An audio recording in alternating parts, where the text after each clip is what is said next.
All right, let's just dive right into this masterclass on caring for what is, hands down, one of the most famously indestructible houseplants on the planet, the ZZ plant. Whether you call it the Zanzibar gem, the Zuzu plant, or you want to get fancy with its scientific name, Zamioculca semiifolia, this explainer is going to be your ultimate guide. So, here's our roadmap for today.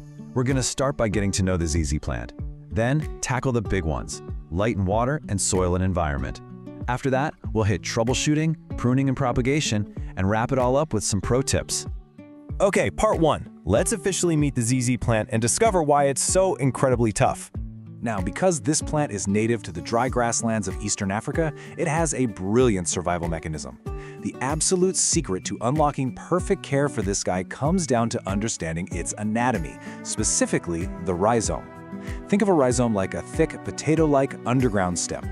It stores massive amounts of water, which is precisely why this plant can survive severe droughts. Honestly, it's why it seems to literally thrive on what feels like pure neglect. Before we get into the actual daily care, there are just a few baseline facts you definitely need to keep in mind.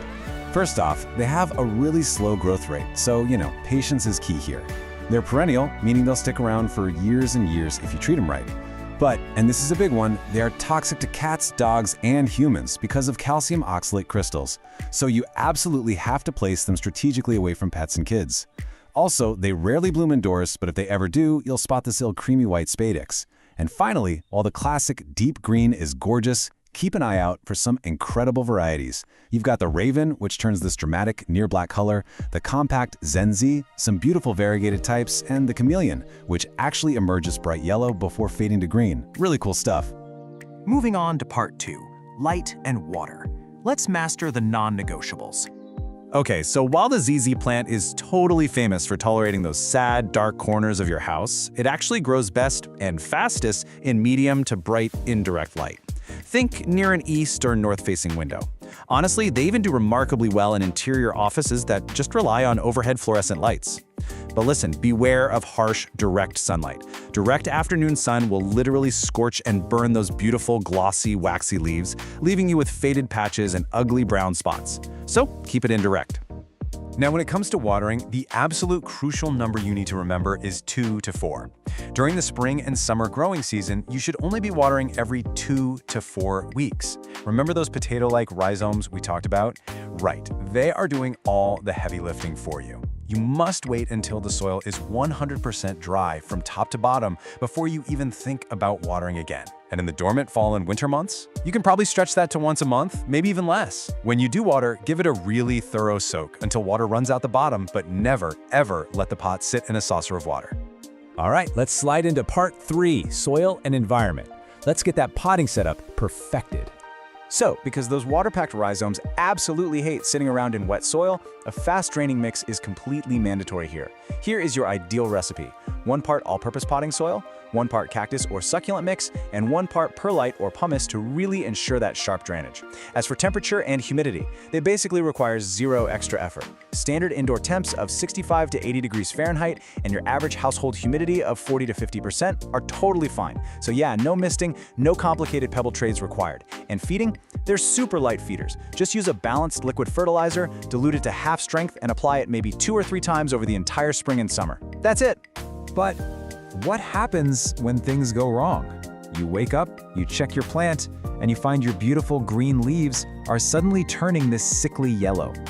Well, this is probably the single most common question plant parents ask, which brings us right to part 4, troubleshooting. Let's figure out how to diagnose your plant's health.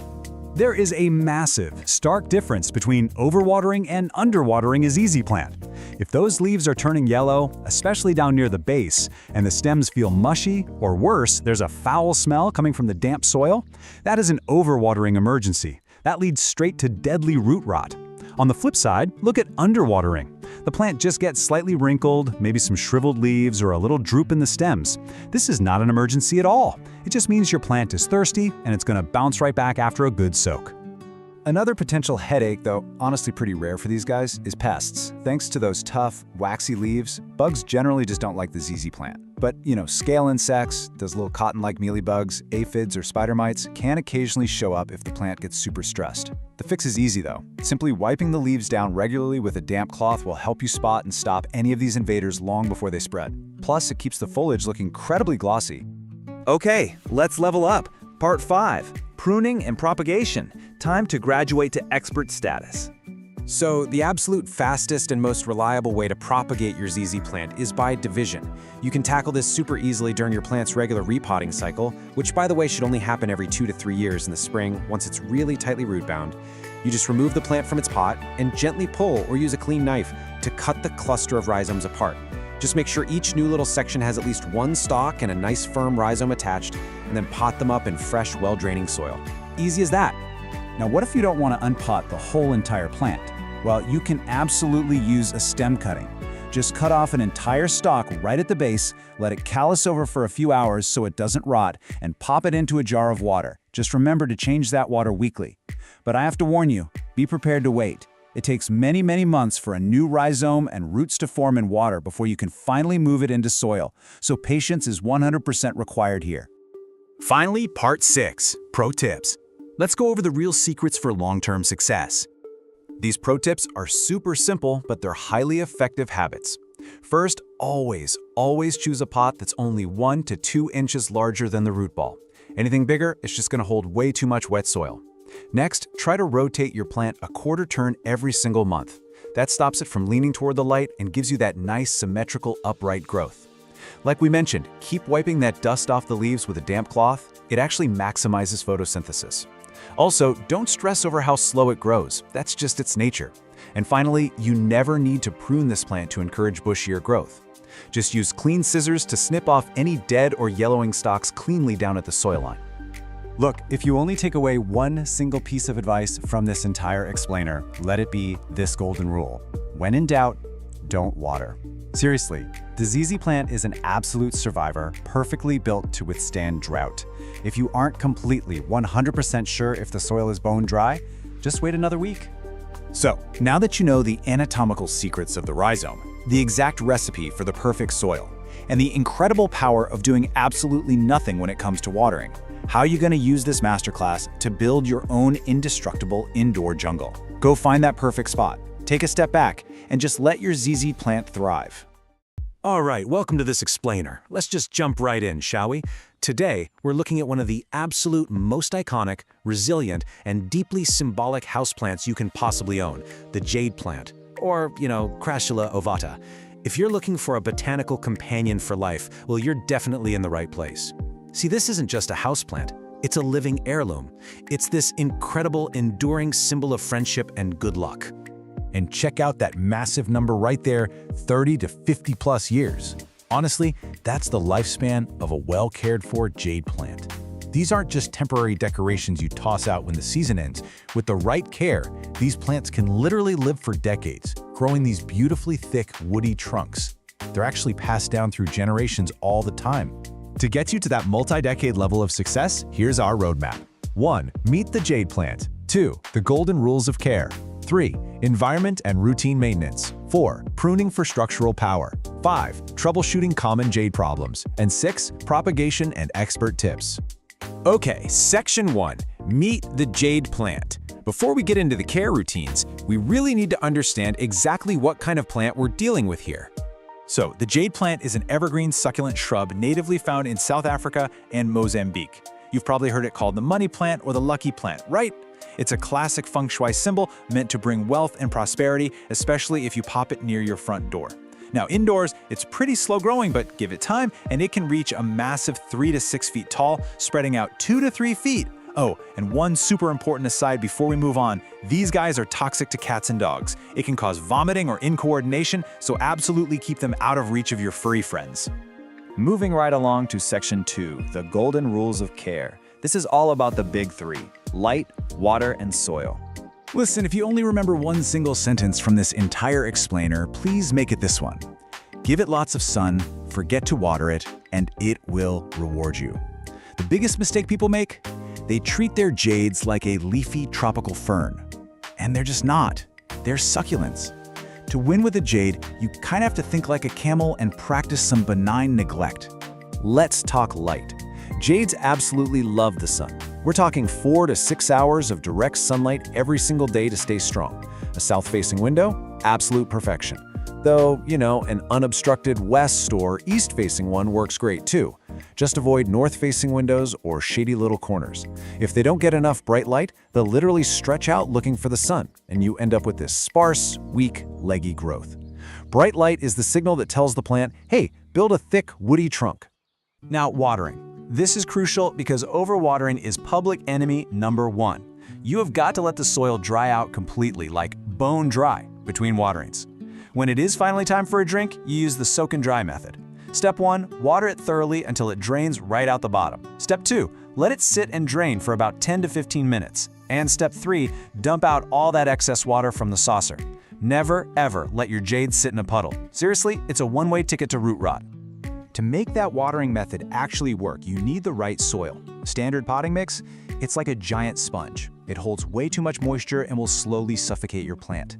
You need a gritty, fast-draining mix. Here's an awesome DIY recipe for you. Take 1 part standard potting soil, mix in 2 parts perlite or pumice to get that air flowing, and add 1 part coarse sand or fine gravel. This highly porous mix lets the water drain instantly so those roots can actually breathe. Section 3, Environment and Routine Maintenance. Let's look at how to take your jade from just surviving to totally thriving. Jades are incredibly tough. They are perfectly happy in your standard indoor daytime temps, usually around 65 to 75 degrees. But here's a really cool secret. They can handle, and honestly benefit from, a cool down in the winter or at night, dropping down to about 50 or 55 degrees. Actually, if you have a mature plant, giving it shorter daylight hours, some dryness, and that winter chill is the exact trigger it needs to bloom. Yeah, they produce these gorgeous little clusters of white or pale pink star-shaped flowers. As for routine maintenance, that's pretty much a breeze. First off, put the humidifier away. They prefer dry air, and high humidity can actually trigger fungal issues. For food, feed them sparingly. Just a little diluted liquid fertilizer once every 2 or 3 months in the spring and summer, and skip it entirely in the winter. And repotting? Only every 2 to 4 years. They kind of like being a bit root-bound. But hey, when you do repot, it is absolutely essential to use a heavy terracotta or ceramic pot. These plants get super top-heavy, and a flimsy plastic pot will just tip right over. Section 4, Pruning for structural power. This is where things get really fun. Pruning, which is best done in the spring or summer by the way, is your secret weapon for developing that thick, bonsai-style trunk. It forces new branching and stops the plant from looking like a wild, unruly mess. The trick here is just to be brave. Don't be scared to cut back hard. You just find a main stem and make a clean cut with sharp scissors right above an old leaf scar. The plant will bounce back vigorously. It usually sprouts 2 brand new branches right from where you made the cut. Section 5, Troubleshooting Common Jade Problems. Let's arm you with the diagnostics to fix things when they inevitably go a little sideways. So, what's the #1 thing that causes instant panic for beginners? It's this question right here. Why is my jade dropping leaves? Sudden leaf drop is a huge red flag for stress. Sure, it might be a cold draft or a sudden change in light, but 9 times out of 10, it comes down to how you're watering it. To crack the leaf drop case, you gotta look at the plant's texture.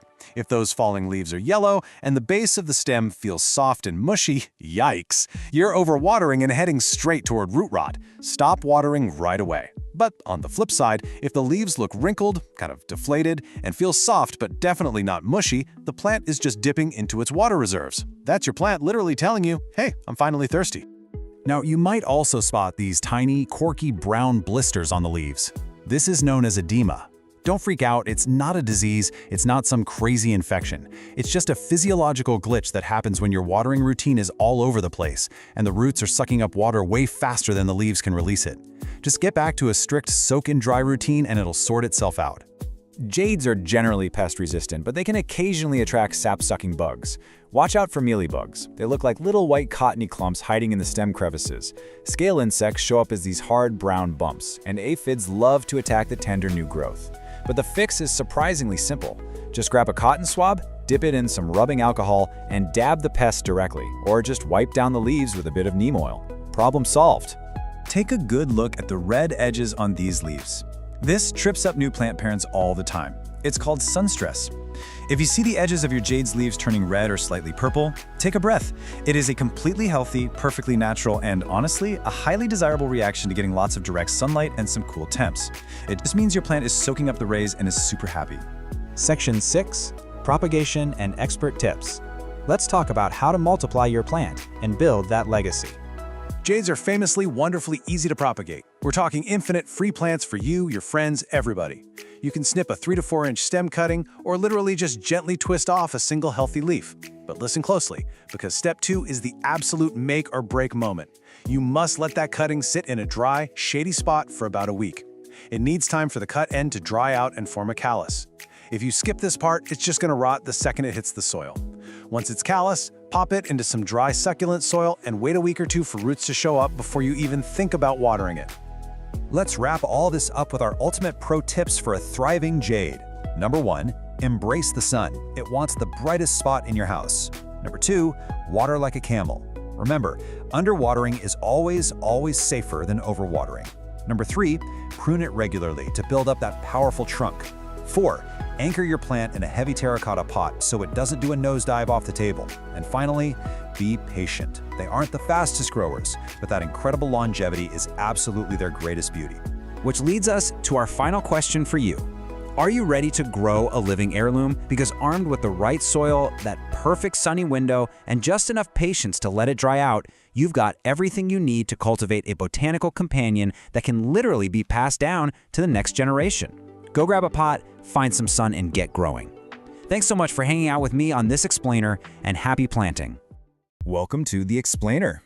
Let's dive right into things today. We're looking at a plant that absolutely, literally stops you in your tracks. I am talking about the Alocasia frydek. If you have ever seen one in person, you know exactly what I mean, right? It's got those deep, dark, velvety green leaves with electric, glowing white veins. Just pure jungle drama. But it definitely has a bit of a reputation as a diva in the houseplant community. You know, the kind of plant that drops a leaf if you just look at it wrong? Well, today we're going to demystify that intimidating reputation and show you exactly how to make this stunning plant thrive in your very own home. Here's our roadmap for today's explainer. We're breaking this care manual down into 6 clear steps. First, meet the jungle diva. Second, setting the perfect environment. Third, soil, water, and feeding. Fourth, pruning and propagation. Fifth, troubleshooting common problems. And finally, pro tips for success. Let's get to it. Section 1, Meet the Jungle Diva. So what exactly is the Alocasia frydek? Well, it's a tuberous perennial native to the warm, humid tropical rainforests of the Philippines. You might actually see it sold under the name green velvet alocasia. And yeah, while it definitely requires a bit of extra structured care compared to, say, your standard pothos or snake plant to maintain those magnificent leaves, the reward is totally incredible. It's an absolute showstopper that adds this touch of luxurious, exotic beauty to any indoor collection. Which brings us to our golden rule for today's explainer. The key to a happy frydek is consistency. I really want you to remember this. Success with this plant isn't about being born with some magic green thumb. Not at all. It is entirely about creating consistent, stable environmental conditions that mimic its natural habitat. If you can provide stability and avoid wild swings in your care routine, this diva will reward you endlessly. Section 2, Setting the Perfect Environment. Look at that target humidity range, 60 to 80%. This is absolutely non-negotiable if you want perfection. Seriously, high humidity is the biggest secret to keeping a frydek happy. Think of it like a high-end daily spa treatment for your plant. If your air drops below this range, you are on a fast track to those dreaded brown crispy leaf edges. You can hit these numbers pretty easily though. Use a room humidifier, place the pot on a pebbled tray, or group it tightly with other humidity-loving plants to create a nice little microclimate. Beyond humidity, we got to talk about foundational lighting and temperature. You want bright, indirect light. An east-facing window is usually the absolute sweet spot. The crucial point here is to avoid harsh, direct sunlight. Direct sun will quickly scorch those beautiful velvety leaves and fade their amazing color. Temperature-wise, keep things cozy, right between 65 and 85 degrees Fahrenheit. It's vital that you protect it from cold drafts, AC vents, or leaky windows. If temperature drops below 60 degrees, this plant is going to be highly stressed. Section 3, Soil, Water, and Feeding. Now this is tricky because both overwatering and underwatering can cause your plant's leaves to droop or wilt. So how do you know which is which? Well, overwatering usually shows up with yellowing lower leaves and a mushy stem base, while underwatering leaves the topsoil completely bone dry. The absolute golden rule here: always physically touch the top 1 to 2 inches of the soil before you water. Literally stick your finger in there. If it's dry, give it a thorough soak. If it's still wet, wait. Letting it sit in soggy soil is a guaranteed recipe for root rot. And speaking of healthy roots, let's talk about soil. Standard indoor potting soil on its own is way too dense. It'll hold way too much water and just suffocate the root system. Instead, you want to whip up this ideal DIY chunky soil mix. Take equal parts of a high-quality potting mix, perlite, and orchid bark. You can also throw in some cocoa coir or worm castings for extra nutrients if you want. This creates an airy, chunky texture that drains really quickly, but still retains just enough moisture for the plant to drink. To fuel those massive, stunning leaves, you'll also need a solid feeding regimen. Fertilize your Frydek once a month during its active growing seasons, so that's spring and summer. Use a balanced liquid fertilizer like a 10-10-10 or 20-20-20, but dilute it to half strength. And here's an absolutely critical tip. Always apply it to already moist soil to avoid burning the delicate roots. Once fall and winter roll around, you need to stop feeding completely because the plant's growth naturally slows down. Section 4. Pruning and propagation. Unlike a lot of houseplants, you can't propagate a Frydek from a simple leaf cutting. Instead, you propagate through corms. When you repot your plant, you'll likely find these little bulb-like corms hiding in the soil, right attached to the root system. Gently detach them and peel off that brown, papery outer layer. That helps them sprout faster. Then, nestle them in moist sphagnum moss or perlite and cover them with a plastic dome to trap in that high humidity we talked about. Keep them in a warm, bright spot and just wait. It requires some patience, sometimes weeks or even months, but growing brand new baby plants this way is incredibly rewarding. Section 5. Troubleshooting common problems. Okay, let's look at the most common freakouts you might face with this diva. If you see brown, crispy edges, your air is simply too dry. Pump up that humidity immediately. If you spot fine, delicate webbing underneath the leaves, you've got spider mites. They thrive in dry conditions, so wipe the leaves down and again, increase the moisture in the air. Now what about yellowing leaves? While it certainly can mean you're overwatering, please don't panic immediately. It's completely normal for this plant to shed its oldest, lowest leaf to redirect energy when a new leaf is emerging. But what if it's not just one old leaf? What if it's the middle of winter and your Frydek is suddenly dropping all of its leaves, one by one, until there's literally nothing left in the pot but dirt? This is a massive pain point. It causes so many frustrated owners to mistakenly throw their plants right in the trash. The most important thing I can tell you today is, don't throw it out. Your plant is likely not dead, it is just entering winter dormancy. Because of the lower light and colder indoor temperatures in the winter, the Alocasia Frydek will sometimes naturally retreat back into its underground tuber to conserve energy. As long as that tuber in the soil feels firm and not mushy, the plant is still very much alive. Just significantly reduce your watering, leave it be, and it will make a triumphant, stunning return when spring arrives. Section 6. Pro tips for success. Let's rapid fire through these pro care tips. First, try to use filtered or rainwater. Alocasias can be quite sensitive to the minerals and chemicals in standard tap water. Second, give the pot a quarter turn every time you water so it doesn't lean heavily towards your window. Third, and this is a big one, gently wipe those massive leaves down with a damp cloth every single month. Not only does this keep them looking vibrant and stunning, but it removes dust, helps the plant photosynthesize much more efficiently, and allows you to inspect for pests early. Finally, don't rush to repot. They actually like being slightly root-bound, so stick to repotting only every 1 to 2 years. Which brings us to our final thought for this explainer. Now that you know the secrets, are you ready to master the most rewarding diva of the jungle? You have the blueprint for light, soil, humidity, and even winter survival. But here's the real question. Once your Frydek starts thriving and producing massive, velvety leaves, which rare jungle plant are you going to conquer next? Thanks for joining me on The Explainer today, and happy growing. Hey everyone, and welcome to This Explainer. Today, we are focusing on a plant that is honestly just as beautiful as it is notoriously dramatic. I'm talking about the nerve plant, officially known as Fittonia albovinus. If you've ever wanted to add a really striking, brilliantly patterned plant to your indoor jungle, but you've been a little intimidated by its diva reputation, you are in exactly the right place. We're going to completely decode everything this plant needs so you can grow it with absolute confidence. So, picture this. You walk into your room and you check on your stunning new nerve plant. But instead of looking all perky and fresh, every single stem has suddenly fallen completely flat. The leaves are literally lying on the soil like the plant has just given up on life. Your heart drops, right? You think you've killed it. But what if I told you that this terrifying, panic-inducing moment is actually one of the absolute best features of this plant? You see, houseplant keepers affectionately call this whole phenomenon the faint, and it is arguably the most useful built-in alarm system in the entire plant world. This dramatic collapse simply means the soil has dried out. That's it. And the best part? A really thorough watering will usually have those stems standing completely upright, looking pristine again, within just 20 to 30 minutes.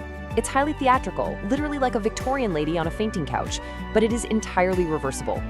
Okay, so here's our game plan for this explainer. 1. The dramatic nerve plant. 2.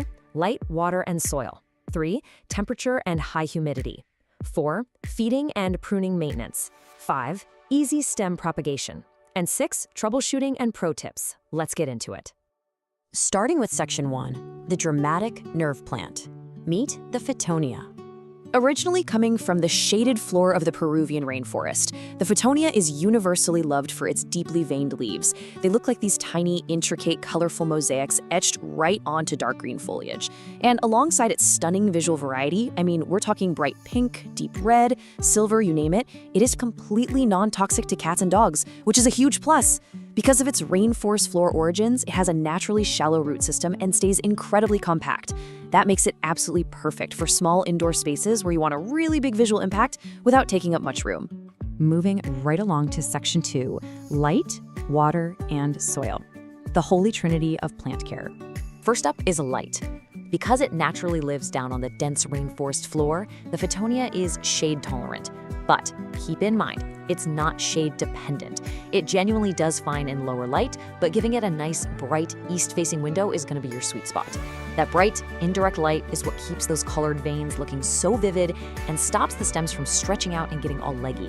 But a quick warning here, even a single hour of direct, hot midday sun will bleach and crisp up those leaves almost instantly, so definitely keep it protected from direct rays. Now, when it comes to water, the symptoms of getting it wrong are distinctly different. While the plant really loves moisture, you gotta find that perfect balance. Overwatering leads to mushy stems, sour-smelling soil, and soft yellow leaves, which is basically the dreaded root rot. Underwatering, on the other hand, triggers that dramatic faint we just talked about, but with a super fast recovery. To avoid both of these extremes, always use the knuckle test. Just stick your finger into the soil down to the first knuckle. If the surface feels dry, it's time to water.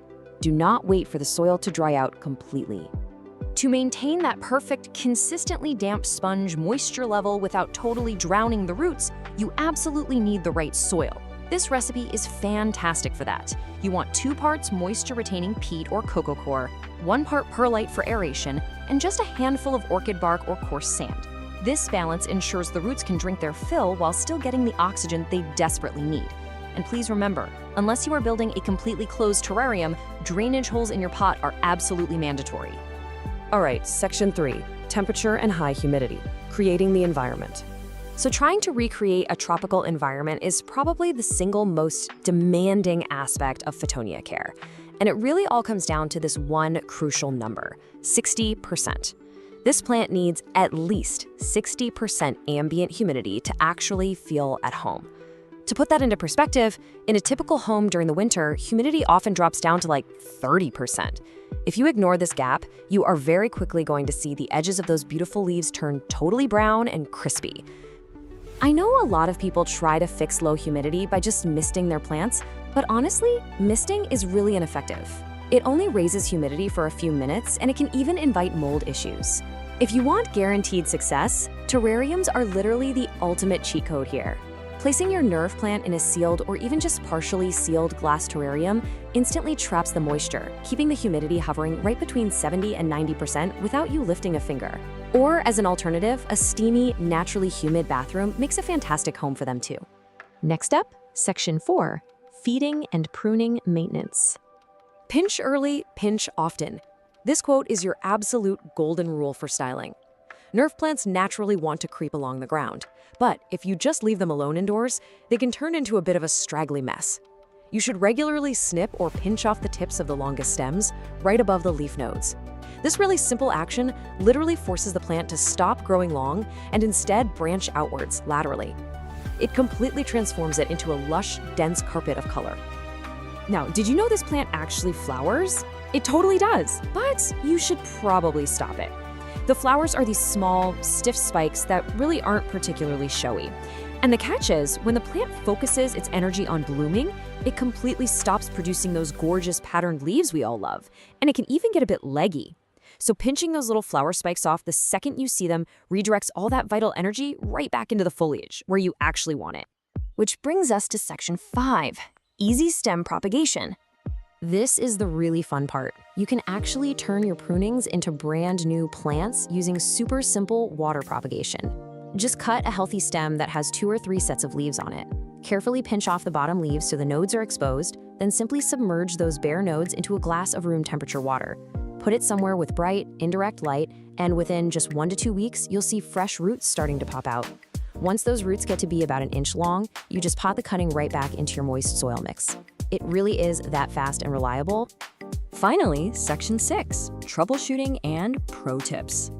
So let's talk bugs. When you're troubleshooting pests on a nerve plant, the absolute easiest way to diagnose the issue is just by looking at your moisture levels. Because Photonia needs moist soil, that can sometimes attract fungus gnats. The best way to treat them is with yellow sticky traps to catch the flying adults, and a neem oil soil drench to handle the larvae in the dirt. On the flip side, if your humidity fluctuates and the air gets too dry, you might accidentally invite spider mites. You can easily treat those by regularly wiping the leaves down with a diluted insecticidal soap. Catching these guys early really makes treatment a breeze. Okay, let's rapid fire some final pro tips to absolutely guarantee your success. First up, protect your plant from cold drafts. Anything dropping under 55 degrees Fahrenheit can cause a rapid, scary leaf drop. Second, because they have those very shallow root systems, always opt for wide, shallow pots rather than deep ones. This prevents the dirt at the very bottom from staying waterlogged. Third, try bottom watering by sitting the pot in a tray of water to let the soil wick it up from below. This keeps the delicate leaves totally dry and safe from fungal issues. And finally, go ahead and feed them a balanced liquid fertilizer monthly, but be sure to dilute it to half strength so you don't accidentally burn those shallow roots. So, armed with the right soil mix, a plan for targeted pruning, and that game-changing terrarium cheat code, you are fully prepared to tackle this plant. The nerve plant really doesn't have to be intimidating. It just knows exactly what it wants. But it kind of makes you wonder, what other so-called dramatic divas of the houseplant world are hiding in plain sight, just waiting for you to unlock their secrets? Thank you so much for joining me for this explainer. Now go check that soil. Welcome to this explainer. Today, we're going to demystify one of the absolutely most stunning houseplants out there, the Cebu Blue Pothos. We're taking you on a complete journey from just basic beginner survival all the way to unlocking its expert-level thriving maturity. So whether you just brought home your very first little cutting or you're looking to elevate an older plant, well, you're in exactly the right place.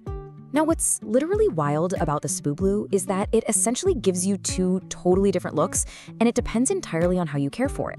Left to its own devices, it's this delicate, cascading, juvenile vine. But give it the right environment, boom, it transforms into a dramatic, climbing, mature plant that looks like it was plucked straight out of a tropical rainforest. It's basically 2 beautiful plants in one. Okay, here's our roadmap for today. We'll start by officially meeting the Cebu Blue. Then, we'll dive right into light and water essentials, move on to soil, humidity, and feeding, tackle pruning and easy propagation, troubleshoot some common problems, and finally, wrap up with those expert pro tips for getting fenestrations. All right, section 1, meet the Cebu Blue. Let's officially introduce this stunning species and see why it's such a collector's dream that's actually surprisingly super forgiving for beginners. So, you're probably pretty familiar with the classic golden pothos, right? The one with those standard heart-shaped green and gold leaves? Well, the Cebu Blue completely flips the script. It sports these incredibly elegant, elongated, arrow-shaped leaves. But honestly, the real showstopper here is the color. It's got this almost metallic, silvery blue shimmer that just instantly elevates a room. It's a subtle but absolutely gorgeous upgrade from your everyday trailing plant. Moving right along to section 2, light and water essentials. Let's cover exactly what kind of lighting and hydration this plant actually needs to keep that spectacular color popping. Okay, the absolutely crucial thing to remember here is that light dictates color. That incredible silvery blue sheen, it's directly tied to the plant getting bright indirect light. Think, a cozy spot near an east-facing window. Now, if you stick this guy in a dim, dark corner, it'll survive, because hey, it's a hardy pothos, but it's gonna lose that beautiful blue tint, fade to just an ordinary green, and the vines will get all stretched out and leggy. No one wants a leggy plant, right? Now for watering, the golden rule is 1 to 2 inches. Just let the top 1 to 2 inches of soil dry out completely between waterings. Literally just stick your finger right into the dirt to check. It's that easy. These guys actually store water in their thick stems and leaves, so they're wonderfully forgiving if you're a bit of a forgetful waterer. Seriously, it's always way better to slightly underwater a Cebu Blue than to overwater it. But when it is time to water, don't just give it a tiny little sip. You want to do what we call the drench and drain cycle. Drench that soil thoroughly until water is freely pouring out of the drainage holes at the bottom. But here is the absolute most critical step. Immediately empty the saucer underneath. If you let the pot sit in a puddle of standing water, you are fast-tracking your way to deadly root rot, which is pretty much the #1 killer of these plants. Let's jump right into section 3, soil, humidity, and feeding. We're gonna build the absolute perfect foundation here, starting with chunky aeroid soil and mimicking that ideal tropical vibe. You have to remember where this plant comes from. In its native environment, it climbs up trees in the tropical forest of the Philippines. Because of that, it absolutely hates compacted, heavy dirt. So you're gonna wanna use the rule of 3 to mix your own soil. 2 parts standard potting soil, 1 part perlite, and 1 part chunky orchid bark. This airy, super well-draining aeroid mix gives the roots all the oxygen they're craving and stops them from sitting in soggy, swampy conditions. And coming from the tropics, you bet this plant loves humidity. While it'll totally tolerate the average, slightly drier air in your house, hitting that 50 to 70% relative humidity sweet spot is the real secret sauce. You can easily pull this off with a simple pebble tray filled with water under the pot, or just by running a small humidifier nearby. Do that and it'll reward you with way faster growth and noticeably larger, super happy leaves. Now, fresh potting soil does have nutrients, but they definitely deplete over time. The Cebu Blue isn't exactly a super heavy feeder, but giving it a balanced liquid fertilizer, diluted to half strength, just once a month during its active growing season in the spring and summer, that acts like a perfect little vitamin boost. It keeps everything lush and vibrant. Just remember to stop feeding it completely in the winter when its growth naturally takes a break. All right, section 4, pruning and easy propagation. Your plant's got a great foundation now, so let's talk about keeping its shape bushy and, honestly, my favorite part, multiplying your collection for absolutely free. So regular pruning isn't strictly required for the plant's health, but if you don't give it occasional trims, those beautiful vines are eventually gonna get long and kind of stringy. The fix is super simple. Grab some clean scissors and snip the vine just above a node. That's the little bump where a leaf attaches to the stem. Doing that forces the plant to push out brand new, fuller branching growth right from that exact spot. And whatever you do, please do not throw away those cuttings. Propagating a Cebu Blue in water is practically foolproof and so incredibly rewarding. Just take your cutting, make sure you snip about a 1/4 inch below a node this time, strip off those bottom leaves, and drop the bare nodes right into a glass of clean water. In literally just 1 to 3 weeks, you're gonna watch brand new roots sprout right before your eyes. It is the coolest thing. Let's move to section 5, troubleshooting common problems. Because look, even the easiest, most forgiving houseplants hit a rough patch sometimes.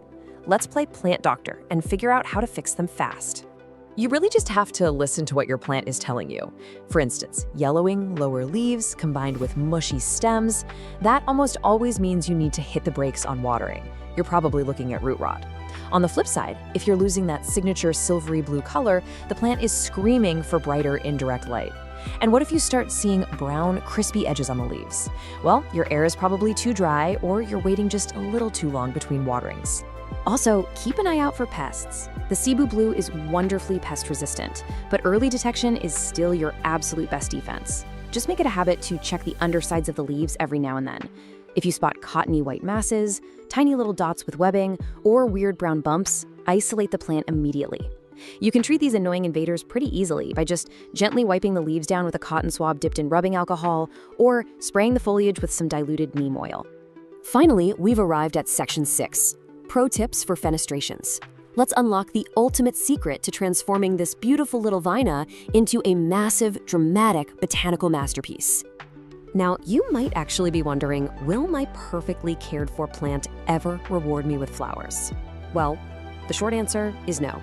Getting a Cebu Blue to flower indoors is incredibly rare, but honestly, don't even worry about it because indoor plant collectors are chasing a completely different, highly structural goal with this specific plant anyway. And that goal is fenestration. This is the absolute holy grail for Cebu Blue owners. It's this dramatic, crazy physical transformation where the mature leaves develop deep, natural splits and holes in them. When this happens, the leaves also get massively larger. It essentially gives you a completely different, wild, monstera-like plant that just looks insanely exotic. So how on earth do you trigger these legendary fenestrations? Well, the Expert Unlock takes two things working together. First, you've got to give the plant a physical structure to climb, like a moss pole or a quail pole. This lets those aerial roots grab on and climb vertically, perfectly mimicking how it climbs trees in the rainforest. Second, you have to combine that climbing pole with consistently bright indirect light. That upward, vertical growth plus great light, that is the exact signal the plant needs to know it's time to mature. So armed with the knowledge of perfect bright lighting, the recipe for that chunky aroid soil, the correct drench and drain watering cadence, and of course the expert secret of the climbing moss pole, you are totally ready. Apply these visual frameworks and watch your Cebu Blue completely thrive into a majestic jungle giant. Which really makes you wonder, right? What other totally ordinary houseplants sitting in your living room right now are secretly hiding a rainforest giant just waiting to be unleashed? Let's dive right into something literally every single plant parent has experienced. You walk up to your favorite houseplant, ready to admire all that lush, green new growth, and your heart just sinks. Right there, glaring back at you, is a bright yellow leaf. Boom. Immediate panic, right? Well, take a deep breath. In this explainer, we're going to unpack exactly why your plant's leaves are turning yellow by walking through the top 7 causes, and more importantly, giving you the exact fixes to get your indoor jungle thriving again. You know, a lot of people see a yellow leaf and immediately think, well, that's it, my plant is dying. But I want you to totally reframe how you look at this. That yellow leaf, it's not a death sentence. It's actually a distress signal. Your plant is actively trying to communicate with you. So rather than freaking out, we're going to put on our detective hats and investigate exactly what that signal means. The science behind what you're seeing here is actually super fascinating. It's a process called chlorosis. Think of your plant's leaves like tiny solar panels. They use chlorophyll, that's the green pigment, to photosynthesize and generate energy. But when a plant gets stressed out, it literally stops producing chlorophyll in certain leaves to conserve its resources. And as that green color fades away, it reveals the yellow pigments that were actually hiding underneath the entire time. So our job is just to figure out what's causing that stress. So, here is our investigation docket for this explainer. 1. The yellow distress signal. 2. The watering suspects. 3. Environment and diet issues. 4. Tiny pests and natural aging. And 5. Prevention and FAQs. Let's get right to work. Part 1.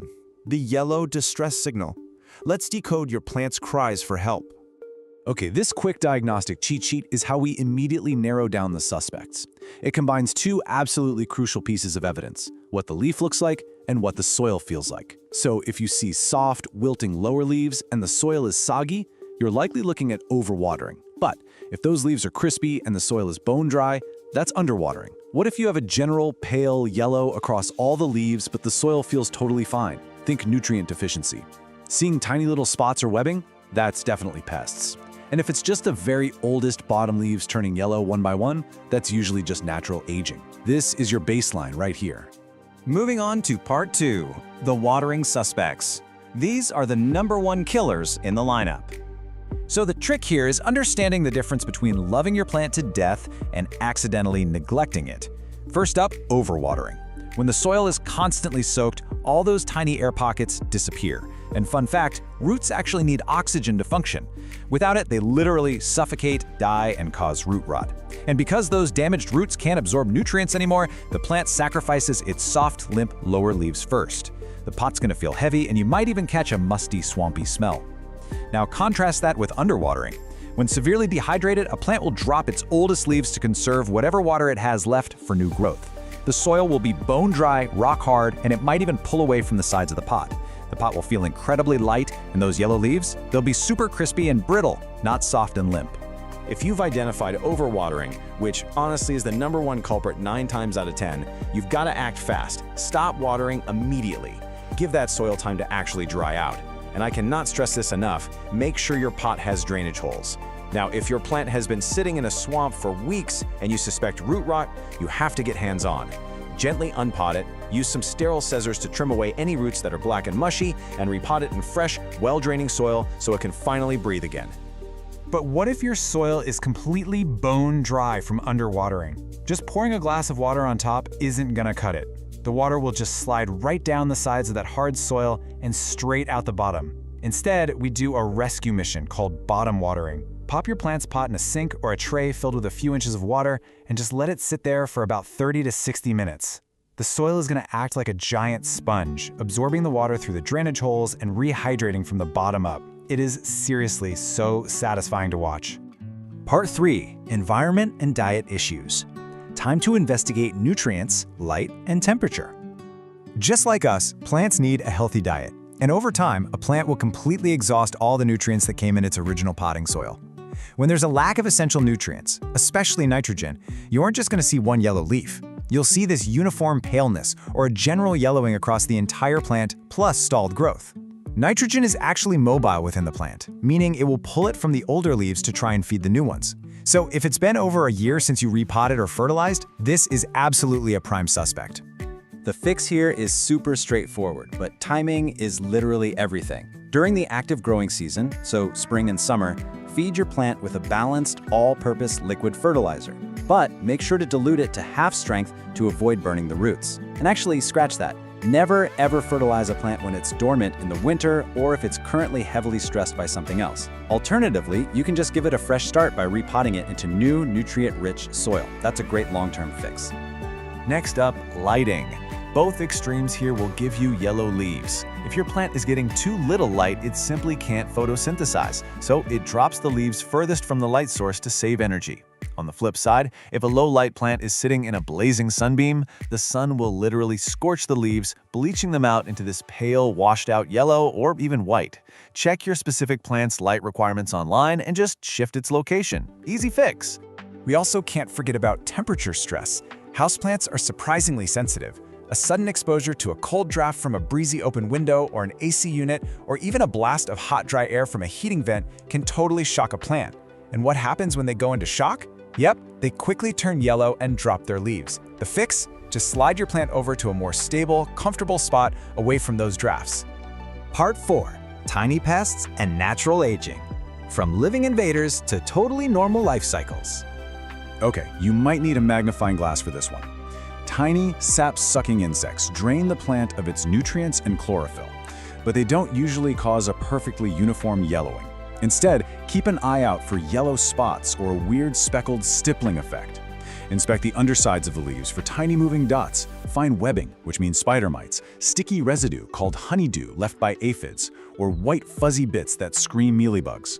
If you spot these little invaders, step 1 is non-negotiable. Isolate the plant immediately. You do not want these pests spreading like wildfire to the rest of your indoor jungle. Once it's quarantined, give the leaves a really thorough rinse to knock off as many bugs as possible, and then treat it with insecticidal soap or neem oil.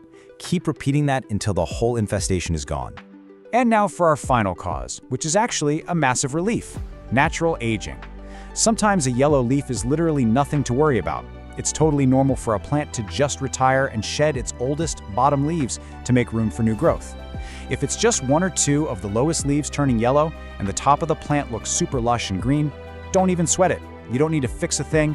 The plant is just doing exactly what nature intended. Finally, Part 5, Prevention and FAQs. This is your prescription for future plant health. All right, let's talk prevention so we can avoid yellow leaves altogether. First up, ditch the strict watering schedule. Plants don't know what a Tuesday is. Instead, use the finger test. Stick your finger an inch or 2 into the soil. Only water when those top couple of inches are actually dry. For bigger pots, grab a moisture meter. Make sure your pots have drainage, match your lighting, fertilize in season, and always do a quick visual check for pests every time you water. This brings us to probably the most frequently asked question out there. Should I cut off the yellow leaves? The answer is a resounding yes. Will they ever turn green again? Unfortunately, no way. That process of chlorosis is totally permanent. Leaving a completely yellow leaf on the plant is just stealing energy that the plant could be using for new growth. So once it's fully yellow, grab some clean shears and prune it right off. I want to pause right here for one incredibly stern piece of advice. If your plant is living in a pot with no drainage holes, it is a ticking time bomb. Period. This is the primary cause of overwatering. When you water it, the water has absolutely nowhere to go. It just pools at the bottom and suffocates those poor roots. Proper drainage is absolutely non-negotiable for houseplant survival. If you don't have holes in your pot, you gotta repot it into a container that does. So, what does this all mean? Well, the next time you spot a yellow leaf, remember, you're looking at a distress signal, not a total failure. It's just a puzzle waiting to be solved. And now you've got the exact diagnostic tools to understand what your plants are trying to tell you. The only question is, will you listen and save them, or will that next yellow leaf be their last? Thanks for hanging out for this explainer, and happy growing. Welcome to this comprehensive explainer. Look, if you've ever struggled with keeping a fern looking lush and vibrant, you are definitely in the right place. We're going to equip you with the exact knowledge you need to turn the sometimes finicky or Rian Boston fern into an absolutely thriving centerpiece of your home. Today, we're breaking down the whole shebang, from basic requirements all the way up to expert-level propagation. Okay, let's just dive right into our roadmap. We'll be hitting 1. Meeting the Arian fern. 2. The perfect environment. 3. Watering, soil, and feeding. 4. Pruning and propagation. 5. Troubleshooting. And finally, pro tips for success. Section 1. Meet the Arian fern, a lush, pet-safe classic. To start off, let's get a little better acquainted with this specific cultivar. The Ariane is basically a beautifully compact, really graceful version of your classic Boston fern. And what's absolutely incredible about it is that it's not just stunning living decor, right? It's actually a highly functional addition to your space. For all you pet owners out there, this is a massive win. It is 100% non-toxic to cats and dogs. It's also an outstanding air purifier. Plus, it's a super fast grower with a lifespan that can easily top 10 years with proper care. So if you stick it in a naturally humid spot, say a bathroom or a kitchen, it is going to reward you with those gorgeous arching fronds year after year. Section 2. The perfect environment, mimicking the forest floor. So the absolute secret to your success here is setting up a foundation that replicates the fern's native tropical habitat. Think about the forest floor for a second. Dappled sunlight filtering through a canopy of tall trees. That's the exact gentle, indirect light you want to replicate. Placing your fern near an east-facing window for that soft morning sun, or maybe behind some sheer curtains, is absolutely perfect. But on the flip side, you want to avoid extremes. Direct, intense midday sun will literally scorch those delicate fronds, leaving them bleached and crispy. And conversely, if you just shove it in a dark corner, you're going to see sparse, weak, and leggy growth as the poor thing just stretches for the light. Now, if you take nothing else away from today, remember this number. 50%. That is the absolute minimum humidity threshold you must maintain to keep an Ariane fern happy. In a perfect world, they actually prefer it somewhere between 50 and 80%. Because they crave that moisture in the air, utilizing a few specific methods is going to be essential to preventing those dreaded brown, crispy edges. Running a humidifier nearby is definitely your best bet. But creating a pebble tray, where your pot sits on a layer of pebbles just above the water line, that works wonders too, as the water evaporates up into the foliage. You can also group multiple plants together to trap transpiration, or just rely on the natural humidity of your bathrooms. And a quick note on misting. While it feels great and the plant likes it, it's really just a temporary supplementary boost, not a complete long-term solution. Section 3. Watering, soil, and feeding. The daily routine. Now that your environmental foundation is solid, let's talk routine maintenance. This is all about finding the perfect moisture and nutrient balance. The golden rule: you want to water thoroughly whenever the top inch of soil feels slightly dry to the touch. But you've really got to watch out for warning signs on both extremes. See, Boston ferns absolutely hate drying out completely, but they're also super prone to root rot if you leave them sitting in a soggy swamp. So if your fern is wilted but the soil is wet, or if you catch a musty, damp smell, you are overwatering. Act away from the watering can. On the other hand, if those fronds are turning kind of a grayish color, getting crispy, and the soil is literally shrinking and pulling away from the sides of the pot, you're underwatering. It's a bit of a dance to find that consistent, moist sweet spot. If you're the type to mix your own soil, this recipe is a total game changer. Boston ferns need a slightly acidic pH, usually between 6.0 and 6.5. Doing 2 parts peat moss or cocoa coir provides that acidity, along with some excellent moisture retention. Then add 1 part all-purpose potting soil for nutrients and 1 part perlite. That perlite is crucial because it ensures the mix stays really well aerated and drains freely, which prevents the root rot we were just talking about. Ultimately, you want the soil to feel nice and light and spongy, never heavy or dense. All right, let's talk feeding. During the active growing season in spring and summer, giving them regular nutrients really supports those lush green fronds. But here is a critical, absolute must-follow rule. Always, always dilute your balanced liquid fertilizer to half strength. And make sure you actually water the plant first before feeding. If you apply full-strength fertilizer directly to dry soil, you run a huge risk of chemically burning those super sensitive roots. Section 4. Pruning and propagation. Growing your collection. As you graduate to expert-level care, don't be shy about pruning. Trimming off yellow or brown fronds right at the base naturally redirects the plant's energy into fresh, new growth. And once you have that massive, healthy plant, well, it's time to multiply it. When it's time to repot, usually every year or two, propagation by division is literally the easiest way to multiply your collection for free. You just take the whole thing out of the pot in the spring, gently pull that root mass apart into 2 or more sections, making sure each new section has healthy roots and a few good fronds, and then just pot them up in that custom soil mix we went over. Or actually, here's another really cool method, propagation by runners, also known as stolons. You've probably noticed these long, kind of fuzzy vines trailing off the sides of your fern. Instead of just snipping them off, you can take the little leafy tuft at the end and pin it down into a small neighboring pot filled with moist soil. Leave it attached to the mother plant for a few weeks while it grows its very own root system. Once it's established, you just cut the cord and boom, you have a completely new self-sustaining plant. Section 5. Troubleshooting. Pests and problems. Okay, let's be real, even the experts run into trouble. Boston ferns can be notoriously dramatic when they get stressed out. So let's decode what they're trying to tell you. This question right here, probably the single most common panic-inducing moment for new fern owners. Why are the leaves getting crispy and dropping everywhere? First off, take a deep breath. Do not panic. A stressed fern will shed its leaflets because of dry air or maybe a sudden temperature shift from a cold draft. Think of this shedding as a communication tool, definitely not a death sentence. It's simply the plant's way of telling you to check your humidity levels and make sure that soil hasn't completely dried out. Now for the slightly less fun part. That beautiful, dense foliage is basically a 5-star resort for common pests. If the air in your home gets too dry, watch out for the super fine webbing of spider mites. Seeing what looks like tiny bits of white cotton shoved down in the crown? Unfortunately, that's mealybugs. Hard brown bumps on the stems? Scale insects. And if you brush past the plant and a cloud of tiny moth-like bugs flies up in your face, you've got whiteflies. Also, keep an eye out for fungus gnats buzzing around the moist soil. You really need to inspect your plant regularly. If you spot any of these invaders, immediately isolate the fern away from your other plants and treat it thoroughly with insecticidal soap or neem oil. Section 6. Pro tips for success. Elevating your care game. Let's wrap this up with a few rapid-fire advanced pro tips that will absolutely guarantee a stunning plant. First up, rotate your fern a quarter turn every single week. I know, it sounds almost too simple, but doing this regularly ensures that all sides of the plant receive even ambient light. It promotes this perfectly balanced, gorgeous 360-degree shape and keeps the plant from leaning awkwardly toward your window. Next tip, take your fern to the shower. Seriously, every month or two, a gentle rinse with lukewarm water is a massive game changer.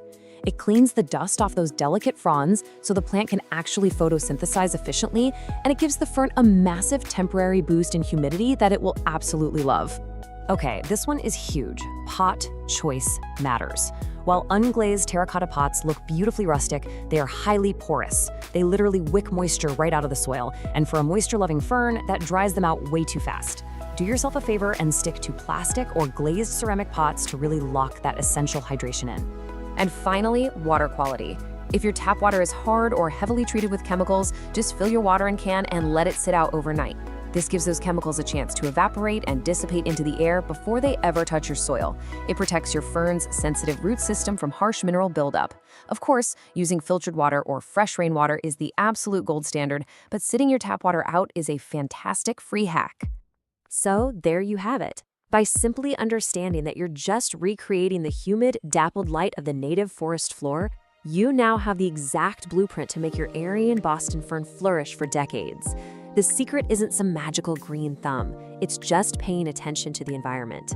Which really begs the question, if adjusting just a little bit of light and humidity can transform a finicky fern into an absolute jungle centerpiece, what other amazing native ecosystems are you capable of recreating right inside your own living room?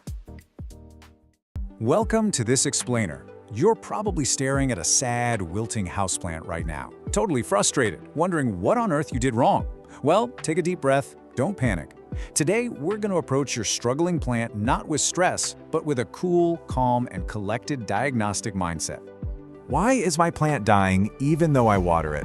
Honestly, this is the absolute most common beginner frustration. Today, we're going to crack this case by treating your plant exactly like a patient visiting a doctor. Because, as you're going to see, sometimes that water you're pouring on it, that's exactly what's causing the problem. Here is our triage roadmap for today. Number 1, listen to your plant. Number 2, start with the soil. Number 3, diagnosing by symptoms. And number 4, when to save your plant. Let's start with section 1, listen to your plant. Plants are surprisingly honest. Having a dying plant feels deeply personal, right? Kind of like a failure. But the really good news here is that plants are incredibly honest communicators. The symptom you're staring at usually points straight to the cause, once you know what to look for, that is. So instead of guessing or just desperately pouring more water on it hoping for a miracle, we're going to rely strictly on direct visual cues to pinpoint exactly what's going wrong.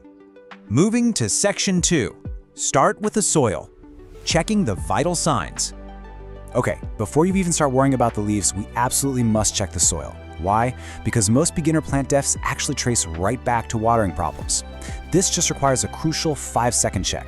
Step 1, literally just feel the top 2 inches of soil. Does it feel like a soggy sponge that never dries out, or is it dust dry, maybe even pulling away from the sides of the pie? If your plant is really struggling, you need to move to steps 2 and 3. Carefully slide that plant right out of its pot and actually look at the roots. Firm, white, or tan roots, those are healthy. But if you see brown, soft, smelly roots, man, that means trouble. And that brings us to a fatal condition known as root rot. You've got to rule out root rot first before you change anything else, because frequent watering is usually the cause of death, not the cure. Constantly wet soil literally suffocates the roots. They can't pull in oxygen, so they just drown, turn to brown mush, and start to smell. Now for section 3, diagnosing by symptoms, matching the visual cue to the cause. Now that we've checked the vitals below ground, let's move into our rapid-fire symptom checker to diagnose what's happening above the soil. Here's a quick cheat sheet for the primary suspects you'll likely encounter. Yellow leaves usually point straight to overwatering. A mushy base means root rot. Crispy edges highlight dry air or plain old thirst, and if you see webbing or sticky spots, well, that's a clear sign of pests. Let's look at the fascinating logic we apply to drooping plants. A droopy plant looks thirsty, right? So our natural instinct is just to give it a drink. But you need to use this if-then logic. Dry soil plus drooping? It just needs a drink, and honestly, it'll perk right back up in a few hours. However, drooping combined with wet soil? Stop watering immediately. The roots are completely compromised at that point, and they physically can't move water up into the plant anymore. You need to check for rot. Moving on to yellow leaves. This is probably the #1 most asked about symptom out there. Now, don't panic over a single yellow leaf at the very bottom of an otherwise happy plant. That's literally just old age. But widespread yellowing, especially with soft stems and wet soil, that is an SOS signal. It's a massive visual cue that your plant's roots have been sitting in wet soil for way too long and they are starving for oxygen. You also want to pay super close attention to brown spots because texture really matters here. Papery, crispy tips, which are super common in tropical plants like ferns, mean you need to bump up the humidity and get your watering on a steady schedule. But if you touch it and feel a hard, scorched patch, that's sunburn. You'll almost always find it right on the side facing a bright window, which means you need to pull it back out of that direct sunlight. Spots can be a little tricky to decode, so you kind of have to play detective. Look super closely at the color, the shape, and see if they're actually spreading. Dark brown or black spots with a little yellow halo around them often mean overwatering or some kind of fungal or bacterial disease. A dusty white coating is usually powdery mildew, and just small, crisp brown spots? That might just be physical damage or scorch marks. Use these specific clues to confidently identify your culprit. Now, if you feel a mushy base, you have a literal emergency on your hands. A soft, dark, mushy stem right at the soil line is a critical sign of rot. The rot has actually moved all the way up from the roots and reached the main stem. You have to take the plant out of that wet soil immediately to see if any firm tissue remains. Act fast and cut away the soft, rotting tissue to try and save it. Sometimes, though, the plant isn't actually sick, it's under attack. If you spot invaders, isolate your plant straight away so they don't spread. Keep an eye out for fine webbing between stems, which means spider mites. Little white cotton specks, those are mealybugs. Tiny silvery streaks on the leaves are from thrips. And if you touch the leaves and they feel sticky, that's a massive red flag for a general pest attack. Remember, always check the undersides of the leaves. That's their absolute favorite hiding spot. But what if your plant isn't rotting and it isn't infested, but it just looks, well, stretched out and sad? We call this leggy growth.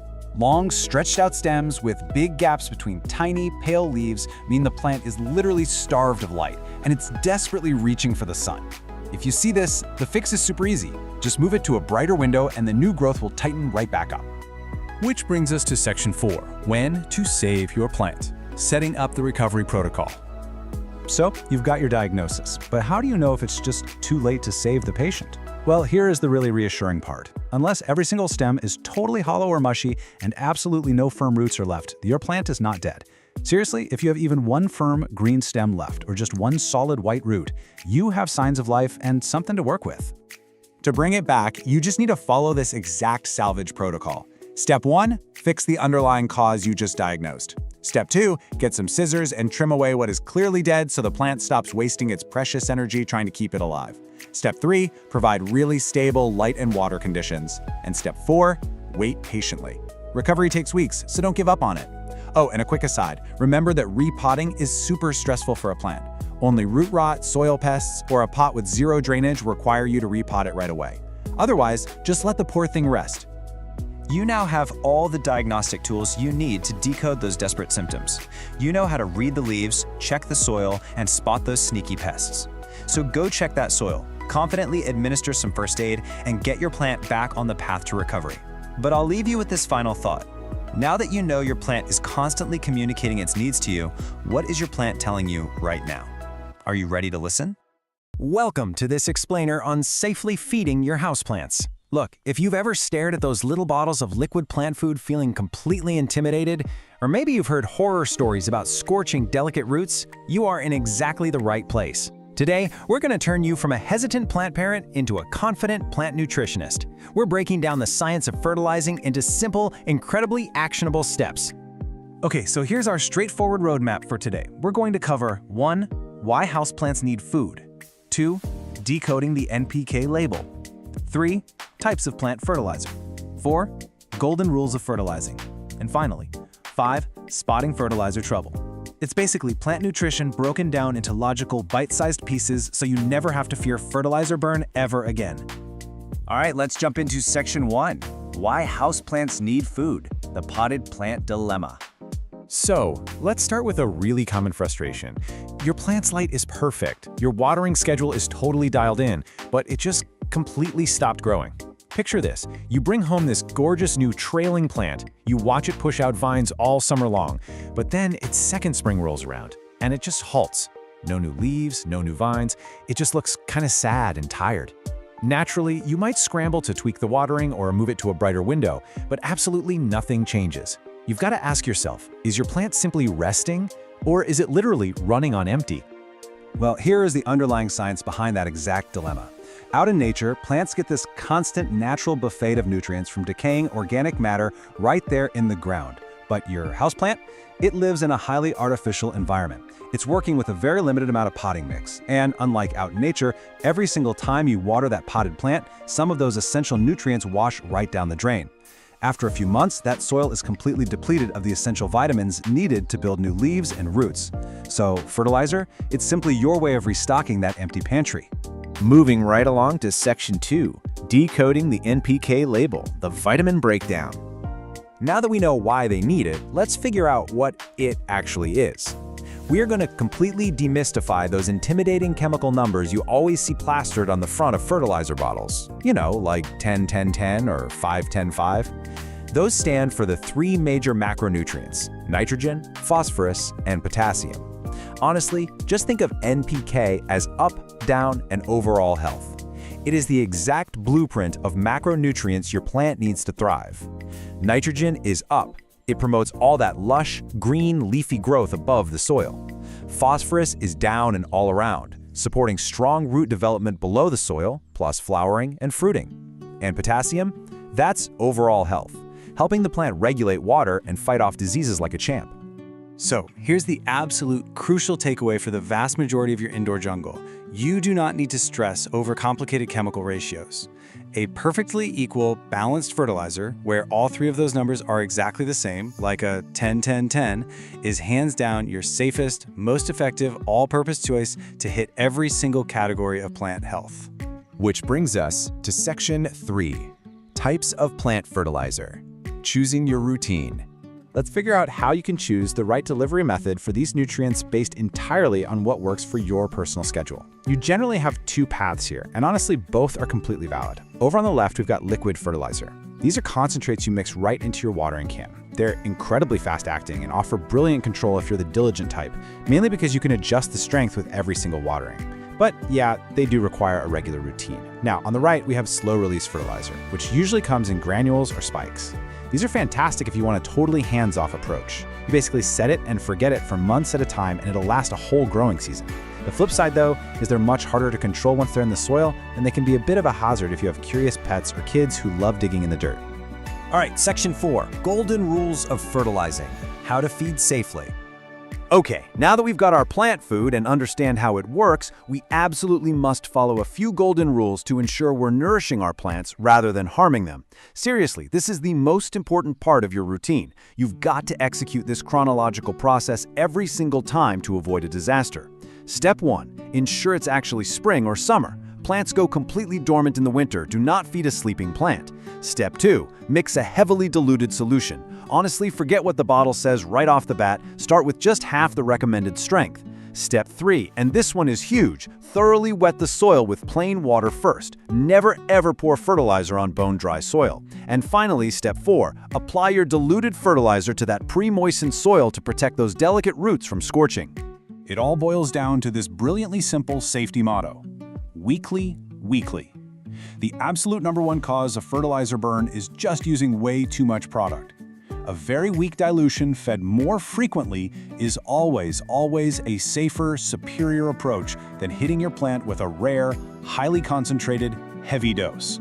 Just treat it like a gentle, ongoing vitamin supplement rather than slamming an intense energy drink. Let's move to our final section, Section 5, Spotting Fertilizer Trouble, Listening to Your Plant. Look, even with the absolute best intentions, things can sometimes go awry. So, let's learn how to decode the distress signals your plant might be sending you. Because your plant will absolutely tell you if it's getting too much food. If you notice a crusty white salt buildup sitting on the surface of your soil or around the rim of your terracotta pots, yeah, that is unabsorbed fertilizer. Even more alarmingly, if you see dark brown or black, crispy leaf edges, even when you know you're watering perfectly, you have likely overdone it and caused fertilizer burn. Other big red flags include sudden wilting or completely stunted growth. If you see any of this happening, stop feeding immediately and flush the soil with lots of plain water to wash all those excess salts away. I want to leave you with this absolutely vital thought for your plant care journey. Always ask yourself, does your plant actually need to be fed right now? Or is it simply winter and time for a well-deserved rest? Before you ever reach for that bottle of fertilizer, check the season, check the soil, and really listen to what your plant is telling you. Because if it's spring and it's primed to grow, you now have the exact knowledge to fuel it safely and beautifully. So, what's your plant trying to tell you today? Welcome to This Explainer. Today, we're diving into the ultimate guide for keeping the incredibly forgiving Dallas fern lush and thriving in your home. You know, if you've ever loved the look of a big, beautiful fern, but somehow always managed to, well, accidentally kill it, you are in the exact right place. We're going to break down absolutely everything you need to know, taking you from a hopeful beginner to a confident, absolute fern expert. So here's our game plan for today. First, we'll officially meet your forgiving fern and then figure out how to set up the perfect environment. Next, we'll master the holy trinity of watering, soil, and feeding. After that, we're getting our hands dirty with pruning and propagation, troubleshooting some common problems, and wrapping up with a few rapid-fire expert tips. Let's get right into it. Section 1. Meet your forgiving fern. Okay, so the Dallas fern actually has a pretty fascinating origin story. It was bred through tissue culture back in the early 1980s, right in Dallas, Texas. And the growers had one very specific mission. They wanted to create a plant that could survive those dry, poorly lit living rooms and office spaces that would literally destroy a diva-like classic Boston fern in a week. While the classic Boston fern practically demands a humid jungle to look good, the Dallas fern gives you those exact same beautiful arching green fronds on a tidier and way more forgiving plant. It's a total game changer. Moving right along to Section 2, the perfect environment. Now that we know just how resilient this plant was engineered to be, let's talk numbers. Specifically, 40 to 50%. This is your humidity sweet spot. While other ferns throw a complete tantrum if your air isn't practically dripping with moisture, the Dallas fern stays perfectly happy at standard 40 to 50% household humidity. Seriously, this is its absolute superpower. For most of us, it means you can grow a lush, beautiful fern without needing to buy extra gear, humidifiers, or those messy pebble trays. It thrives right in your ordinary living room air. And when it comes to lighting, the Dallas fern really prefers medium to bright and direct light. But, what does that actually mean in real life? Let's use the book test. If you can sit in a spot and comfortably read a physical book during the day without turning on a lamp, your fern is going to be content there too. It copes with dimmer rooms far better than most ferns, meaning a north-facing window or a spot a few feet back from an east-facing window is pretty much ideal. Just keep it out of the harsh, direct afternoon sun. That'll scorch its leaves into crispy toast and, well, nobody wants a toasted fern.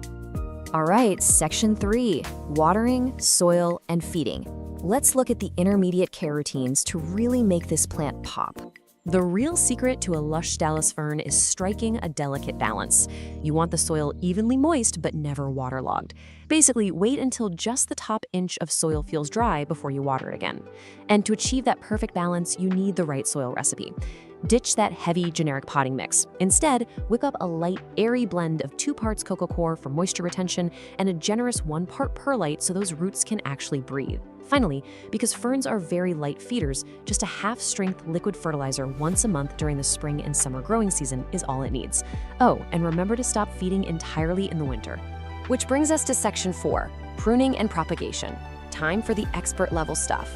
Quick aside before you start snipping away at your plant, please don't panic if you flip a leaf over and see neat little rows of brown dots. New plant parents almost always mistake these for some terrifying bug infestation, but they are completely natural. They're called sori, and they contain the fern's spores. Since ferns don't flower or produce seeds, this is literally how they reproduce in the wild. If the dots are in neat, symmetrical rows, just put the bug spray down and leave them be. It's actually a sign of a really happy, mature plant. Now, propagating your Dallas ferns requires root division, mainly because ferns don't grow from simple leaf cuttings like a lot of other houseplants. But honestly, it's incredibly satisfying and super simple. Just wait for spring when the plant is actively growing. First, slide it out of its pot and gently brush away the loose soil. Second, pull or cut the root clump into sections. Just make sure each new section has a good chunk of roots and several healthy fronds attached. Finally, pop them into some fresh, airy potting mix at the exact same depth they were growing before. Keep them a little humid for the first week, and boom, you instantly have brand new ferns to share. Section 5, pests and common problems. Because hey, even the toughest plants have bad days. So why is my fern drooping? This is absolutely the #1 question new fern owners ask. You walk into the room and your beautiful arching plant just looks sad and limp. Well, the answer completely depends on a very simple diagnostic test. What do you feel when you actually touch the soil? Think of it like a botanical whodunit. You can have 2 identical-looking drooping plants with 2 completely opposite problems. If the soil is dry below the surface, your plant is just incredibly thirsty. Give it a good drink and it'll perk right back up. But if your fern is wilting and the soil feels wet, heavy, and smells kind of sour, yeah, you have a major issue. That means you're accidentally drowning the roots, which leads to root rot. You've got to stop watering immediately, pull the plant out of the pot, trim away any black, mushy roots, and repot it in that airy perlite mix we talked about earlier. Aside from watering issues, the incredibly dense foliage of the Dallas fern does offer some pretty great hiding spots for pests. You'll want to inspect the deep center of the crown regularly. If you spot fine webbing and dull leaves, you're likely dealing with spider mites. Just rinse them off and hit them with a little neem oil. On the other hand, white cottony tufts? That means mealybugs, which you can easily dab away with a Q-tip and some rubbing alcohol. And lastly, if you see tiny flies buzzing near the dirt, you've got fungus gnats. Just let that top layer of soil dry out a little bit more between waterings. The golden rule here is to treat pests gently, because ferns are highly sensitive to harsh chemical bug sprays. All right, Section 6, Expert Tips for Success. Let's finish strong. To wrap this explainer up, I want to hit you with a few rapid-fire pro tips. Remember, while this plant forgives low light and lower humidity, it still has its limits. A constant blast from a hot, dry heating vent in the winter will turn those gorgeous fronds into a crispy mess, for sure. Keep it away from drafts. Next, give the pot a quarter turn every week so it grows evenly on all sides. Also, if your tap water is hard, try switching to filtered water to prevent mineral buildup. That's usually what causes those annoying brown tips. And finally, when you do get a dead or yellow frond, don't just snip off the tip and leave an awkward stub. Reach deep in there and trim it right at the absolute base of the soil line. It keeps the crown tidy and makes room for fresh new growth.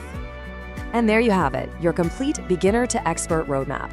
You know how to give it the right light, mix the perfect soil, water it like a seasoned pro, and handle literally any curveball it throws your way.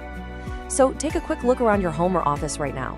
With the tough, forgiving Dallas fern completely demystified, what space in your home is waiting for a lush green addition? Go find that perfect spot and enjoy your beautiful new plant. Thanks for joining me on this explainer, and happy growing! Welcome to this explainer. Look, summer is literally built for getting out of the house, going on adventures, and just exploring. It is definitely not for stressing over your greenery back home. So today, we're gonna look at how you can fully enjoy your summer travel without feeling even a single ounce of plant parent guilt. We've all been there, right? You're booking this fantastic summer getaway, but there's that nagging anxiety creeping in at the back of your mind. Can you really leave your houseplants completely alone for up to 3 weeks? Or are you just doomed to return from your vacation, unlock the front door, and walk into a sad graveyard of wilted, crispy leaves? Well, I've got some fantastic news for you. The answer is a massive, resounding yes. You absolutely do not need to hire an expensive plant sitter, and you definitely don't need to bother your neighbors to come over with a watering can. You just need the right plants. So today we're going to walk through a specific crew of 7 truly indestructible companions that genuinely do not care whether you're home or not. Section 1. The ultimate water hoarders. Plants that pack their own hydration. Okay, before we meet the specific plants, it really helps to understand how they pull this off. It's all about their survival mechanics. See, some plants have these built-in underground water tanks called rhizomes. A rhizome is a thick, often kind of potato-like underground stem, and it hoards water and nutrients specifically to help the plant survive extended dry spells out in nature. First up is the ZZ plant, and it uses those exact rhizomes to easily go 2, even 3 weeks without a single drop of water. Because it stores its moisture underground like that, it is highly drought-proof. In fact, giving it too much water is really the only way you're going to harm this thing. Add in the fact that it has these gorgeous, glossy leaves and is incredibly tolerant of low light conditions, you've got yourself the absolute perfect travel companion. Next up is the snake plant, which is basically the ultimate set-and-forget sidekick. Now, instead of underground rhizomes, it uses its thick, waxy leaves to hold on to its water supply. Just like the ZZ plant, it easily goes 2 to 3 weeks without a drink. And it's amazingly versatile. It tolerates almost any lighting condition you have in your home, from a dim hallway all the way to bright, indirect sun. Just water it deeply right before you go, and it'll barely even notice you're gone. Now, some plants take this water hoarding to a whole new level by actually preferring to dry out. Enter the succulent. This is a plant with thick, fleshy leaves or stems that are uniquely adapted to hoard water in arid, desert-like conditions. Honestly, they consider your neglect a favor. Aloe vera falls right into this succulent category. It hoards water right in its plump leaves, meaning a 2 to 3 week vacation without water is entirely comfortable for an established plant. It actively prefers to dry out between waterings. The one trick for travelers, though, because it normally loves a really bright spot, you'll want to pull it back slightly from scorching hot window glass before you leave. That just helps avoid any summer sunburn while you're away. And this next one brilliantly shows off nature's clever design. Looking at the ponytail palm, you might think it requires typical fussy palm care. But despite its name, it's actually a succulent. If you notice its bulbous base, that essentially serves as a built-in water tank for your busy travel calendar. It enjoys bright light and minimal fuss, making it a highly sculptural, nearly indestructible plant. Section 2. The flexible, forgiving survivors. Plants that bounce back from neglect. First among these flexible survivors is the famously easygoing pothos. I love this one because it's so communicative.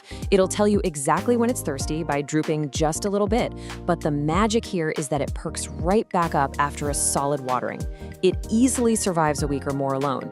Oh, and here's a pro tip. A trailing vine placed in a high spot, totally out of direct sun, actually dries out much more slowly. Then we have the cast iron plant. Look, if you have a dim hallway you are constantly forgetting about, this plant is absolutely your hero. It truly earns its name by being incredibly tough and resilient. It just shrugs off temperature swings, low light, and irregular watering with total ease. And because it's such a slow grower, it asks for very little, meaning a week or two away is no problem at all. The spider plant rounds out our resilient crew. It utilizes these fleshy roots to store water and will impressively bounce right back even if it gets completely dried out while you're off exploring. It adapts to a super wide range of light, which makes it one of the most resilient hanging plants around. Plus, as a fantastic little bonus, it's totally non-toxic and acts as a natural air purifier for your home. Okay, before we get into how to prep these guys for your vacation, it's absolutely vital to know where to actually put them. Notice how our bright light seekers, like the aloe vera and ponytail plant, crave the sun. On the flip side, our flexible survivors, along with the ZZ and snake plant, are low light lovers. They're perfectly happy hanging out in dimmer spaces. Matching the plant to the right light is really the true foundation of low maintenance care. Section 3. Essential pre-trip prep, your departure playbook. Executing this simple 4-step playbook is the absolute secret to coming home to lush, thriving greenery. Step 1, water deeply right before departure. But remember, don't drown those succulents. Step 2, move your plants out of direct sun and into bright, indirect light to prevent them from drying out too fast. Step 3, group your plants together. This creates a really neat little humid microclimate where they actually share moisture. And step 4, skip the fertilizer in the days before you go. You definitely don't want to encourage thirsty new growth while you're away. But hey, what if your summer getaway stretches way beyond just a couple of weeks? No worries. If you're going on an extended trip, adding a simple wick system or transferring your thirstier plants into a self-watering pot can buy your greenery those crucial extra days of hydration until you get back. Section 4, redefining plant care. It's about the right match, not the greenest thumb. So I want to leave you with a thought today. Are you truly a bad plant parent, or do you just need lower maintenance plants? Seriously, it's time to stop feeling guilty about your travel schedule. Choose a resilient crew of greenery that matches your on-the-go lifestyle, follow our simple prep steps, and go enjoy your summer. It really makes you wonder though, what other areas of your home are just waiting for a low-maintenance makeover? Let's jump right into this explainer. If you've ever wanted to bring a vibrant, living, breathing piece of the forest indoors without having to run the vacuum literally every single day to clean up dead leaves, well, you are exactly in the right place. Today, we're breaking down a complete beginner to expert care guide for the absolutely stunning Asian sword fern. Here's our blueprint for today. First, we'll officially meet the Asian sword fern. 2, we'll cover light, temperature, and humidity. 3, hydration and soil mastery. 4, feeding, pruning, and propagation. And finally, number 5, troubleshooting pests and problems. All right, let's get started. Section 1, meet the Asian sword fern. Scientifically known as Nephrolepis brownie, you'll also see this beauty sold under its popular trade name, the Kimberly Queen fern. It's a robust, gorgeous evergreen native to the warm regions of Asia and Australia, prized not just for its stunning structure, but also because it is a powerhouse when it comes to purifying the air. Honestly, this plant is like a massive upgrade to the classic Boston fern. You know how Boston ferns just kind of sprawl out everywhere and drop tiny leaflets the exact second they feel even a little bit dry? Yeah, it's a mess. But the Asian sword fern, it boasts these upright, narrow, sword-shaped fronds that actually stay put. It completely ditches the dramatic shedding, plus it's totally non-toxic, so it's perfectly safe if you have cats or dogs roaming around. Moving on to Section 2, light, temperature, and humidity. To get this plant truly thriving, our strategy is actually pretty simple. We're going to translate its native forest floor environment straight into your living room. When it comes to lighting, I want you to think about the dappled sunlight filtering through a thick forest canopy. That gentle, filtered glow is exactly what your fern wants. Bright, indirect light is the goal here. Setting it near an east-facing window for some soft morning sun is pretty much ideal, or you can pull it back a few feet from a brighter south or west-facing window. Whatever you do, keep it out of harsh, direct afternoon sun. That'll scorch those delicate fronds in no time, turning them a bleached yellow or crispy brown. Oh, and pro tip, rotate the pot a quarter turn every couple of weeks so it grows nice and even, rather than leaning toward the light. For temperature, consistency is your best friend.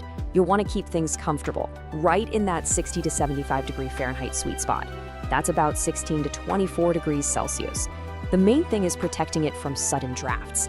Keep it away from drafty winter windows, frequently open doors, and absolutely do not put it in the direct line of an AC or heating vent.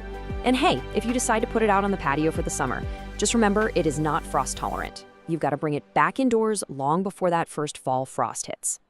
Now here is a crucial number you absolutely have to remember: 50%. Just like most ferns, this guy is a total humidity junkie. It needs a bare minimum of 50% humidity to thrive and to keep those gorgeous fronds from getting brown, crispy edges. The problem is, in most homes, especially in the dead of winter with the heater blasting, our indoor air is just way too dry. But don't worry, if your house is dry, it's super easy to fake that damp forest vibe. You can mist the fronds with room temperature water a few times a week, set the pot on a tray filled with pebbles and water, or group it together with your other plants to create a little shared microclimate. Honestly, running a small humidifier nearby is a total game changer. Yes, your plant might end up with a more demanding daily skincare routine than you do, but the lush results are 100% worth it. Oh, and if you have a bright bathroom, that is a naturally perfect spot. Section 3. Hydration and Soil Mastery. This is where we learn how to build a rock-solid, resilient root system through proper watering and soil composition. Let's talk about the top-inch rule. Consistent moisture is the name of the game here. You basically want to water thoroughly whenever the top inch of the soil feels dry to the touch. The soil should feel like a wrung-out sponge, evenly moist but never, ever soggy. It's a bit of a balancing act, right? If you overwater and let it sit in a puddle, you're going to suffocate it with root rot. But underwatering, that leads to wilting and a ton of dropped leaflets. Make sure you use room temperature water too, so you don't shock the roots.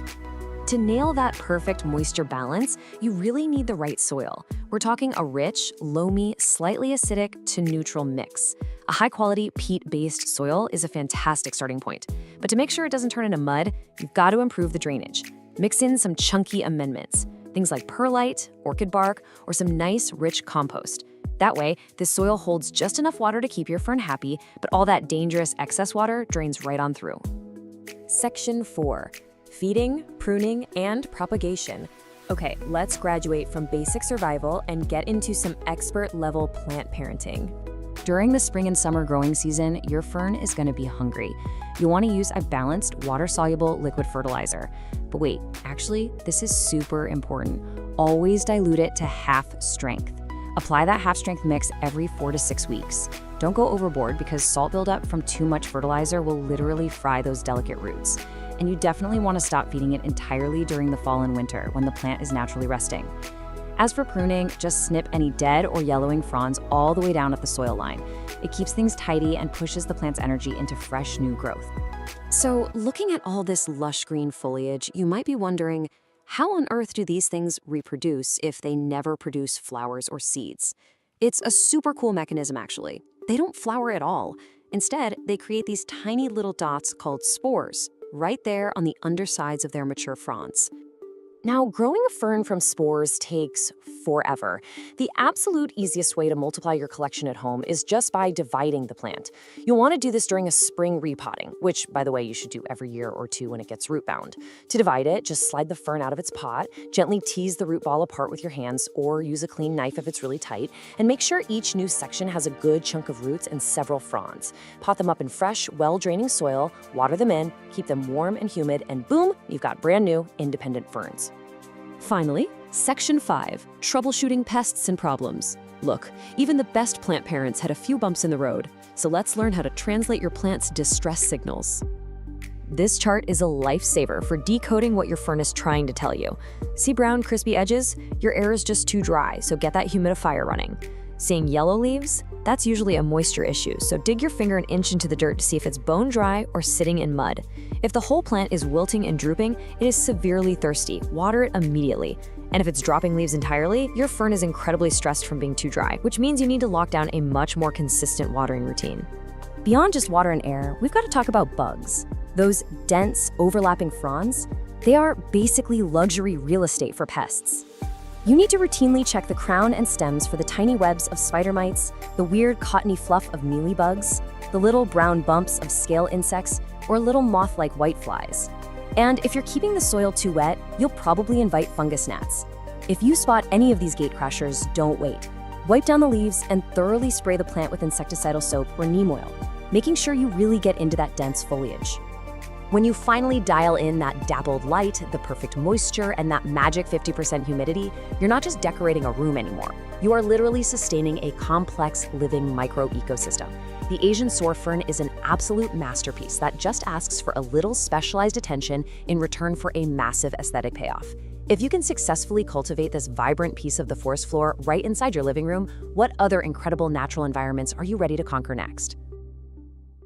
Welcome to This Explainer. Today, we're unlocking one of the most rewarding and completely budget-friendly secrets in the whole plant world. We're going to give you the ultimate guide to multiplying your indoor jungle, right from your kitchen windowsill, for absolutely free. If you've ever looked at a beloved plant and thought, man, I wish I had 5 of these, well, you are in exactly the right place.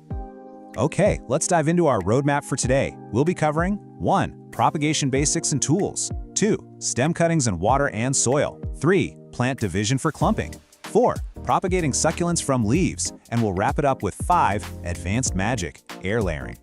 Starting with Section 1, Propagation Basics and Tools. Let's get our gear ready. Before you even think about snipping your favorite plant, let's get our toolkit sorted out. And the great news is, you don't need a fancy laboratory for this. Just grab your sharpest scissors, pruning shears, or even a craft knife. Now, listen closely, because this is a big one. You've got to sterilize your tool with rubbing alcohol before making any cuts. It is absolutely non-negotiable if you want to avoid spreading disease between your plants. You'll also need some vessels, like glass jars for water propagation or small nursery pots with drainage for soil, along with your growing medium and some optional rooting hormone powder or gel to give those new cuttings a nice little jump start. Now, this brings us to the absolute golden rule of propagation. We need to talk about the node. A node is basically a small bump or ring on a plant's stem. Why do we care so much about this? Because this is literally the command center where leaves, branches, and most importantly, roots grow from. If you take a cutting without this little bump included, that stem is just going to sit in a jar of water forever and never ever grow roots. So always find the node. Moving right along to Section 2, Stem cuttings in water and soil. Let's kick things off with water propagation. This method is incredibly popular because, honestly, it's totally mesmerizing. This technique is your go-to for fast-growing vining plants. We're talking your pothos, philodendrons, monsteras, hoyas, and wandering dudes. The best part? You get a front-row seat to watch the roots develop day by day right through the glass. It's like a tiny, daily science fair project on your shelf. The process itself is a breeze. Step 1, cut a healthy stem, making sure you leave a leaf or two and, of course, that all-important node we just talked about. Step 2 is super important. Strip off any lower leaves. If those sit below the waterline, they'll just rot and gross up your fresh water. Step 3, pop the cutting in the water, making sure the node is completely submerged. And finally, stick it in bright, indirect light, and remember to swap out that water every few days to keep things fresh and oxygenated. But hey, water isn't the magic bullet for everything. While your vining plants love a good soak, plants that rot easily, like snake plants, ZZ plants, begonias, and rubber plants, really need to go straight into soil. Bypassing the water actually gives them stronger, more robust roots right out of the gate, so they don't have to suffer through the shock of transitioning from a water environment to a dirt environment later on. So how do we pull off soil propagation? Take your healthy stem or leaf cutting, and here's where that optional rooting hormone comes into play for step 2. Dipping the cut end into that powder gives your plant a massive biological boost. Once it's dusted, plant it about an inch deep into moist, well-draining soil. The real trick here for step 4 is balance. You want to keep that soil lightly moist, definitely not soggy, and let it chill in a warm, bright spot while those roots go to work underground. All right, Section 3, Plant Division for Clumping. Let's look at probably the most straightforward method of all. If the idea of cutting your plants makes you a little nervous, you're going to absolutely love plant division. This isn't really a science experiment. It's basically just splitting one massive clumping plant into several smaller, ready-made plants. This is perfect for things that naturally grow in dense clusters right from the base. Think calatheas, ferns, peace lilies, or popping those little pups off spider plants. This one is super tactile. First, just gently wiggle the entire mother plant out of its pot. It might look like a totally tangled mess, but don't panic. For step 2, get your hands in there and physically massage the root ball to loosen the dirt. As you do, you'll start to feel where the plant naturally wants to separate into sections. Step 3, safely pull those natural clumps apart. You can use your hands or a clean, sterilized knife if they are being really stubborn. Just make sure each new clump takes a healthy chunk of roots with it. Finally, pot each new division in its own container with fresh soil, and boom, you instantly have brand new, fully formed plants. Now for Section 4, Propagating Succulents from Leaves. Let's explore some truly magical regeneration powers. Succulents are basically the ultimate survivalists of the plant world. If you've got fleshy ones like Echeveria, sedum, or jade plants, you don't even need a whole stem. You can literally grow a perfect tiny new plant from just a single naturally fallen leaf. It is wild. Now this takes a little patience, but it's so fun to watch. First, if a leaf hasn't fallen on its own, gently twist a healthy one right off the main stem. Step 2 is critical. Leave that leaf alone in a shady spot for 2 to 3 days so the torn end can dry out and form a protective callus. Now look closely at Step 4. After you lay that callus leaf flat on top of dry, succulent soil, you absolutely do not water it. Seriously, don't do it. Watering it now will just make it rot. Just give it bright, indirect light and wait. In a few weeks, tiny pink roots in a baby plant will magically pop out from the end of the leaf looking for moisture. Okay, but what do you do when your indoor tree has gotten way too tall, lost all its lower leaves, and it's just looking, well, awkwardly leggy in the corner of your living room? Standard stem cuttings just aren't going to cut it here. That brings us to Section 5, Advanced Magic, Air Layering. Air layering sounds a little intimidating, I know, but it is brilliant. This method is specifically designed for woody or thick-stemmed plants like your fiddle leaf figs, rubber plants, and those giant, heavy monsteras. It actually lets you create a brand new root system for the top part of the plant before you ever chop it down. Let's walk through how to pull off this clever trick. First, pick the spot on that tall stem where you want your new plant's base to be. Make a careful, upward slanting cut about 1/3 of the way through the stem. Step 2. Take a handful of moist sphagnum moss and wrap it completely around that wound. Then, wrap the moss tightly in plastic wrap and secure it. You are essentially tricking the plant into growing a whole new root system inside that plastic-wrapped moss ball, all while it is still perfectly attached to and supported by the mother plant. After a few months, when you see roots filling up the plastic, you just execute Step 5. Chop the stem off right below your new root ball and pot up your awesome new, shorter plant. Propagation truly is the magic of turning one plant into 2, 3, or even 10. It completely shifts how you see your collection, turning you from a consumer into a creator. So grab those sterilized scissors and ask yourself, which beautiful plant are you going to multiply for free today? And once you master this, you've really got to wonder what other incredible survival secrets are just sitting there, hidden right inside your plant's DNA. Welcome to This Explainer. Today we're tackling a plant that is equally famous for its absolute beauty and, let's be honest, its notorious fragility. We're going to completely demystify the burro's tail succulent. Whether you're carefully bringing home your very first tiny plant or you're trying to perfect the massive cascade of an older one, consider this your ultimate beginner to expert guide. Picture this. You just spot your plant, you're driving it home, you gently bump the pot, and suddenly you're panicking because half of those beautiful plump leaves just tumbled right onto the floor. Listen, you're not alone. It's the #1 source of frustration for new owners. It honestly makes you feel like you're failing before you've even started. But hey, take a deep breath. Seriously, don't panic. This extreme fragility is actually a natural survival mechanism. Out in the wild, rocky hillsides of southern Mexico, the plant literally relies on those leaves dropping easily. Why?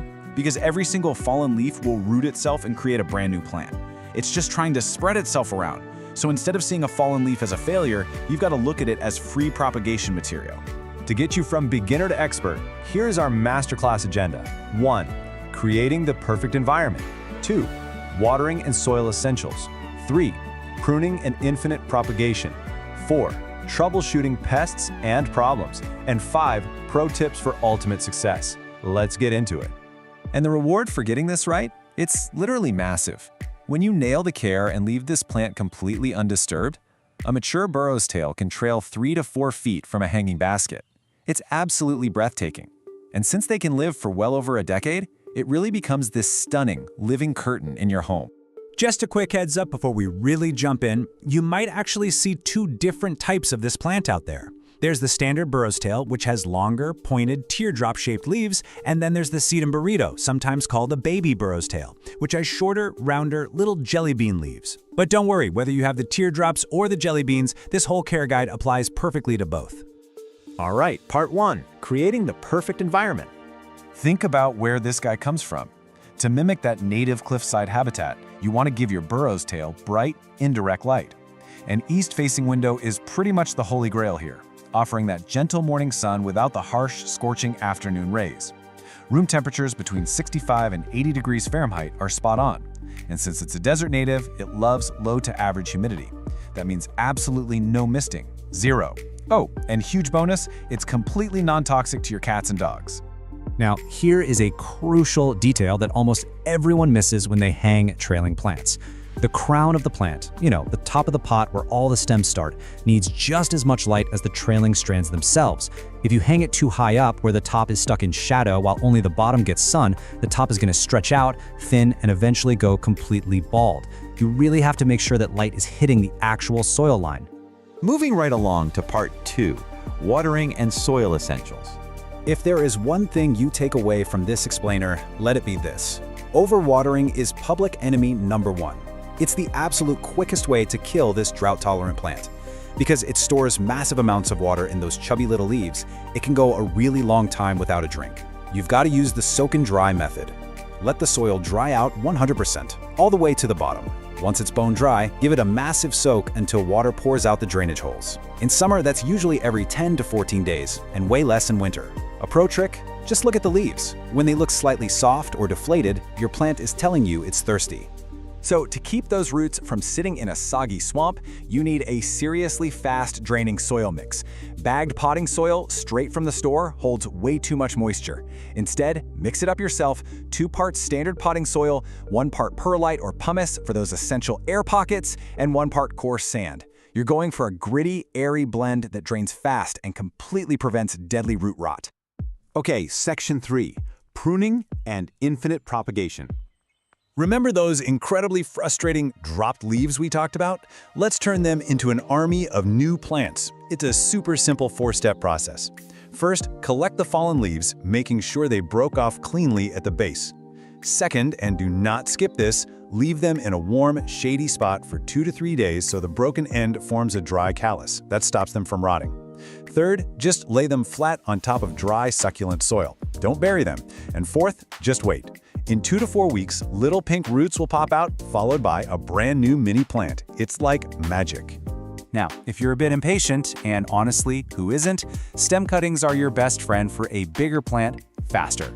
Snip off a 3 to 5 inch stem, gently strip the leaves off the bottom couple of inches. Save those leaves for leaf propagation, obviously.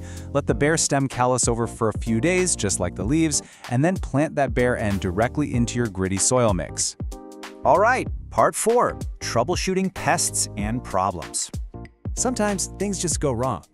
If your plant is looking a little sad, you can use a visual symptom checker to figure out your watering issues. Root rot is an absolute emergency. The stems near the soil turn soft, dark, and mushy, and the leaves go translucent yellow and drop easily. You have to cut away the rot immediately. But if the leaves are just deflated and wrinkled and the soil is totally bone dry, good news, it's just underwatered. A good long soak will fix it right up. Now those thick waxy leaves actually do a pretty great job deterring most bugs naturally. But you still need to be vigilant. Check the tight little spaces where the leaves meet the stems for mealybugs. They look like tiny white cotton clusters. Keep an eye out for aphids on the soft new growth and scale insects, which look like weird little brown bumps. Spot any? Gently dab them with a cotton swab dipped in rubbing alcohol or use a mild insecticidal soap. Just, be incredibly gentle so you don't accidentally knock half the leaves off while you're cleaning it. And finally, part 5, pro tips for ultimate success. Have you ever noticed that powdery, kind of pale blue-white dust on your plant's leaves? That is called farina. It's basically a natural, waxy sunscreen that protects the plant from burning and locks moisture inside the leaf.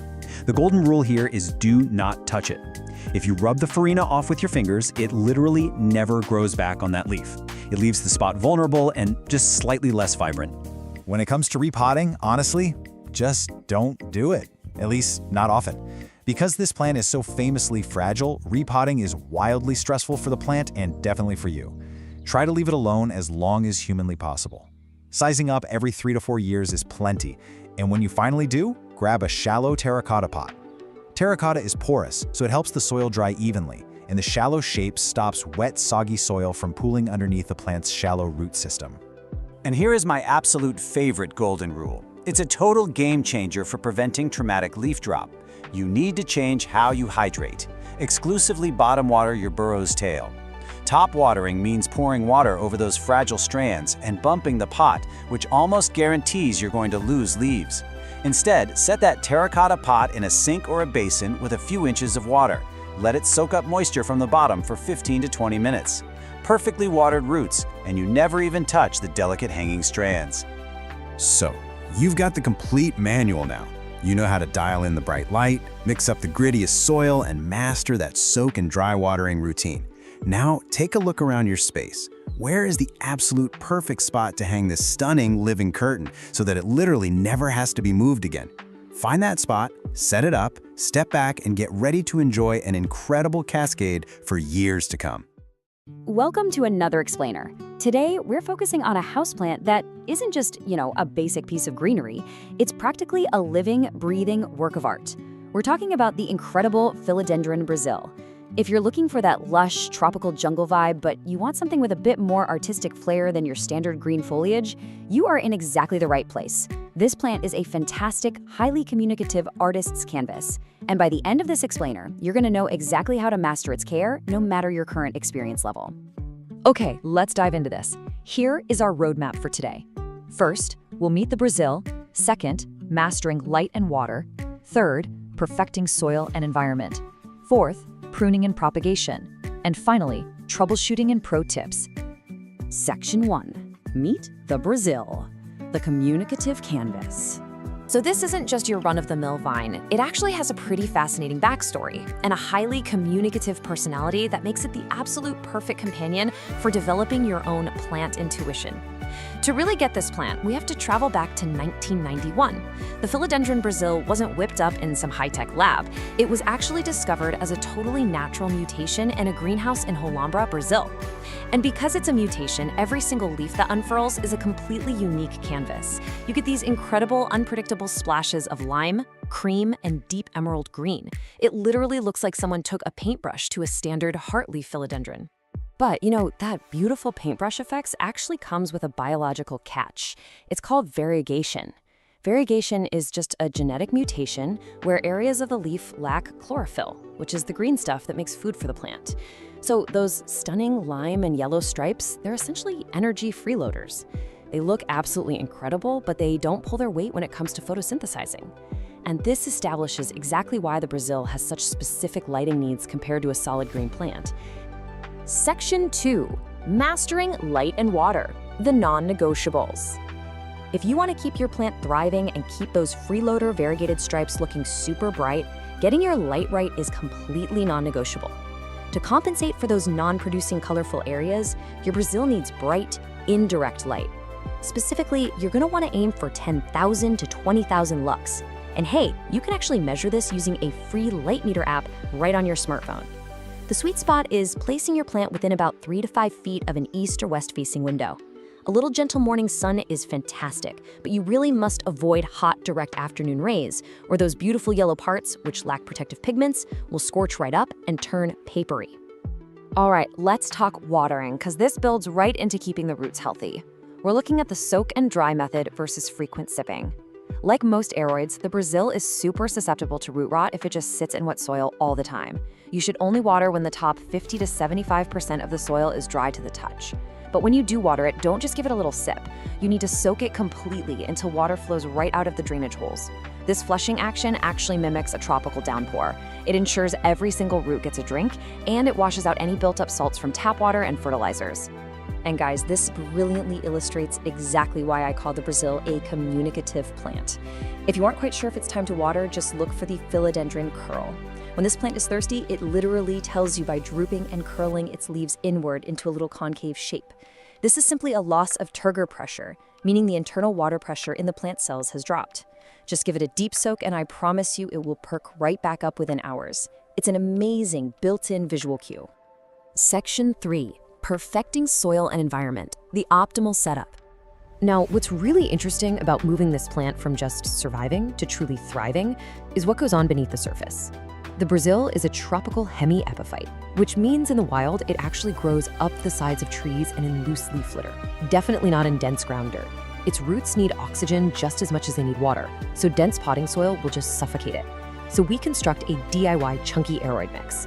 You want 40% potting soil for baseline moisture, 30% orchid bark to create these nice large air pockets, 20% perlite for aeration, and 10% worm castings for super gentle feed. This precise, fast-draining recipe practically eliminates the risk of root rot by delivering crucial oxygen right to the root system. With great soil comes great growth, and let me tell you, the Brazil is a really vigorous grower. It's capable of shooting out 2 to 3 feet of new vines per year. To fuel all that action, utilize what we call the weekly feeding method. Instead of hitting the plant with a massive, heavy dose of fertilizer once a month, you just mix a balanced liquid fertilizer at 1/4 strength and use it every single time you water during the active growing seasons of spring and summer. It gives the plant this steady, consistent stream of nutrients without any risk of chemical burn. As it grows, you actually get a choice to make about its form. See, in the wild, this plant climbs trees. When we keep it in a hanging basket at home and just let the vines dangle, the plant stays in its juvenile form, giving you those smaller 3 to 4 inch heart-shaped leaves. But if you provide it with vertical support, like a moss pole, it undergoes a total metamorphosis. The stems get woody and the leaves can mature to a massive 12 inches wide. So it's entirely up to your personal aesthetic preference. Section 4, Pruning and Propagation, Expert Level. So, are you ready to graduate to expert status? Before we start multiplying your collection, we absolutely have to address an alarming question that plagues so many owners. Why is my beautifully variegated plant suddenly pushing out completely solid dark green leaves? Well, the answer is reversion. Remember how we said the plant is constantly trying to fix its mutation to be more efficient? If your Brazil isn't getting enough light, it honestly kind of panics and produces solid green leaves to maximize photosynthesis. So the absolute strict rule here is this: if you see solid green vines, your plant is screaming for more light. You must immediately prune that solid green vine all the way back to the last variegated leaf and then move the pot to a brighter location. If you don't do this, that really vigorous green growth will just take over and outcompete the variegated parts permanently. But hey, when you do prune, definitely do not throw those cuttings away. The Brazil is ridiculously easy to clone through water propagation. First, just find a vine with a little brown bump on it. That's an aerial root node. Cut a segment, leaving just 1 leaf and 1 node. Then submerge only the node in a glass of water, making sure to keep the leaf dry so it doesn't rot. In about 10 to 14 days, roots are going to appear. Once they're a couple of inches long, you can plant them right back into the top of the mother pot to make the whole thing incredibly full and bushy. Now, if cutting your plant makes you a little nervous, try the expert level bobby pin method. You literally don't even need scissors. Just loop a really long vine back up to the top of the soil. Find a node and use a standard bobby pin or a paper clip to pin it firmly against the moist dirt. It will root directly into the pot while it's still safely attached to the mother plant. Once it's rooted in there, you can snip the connecting vine or just leave it for a beautifully dense, layered look. Section 5. Troubleshooting and pro tips. Look, even the best plant parents run into a few bugs eventually, or want the inside scoop on styling. If you see bugs, please don't panic. Here are the 3 usual suspects and your exact actionable fixes. Fungus gnats, they absolutely love wet soil. Dry out your potting mix and treat it with mosquito bits. What about little white cottony fluff in the leaf crevices?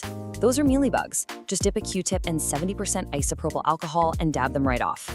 And finally, thrips. These are tiny yellow or black slivers that cause silver damage patches. They're pretty much the worst enemy. Quarantine the plant immediately and treat thoroughly with a spinosad spray. Want a genius hack to avoid stuff like fungus gnats entirely by never overwatering again? Enter the chopstick check. It's so simple. Just insert a raw wooden takeout chopstick deep into the soil and leave it there for about 10 minutes. Pull it out. If the wood is dark and damp, do not water. It takes the guesswork completely out of the equation, and bonus, you don't even get your fingers muddy. Okay, a super quick botanical pro tip for you. People mix up the Brazil and the standard pothos all the time. The absolute easiest way to tell them apart is to look for a cataphyll. A cataphyll is just the protective botanical sheath that surrounds a brand new leaf. As the philodendron leaf unfurls, this little sheath dries up and falls off. A pothos simply doesn't have these. Their leaves unfurl directly from the vine itself. And speaking of the pothos, here is a massive styling secret to make your plant room really pop. Try placing your philodendron Brazil right next to a neon pothos. The electric, solid yellow of the neon pothos perfectly highlights and draws the eye right to that irregular painted lime stripe running down the center of your Brazil's leaves. It creates an incredibly striking, high-contrast visual display. So, we've covered the lighting rules, the chunky soil mechanics, the watering cues, and all the pruning secrets. The philodendron Brazil is such a cool plant. It literally talks to you, it forgives your mistakes, and it rewards your good habits with these stunning strokes of vibrant color. So my final question for you is, what will your artist canvas look like once you apply these techniques and truly master its care? Cultivate your plant intuition, give it a try, and watch your indoor jungle absolutely transform. Thanks for joining us on This Explainer, and happy growing. Welcome to This Explainer. Today, we're jumping right into a true masterclass dedicated to a plant that flat out refuses to be ignored, the neon pothos. If you've ever felt like your space was just kind of missing a certain vibrancy, well, this is the plant that acts as a bright, virtually unkillable burst of energy for absolutely any room.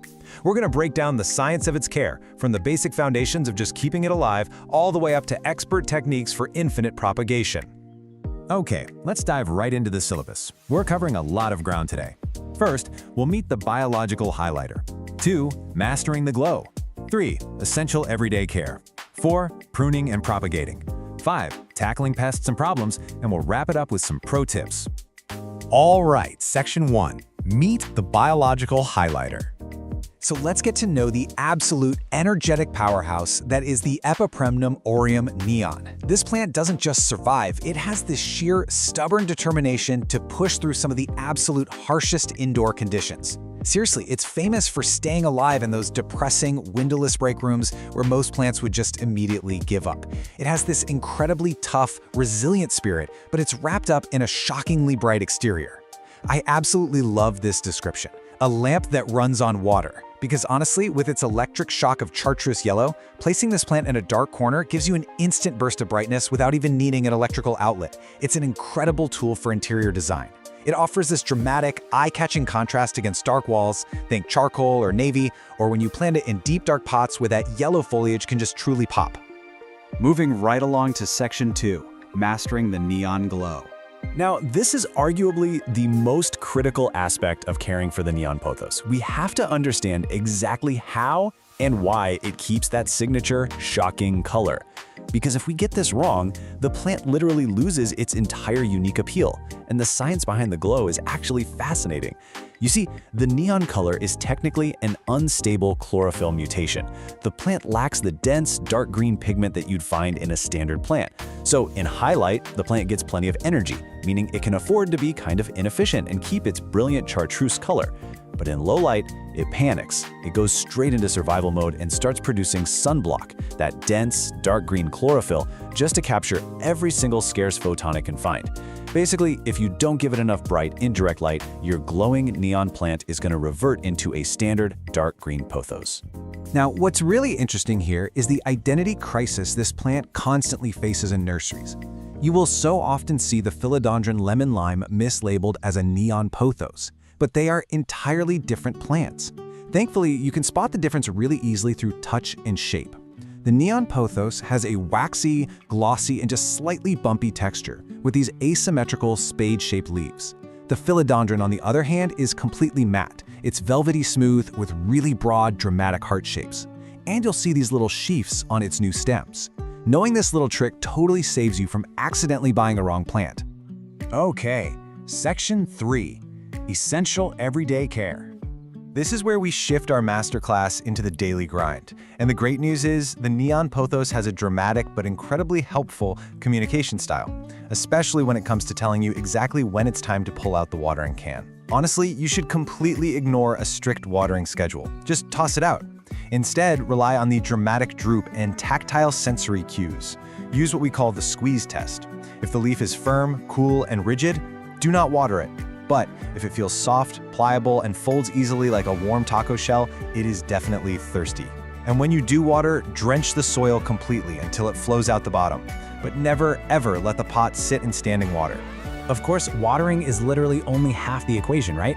Drainage is the other. Neon pothos roots need oxygen just as much as they need moisture. So to prevent suffocation and root rot, you absolutely need a chunky texture in your soil. A perfect DIY mix for this is 60% high-quality potting soil, 30% perlite or pumice for that vital aeration, and 10% orchid bark to kind of simulate the natural forest floor. And a quick but super important warning, never use heavy outdoor garden or topsoil indoors. It will instantly suffocate your plant, no exceptions. Let's talk climate and fuel. Hailing all the way from French Polynesia, this plant loves it warm. We're talking ideally between 70 and 90 degrees Fahrenheit. The ultimate danger zone for it is a cold draft dropping below 55 degrees. That will cause irreversible black spots in the leaves, which we definitely don't want. While it strongly prefers 50 to 70% humidity if you want those massive leaves, it easily tolerates dry indoor air at around 30%. As for fuel, you'll want to use a nitrogen-focused fertilizer in the spring and summer to really support those stunning yellow leaves. Remember, this plant isn't going to bloom indoors, so all its energy is going straight to the foliage. And whatever you do, always remember to stop feeding it in the winter so you avoid burning the roots. Next up, Section 4, Pruning and Infinite Propagation. This is where you graduate to the next stage of plant parenthood. We're going to look at how to tame a wild, sprawling vine, and even more excitingly, how to create endless clones. 10+ feet. That is the massive, fast-growing potential of these vines, especially when you give them a moss pole to climb. The act of climbing actually triggers hormones that make the leaves grow exponentially larger.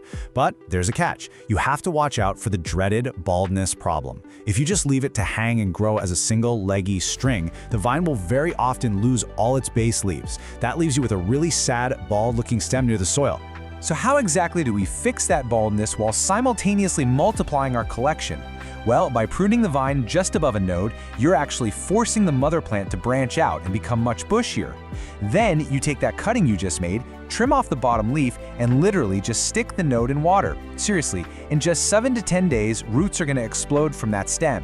It's an almost foolproof cloning method that lets you create 10 lush plants out of just one single vine. All right, Section 5. Troubleshooting pests and problems. Look, even the toughest plants face challenges, right? And the bright, electric leaves of the neon pothos unfortunately act as a bit of a beacon for certain unwanted guests. But don't worry, we're your definitive plant coach here to help diagnose and treat these issues. Let's break down the sap-sucking enemies drawn to your plant. First, if you see white, fluffy cotton spots tucked right where the leaf meets the stem, you've got mealybugs. Treat those with a strong shower blast or insecticidal soap. Scale, on the other hand, looks like hard brown bumps on the stems. For those, granular systemic insecticides mixed right into the soil are your best bet. Finally, spider mites. They leave this really fine webbing and tiny specks on the undersides of leaves, especially when the air is dry. A routine spray of neem oil every 5 to 7 days will clear them right out. Beyond the creepy crawlies, the leaves themselves are actually communicating with you when your care routine is a bit off.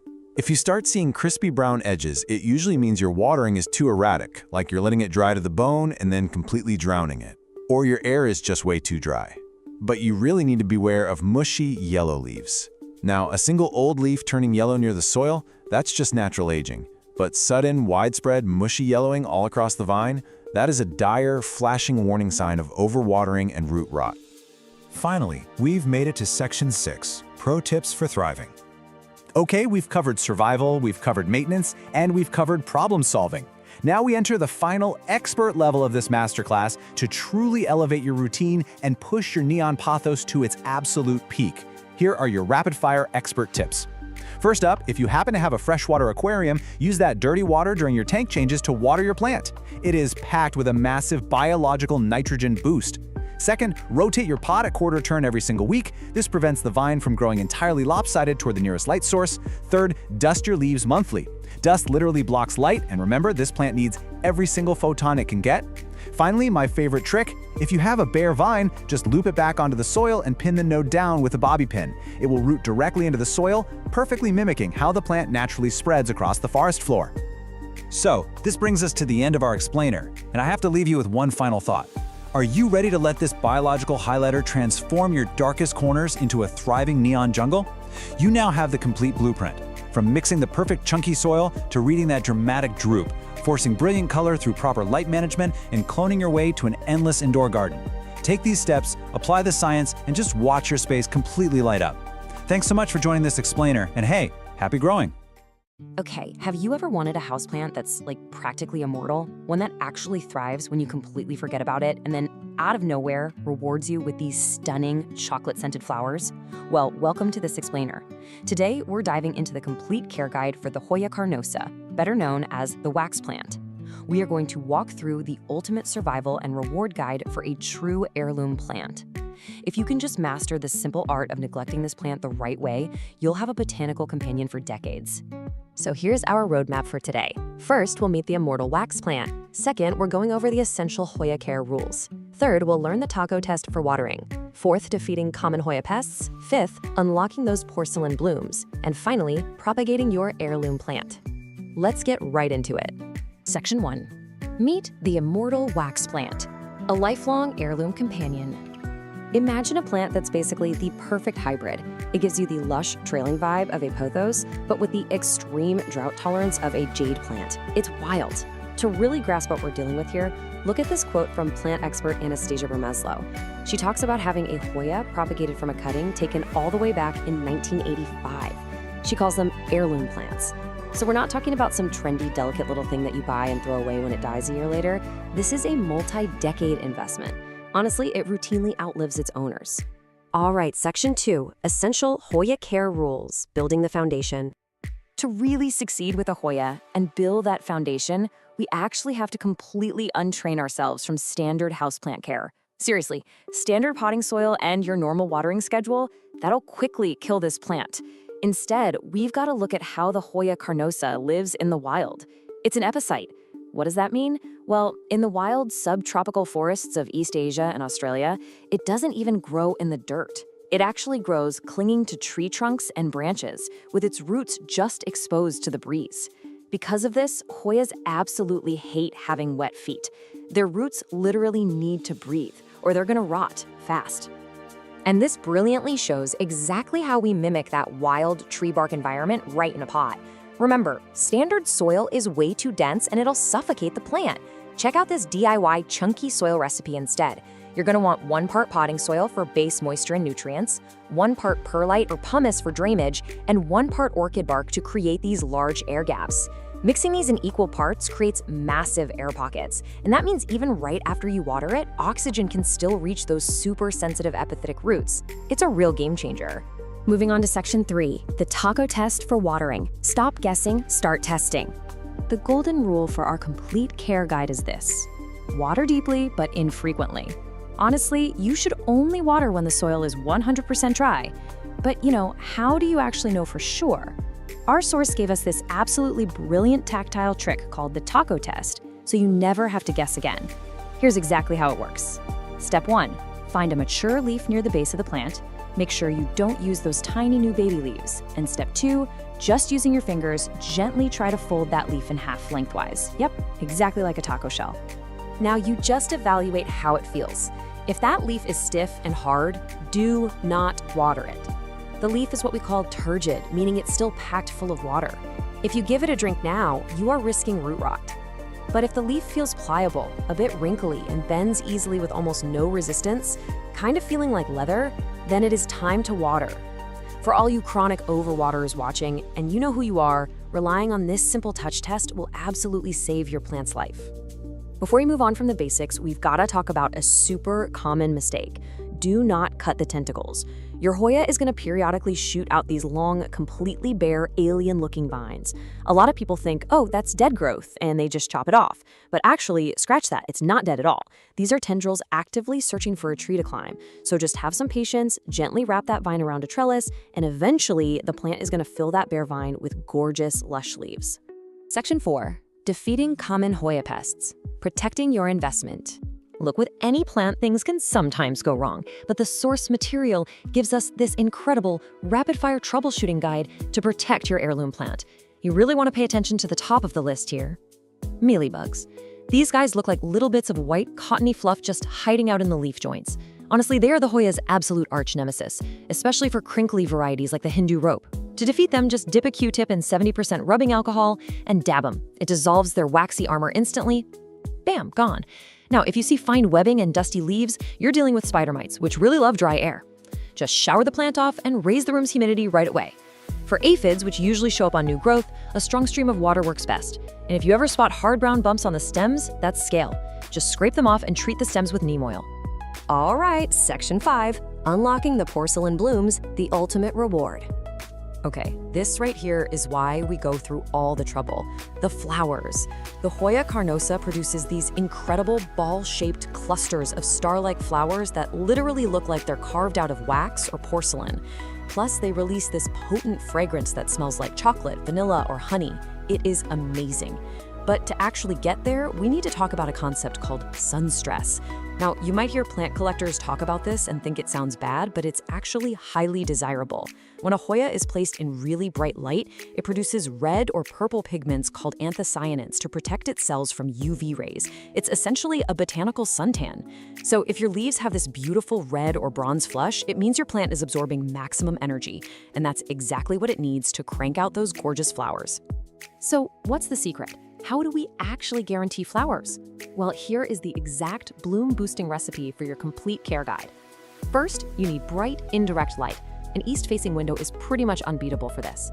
Second, keep the plant tight in its pot. Hoyas really prefer to be root-bound. If the pot is way too big, it's just going to spend years growing roots instead of flowers, so keep it snug in a breathable terracotta pot. Third, you want to let it experience a natural winter temperature drop, down to about 60 degrees Fahrenheit at night. This actually signals the plant to form reproductive buds. And finally, when spring rolls around, feed it a high-phosphorus bloom booster fertilizer.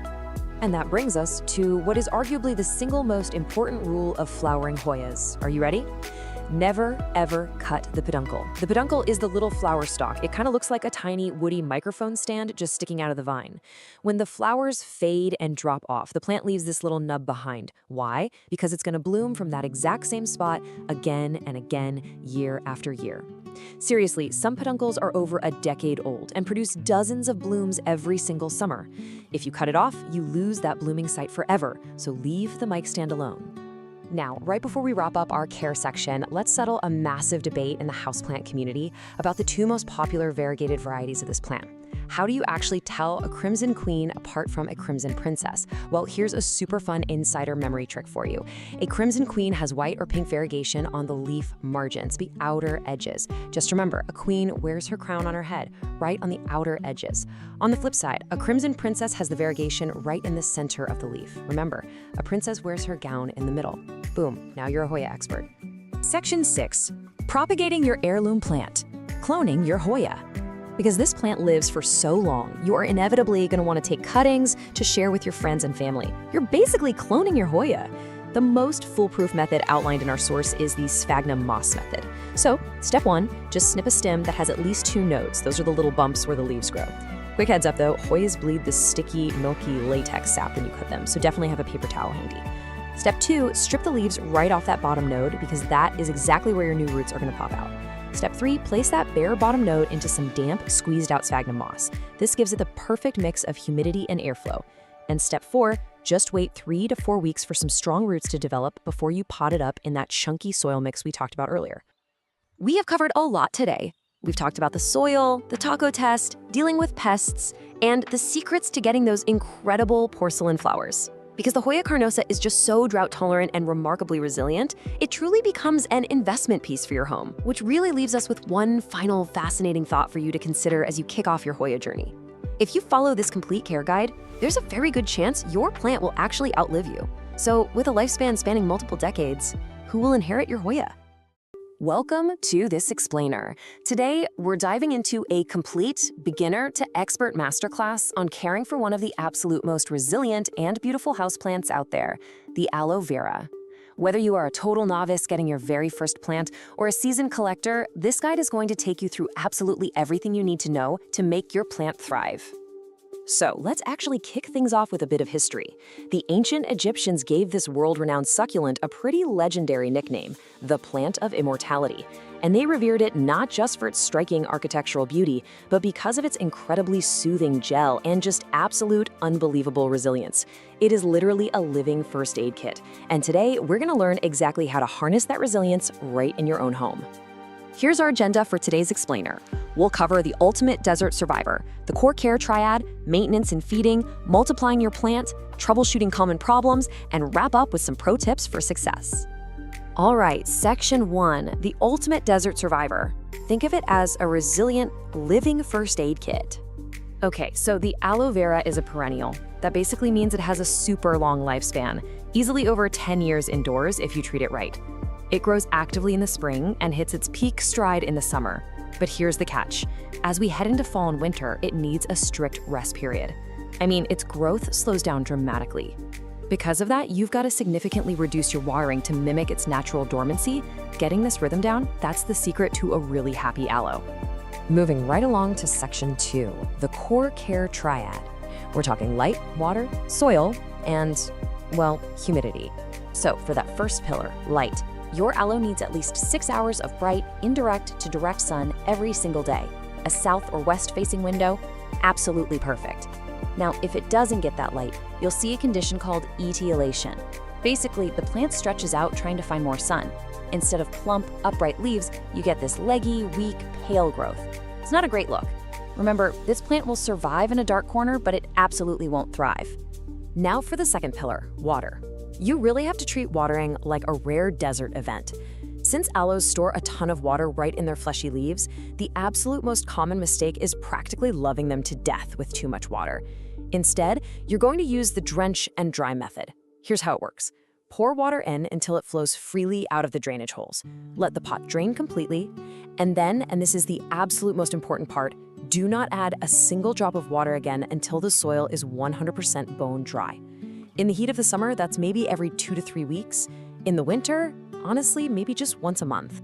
And you know, spotting the difference between overwatering and underwatering is a total game changer for diagnosing your plant. Overwatering, that's gonna look like mushy, browning, or yellowing leaves near the base, plus a really soft stem, and that is incredibly dangerous for the plant. Underwatering, on the flip side, leaves you with thin, wrinkled, deflated leaves that curl inward, usually with crispy tips. If you see those wrinkles, your plant is just thirsty. Give it a deep soak and it'll plump right back up in a day or two. The golden rule here, when in doubt, just wait it out. Don't water it. Okay, the final pillar, soil. This totally goes hand in hand with our watering strategy. The absolute non-negotiable rule is that your aloe needs loose, gritty, fast-draining soil. A prepackaged cactus or succulent mix works great, or you can whip up your own using equal parts potting soil, perlite, and coarse sand. But please, never, ever use dense garden soil. And whatever you do, ensure your pot has drainage holes. Those roots absolutely cannot sit in a puddle. All right, let's talk humidity.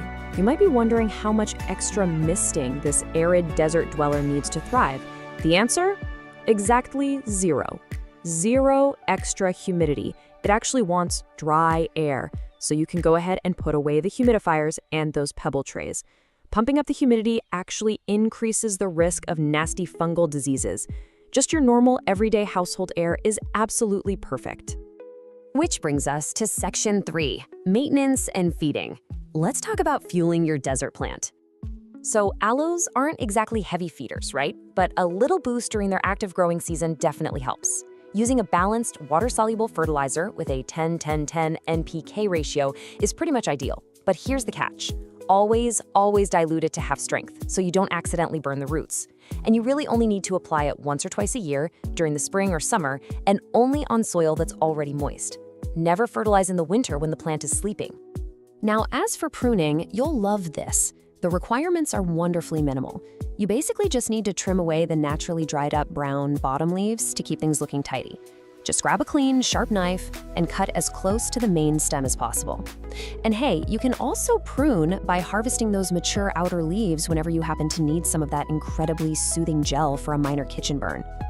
All right, on to the really fun stuff in section 4, multiplying your plant. We're gonna create an endless supply.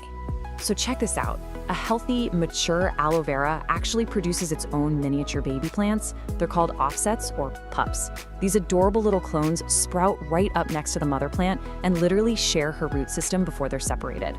Basically, if you treat your aloe right, it's gonna give you a practically endless supply of free plants to give to your friends. How cool is that? Propagating these pups is super easy if you follow a few exact steps. First off, be patient. Wait until the pups are several inches tall, ideally around a third of the mother's size. Once they're ready, carefully unpot the mother plant and gently untangle the pup, making sure it keeps some of its own roots attached.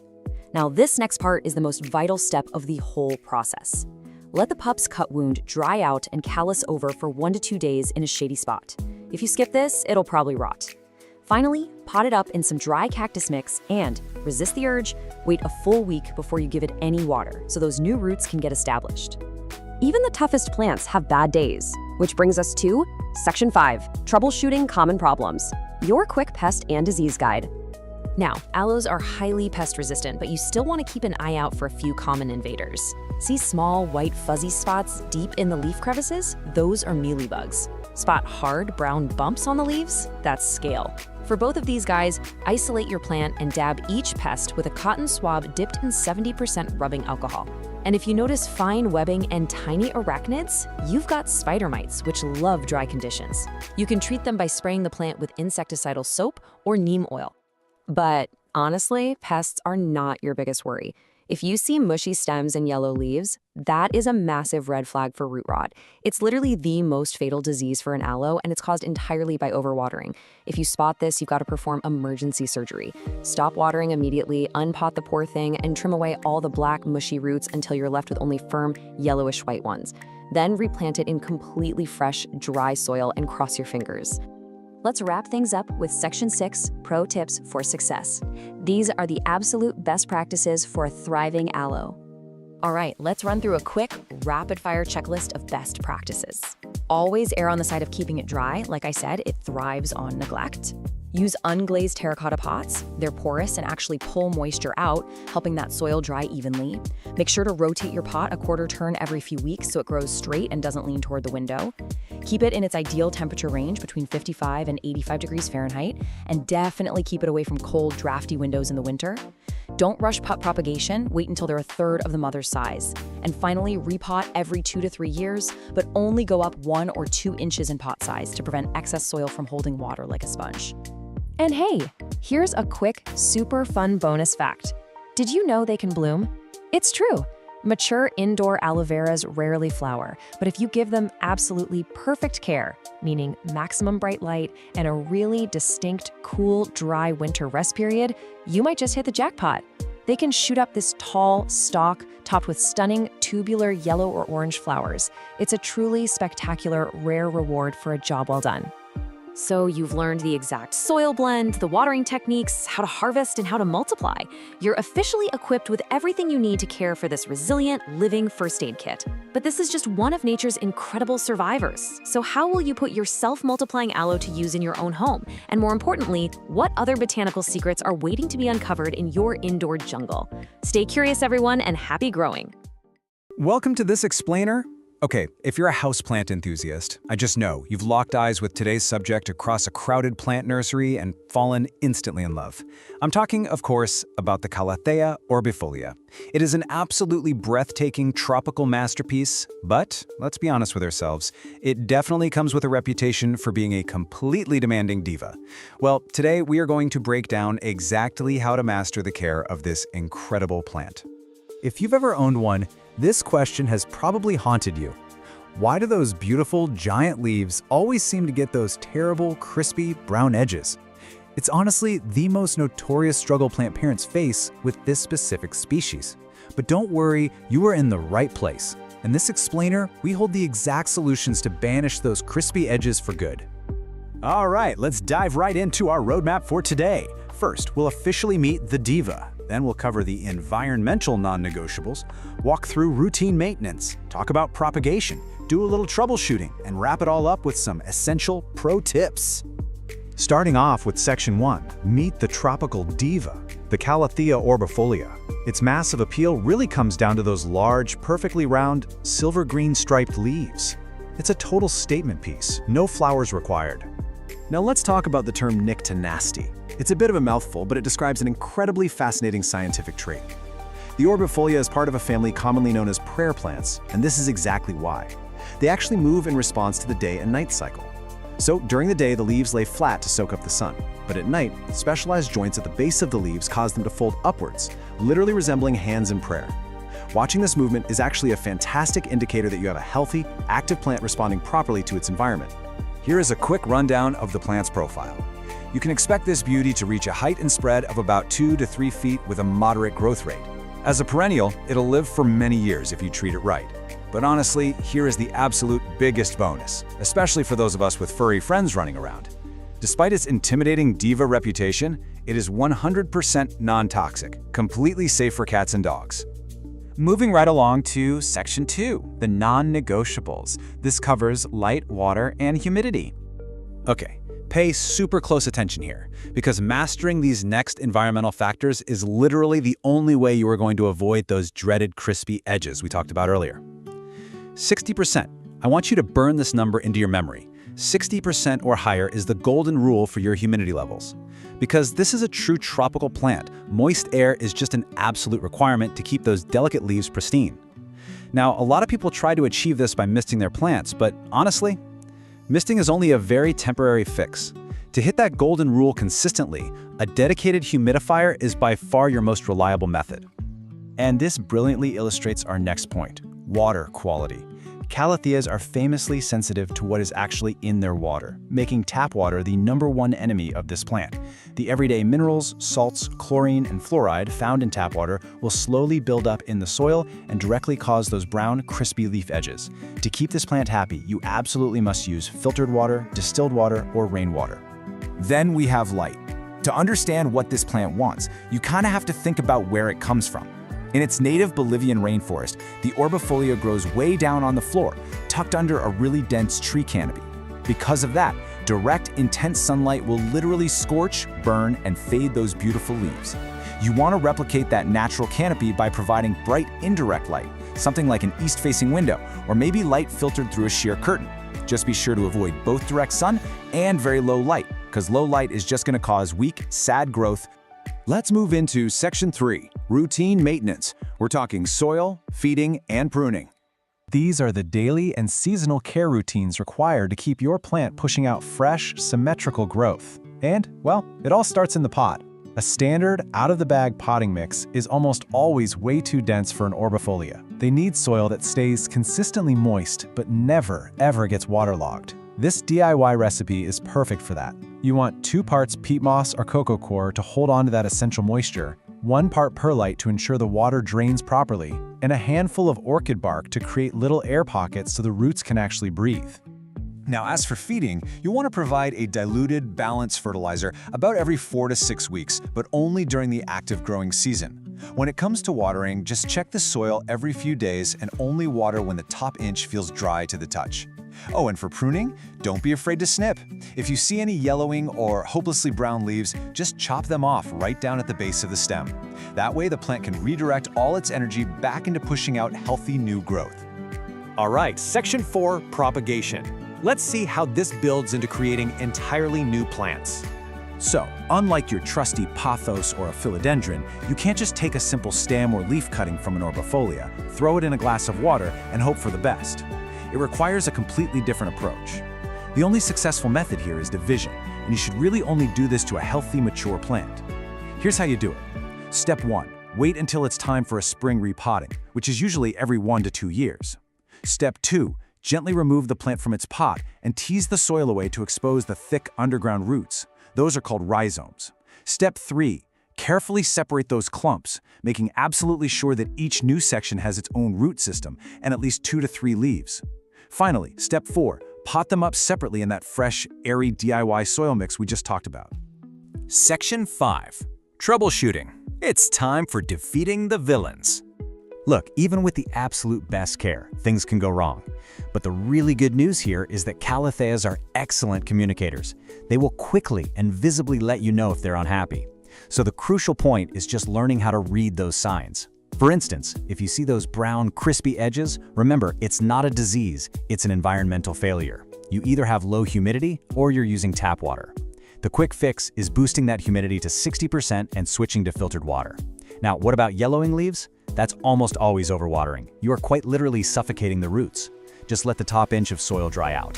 Finally, if the leaves are curling inwards like little tubes, the plant is desperately thirsty and trying to conserve whatever moisture it has left. You need to give it a thorough watering immediately. And then, unfortunately, we have the actual villains, the pests. You'll want to keep an eye out for mealybugs hiding in the plant's crevices and thrips, which tend to leave weird silvery patches. But I really have to warn you, spider mites are the ultimate villain for this specific plant. They cause this stippled, faded appearance on the leaves and leave behind really fine webbing.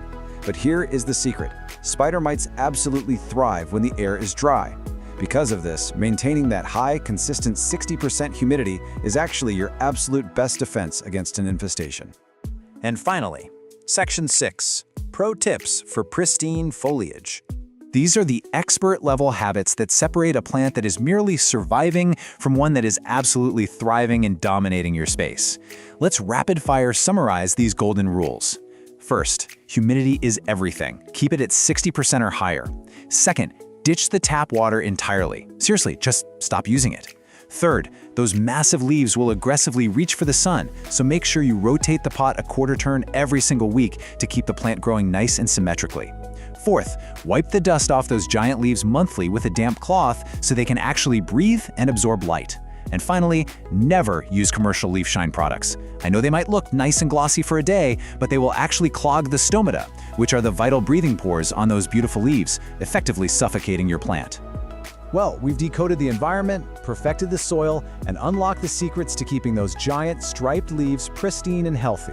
You now have the exact blueprint to confidently care for this magnificent plant. So, I'll leave you with this final thought as you look around your own indoor jungle. Will you master the diva, or will the diva master you?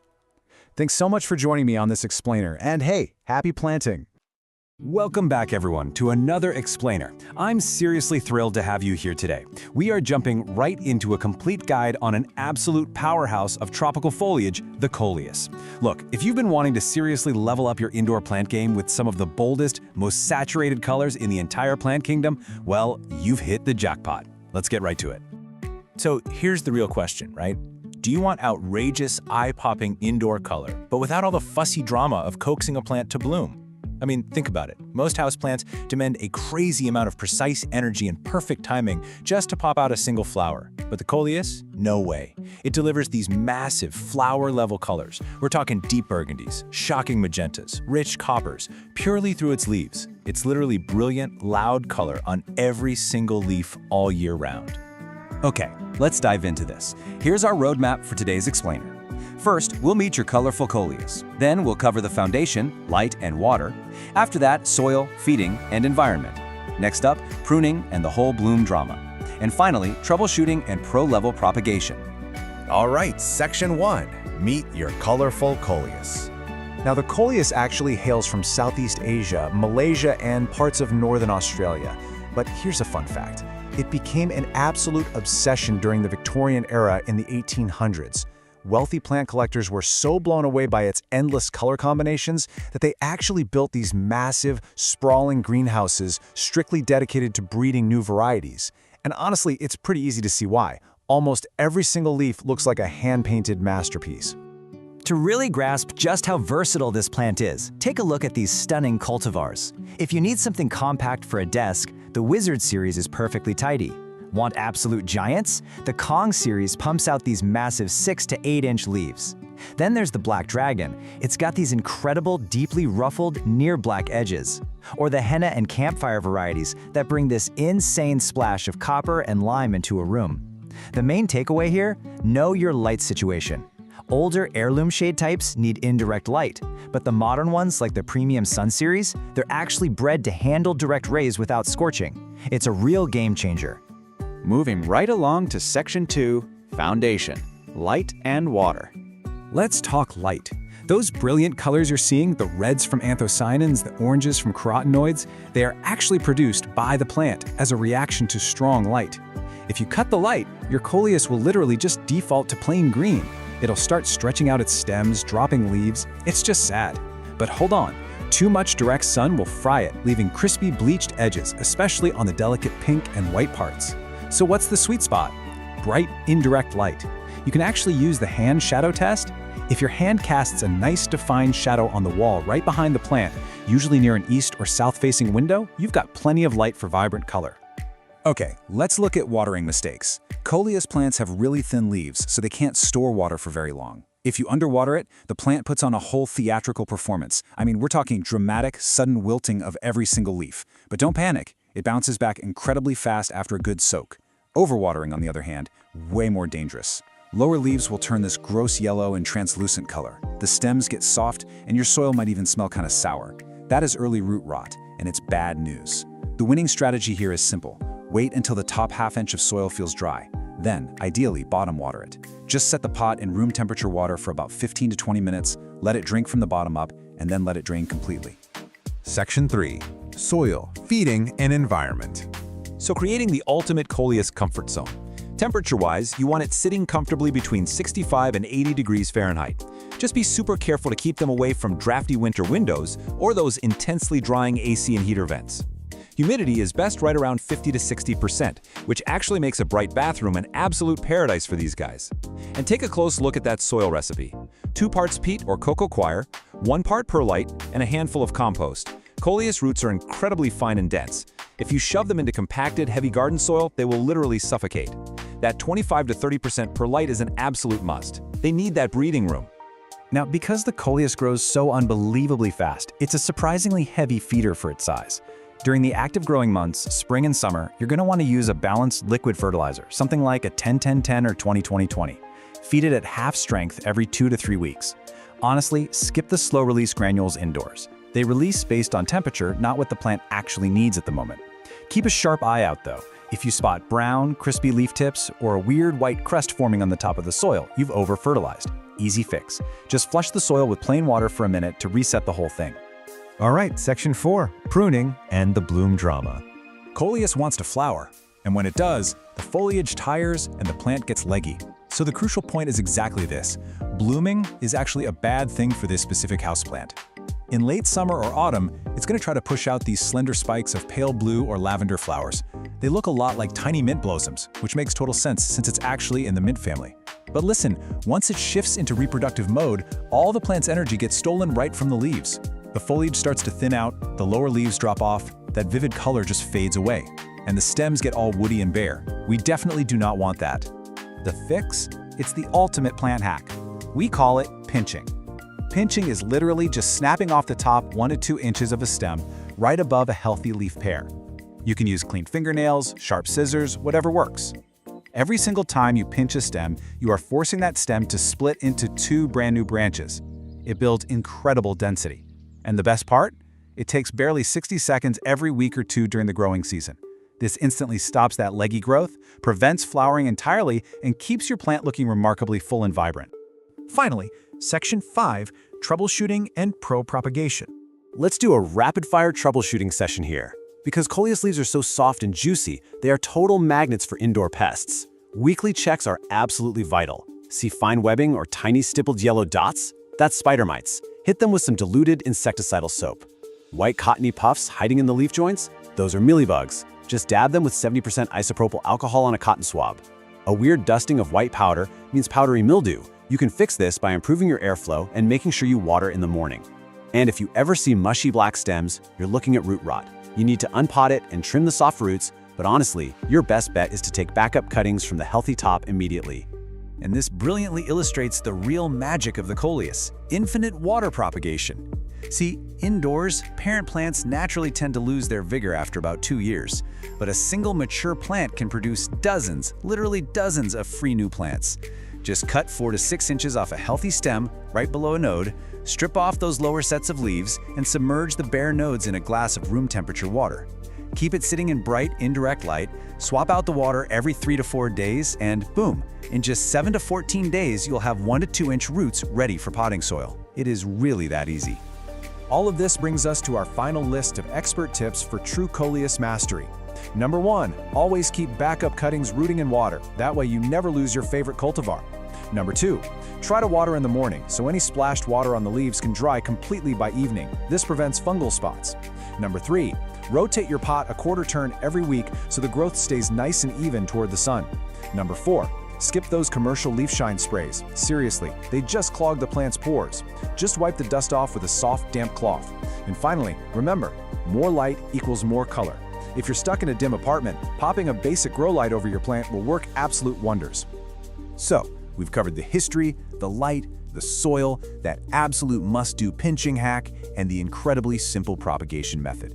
You now have the exact blueprint to transform literally any bright room into a tropical, wildly colorful paradise without ever waiting around for a single finicky flower to bloom. So, I'll leave you with this final, exciting thought to chew on. Now that you have the secret to unlimited, vivid foliage right at your fingertips, which color are you going to propagate first? Grab your scissors, find a sunny window, and go build your own vibrant indoor jungle. Thanks so much for hanging out with me on this explainer, and hey, happy growing. Welcome to This Explainer. Today, we're unpacking absolutely everything you need to know about growing and thriving with the fascinating artillery fern. Whether you're literally holding your very first houseplant right now, or you're a seasoned green thumb looking for a textural new challenge, we are going to dive into all the details you need to make this incredible plant totally flourish. Okay, let's kick things off with a massive botanical plot twist. Despite its name and that super delicate, lacy appearance, the artillery fern isn't a fern at all. Seriously, if you've ever struggled to keep high-maintenance ferns alive with, constant misting and needing utterly perfect conditions, you are going to absolutely love this revelation. It's actually a species known as Pilea microphylla, which is a flowering plant in the nettle family. Because it's a pilea, it's tough, it's totally pet safe, and honestly, way more forgiving than true ferns. Instead of reproducing via dusty spores on the undersides of leaves and unfurling from those tightly coiled fiddleheads, the artillery fern operates completely differently. It has smooth stems, cute semi-succulent leaves, regular root systems, and get this, it even produces tiny little flowers.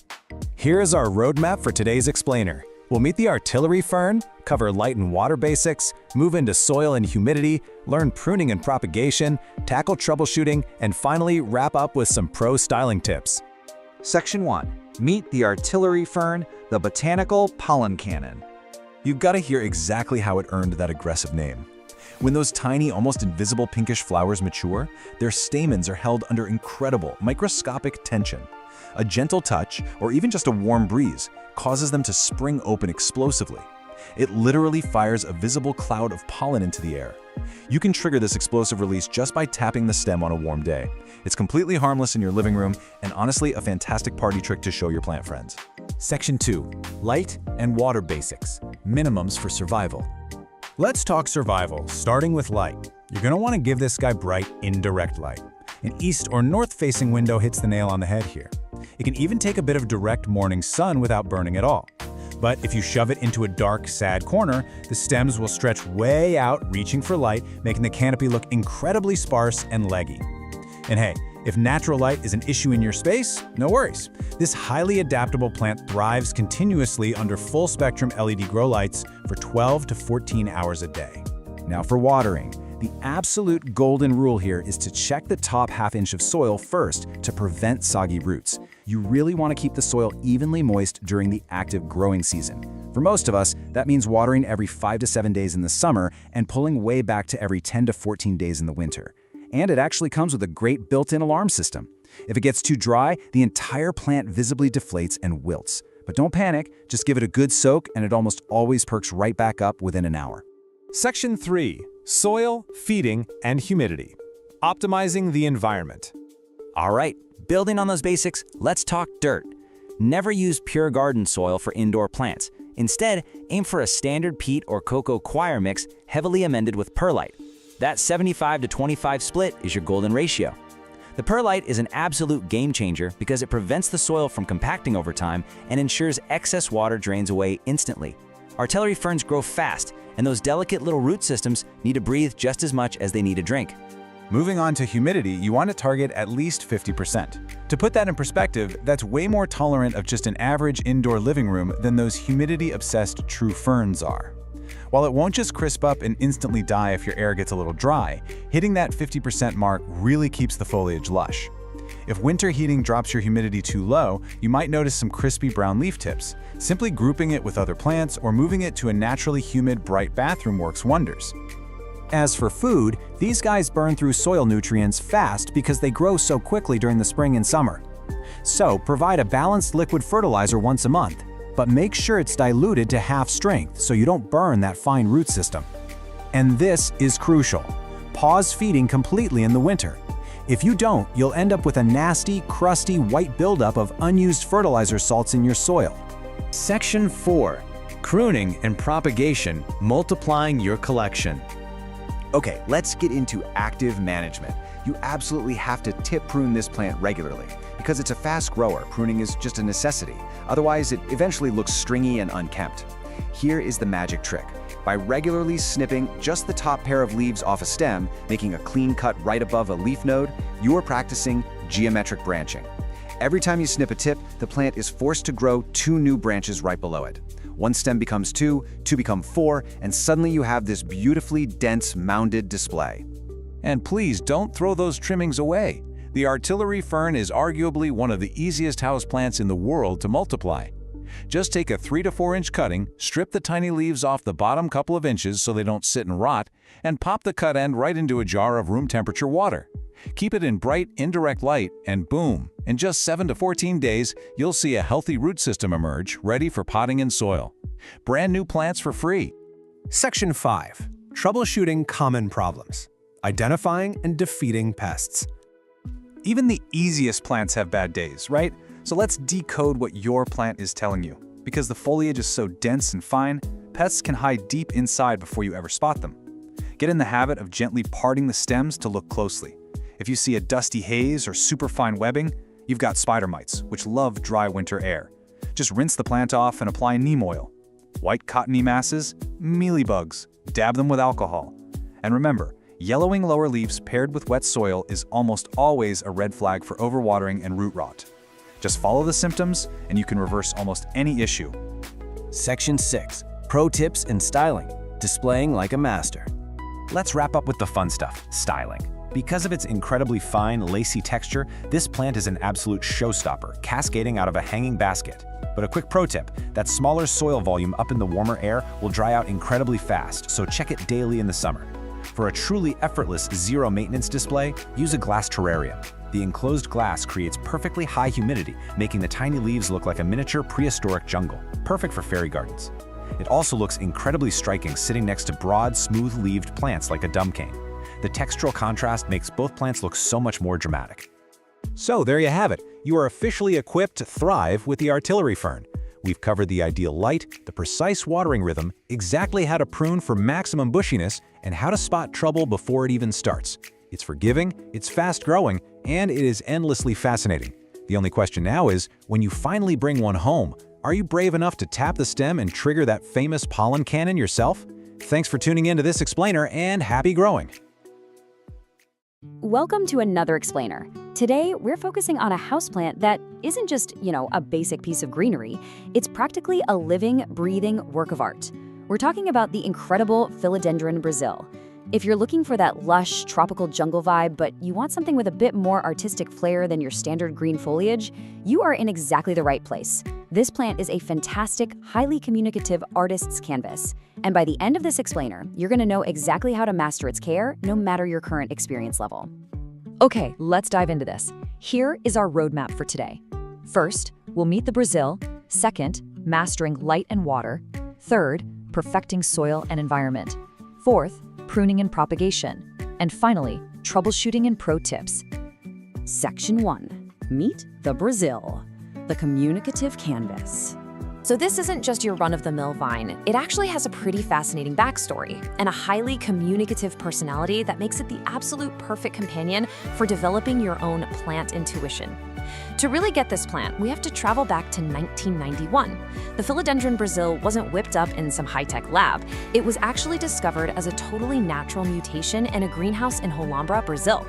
And because it's a mutation, every single leaf that unfurls is a completely unique canvas. You get these incredible, unpredictable splashes of lime, cream and deep emerald green. It literally looks like someone took a paintbrush to a standard heartleaf philodendron. But, that beautiful paintbrush effects actually comes with a biological catch. It's called variegation. Variegation is just a genetic mutation where areas of the leaf lack chlorophyll, which is the green stuff that makes food for the plant. So those stunning lime and yellow stripes, they're essentially energy freeloaders.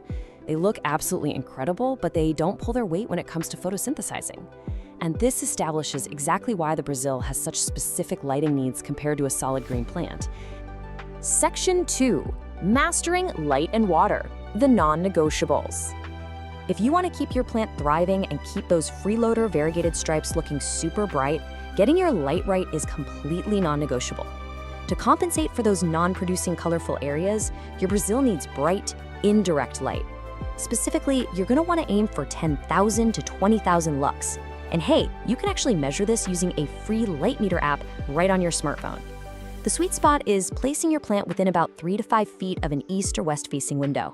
A little gentle morning sun is fantastic, but you really must avoid hot, direct afternoon rays, or those beautiful yellow parts, which lack protective pigments, will scorch right up and turn papery.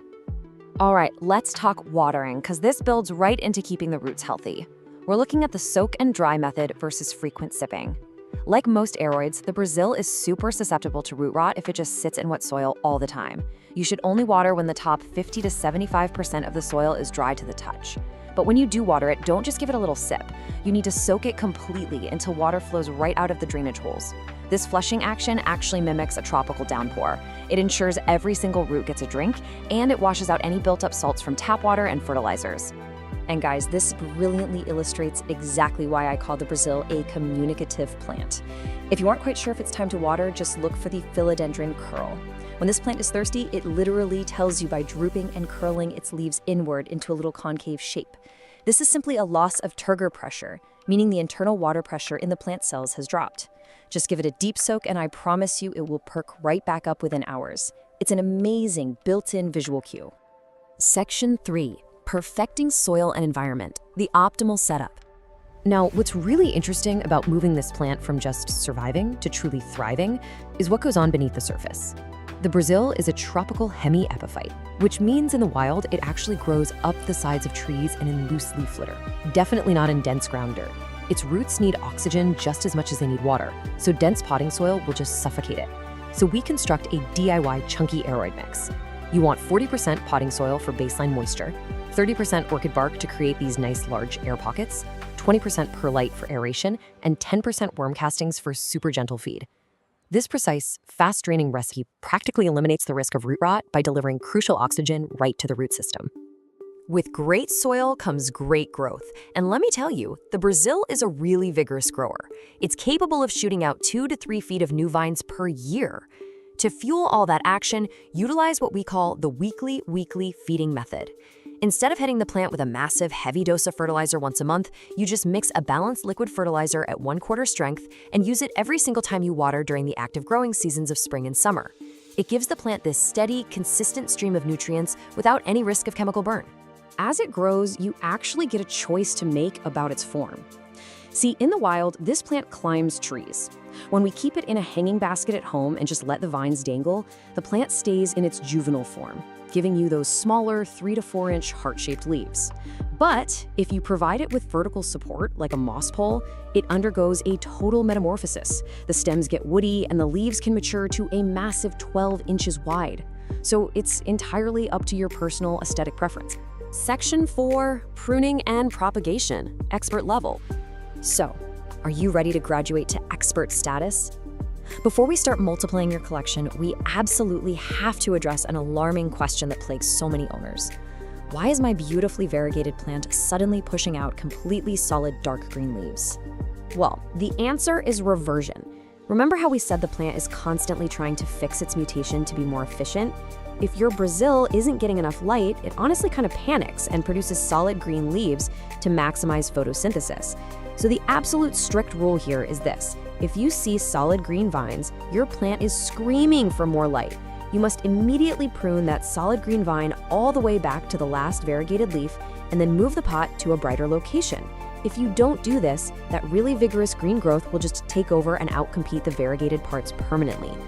But hey, when you do prune, definitely do not throw those cuttings away. The Brazil is ridiculously easy to clone through water propagation. First, just find a vine with a little brown bump on it. That's an aerial root node. Cut a segment, leaving just one leaf and one node. Then submerge only the node in a glass of water, making sure to keep the leaf dry so it doesn't rot. In about 10 to 14 days, roots are going to appear. Once they're a couple of inches long, you can plant them right back into the top of the mother pot to make the whole thing incredibly full and bushy. Now, if cutting your plant makes you a little nervous, try the expert-level bobby pin method. You literally don't even need scissors. Just loop a really long vine back up to the top of the soil. Find a node and use a standard bobby pin or a paper clip to pin it firmly against the moist dirt. It will root directly into the pot while it's still safely attached to the mother plant. Once it's rooted in there, you can snip the connecting vine or just leave it for a beautifully dense, layered look. Section 5. Troubleshooting and Pro Tips. Look, even the best plant parents run into a few bugs eventually, or want the inside scoop on styling. If you see bugs, please don't panic. Here are the 3 usual suspects and your exact actionable fixes. Fungus gnats, they absolutely love wet soil. Dry out your potting mix and treat it with mosquito bits. What about little white cottony fluff in the leaf crevices? Those are mealybugs. Just dip a Q-tip in 70% isopropyl alcohol and dab them right off. And finally, thrips. These are tiny yellow or black slivers that cause silver damage patches. They're pretty much the worst enemy. Quarantine the plant immediately and treat thoroughly with a spinosad spray. Want a genius hack to avoid stuff like fungus gnats entirely by never overwatering again? Enter the chopstick check. It's so simple. Just insert a raw wooden takeout chopstick deep into the soil and leave it there for about 10 minutes. Pull it out. If the wood is dark and damp, do not water. It takes the guesswork completely out of the equation, and bonus, you don't even get your fingers muddy. Okay, a super quick botanical pro tip for you. People mix up the Brazil and the standard pothos all the time. The absolute easiest way to tell them apart is to look for a cataphyll. A cataphyll is just the protective botanical sheath that surrounds a brand new leaf. As the philodendron leaf unfurls, this little sheath dries up and falls off. A pothos simply doesn't have these. Their leaves unfurl directly from the vine itself. And speaking of the pothos, here is a massive styling secret to make your plant room really pop. Try placing your philodendron Brazil right next to a neon pothos.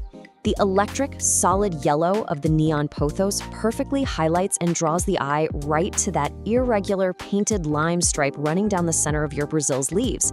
It creates an incredibly striking, high-contrast visual display. So, we've covered the lighting rules, the chunky soil mechanics, the watering cues, and all the pruning secrets.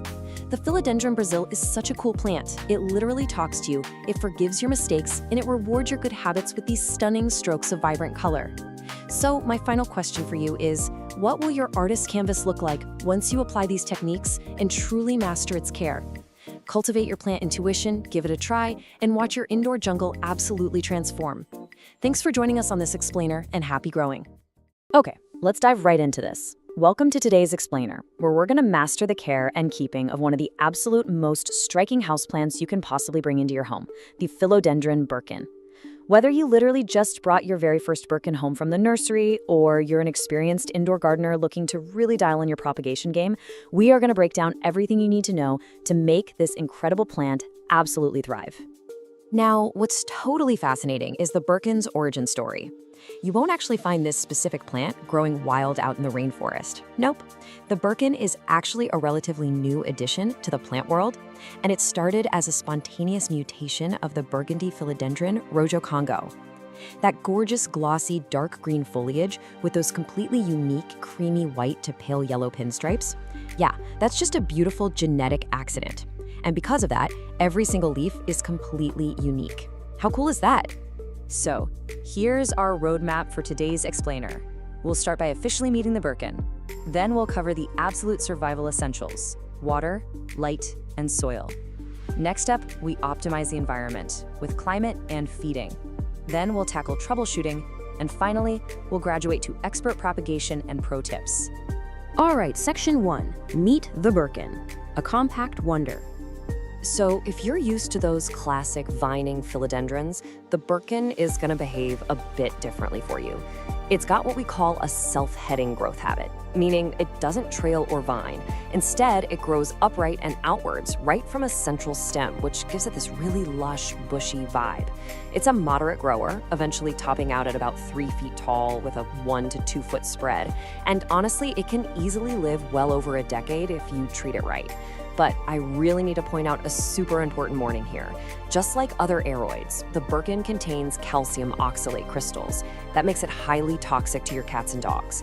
It'll cause intense oral irritation and swelling if they chew on it, so you absolutely must keep this one out of reach of your curious furry friends. Moving right along to section 2, the big 3, water, light, and soil.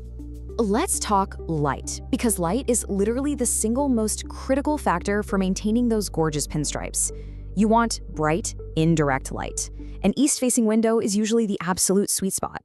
Now, if you give the plant too much direct midday sun, those delicate creamy stripes are gonna physically scorch. You'll literally get crispy brown spots. But if you stick it in deep shade, something pretty fascinating happens. The plant will actually revert. See, the white parts of the leaf don't have chlorophyll. So a plant sitting in low light goes into full survival mode and tries to save itself by pumping out solid green leaves just to maximize its energy production. So remember, bright and filtered is your golden rule here. Okay, watering. The crucial thing here is finding the balance. You want to water thoroughly, like let the water run completely out through the drainage holes, but you only do this when the top 1 to 2 inches of soil are completely dry to the touch.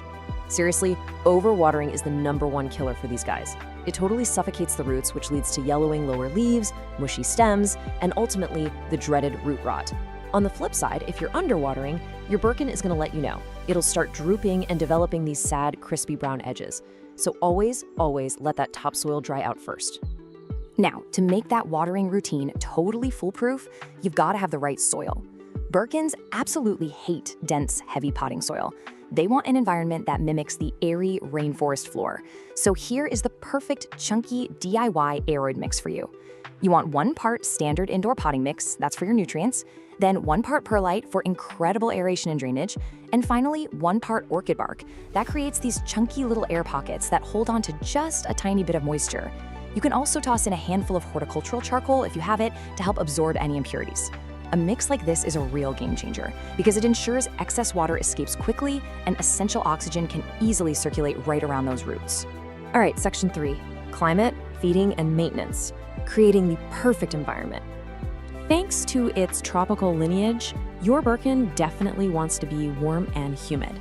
The ideal temperature sweet spot is right between 65 and 80 degrees Fahrenheit. You really want to avoid placing it anywhere near drafty windows, AC vents, or space heaters. In fact, anything dropping below 55 degrees can actually shock the poor plant. As for humidity, your target is about 50 to 70%. Now sure, they can adapt to our average 40% indoor humidity, but hitting that higher target, that is how you get those massive, super glossy leaves. And hey, skip this simple misting with a spray bottle. It doesn't really last, and it can actually cause fungal issues. Instead, you want to boost the humidity consistently. Fire up a room humidifier, sit your pot on a pebble tray filled with water, or honestly, just group a bunch of your plants together to create a nice little humid microclimate. To fuel all that gorgeous growth, you've got to feed your Birkin. We recommend using a balanced liquid fertilizer, something with a 10-10-10 ratio. But listen up, here is a massive pro tip for you. Always, always dilute that fertilizer down to half the recommended strength. Houseplants are incredibly susceptible to chemical burns and salt buildup. You should really only be feeding the plant about once a month during its active growing season, so spring and summer. Then just pause feeding entirely during the dormant fall and winter months. Oh, and one more golden rule to remember. Never apply fertilizer to bone-dry soil. Always water your plant a day or two beforehand to protect those sensitive roots from getting burned. Section 4, troubleshooting. Pests and problems. You know, our plants are pretty good at communicating their issues to us if we just know what to look for. If you start seeing those leaves reverting back to solid green, your plant is practically begging for more light.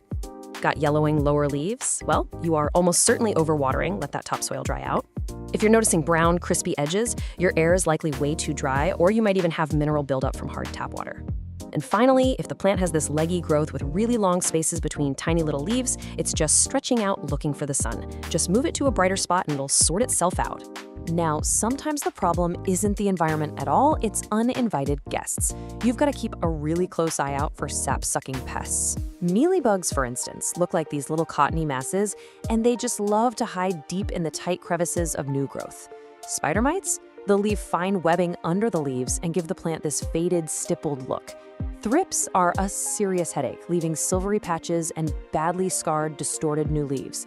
And hey, if you see tiny little flying insects hovering around the dirt, those are fungus gnats, which are almost always caused by keeping the soil a bit too wet. If you spot literally any of these, your immediate action plan is to isolate the Birkin away from all your other houseplants and treat the foliage thoroughly with insecticidal soap or neem oil. And finally, Section 5, Expert Propagation and Pro Tips. Multiplying your Birkin.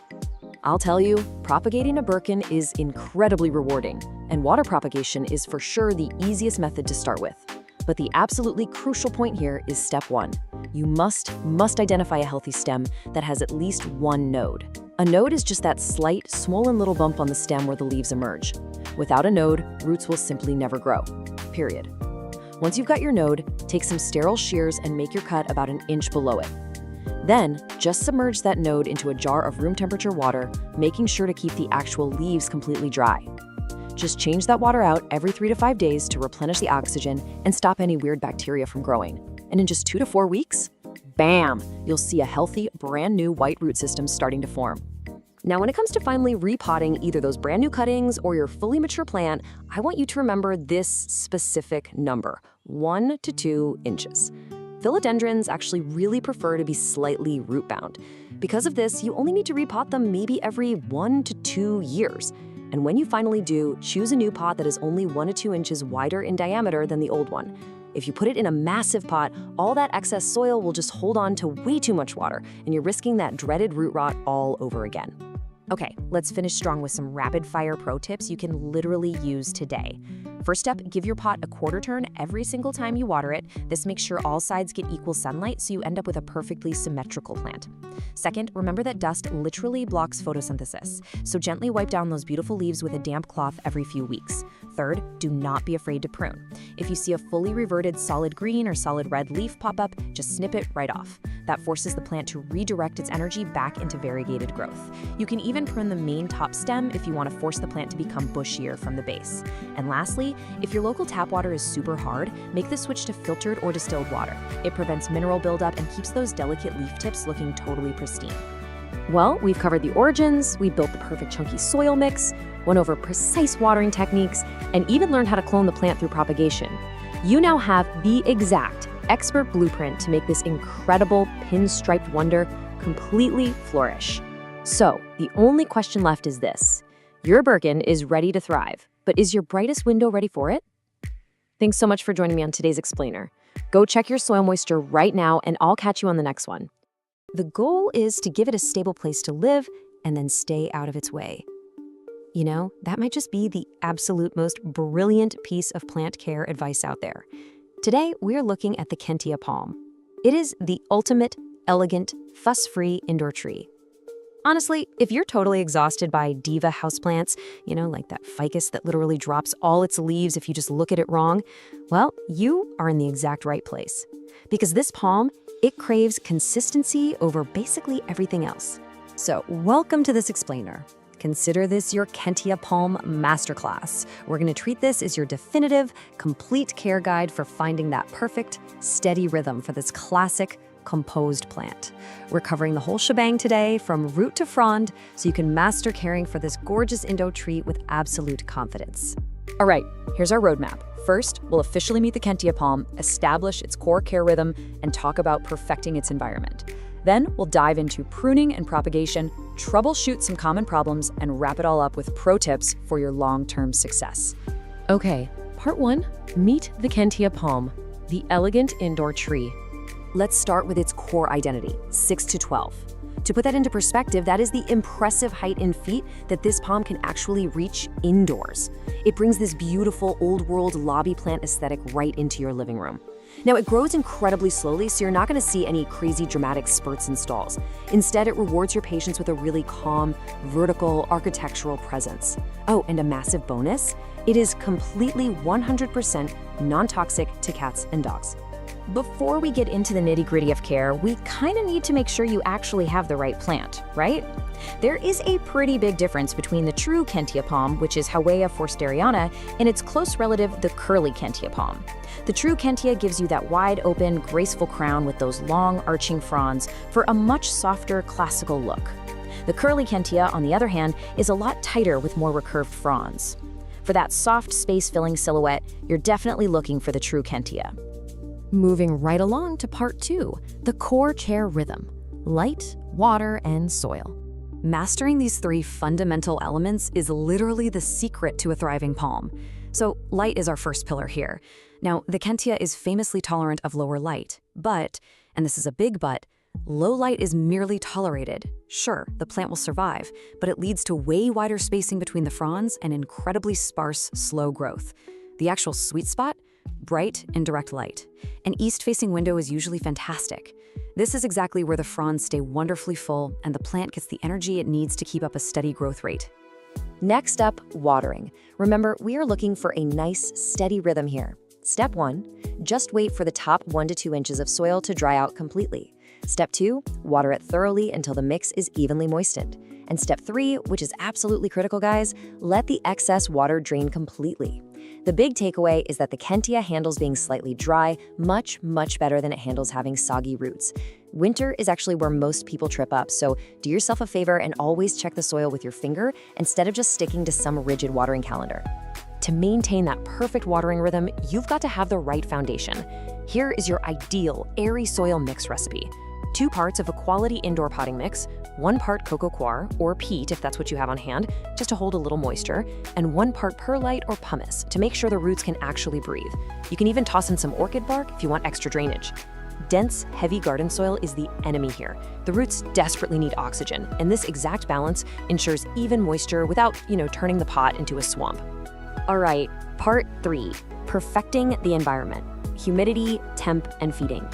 So now we're graduating from just basic survival to actively optimizing the palm's living conditions. 65 to 80 degrees Fahrenheit, that is your comfortable temperature window. Basically, the Kentia palm wants normal indoor temperatures, but it absolutely despises sudden temperature swings. Keep it far away from cold drafts near exterior doors, and definitely, no matter what, do not blast it with hot, dry air from your heating vents. Consistency is totally the name of the game here. Let's fine-tune the rest of the environment with a couple quick tweaks. Average household humidity is usually okay, but boosting it, maybe running a humidifier if your house is dry, is your massive #1 defense against those annoying crispy brown leaflet tips. Now, when it comes to feeding, listen, they are light feeders. Just feed them lightly in the spring and summer using a diluted palm or balanced fertilizer, and then pause all feeding entirely in the fall and winter. Over-fertilizing is just going to burn the tips, and nobody wants that. That brings us to part 4, pruning and propagation, advanced care. In this advanced stage, we have to focus heavily on the art of restraint. Never cut the central growing point. This right here is the absolute, undisputed golden rule of palm pruning. Palms are not like your typical branching shrubs. If you chop off the top of the trunk, the crown, you completely remove the plant's only ability to keep growing from that stem. Seriously, you should only ever prune fully brown, dead fronds. Leave the green ones alone. Pruning for this specific plant is entirely about holding back. And now, brace yourselves for a bit of a propagation reality check. If you're used to simply dividing your houseplants to make more, well, I gotta gently break the news. Kentias cannot be propagated by division. You actually have to start them from seed. You soak the seed, plant it in a warm, sterile mix, and then, well, you wait. It requires immense patience because the germination is incredibly slow. Honestly, between you and me, if you want a beautiful specimen anytime soon, just buying a healthy mature plant is definitely the smarter move. Repotting requires that exact same gentle touch. Kentia palms actually like being slightly snug, and they hate having the roots aggressively disturbed. So wait a good 2 to 4 years until you see the roots clearly circling the pot. Water it lightly the day before to prep the plant. When you do repot, choose a pot that is only 1 to 2 inches wider. Do not go huge. And finally, keep that root ball as intact as possible, and this is crucial, Never bury it deeper than it was originally planted. Let's move to part 5, troubleshooting. Clues, not catastrophes. I want you to start viewing issues as simple diagnostic clues, not total catastrophes. There is absolutely no need to panic. Let's quickly run through the most common symptoms. If you're seeing brown tips, your likely culprit is dry air or maybe hard water mineral buildup. Easy fix: add a humidifier or flush the pot with fresh water. Notice yellowing lower fronds? That's almost always a sign of overwatering or root rot, meaning you gotta check those roots and improve drainage immediately. And what if you spot some dusty webbing? Spider mites. Isolate the plant right away, wipe down the leaves, and raise that humidity because mites absolutely love dry air. Since watering issues are by far the most common, let's contrast the two biggest mistakes so you know exactly what to look for. Overwatering is going to give you yellowing, lower fronds, soft, mushy soil that just won't dry, and kind of a sour smell coming from the pot. Underwatering, on the flip side, gives you crispy leaflet tips, really dull-looking fronds, and soil that literally pulls away from the edges of the pot. By checking for these exact signs, you can immediately diagnose if you're throwing off the plant's natural rhythm and just adjust accordingly. All right, final stretch, part 6, pro tips for success. Mastering the long game. Let's lock in the behavioral habits that will actually make you an expert plant parent with some rapid-fire, actionable pro tips. First up, do not overpot. It literally just leads to soggy soil. Second, let the plant settle. Stop moving it around your house. Third, rotate the pot just a little bit every few weeks to keep the crown from leaning heavily toward the light. Fourth, wipe the dust off those fronds so the plant can actually photosynthesize efficiently. And above all else, think in years, not weeks. Patience and minimal interference will give you a stunning display that lasts for decades. Which brings us perfectly to our final core takeaway. Care for the Kentia palm is a rhythm guide, not a rescue guide. Honestly, mastering the steady basics, just providing the right light, a consistent watering pattern, and letting those roots breathe is truly all this elegant indoor tree ever requires from you. So that leaves us with one final question for you. Are you ready to find your Kentia palm's rhythm? Armed with everything we've covered in this explainer, you now have the exact blueprint to bring this calm, architectural presence right into your home and just watch it thrive beautifully for years to come. Thanks so much for joining me on this deep dive today, and hey, happy growing! All right, let's dive right into this explainer. If you're looking for the ultimate forgiving houseplant to finally cure that dreaded black thumb, you are in exactly the right place. Today we're doing a deep dive on the amazing Echeveria. Listen, if you've ever, accidentally killed 3 plants in a row and just started to believe you're completely cursed with a black thumb, let me stop you right there. It honestly happens to the absolute best of us. But today, we're looking at one very specific succulent that is pretty much your perfect path to plant redemption. Say hello to Echeveria elegans, or as most people call it, the Mexican snowball. This is this beautifully rugged, palm-sized rosette succulent that has these amazing chalky blue-white leaves. And why is it so incredibly tough? Well, just look at its native habitat. It comes from the harsh, shaded limestone cliffs of central Mexico, sitting way up in the mountains, like 5,500 to 9,000 feet up. So this plant is literally built from the ground up to survive some really tough conditions, which means, for us, it will absolutely thrive on a little indoor neglect. So here's our roadmap for this explainer. First, we'll hit the holy trinity of survival. Then, environment and upkeep. After that, blooms and babies, followed by a quick troubleshooting section, and we'll wrap it all up with some pro tips and a conclusion. All right, section 1, the holy trinity of survival: light, water, and soil. Light is, without a doubt, the single biggest decision you are going to make for this plant. If you look on the left, you'll see a perfectly healthy rosette. See how tight it is? It's got that chalky blue-white color with just a faint pink blush right on the edges. That is exactly what happens when it gets its ideal 4 to 6 hours of direct sun. Now look on the right. That is what happens in low light. It completely loses its shape and just stretches upward into this sad, leggy green pole with widely spaced leaves, basically because it's desperately reaching for the sun. To keep that beautiful tight cup shape, you really want to put this guy in a south or west-facing window. Now, this is wild, but overwatering actually kills way more Echeverias indoors than literally every other care mistake combined. You have to practice tough love here. A thirsty plant, it just gets slightly wrinkled bottom leaves and maybe a softer rosette. And honestly, it bounces right back within a single day of a deep soak. No big deal. But an overwater plant, well, the leaves turn this gross translucent yellow, they go completely mushy, and they'll peel off with basically zero resistance. You want to wait a good 10 to 14 days between waterings, use a wooden chopstick to double check that the soil is totally bone dry from top to bottom before you even think about soaking it again. When it comes to soil, you're going to want an exact equal parts gritty recipe. We're talking 1/3 standard succulent mix, 1/3 coarse pumice or perlite, and 1/3 coarse sand or fine gravel. Here's the tip. Most store-bought cactus mixes were actually still way too peaty for an extravaria straight out of the bag. The real test? If you squeeze a damp handful of your finished mix, it should completely fall apart the exact instant you open your fingers. It needs to drain in seconds to mimic those rocky Mexican cliffs we talked about. Moving right along to Section 2, Environment and Upkeep. Everything from temperature to pruning. The good news here is normal room temperatures, so 65 to 80 degrees Fahrenheit, are absolutely perfect during active growth. As for humidity, basic household levels around 30 to 45% are totally ideal.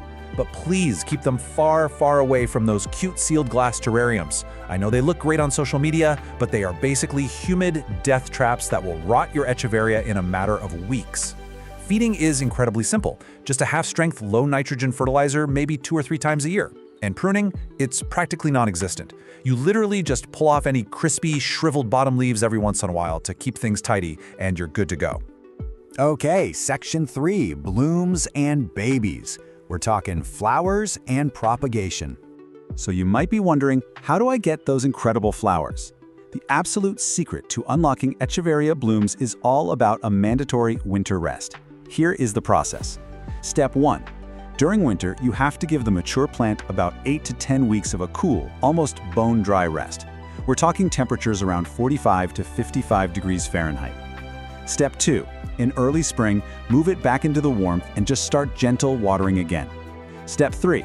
By late spring, you'll be rewarded with these stunning, slender pink stems completely covered in vivid coral orange bells. It's totally worth the wait. Honestly, if your healthy indoor plant isn't blooming, it's almost definitely because it missed that cool winter rest. Now what if you want infinite plants? Well, this step-by-step leaf propagation method is practically foolproof. First up, gently twist a plump, healthy lower leaf side to side until it pops off cleanly. Second, you let that leaf just sit in a warm, shaded spot for 3 to 5 days. This lets the wound completely callus over. Third, lay it totally flat on top of some dry, gritty mix. Important note here, do not bury it, just lay it on top. Finally, just wait. Mist the soil lightly, but only once you start seeing tiny pink roots appear. Remember, every single healthy fallen leaf is like a 80% chance at a completely free baby plant. It's awesome. All right, Section 4, Troubleshooting. These are just some easily fixable plant hurdles.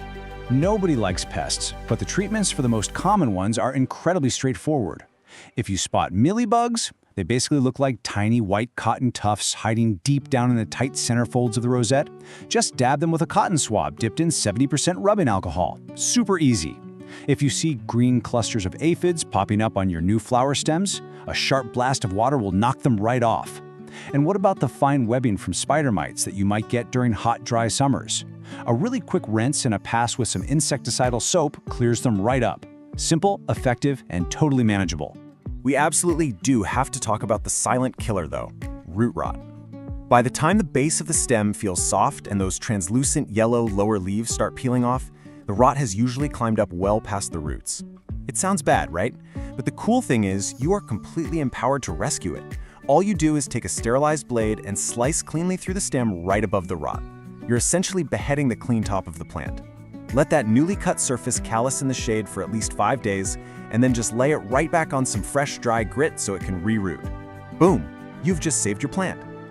Finally, Section 5, Pro Tips and our conclusion for guaranteed success.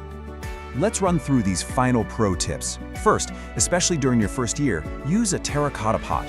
The clay naturally wicks the moisture right out, giving you a massive safety margin against accidental overwatering. Second, try top dressing the soil with pale gravel. Not only does it look fantastic, but it actually reflects sunlight back up under the rosette. Third, always quarantine any new succulents you buy for a month. You really don't want sneaky root bugs invading your whole collection. But listen, the most important tip of all, never, ever wipe the chalky white bloom off the leaves. That coating is called farina, and it acts as the plant's permanent natural sunscreen and water repellent. Once you rub it off, it will literally never grow back on that leaf. so hands off. If you take away absolutely nothing else, the core philosophy of Echeveria care is this: lean, dry, always. If you're standing there holding the watering can and you are not 100% sure whether to water, just wait 3 more days. That right there is your golden rule. So just look at everything we've covered today. With the proper sunlight, perfectly gritty soil, and a whole lot of tough love with that watering can, you are fully equipped for this. So, what do you say? Are you ready to grow your own indoor desert? I really hope this explainer has given you the knowledge and, honestly, the newfound confidence to head down to your local plant nursery and give the Mexican snowball a try. Thanks so much for learning with me today, and hey, enjoy your new greenery. If you're a houseplant parent, you know the absolute heartbreak of walking up to your prized Monstera or Califea only to find the leaves discolored, damaged, and looking like all the life has just been sucked right out of them. It's devastating, right? It feels like a true betrayal by Mother Nature.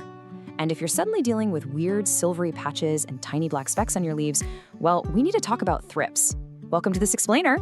Today, we aren't just identifying a bug, we are launching a definitive tactical briefing to completely eradicate one of the most stubborn and relentless pests in the entire houseplant world. Okay, let's dive into this. Here is our mission briefing for today. We're gonna cover number 1, know your enemy. Number 2, how thrips enter. Number 3, the 4-step battle plan. And finally, number 4, preventing future attacks. Let's get started. Section 1. Know your enemy. Identifying the biological threat. Okay, so thrips are tiny, slender insects. But what makes them so devastating are their rasping, sucking mouth parts. They don't just take a clean bite out of a leaf. Actually, a clean bite would be way too nice. They literally slash and scrape open the plant cells to slurp up the contents inside. It is a visceral, incredibly insidious way of feeding. And this violent slashing action, that's exactly what causes that heartbreaking, shimmery damage you see on your leaves. They are quite literally scraping the life out of your plant cell by cell. Now, what's really interesting here is that you have to know exactly what you're hunting for, because the enemy looks totally different depending on its life stage. Adult thrips are incredibly small, just 1 to 2 millimeters long. They're usually black or dark brown, and man, they are fast. They can easily fly or even jump right off the leaf when you disturb them. On the flip side, we have the larvae. These guys are even smaller, pale white or yellowish, and they look like tiny little worms actively feeding right inside those damaged areas. You absolutely need to be looking out for both. So you might be wondering, why are thrips so incredibly hard to get rid of? Well, it all comes down to their highly evasive life cycle. They are absolute masters of hiding. The adult females literally lay their eggs directly inside the plant tissue itself. That means you can't just wipe them away with a paper towel. The larvae hatch and feed on the leaves, but here is the real kicker. When it's time to pupate and transform into adults, they drop off the leaf and burrow down into the soil. Down there in the dirt, they are completely shielded from whatever topical sprays you're putting on the leaves. They emerge as adults, fly back up to the foliage, and the whole nightmare starts all over again. Because they're so microscopic, you're usually going to spot the damage long before you spot the actual bug. Here are the diagnostic signs of a thrips breach. First, look for that silvery leaf damage with a weird metallic sheen. Second, and this is a major diagnostic clue, so pay attention, look for tiny black specks inside those silvery patches. That is their frass, which, is just a polite word for bug droppings. You might also spot the visible, fast-moving insects themselves if you look closely enough. And finally, check your plant's new growth. If the new leaves are emerging deformed, twisted, or heavily scarred, thrips are very likely feasting on those tender areas. Section 2. How thrips enter. Breaching the defenses. So how are they getting in?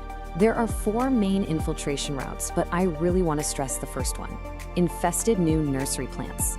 Bringing home a compromised, unquarantined new plant is the absolute #1 culprit for a breach.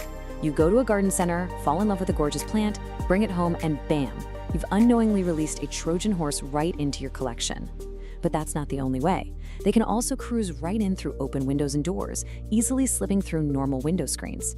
They can ride in on fresh-cut garden flowers, or, believe it or not, they can even hitchhike indoors on your own clothing after you've been working outside in the garden.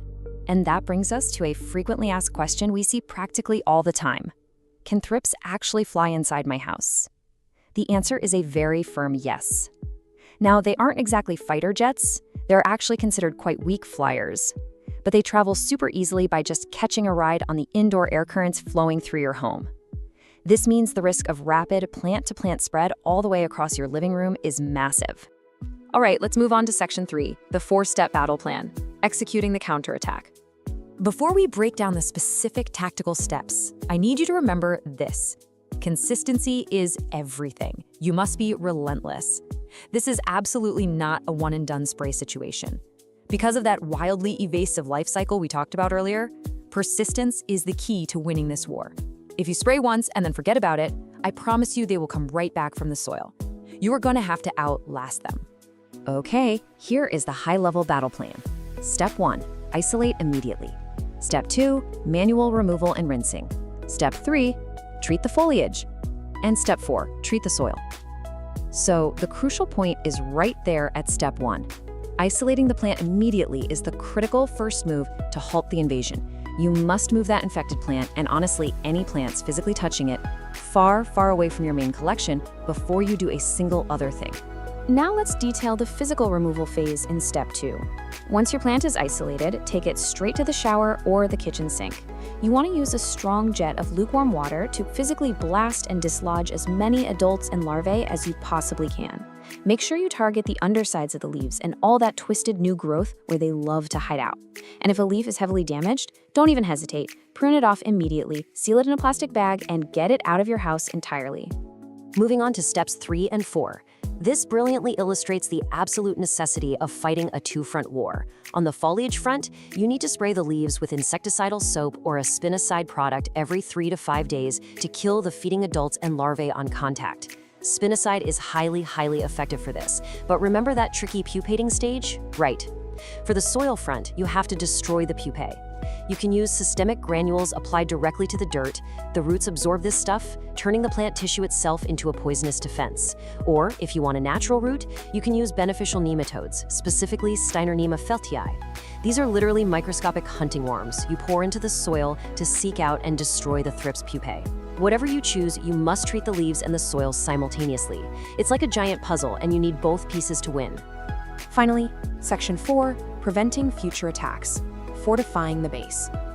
Once you've won the battle, here is your standard prevention protocol to make sure they never come back. First, quarantine all new plants for at least 1 month. When you buy a plant, keep it in a separate room for 30 days. No exceptions. Second, monitor your collection with blue or yellow sticky traps. Adult thrips are super attracted to these specific colors, so a trap acts as a fantastic early warning system before an infestation explodes. Third, routinely wipe down your plant leaves with a damp cloth. It removes any potential eggs and honestly just keeps the foliage looking healthy and dust-free. As part of your defense strategy, you also need to be extra vigilant with your high-risk VIP plants.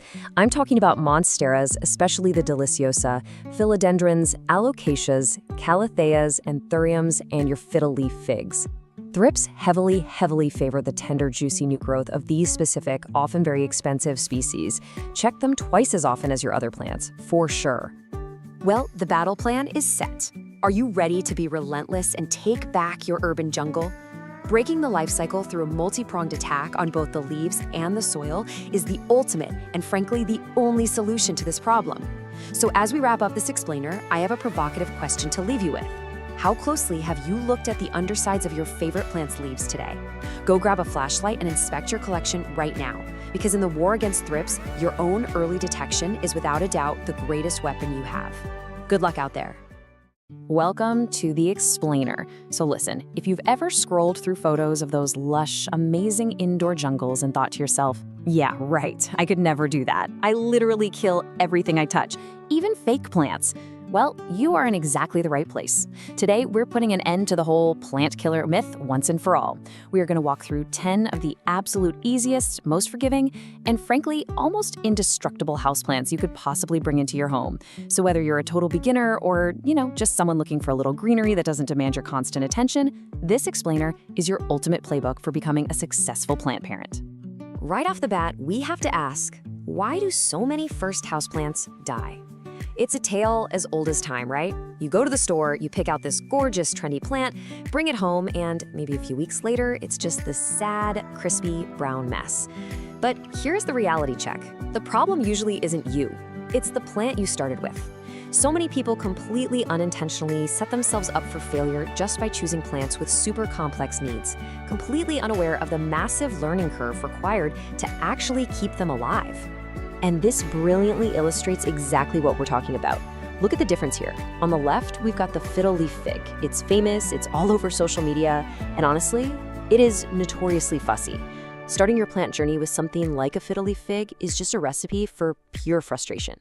But on the right, we have our actual secret to success: tough, forgiving plants. The single most important decision you will make on your plant journey is your very first plant. If you pick a resilient one, you practically guarantee yourself a win. And that success is exactly what's going to motivate you to keep going. So here is our playbook for today's explainer. First, the secret to plant success. Then, the 5-star indestructibles. Next up, plants that communicate clearly. After that, quirky but tough survivors. And finally, choosing your first companion. Okay, section 1, the secret to plant success. Okay, let's dive into this with section 2, the 5-star indestructibles. This first group we're looking at is strictly for plants that absolutely thrive on neglect. We are giving them a flawless 5 out of 5 for toughness. I mean, they are the certified tough-as-nails champions of the plant world, entirely capable of enduring the most common beginner mistake of all, completely forgetting they even exist. First up is the undisputed king of easy care, the snake plant, also known as Sansevieria. Listen, if you could only choose one beginner plant ever, this is the one. It's got these amazing, stiff, upright leaves that just give it a really modern, stylish look in literally any room. But its real superpower is its near indestructibility. It tolerates low light, and it is insanely drought tolerant. You water it actually, scratch that. You only water it when the soil is 100% dry. You can forget about it for weeks at a time, and it'll just sit there, happily purifying your air and looking fabulous. Now, you might be wondering, how in the world do these plants survive such extreme neglect? Well, many of them utilize an amazing botanical feature called a rhizome. A rhizome is basically a thick, underground stem that stores massive amounts of water and nutrients. Think of it kind of like a camel's hump, but for a plant. It's an emergency water tank built right in, allowing the plant to easily coast through severe droughts when you inevitably miss watering day. Two perfect examples of this incredible rhizome resilience are the ZZ plant and the cast iron plant. The ZZ plant has these gorgeous, wide, glossy leaves. It is so pristine and so low maintenance that people honestly mistake it for a fake plant all the time. Then we have the cast iron plant. I mean, the name really says it all, right? This was actually a huge favorite in Victorian homes because it could withstand the terrible air quality and dim corners where absolutely nothing else had a chance of growing. For both of these low-right champions, their only real demand is that you just let their soil dry out almost entirely before you even think about giving them a drink. Let's move to and see how this builds into section 3, plants that communicate clearly. So if the indestructibles are great because you can basically ignore them, this next group is fantastic because they are incredible teachers. The secret sauce here is visual cues. These plants will literally wilt or droop to tell you, hey, I'm thirsty. For a beginner, this instant feedback is an absolute game changer. You don't have to guess or panic about overwatering or underwatering. You just wait for the cue, give them a drink, and within hours, they perk right back up. It's incredibly rewarding. Two of the absolute best communicators out there are the golden pothos and the peace lily. The golden pothos is often called devil's ivy because it's just so remarkably hard to kill. It's a fast-growing vine that instantly gives your space those jungle vibes. And it visually tells you it's thirsty by drooping slightly, usually right when the top 1 to 2 inches of soil dry out. Then there's the peace lily, famous for those elegant white blooms. This one is a total drama queen. It droops beautifully and dramatically when it needs water. Just a quick but super important note on the peace lily. It is toxic to pets, so definitely keep it up and out of reach of your furry friends. Another really fantastic communicator is the Chinese money plant, or Pilea. With a really solid toughness score of 4 out of 5, this trendy little guy has these cheerful, perfectly round, coin-shaped leaves. It gives very clear visual cues. Again, just a slight leaf drooping when it's time for a drink. But for sure, the coolest thing about the Pilea is that it's known as the pass-it-on plant. It rapidly pushes up lots of tiny baby offshoots in the soil that you can easily pop out and share with your friends. Oh, and bonus, it's totally non-toxic to pets. So the crucial point is really understanding these two different care strategies side by side. On the left, we've got the indestructibles, your snake and ZZ plants. They absolutely demand that you wait until their soil is 100% bone dry. On the right, the communicators, like the pothos and peace lily, want water as soon as their leaves droop or just the top couple inches of soil are dry. Once you recognize this difference, you have basically unlocked the secret to plant parenting. Moving right along to section 4, quirky but tough survivors. This third tier is specifically for those of you who want a plant with a highly unique, fun appearance, but you still need it to pack a massively resilient punch. And to fully appreciate our next quirky plant, we need to introduce you to another hidden botanical superpower, the caudex. A caudex is a swollen, bulbous trunk base that certain plants use to hoard massive amounts of water. It's a genius adaptation that lets them just coast through incredibly long dry periods without breaking a sweat. And the ponytail palm is the ultimate showcase of the caudex. Now, despite the name, it's not a palm at all. It's actually in the agave family. That big, swollen trunk means you can literally jet off on vacation and not worry about this plant for a second. It loves a sunny spot and absolutely thrives on being ignored. Next to it is the zebra plant, or Haworthia. If you are intimidated by the steep learning curve of most fussy succulents, you have to start here. It gives you that really cool, spiky look, but it doesn't demand intense, baking, direct sun. It does wonderfully on a bright windowsill. For both of these quirky survivors, again, water them only when the soil is completely, totally dry. Rounding out our quirky list, we have two classics, the spider plant and the parlor palm. The spider plant is this cheerful, grassy companion that produces endless, adorable, dangling babies or spiderettes. It is literally the plant that keeps on giving, and it's completely non-toxic. The parlor palm, on the other hand, is perfect for anyone dreaming of bringing an indoor tropical oasis to life. It stays relatively small, and unlike a lot of its really fussy palm cousins, it is incredibly adaptable to lower light and just normal everyday home humidity. For both of these guys, a good rule of thumb is to water just when the top inch of soil feels dry. And finally, section 5, choosing your first companion. We've covered a ton of ground in this explainer, and now what's really interesting about this slide is how easily you can match one of these plant categories directly to your specific lifestyle. Look, if you know you are a forgetful owner or you just have very low light in your space, the Indestructibles are hands down your best bet. Just wait for that soil to be 100% dry. Now, if you're a bit more attentive and you want a plant that actually gives you instant feedback and teaches you how to water, grab a communicator and wait for that visual droop. And hey, if you want something with totally unique looks that can adapt to varied light setups, the quirky survivors are definitely calling your name. The absolute core takeaway from all of this source material can really be summed up perfectly right here. Success is the best motivation. Choose one and you're on the path. It's that simple. Please don't overcomplicate it. Don't go out and start with some high-maintenance diva plant. Just pick one forgiving plant that fits your space and let that initial, manageable win drive your confidence for the rest of your gardening journey. So you have the playbook, you know the biological secrets, and you've seen the 10 absolute easiest houseplants that are practically impossible to kill. The only question left is, which of these unkillable companions are you going to bring home today? Take the leap, pick your plant, and start your green journey. Thanks so much for joining me on this explainer, and hey, happy planting! Welcome to the explainer. Today, we're walking straight into a high-stakes plant ER situation. Look, if you've spent any time caring for indoor greenery, you know that keeping your plants thriving is usually a super peaceful, rewarding hobby. But occasionally there's a condition that pops up requiring immediate, decisive action. We're talking about the silent killer of the houseplant world, root rot. We're going to give you a direct, step-by-step guide on exactly how to spot it, how to stop it, and how to save your plant before it's literally too late. So don't panic, you're in the right place, and we're going to get through this together. To kick things off, let's look at the ultimate irony of root rot. It's this incredibly deceptive symptom that confuses, well, basically so many dedicated plant owners. Picture this. You walk up to your favorite pothos or monstera, and the leaves are just dramatically wilting, drooping, maybe even turning yellow. Every instinct you have is screaming, this plant is thirsty. But then you touch the soil, and it is absolutely soaking wet. It makes zero sense, right? How on earth can a drowning plant look like it's dying of a drought?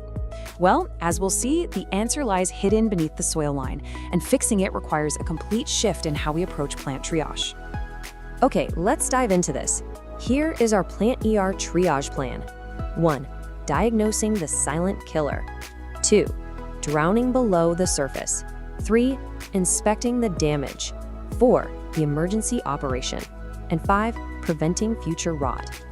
Starting right off with step 1, diagnosing the silent killer and reading the deception. The truly tricky thing about root rot is that the visible problem is happening above ground, but the actual disaster is unfolding below. You really can't just rely on a single symptom. So think of this quick diagnostic chart as your best friend right now. Let's walk through it. If you're seeing wilting or drooping leaves and the soil is completely soggy or constantly wet, yeah, it's highly likely you have root rot.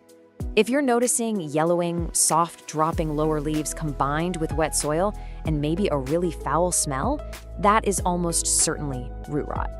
What about stunted growth, where it hasn't pushed out a new leaf in months and the soil simply never dries out? Root rot. But here is the absolute major one to look out for.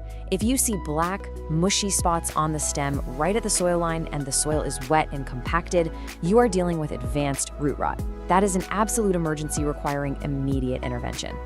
That brings us to part 2, drowning below the surface, and what is actually happening down there. Before we operate, we really need to understand the pathology of what's going on. And I want to pause you for a second to remind you, if your plant has this, it is not a personal failure on your part. It's simply an environmental issue that can be corrected. Root rot is exactly what it sounds like, the decay and death of a plant's roots. But the catalyst? It's a severe lack of oxygen in the soil. You see, healthy roots actually need to breathe. They pull oxygen from these tiny little air pockets distributed all throughout the potting mix. When soil's constantly waterlogged, those crucial air pockets are destroyed. The roots literally suffocate. Once they die, naturally occurring fungi and bacteria just swoop right in and rapidly accelerate the decay. And this circles perfectly back to our irony from earlier. Rotting roots lose their physical ability to absorb water, which is exactly why the leaves up top look so desperately thirsty. A plant doesn't simply catch root rot from the air like a common cold. It's an environmental trap directly caused by 3 main culprits. First up, overwatering. Now, this doesn't actually mean giving a plant too much water at once. It means watering way too frequently before the soil has even had a chance to dry out. Second, poor drainage. This happens when potting your plant in a gorgeous ceramic container that has absolutely 0 drainage holes, or leaving a saucer full of water sitting there for days. And third, heavy, dense soil. If you're using something like outdoor garden soil indoors, it compacts really tightly, trapping all that moisture and suffocating the root system. Moving on to part 3, inspecting the damage and going under the soil. We've read the symptoms, and now it's time to put on your gloves and actually examine the patient. You cannot be 100% sure of root rot until you gently slide your plant right out of its pot and actually see the roots.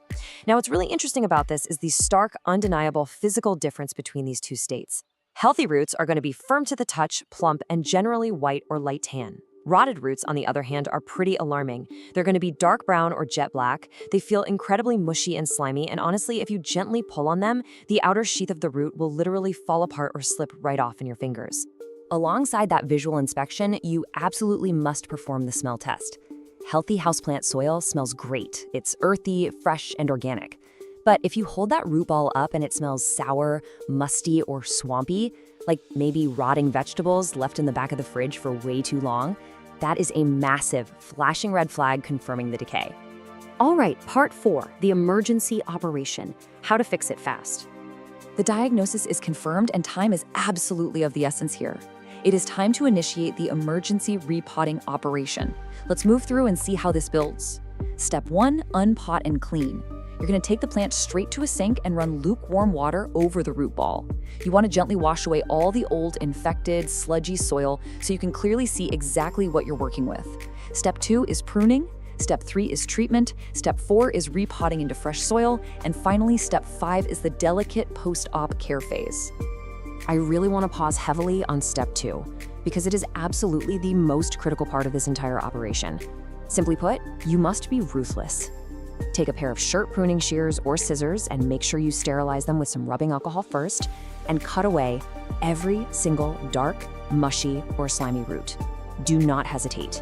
Do not try to play the hero and save a root that is only a little mushy. If you leave even a tiny bit of rotted material behind, the bacteria is simply going to spread right back into the healthy tissue. Snip it all away until you only have firm, healthy roots left. Once you've done your pruning, here is an excellent optional triage step. You can dip the remaining healthy roots into a solution of 1 part 3% hydrogen peroxide to 2 parts water. It bubbles up and actually helps kill off any lingering bacteria or fungal spores. After that, repot the plant into a completely clean pot using entirely fresh, well-draining soil. Do not, under any circumstances, reuse the old soil. And for your post-top care, just give it a very light watering, do not drench it, keep it in bright, indirect light, and absolutely do not fertilize it for at least a month. The plant is in shock, you just need to let it rest. Finally, we reach part 5, preventing future rot and the best practices for healthy roots. If you followed the steps, your plant is now resting quietly in recovery. But to keep it out of the ER in the future, we need to focus on some strict lifestyle changes. Prevention is so much easier than a cure, so the crucial point is to basically memorize this non-negotiable checklist. Number 1, always use pots with drainage holes. Seriously, if you have a beautiful decorative pot with no holes, just put your plant in a cheap plastic nursery pot and drop that inside. Number 2, water based on need, not a schedule.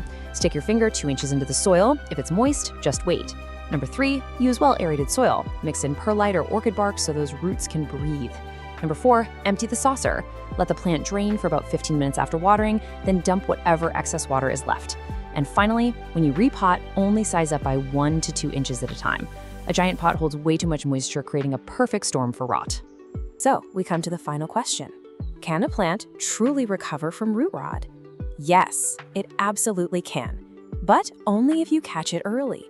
Recognize those deceptive symptoms and take immediate, ruthless action with your sterilized shears. You are now fully equipped with the knowledge, the diagnostic tools, and the surgical steps to save your plants from suffocating below the surface. The only question left is, are you ready to operate, or will you let the silent killer win?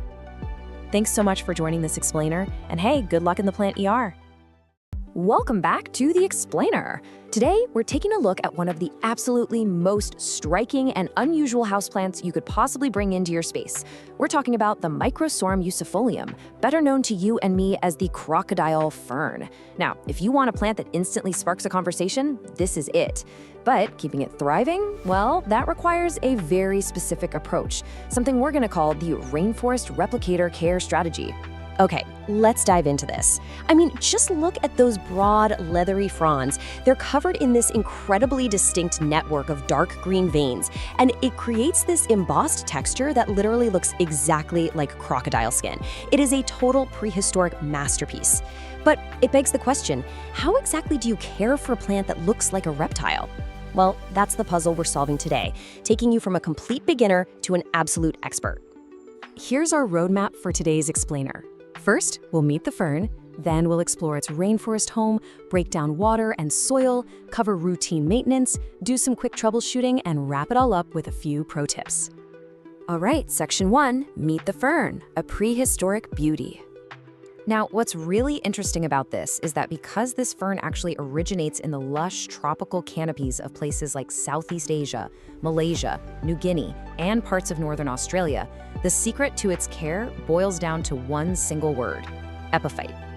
See, in the wild, this plant doesn't actually grow in the dirt. It anchors itself right onto the branches and trunks of other trees way high up in the canopy. It literally just gathers moisture and nutrients from the air and the organic debris around it. Keep this epiphytic nature in mind because it completely dictates everything we're going to do from here on out. Moving right along to section 2, rainforest home, recreating the canopy. Since your living room probably isn't a literal Southeast Asian jungle, our goal here is to fake it. We want to simulate that environment as closely as we can.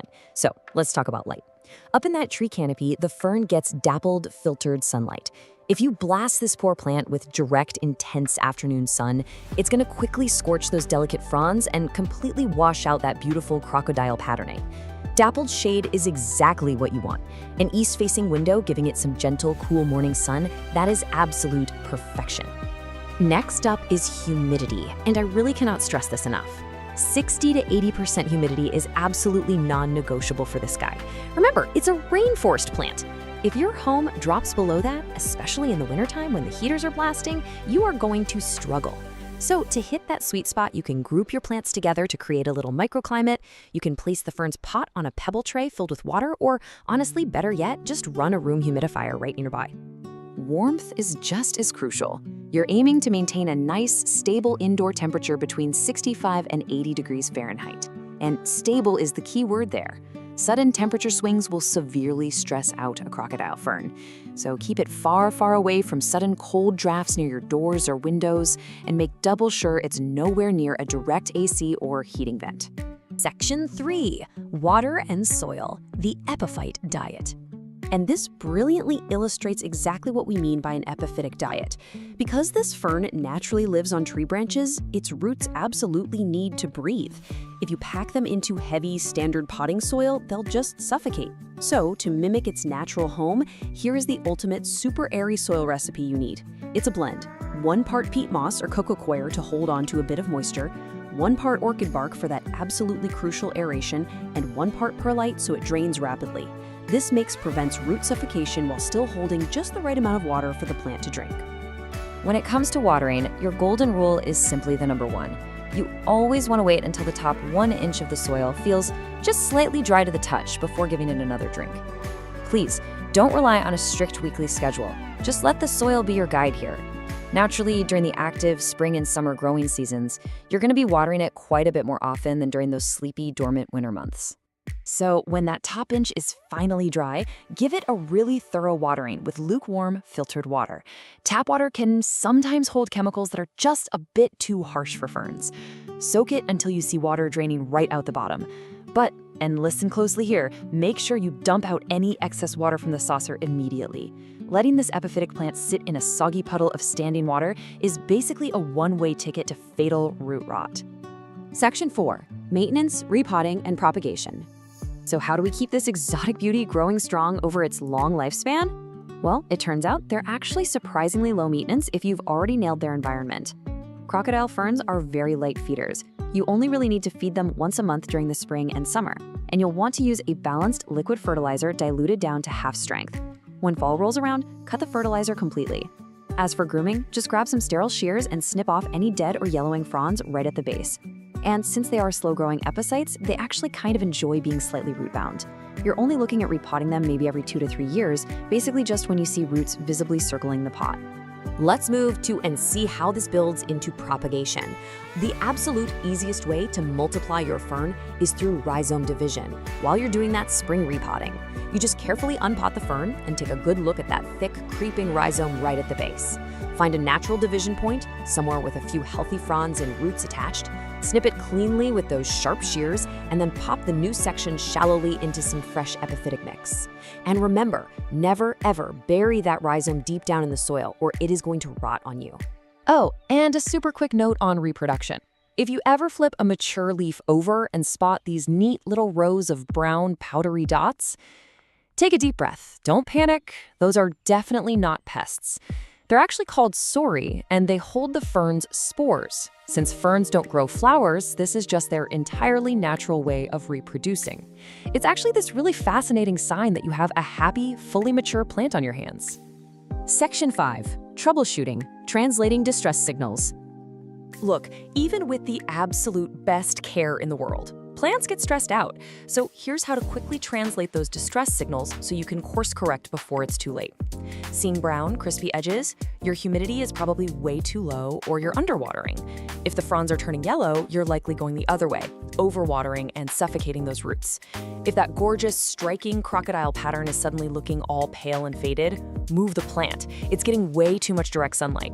And lastly, if the base rhizome feels mushy and smells kind of foul, yeah, that's root rot. You need to act immediately to dry it out. Though I have to be honest, root rot is very often fatal.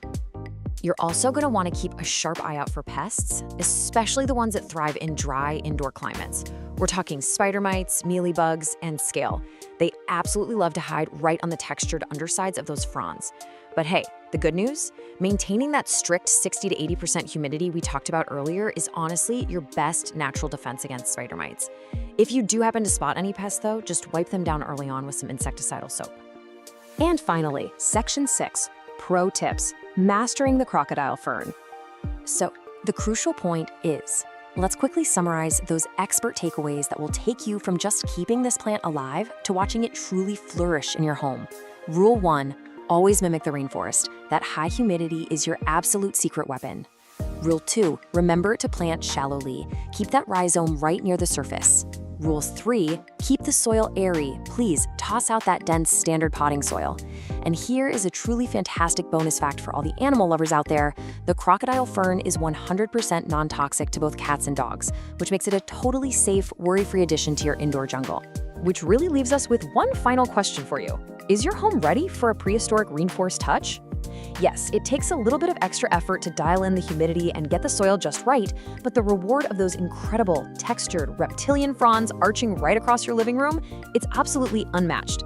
Take these structured steps, apply the rainforest replicator strategy, and go grow your very own exotic masterpiece. Honestly, it makes you wonder what other prehistoric secrets might be hiding right now at your local nursery. Thanks so much for joining me on this explainer, and we will see you on the next one. Hey everyone, and welcome to This Explainer. Today, we are focusing on a plant that is honestly just as beautiful as it is notoriously dramatic. I'm talking about the nerve plant, officially known as Fittonia albovinus. If you've ever wanted to add a really striking, brilliantly patterned plant to your indoor jungle, but you've been a little intimidated by its diva reputation, you are in exactly the right place. We're going to completely decode everything this plant needs so you can grow it with absolute confidence. So, picture this. You walk into your room and you check on your stunning new nerve plant. But instead of looking all perky and fresh, every single stem has suddenly fallen completely flat. The leaves are literally lying on the soil like the plant has just given up on life. Your heart drops, right? You think you've killed it. But what if I told you that this terrifying, panic-inducing moment is actually one of the absolute best features of this plant? You see, houseplant keepers affectionately call this whole phenomenon the faint. And it is arguably the most useful built-in alarm system in the entire plant world. This dramatic collapse simply means the soil has dried out. That's it. And the best part? A really thorough watering will usually have those stems standing completely upright, looking pristine again, within just 20 to 30 minutes. It's highly theatrical, literally like a Victorian lady on a fainting couch, but it is entirely reversible. Okay, so here's our game plan for this explainer. 1, the dramatic nerve plant. 2, light, water, and soil. 3, temperature and high humidity. 4, feeding and pruning maintenance. 5, easy stem propagation. And 6, troubleshooting and pro tips. Let's get into it. Starting with section 1, the dramatic nerve plant. Meet the Fittonia. Originally coming from the shaded floor of the Peruvian rainforest, the Fittonia is universally loved for its deeply veined leaves. They look like these tiny, intricate, colorful mosaics etched right onto dark green foliage. And alongside its stunning visual variety, I mean, we're talking bright pink, deep red, silver, you name it, it is completely non-toxic to cats and dogs, which is a huge plus. Because of its rainforest floor origins, it has a naturally shallow root system and stays incredibly compact. That makes it absolutely perfect for small indoor spaces where you want a really big visual impact without taking up much room. Moving right along to section 2, light, water, and soil. The holy trinity of plant care. First up is light. Because it naturally lives down on the dense rainforest floor, the Fittonia is shade tolerant. But keep in mind, it's not shade dependent. It genuinely does fine in lower light, but giving it a nice, bright, east-facing window is going to be your sweet spot. That bright, indirect light is what keeps those colored veins looking so vivid and stops the stems from stretching out and getting all leggy. But a quick warning here, even a single hour of direct, hot midday sun will bleach and crisp up those leaves almost instantly, so definitely keep it protected from direct rays. Now, when it comes to water, the symptoms of getting it wrong are distinctly different. While the plant really loves moisture, you gotta find that perfect balance. Overwatering leads to mushy stems, sour-smelling soil, and soft yellow leaves, which is basically the dreaded root rot. Underwatering, on the other hand, triggers that dramatic faint we just talked about, but with a super fast recovery. To avoid both of these extremes, always use the knuckle test. Just stick your finger into the soil down to the first knuckle. If the surface feels dry, it's time to water. Do not wait for the soil to dry out completely. To maintain that perfect, consistently damp sponge moisture level without totally drowning the roots, you absolutely need the right soil. This recipe is fantastic for that. You want 2 parts moisture-retaining peat or cocoa coir, 1 part perlite for aeration, and just a handful of orchid bark or coarse sand. This balance ensures the roots can drink their fill while still getting the oxygen they desperately need. And please remember, unless you are building a completely closed terrarium, drainage holes in your pot are absolutely mandatory. All right, section 3, temperature and high humidity, creating the environment. So trying to recreate a tropical environment is probably the single most demanding aspect of Fittonia care. And it really all comes down to this one crucial number, 60%. This plant needs at least 60% ambient humidity to actually feel at home. To put that into perspective, in a typical home during the winter, humidity often drops down to like 30%. If you ignore this gap, you are very quickly going to see the edges of those beautiful leaves turn totally brown and crispy. I know a lot of people try to fix low humidity by just misting their plants, but honestly, misting is really ineffective. It only raises humidity for a few minutes, and it can even invite mold issues. If you want guaranteed success, terrariums are literally the ultimate cheat code here. Placing your nerve plant in a sealed or even just partially sealed glass terrarium instantly traps the moisture, keeping the humidity hovering right between 70 and 90% without you lifting a finger. Or as an alternative, a steamy, naturally humid bathroom makes a fantastic home for them too. Next up, Section 4, Feeding and Pruning Maintenance. Pinch early, pinch often. This quote is your absolute golden rule for styling. Nerve plants naturally want to creep along the ground, but if you just leave them alone indoors, they can turn into a bit of a straggly mess. You should regularly snip or pinch off the tips of the longest stems, right above the leaf nodes. This really simple action literally forces the plant to stop growing long and instead branch outwards, laterally. It completely transforms it into a lush, dense carpet of color. Now, did you know this plant actually flowers? It totally does, but you should probably stop it. The flowers are these small, stiff spikes that really aren't particularly showy. And the catch is, when the plant focuses its energy on blooming, it completely stops producing those gorgeous patterned leaves we all love, and it can even get a bit leggy. So pinching those little flower spikes off the second you see them redirects all that vital energy right back into the foliage, where you actually want it. Which brings us to Section 5, Easy Stem Propagation. This is the really fun part. You can actually turn your prunings into brand new plants using super simple water propagation. Just cut a healthy stem that has 2 or 3 sets of leaves on it. Carefully pinch off the bottom leaves so the nodes are exposed, then simply submerge those bare nodes into a glass of room temperature water.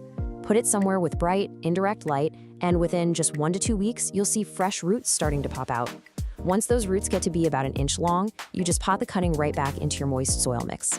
It really is that fast and reliable. Finally, Section 6, Troubleshooting and Pro Tips. So let's talk bugs. When you're troubleshooting pests on a nerve plant, the absolute easiest way to diagnose the issue is just by looking at your moisture levels.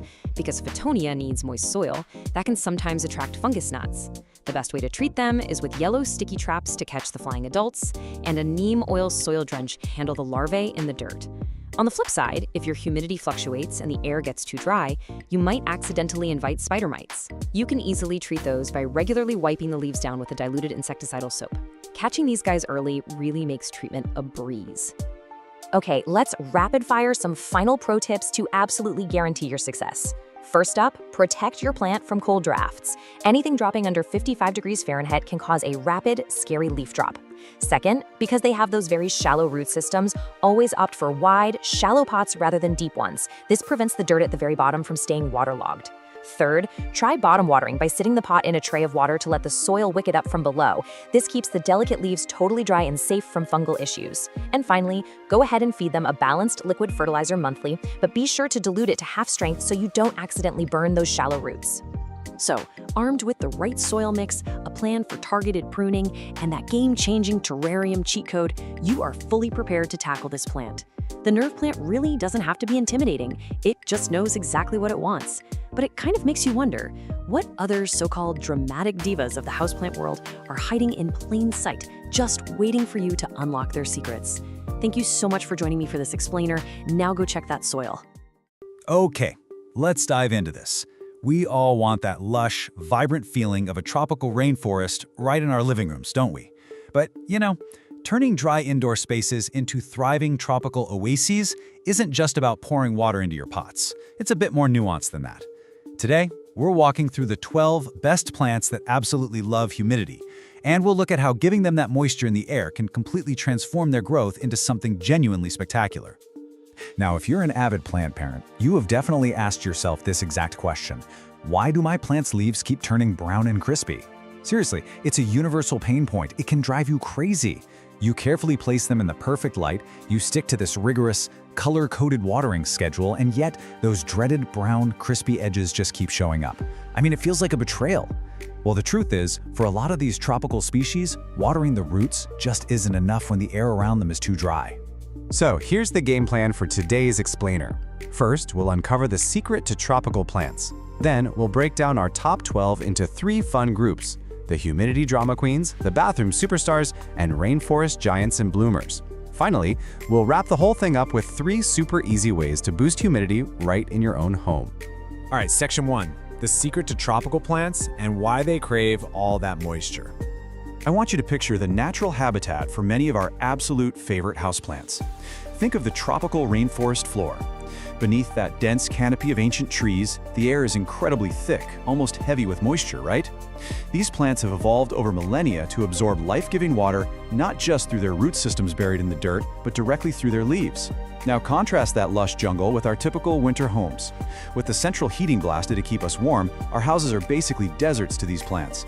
The air severely lacks the moisture they're hardwired to expect. Grasping this stark, honestly kind of shocking contrast is your very first step to solving that crispy edge mystery. Moving right along to section 2, the humidity drama queens. These are the high moisture demanders.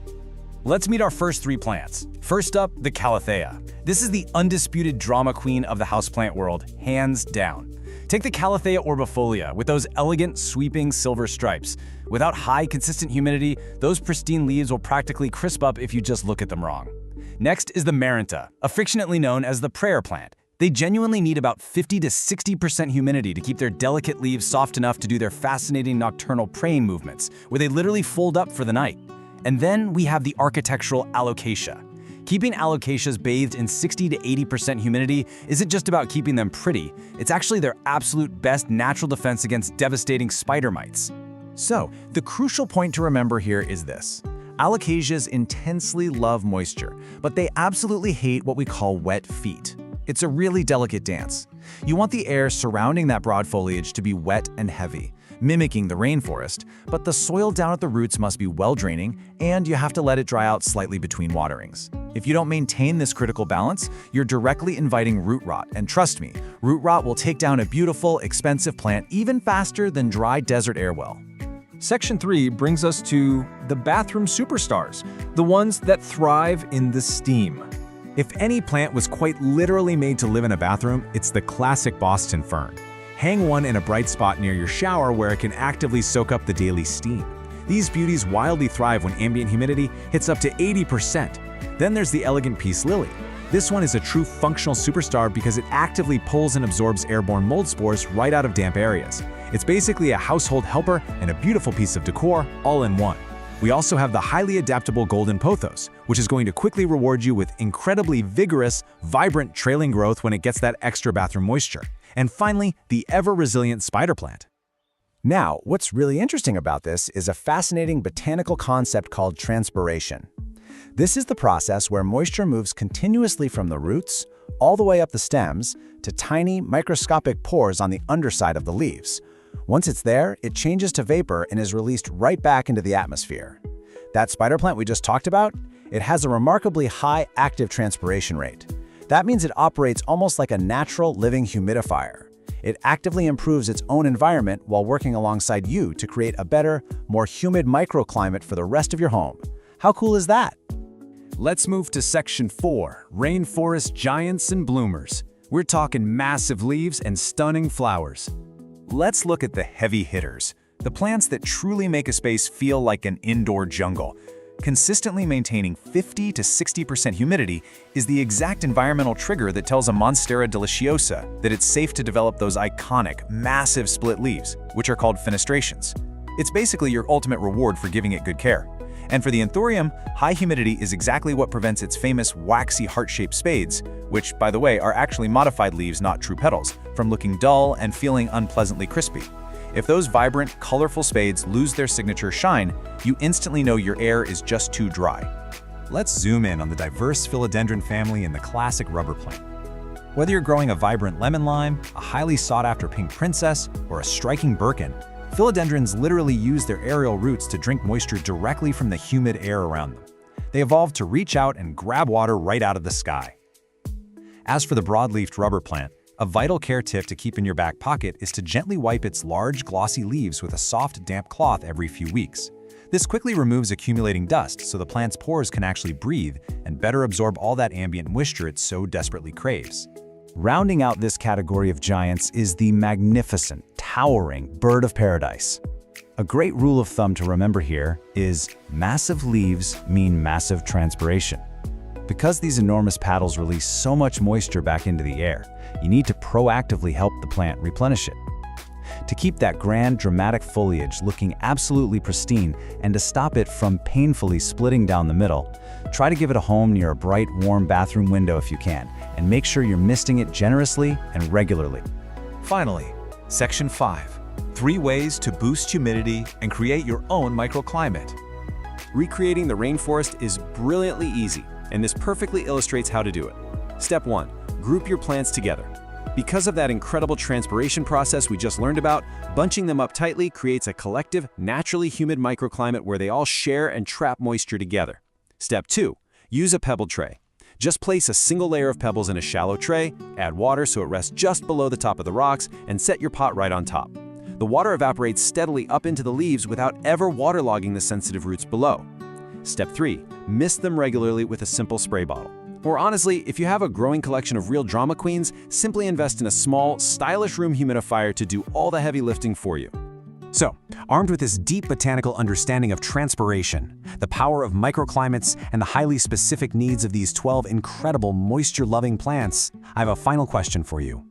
Which room in your house is going to become your vibrant new tropical oasis? Take a look around your home today, find that absolutely perfect, bright, warm spot, and start grouping those new humidity-loving plants together. Thanks so much for joining this explainer, and happy growing.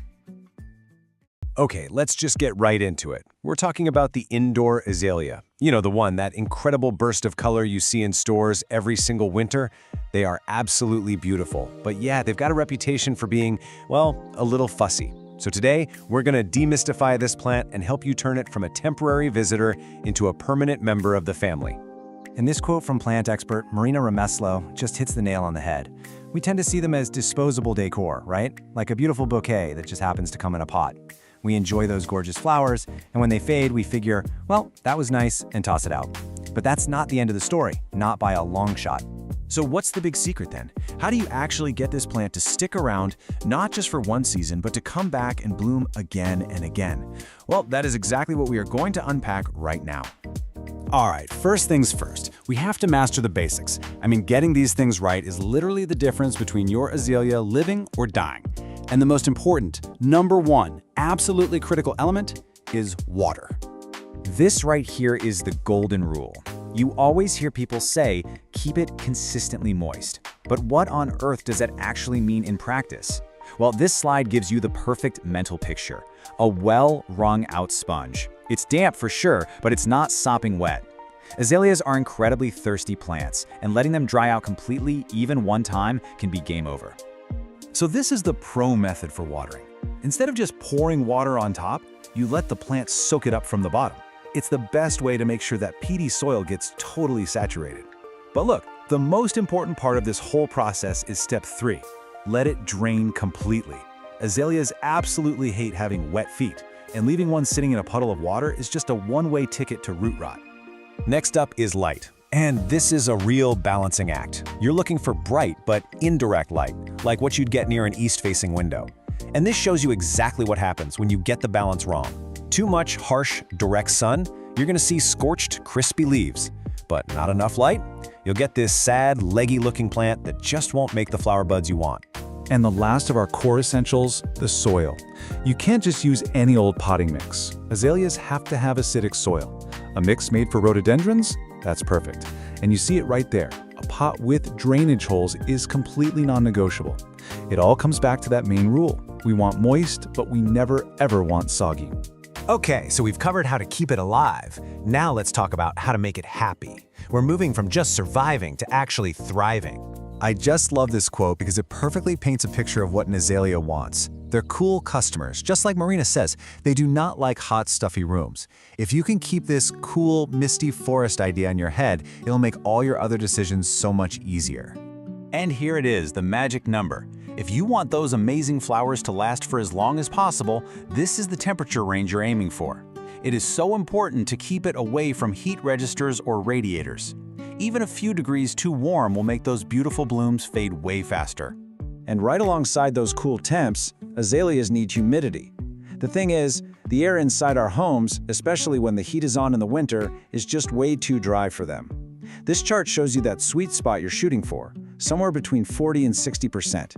Hitting that will keep the leaves from getting crispy and stop the flower buds from drying up. So how do you actually get more humidity? Well, here are 3 super easy and effective ways to do it. The pebble tray is a classic for a reason. The evaporating water creates a little moisture bubble around the plant. Grouping it with your other plants does something similar. And of course, a room humidifier is the most straightforward way to get the job done. Let's talk about fertilizer, because timing is everything here.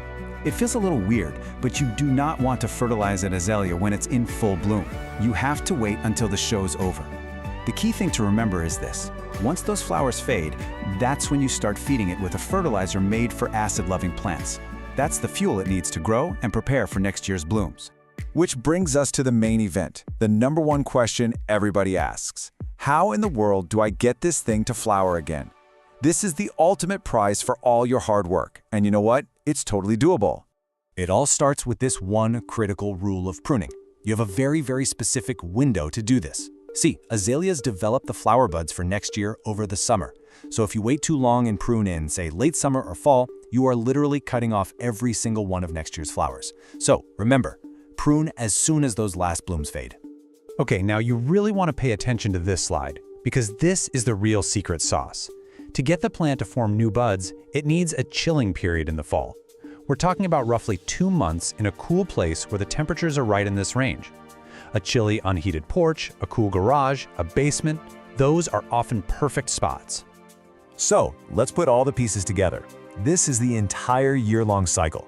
Step 1, after it's done blooming, you give it a haircut and let it have a little summer vacation outside in a shady spot. Step 2, when fall comes, you bring it inside for that super important 2-month chilling period. And finally, step 3, in the early winter, you move it back to a warmer, brighter spot, and that's the wake-up call that tells it, okay, it's time to make flowers. Now, of course, things aren't always going to go perfectly, but learning how to read the signs, to understand what your plant is trying to tell you, that's what makes you a truly confident caretaker. Think of this chart as your personal azalea to English dictionary. Are the leaves turning yellow? First, check your watering. Then, think about if your soil is acidic enough. Seeing brown, crispy edges? That is almost always a cry for more humidity. And if it just plain refuses to bloom, well, now you know the #1 suspect is that it didn't get a proper chilling period. And what about bugs and pests? I've actually got some great news on that front. The most common pests, like spider mites, love the exact opposite of what your azalea loves. They want it hot and dry. So just by creating that perfect cool and humid home for your plant, you're also making it a terrible place for its worst enemies to live. It's a total win-win. Okay, this is a really, really important heads up. As gorgeous as azaleas are, every single part of the plant is toxic if it's eaten. And that goes for dogs, cats, and for people. So please make sure you put your plant somewhere well out of reach of any curious pets or little kids. So, to bring it all home, let's just quickly recap the 4 most important rules for a happy azalea. If you can just get these 4 things down, you are golden. 1. Keep that soil moist like a wrung-out sponge. 2. Prune it right after it finishes blooming, and not a moment later. 3. Give it that essential cold nap in the fall. And 4. Feed it with fertilizer made for acid lovers. And there you have it. By just understanding what this plant truly needs, you've taken something that most people think of as temporary and turned it into a fantastic, long-term companion that's going to bring color into your home year after year. So the only question left is, now that you know you can do this, what will you help thrive next? Welcome to this explainer. Okay, picture this. It's the middle of July. Your AC is completely struggling to keep up, and the afternoon sun is just absolutely baking your living room. The heat feels relentless, right? Well, today, we're going to dive straight into how you can keep your indoor jungle not just surviving, but actually thriving, even when those temperatures soar. So, are your plants surviving the summer heat? Let's just validate a really common struggle right up front. As the thermostat climbs, so many of our favorite typical houseplants just wilt, crisp up, and generally look miserable in that intense sun. Listen, you are definitely not alone if you've helplessly watched an expensive, fussy tropical fern slowly turn into crispy brown confetti during a brutal July heatwave. But here is the best news. You absolutely do not have to give up on your indoor jungle. We just need a little mental shift here. We aren't trying to keep delicate plants on life support until autumn anymore. Instead, we're selecting resilient species that actively unlock their best growth when our homes feel like an oven. If you've got sun-drenched windows, we've got the perfect botanical lineup for you today to build a true sun-worshipping oasis. Section 1. Tough and low maintenance, the indestructible African natives. We're going to kick things off with two beginner plants that hail from the arid regions of Africa and are just virtually bulletproof. These two incredibly popular plants evolved entirely different but highly effective drought-tolerant strategies to survive sweltering conditions. The snake plant went vertical. It orients its thick, waxy leaves straight up to minimize direct overhead sun exposure, essentially using those leaves as built-in water reservoirs. The ZZ plant, on the flip side, hides its hydration strategy completely underground. It uses these thick, potato-like rhizomes beneath the soil to lock in moisture safely away from the baking sun. They're both incredibly resilient but uniquely adapted to beat the heat. What's amazing is that both the snake plant and the ZZ plant easily thrive in up to 90-degree heat. Plus, they share a remarkable ability to adapt to a massive variety of lighting conditions, from dim corners all the way to very bright spaces without needing constant watering. Honestly, in the peak of summer, you're still only watering that snake plant every few weeks, and the ZZ plant every 7 to 10 days. The golden rule here is simple but absolute. Let that soil dry out completely first. Why? Because in high heat, roots that sit in hot, wet soil will quickly succumb to root rot, and root rot will actually kill a desert plant much faster than a drought ever could. Section 2. Sunbathing statement pieces, dramatics for the sunny window. Now we're moving from the tough beginners to the striking architectural plants that actively demand the hottest, brightest spots in your home. But before we meet them, we need a quick botanical vocab word: caudex. A caudex is a swollen, bulbous trunk at the base of a plant that's used to store water. It is absolutely bizarre and wonderful when you think about it. It's essentially a built-in water bottle. Understanding this specialized water-storing trunk is crucial to knowing why our next two plants survive extreme heat. It acts exactly like a camel's hump, slowly releasing moisture when the surrounding soil goes completely bone dry. Enter the desert rose and the ponytail palm. These guys are perfect for that punishing hot south-facing window. The desert rose literally loves up to 100-degree heat and needs at least 6 hours of direct sun to pump out its stunning, vibrant flowers. And the ponytail palm? Fun fact, it's actually a succulent from Mexico, not a true palm at all, and it easily handles temperatures well above 80 degrees. You'll want to water both of them generously in the summer, but again, let them dry out entirely. Oh, and a critical word of caution for your home: the beautiful desert rose harbors highly toxic sap, so you absolutely must keep it out of reach of your pets and kids. And we definitely can't forget the sago palm. This plant is literally a living fossil. It's an incredibly adaptable ancient cycad from Japan that's been around since the time of the dinosaurs. I mean, if this botanical survivor could make it through the Jurassic period, it can for sure survive your sunny living room in July. Thanks to this ancient pedigree, it can handle staggering temperature spikes up to 110 degrees Fahrenheit, provided you give it bright, indirect light, and, you guessed it, absolutely do not overwater it. But just like the desert rose, be extremely careful, because this one is also highly toxic to curious pets. Section 3. Classic succulents and vines, sun lovers for shelves and sills. Let's explore our final plant group, fleshy classics and trailing beauties that look completely fantastic draped over your shelves and sitting on your windowsills. These plants brilliantly illustrate the diverse ways succulents adapt to the heat. Take the tree-like jade plant native to South Africa. It can tolerate a staggering 100 degrees by using its fleshy, glossy leaves to store water. You'll definitely want to put this one in a well-draining terracotta pot. Terracotta is essential because it's porous and breeze, which prevents the roots from essentially boiling in wet, hot soil. Now contrast that with the string of pearls from Southwest Africa. It prefers a slightly milder 70 to 80 degrees and perfectly drapes its modified water-storing beads out of an east-facing window to catch that gentle morning sun while minimizing evaporation. Section 4. essential hot weather care, survival rules for the heat wave. All right, knowing which plants to buy is only half the battle. Now we've got to equip you with some universal defensive strategies to keep any plant alive during a severe summer heat wave. First off, hot air dries out soil faster, sure, but remember our golden rule. Desert plants still hate wet feet. Always check the soil before you water, and try to water in the morning to beat the afternoon evaporation. Use sheer curtains if your window acts like a giant magnifying glass, and keep the air moving with an indirect fan. But here is the absolute most critical point. Hold off on all fertilizer. When a plant is in a heat wave, it goes straight into survival mode.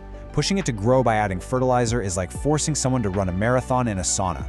The plant simply cannot absorb the nutrients, and those fertilizer salts will just build up and severely burn the stressed roots.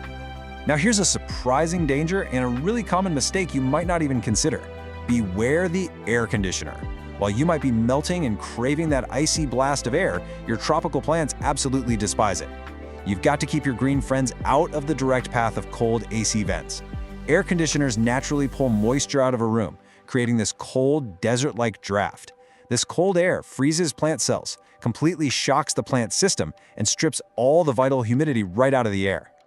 Look, even with the absolute best care, things happen, so you need to keep an eye out for these visual cues as an urgent diagnostic checklist.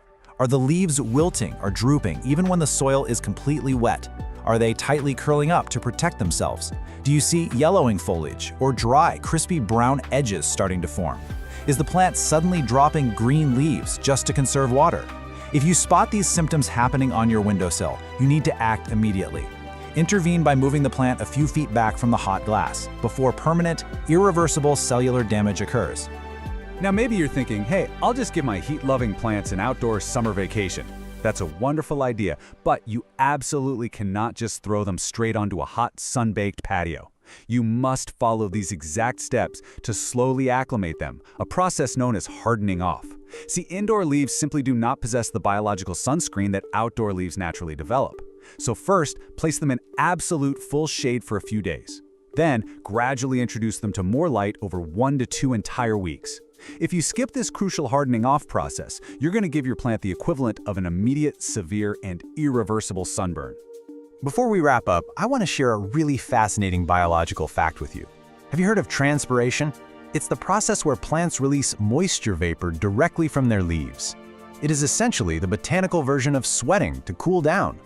What's incredible is that large-leafed plants actually act as natural humidifiers while they do this. They release that moisture and can literally have a minor, localized cooling effect on your sweltering room, creating a beautiful, humid microclimate. I mean, they won't completely replace your AC, but they certainly help condition the air right around them. Pretty amazing, right? Now that you have the ultimate summer survival guide, it's time to completely transform that hot, empty room into a lush, thriving environment.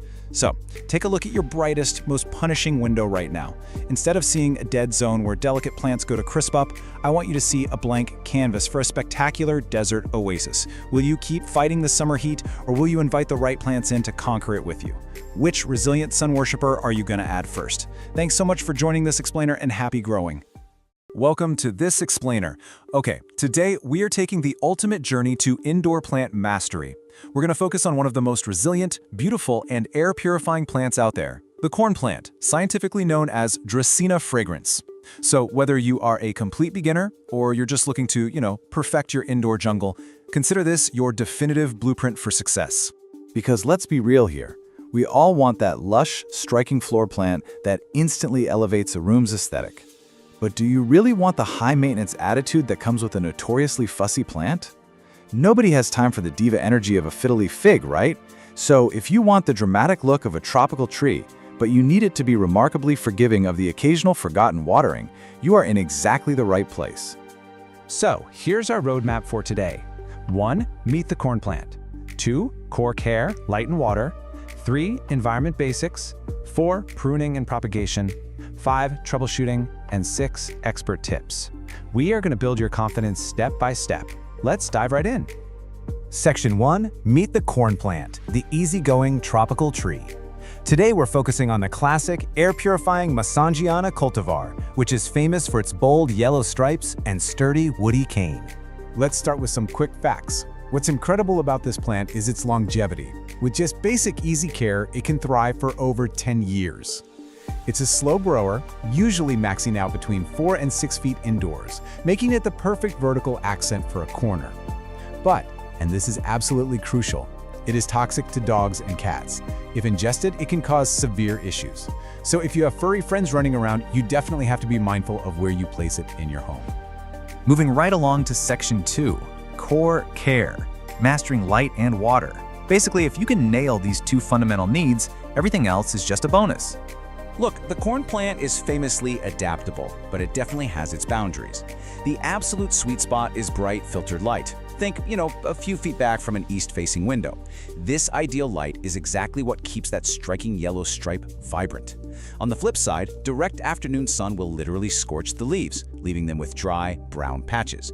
And while it tolerates low light like a total champion, complete darkness is a no-go. It'll cause its beautiful colors to completely fade out. Now, let's address the elephant in the room.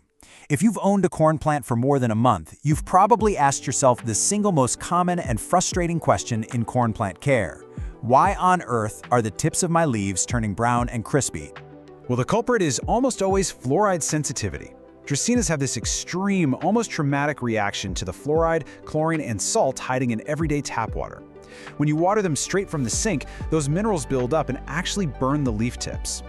To prevent this dreaded browning, a real game changer is to switch up your watering routine and strictly use filtered, distilled, or rainwater. And that brings us to our golden watering rule. Water thoroughly, but only when the top 1 to 2 inches of soil feel completely dry to the touch. Because this plant is naturally drought tolerant, you can expect to water it maybe every 1 to 2 weeks during its active spring and summer growing season. But in the dormant fall and winter months, you gotta cut back significantly. We're talking maybe only watering every 3 to 4 weeks. All right, Section 3, Environment and Feeding Basics, creating the perfect home. Let's look at soil, temperature, and feeding to get that environment just right. The main takeaway here is that the corn plant perfectly enjoys the exact same comfortable environments that you do. It thrives in standard indoor temperatures anywhere from 65 to 80 degrees Fahrenheit. And average indoor humidity? Totally fine, though it never minds a little extra moisture in the air. The big things to remember are to use a standard, well-draining soil mix. Throwing in a few handfuls of perlite is highly recommended, and you absolutely must keep it away from cold drafts under 55 degrees or direct blasts from your AC vents. Now, when it comes to food, keep it simple, fertilize sparingly. This guy is a very light feeder. You only need to feed it 1 or 2 times during the entire spring and summer, and always dilute your balanced liquid fertilizer to half strength. Seriously, do not overfeed this plant. Excess fertilizer will quickly burn those beautiful leaf tips right off. Up next, Section 4, Pruning and Propagation, managing growth and creating new plants. Once you have the basics down, it is time to graduate to intermediate skills. First rule, don't fear the pruner.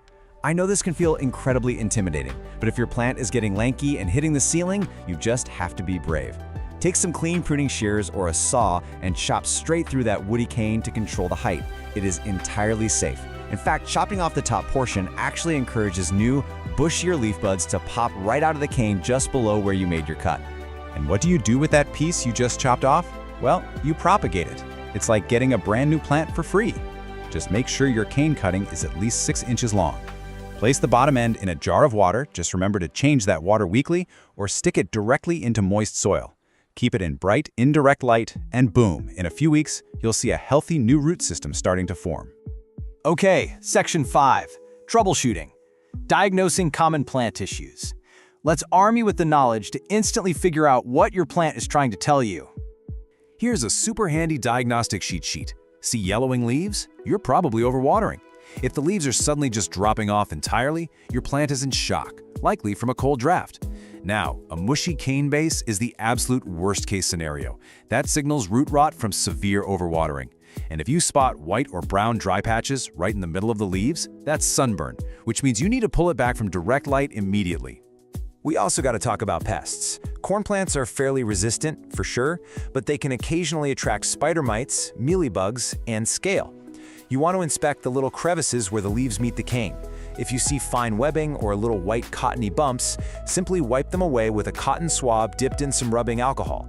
For anything bigger, an insecticidal soap or neem oil will do the trick perfectly. Finally, Section 6, Expert Tips, Pro secrets for a thriving plant. To wrap up this explainer, I've got a couple of overarching secrets that truly make all the difference. Here is a brilliant pro tip. Dust those large leaves monthly with a damp cloth. Those big, broad leaves naturally collect dust in our homes. And cleaning the foliage isn't just about making it look nice and shiny, it physically removes a layer of debris that actually blocks sunlight, which hinders the plant's ability to photosynthesize and breathe. And get this, here is one of the coolest hidden features of the Dracaena fragrans: rare blooms.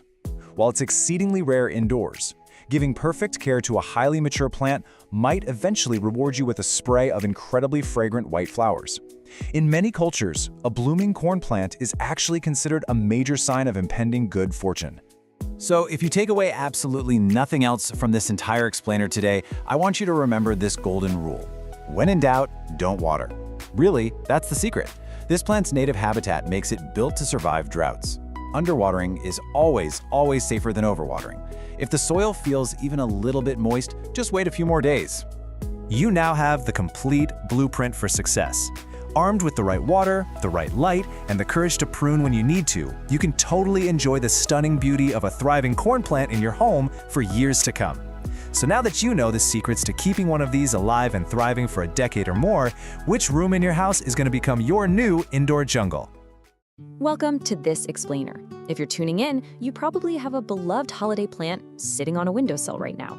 But let me guess, maybe it's looking a little limp. Maybe it's wilting, or perhaps it has stubbornly refused to produce those spectacular waterfall-like blooms for years. Well, you are in exactly the right place. Today, we're taking you from absolute beginner to expert with a complete masterclass on the Christmas cactus. So, I want you to ask yourself, why exactly is your Christmas cactus struggling? You're probably thinking, hey, it's a cactus, right? It should be practically indestructible. Well, I need you to completely rethink what you know about this plant. If you've been treating it like one of those spiky green guys sitting out in the scorching desert sun, that is exactly why your plant is unhappy. We're going to establish a major paradigm shift today. Okay, let's dive into this. When you picture a classic desert cactus, you think of hot, dry, sandy soil and, very rare watering. But the Christmas cactus is actually a jungle cactus. It craves humidity, moist but well-draining soil, dappled light, and regular watering. Its ancestors don't grow in the sand. They actually grow in the misty, humid cloud forests of Brazil. Here is our masterclass syllabus for today. We'll be covering 1. A jungle cactus in disguise. 2. Mastering core care basics. 3. The secret to winter blooms. 4. Pruning and propagation methods. 5. Troubleshooting pests and problems. And 6. Pro tips for success. Section 1. A jungle cactus in disguise. Establishing the true origins of this plant is honestly the key to everything. In the wild, the Christmas cactus is what botanists call an epiphyte. This means it literally grows on another plant, like high up in the crotches of tree branches. They draw their moisture and nutrients from the air, the rain, and all the decomposing leaf litter trapped around the roots. This explains exactly why this plant needs airy bark in its soil and high humidity, rather than dense, heavy desert sand. But before we go any further, we need to clarify a little holiday identity crisis, because the plant you own probably isn't a Christmas cactus at all. The true Christmas cactus, known scientifically as Schlumbergera buckley, has these scalloped, rounded segment edges and naturally blooms in December. But the Thanksgiving cactus, Schlumbergera truncata, has pointed, claw-like edges and naturally blooms in November. Most store-bought varieties you see with those sharp claws are actually Thanksgiving cacti in disguise. But don't worry, their daily care is virtually identical. Section 2. Mastering core care basics. Now that we know what we're working with, we have to master the daily, non-negotiable building blocks required if you want that incredible floral display later on. First up, they need bright, indirect light. An east-facing window catching that gentle morning sun is absolutely perfect.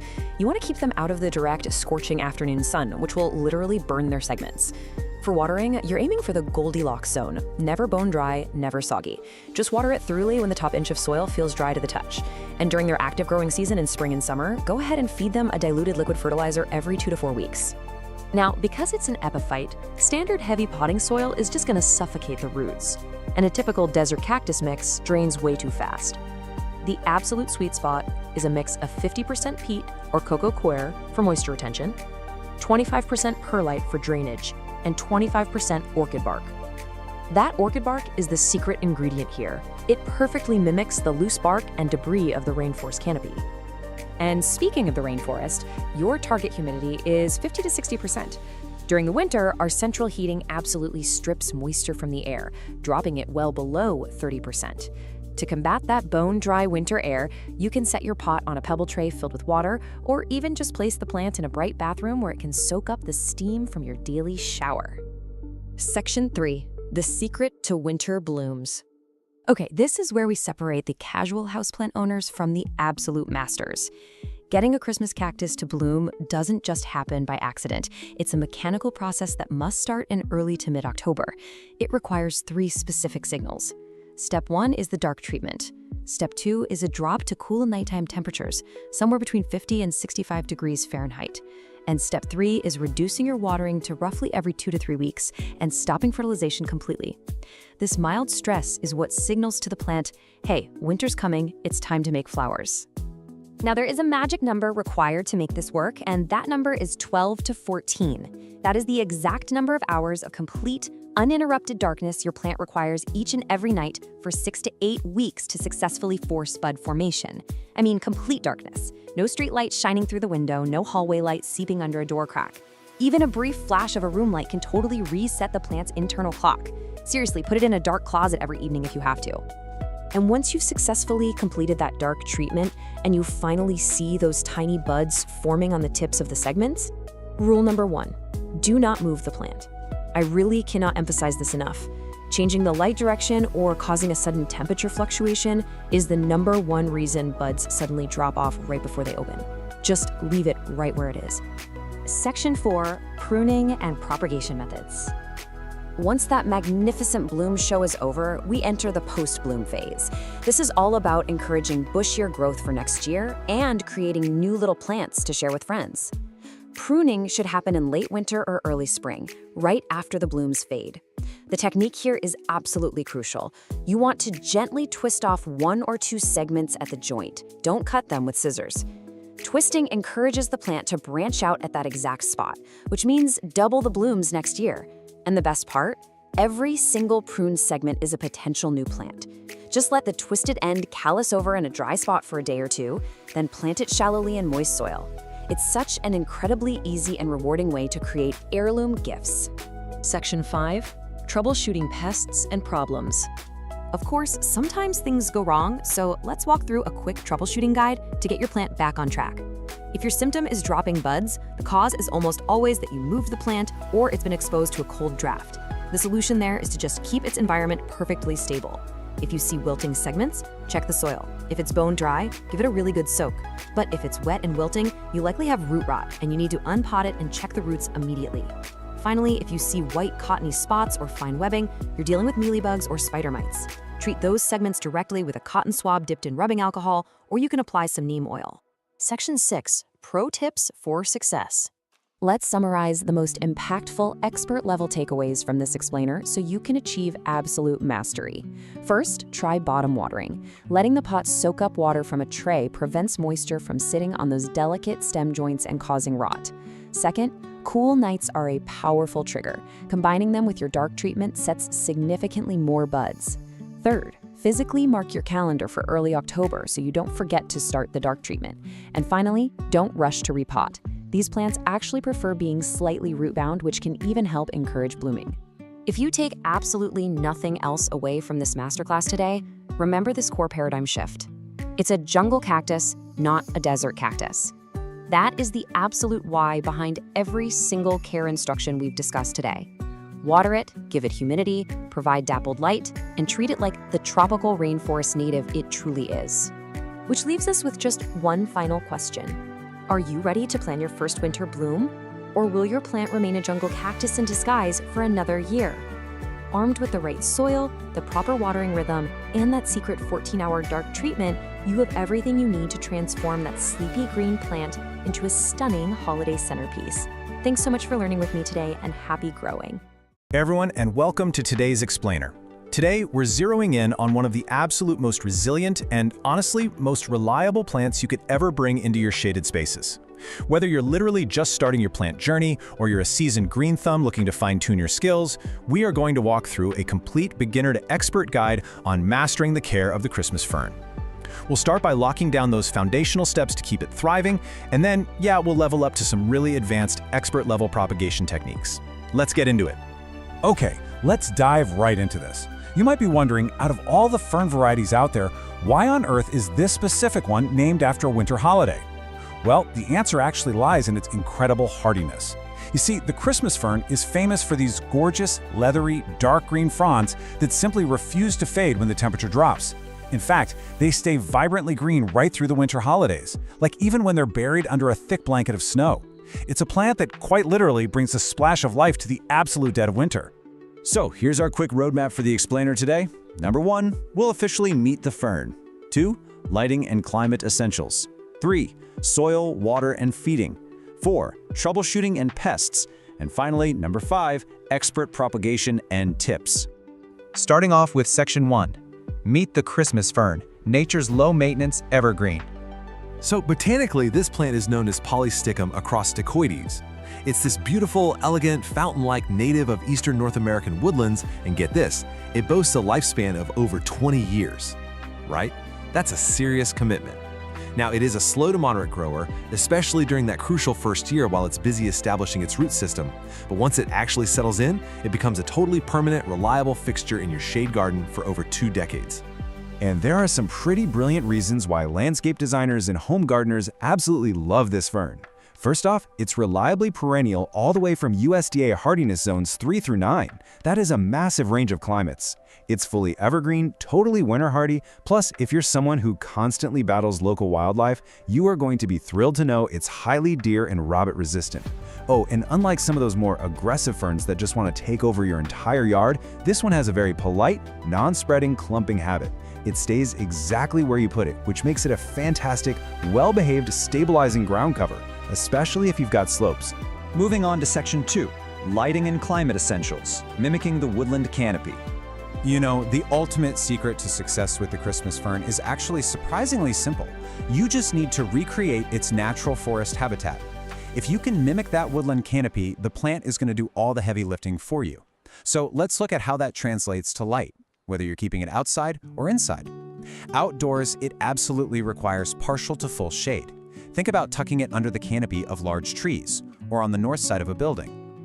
Now indoors, it needs medium to low indirect light. Something like a gentle east-facing window is perfect. But I do have to firmly warn you here. Direct, intense afternoon sun will ruthlessly burn its leathery leaves. For the absolute best results, dappled light filtering through trees is your gold standard. Now, right along with that dappled light comes the need for moisture in the air. You really want to maintain average to high humidity. Outdoor plants generally do fine just relying on their local climate and natural rainfall, especially if you group them with other plants to create a nice little microclimate. But indoor ferns, they face a much tougher battle against dry air, especially in the winter when all our heaters are blasting. So if you're growing this as a houseplant, you'll definitely want to use a pebble tray filled with water beneath it or run a dedicated humidifier in the room just to combat that dry indoor air. All right, Section 3, soil, water, and feeding, the foundation of fern health. Now, what's really interesting about this breakdown is how straightforward it is to give the root system exactly what it needs for that 20-year lifespan. For the soil, you want it rich in organic matter, really humusy, loose, and well-draining. The pH should be slightly acidic to neutral, so somewhere between 6.0 and 7.0, which conveniently is where most standard garden soils already sit. When it comes to water, the main goal is consistently moist soil. Outdoors, once they're fully established, they are surprisingly drought tolerant. But listen, during that critical first year, consistent moisture is absolutely vital. If you've got it in a container indoors, just water it whenever the top inch of soil feels dry to the touch. Easy as that. When we talk about feeding, this is one of those times where less is definitely more. These ferns are very light feeders. I highly advise you to skip the harsh synthetic chemical fertilizers entirely. They're usually way too strong and can easily burn those sensitive fern roots. Instead, think about the forest floor. You want to top dress the soil around the base with a 1 to 2 inch layer of compost, or even just shredded leaves in the spring. And in the fall, just let the natural fallen leaf litter remain right there around the base. It acts as the perfect protective mulch and slowly feeds the plant as it naturally decomposes. Which brings us to Section 4, Troubleshooting and Pests, Overcoming the Hurdles. Okay, so to keep your fern in top shape, we need to talk about common roadblocks. The absolute most critical botanical threat to your Christmas fern is something called crown rot. This is unfortunately a fatal condition where the plant's crown, which is that central growing point right at the base, becomes mushy and just decays. So why does this happen?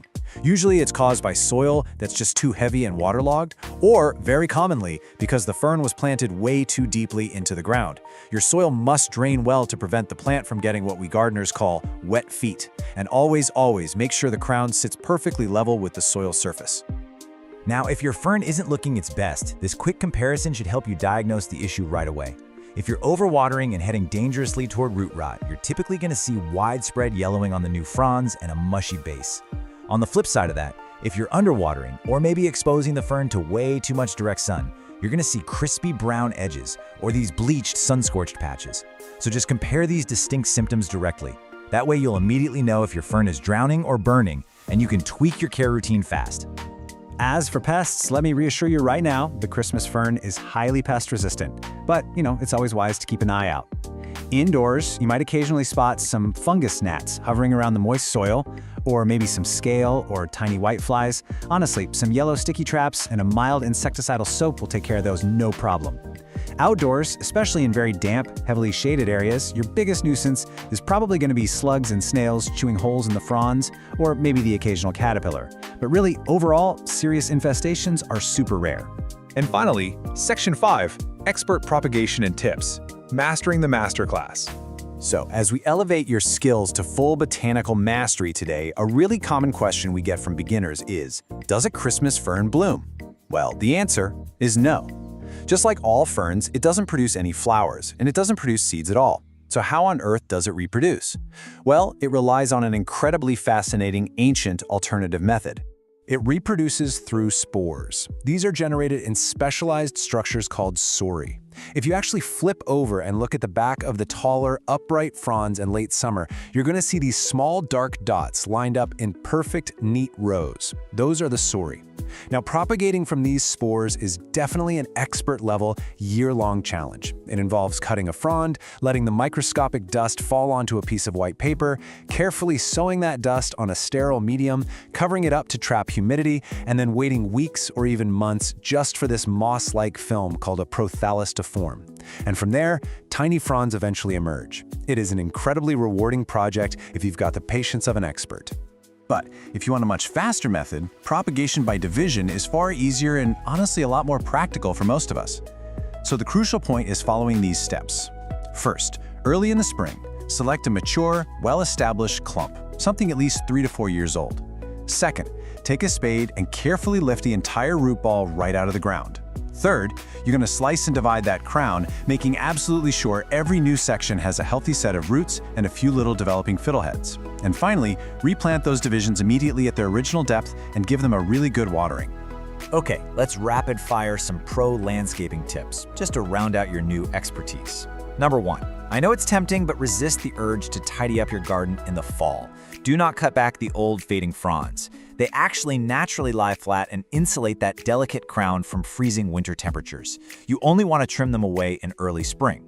Number 2, use companion planting. The dark, leathery texture of this fern looks absolutely stunning next to the softer foliage of hostas or coral bells. Or try planting a cinnamon fern right behind it for this amazing layered woodland effect. And lastly, how do you identify it for sure? Get up close and look at the leaflets. Every single small leaflet has this distinctive lobe at the base that points straight up, perfectly shaped like a tiny Christmas stocking or a sleigh. And I think that just brilliantly illustrates the total charm and utility of this incredible plant. It's tough, it's beautiful, and it's a true survivor. So I'll leave you with this final thought. How will you use this resilient 20-year evergreen in your own shaded spaces? Are you going to use it to stabilize a difficult slope? Maybe plant it alongside some colorful hostas? Or perhaps you're going to test your new expert skills by propagating it from spores. The choice is completely yours, and now you've got the expert knowledge to make it happen. Thank you so much for joining me on this explainer, and happy planting. Welcome to this complete explainer. If you're a focused learner looking to truly master the art of indoor horticulture, you've landed in the exact right place today. We are tackling a houseplant that is famous for being incredibly beautiful, but let's be honest, it's also notorious for being a little bit of a diva. Yep, we're talking about the Maranta leuconura, better known as the prayer plant. Now, while it absolutely demands a specific environment to thrive, cracking its code is a super rewarding journey. It's going to take you from a total novice to a true plant enthusiast. By the end of this session, you'll know exactly how to keep this stunning tropical plant vibrant, lush, and happy. All right, here's our quick roadmap for today. Number 1, meet your prayer plant. 2, the 4 pillars of care. 3, maintenance, feeding, and pruning. 4, troubleshooting common plant problems. And 5, propagating new plants. Let's dive right in. Section 1. Meet your prayer plant. Native to the tropical rainforests of Brazil, this completely pet-safe plant is basically a living, moving work of art.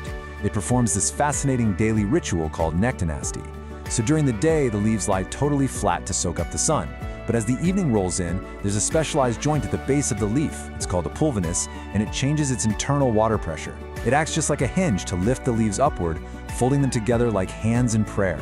It's this daily bit of magic that really reminds you just how alive your houseplants actually are. Section 2, the 4 pillars of care.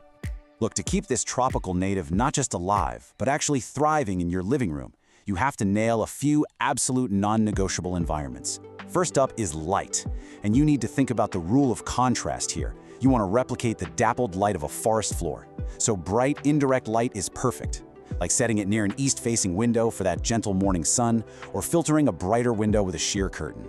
What you absolutely must avoid at all costs are harsh, direct sunbeams. They will literally scorch that beautiful foliage right off, turning it faded and crispy. On the flip side, shoving it in a really dark corner is just gonna make it lose its vibrant colors and get all leggy and stretched out. Filtered light is your sweet spot. Okay, moving to our second pillar, humidity. This 50% mark, that's your golden rule. Remember, it comes from a rainforest. Dry household air is public enemy number 1 for the prayer plant. If you want pristine, unblemished leaves, you really need ambient humidity sitting over 50%. Luckily, it's pretty easy to do. Just run a small humidifier nearby, set the plant's pot on a tray filled with pebbles and water, or simply cluster a few different plants together to create a naturally humid little microclimate. Pillar 3 is hydration, and heads up, these plants are total divas about what they drink. You want to keep the soil consistently moist, so give it a good soak when the top inch or 2 feels dry, but never ever let it sit soggy, because that's just an open invitation for root rot. Also, prayer plants are hypersensitive to the chlorine and fluoride they pump into standard tap water. Using straight tap water will almost immediately give you brown, crispy leaf tips. So using filtered, distilled, or rainwater is honestly just as important as how often you're watering it. Our fourth and final pillar is the foundation, the soil. To prevent that dreaded root rot while still giving the plant the moisture it desperately wants, you need a slightly acidic, peat-based mix. Try this exact 3-ingredient DIY blend for the perfect balance. 2 parts peat moss or cocoa coir to hold on to the moisture. 1 part perlite or coarse sand to give it rapid drainage and aeration so the roots can actually breathe. And 1 part standard potting soil to tie it all together. Section 3. Maintenance, feeding, and pruning. Now, transitioning from just surviving to actively thriving means sticking to a timeline. During the active growing seasons, spring and summer, feed your prayer plant every 2 to 4 weeks with a diluted water-soluble fertilizer. This really supports those crazy vibrant leaf patterns. But as growth slows down in the fall and winter, you gotta hit the brakes. Reduce or completely stop feeding, otherwise you risk burning the roots with leftover minerals. Also, these guys are slow growers. They actually prefer to be a little bit snug in their pots, so you only need to repot them into a container that's maybe 1 or 2 inches larger every 1 to 2 years. When it comes to grooming, do not be shy about giving it a haircut. Over time, prayer plants can get kind of leggy and messy. Making clean cuts right above a leaf node, which is just that little bump on the stem where the leaf pops out, is super beneficial. Cutting there triggers the plant to shoot out brand new growth right from that node, giving you that really full, dense, bushy look everyone wants. Plus, snipping off the old, yellowing leaves makes sure the plant redirects its energy into fresh, healthy growth. Section 4. Troubleshooting common plant problems. No matter how perfectly you follow the rules, things can still go sideways. But don't panic, because the leaves literally never lie. If you see yellowing on the lower leaves, feel mushy stems, or you catch a weird sour smell coming from the soil, you're drowning it. You're overwatering and probably causing root rot. On the flip side, if the leaves are curling completely inward like a taco, the whole plant is drooping, and the edges are crispy, well, your plant is incredibly thirsty. It's actively curling up to conserve whatever tiny bit of moisture it has left. Check that topsoil immediately and fix your watering routine. While they're generally pretty robust, a stressed-out plant is a magnet for unwanted guests. Keep a close eye out for these 4 common pests. Spider mites are the biggest threat for sure. They absolutely thrive in the dry air that your plant hates, and they leave this fine, dusty webbing under the leaves. Mealybugs hide in the little crevices and look like tiny masses of white cotton. Fungus gnats will literally hover around your pot if the soil is too wet, and aphids tend to cluster up on the tender new shoots. If you spot any of these invaders, isolate your plant right away and treat the leaves directly with insecticidal soap or neem oil. But out of everything we've talked about, the absolute #1 complaint plant owners have is finding brown, crispy edges on otherwise perfectly healthy leaves. Let's make this crystal clear. This is almost always a strict warning sign that your ambient humidity is too low or you have a buildup of fluoride and chlorine from your tap water. Seriously, if you fix your humidity and upgrade to filtered water, you will systematically solve the vast majority of all prayer plant distress signals. Section 5. Propagating new plants. Remember when you were pruning those leggy stems a minute ago? Well, you were actually gathering the perfect material to multiply your plant collection for free. Water propagation is a nearly foolproof method if you follow these 4 simple steps. The biggest key here is cutting about an inch below a leaf node, because that node is exactly where the new roots are going to sprout from. Submerge just the node in room temperature water, keep the leaves dry so they don't rot, and stick the jar in bright indirect light. Change the water every few days, and in a couple of weeks, you'll see roots. Once they're about 2 inches long, just plop them into your DIY soil mix. Now, if you'd rather not mess with stem cuttings, or if you just have a massive mature plant, propagation by division is the way to go. The absolute best time to do this is during your routine spring repotting. When you take the plant out of its pot, just gently tease apart the natural clumps of the root rhizomes with your fingers. You just have to make absolutely sure that each new section you pull away has its own healthy cluster of stems, leaves, and its own root system attached before you put it in a new pot. Let's do a really quick recap of the pro tips to totally solidify your status as a Maranta master. Remember, humidity is everything. Standard tap water is the enemy.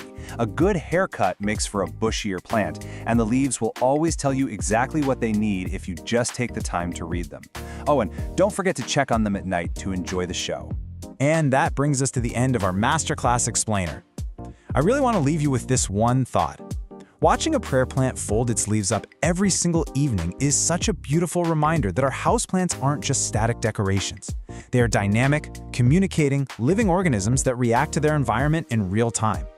If you apply the structured care guidelines we went through today, you aren't just keeping a plant alive, you're providing the perfect environment for it to put on a spectacular show for years and years to come. Thanks for hanging out, and happy growing! Welcome to This Explainer. Look, today we're going to completely de-escalate your plant parent panic and diagnose exactly why those precious leaves are hitting the floor.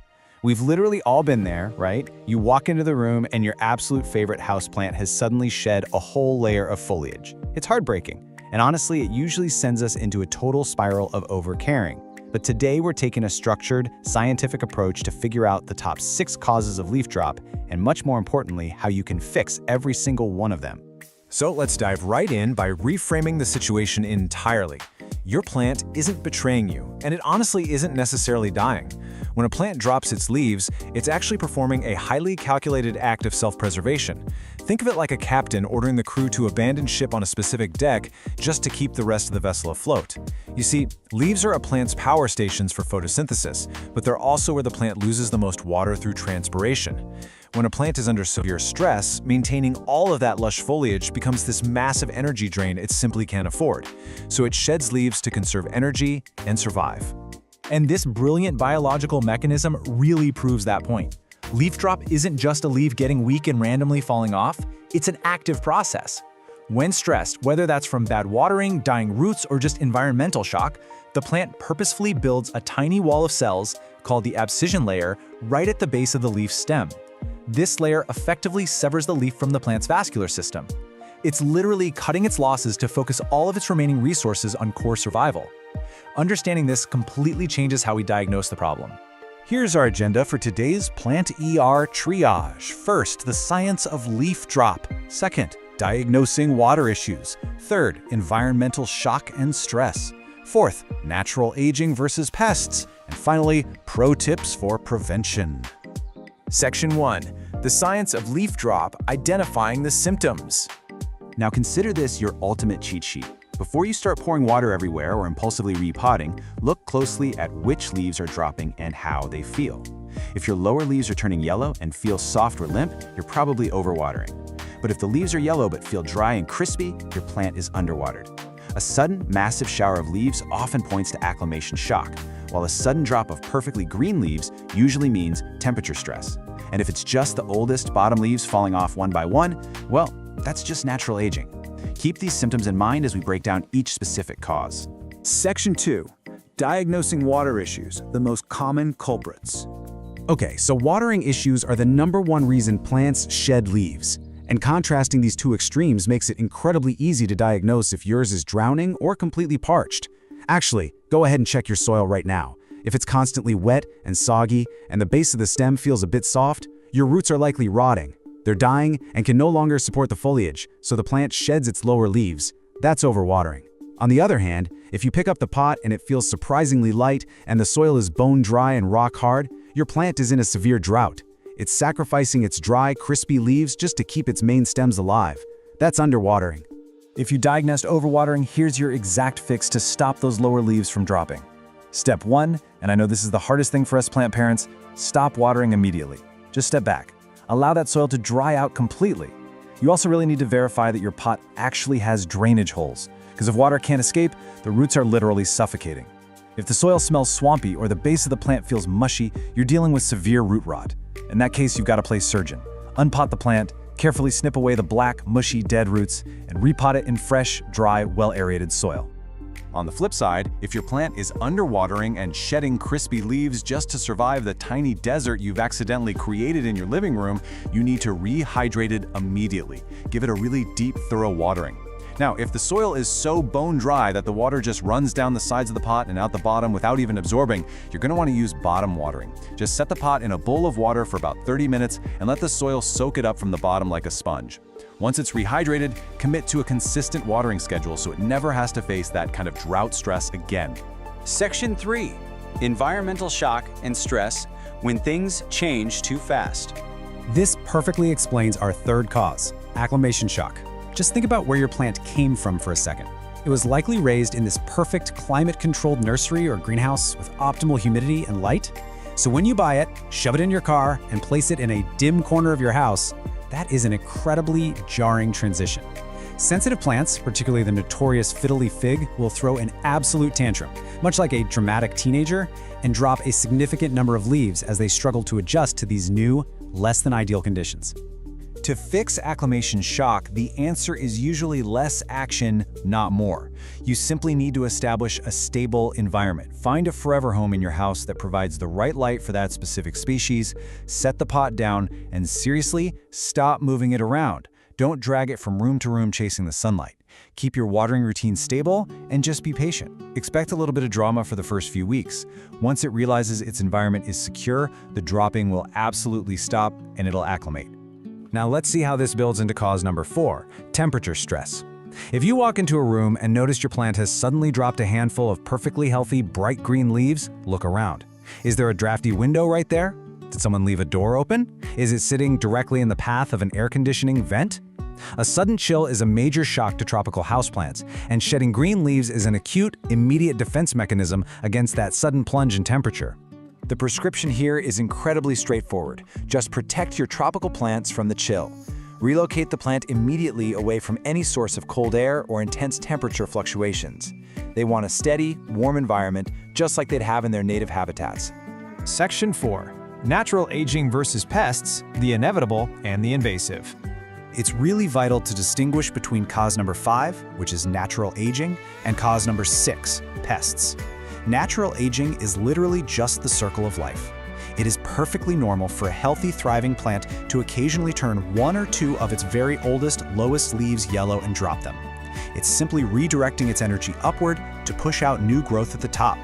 If the rest of the plant looks amazing, do nothing, just clear the leaf away. However, if the leaf drop is severe and you're seeing fine webbing, sticky residue on the leaves, or tiny visible insects like spider mites or scale, your plant is under attack. These pests are physically draining the life and energy from the plant, forcing it to drop foliage it can no longer support.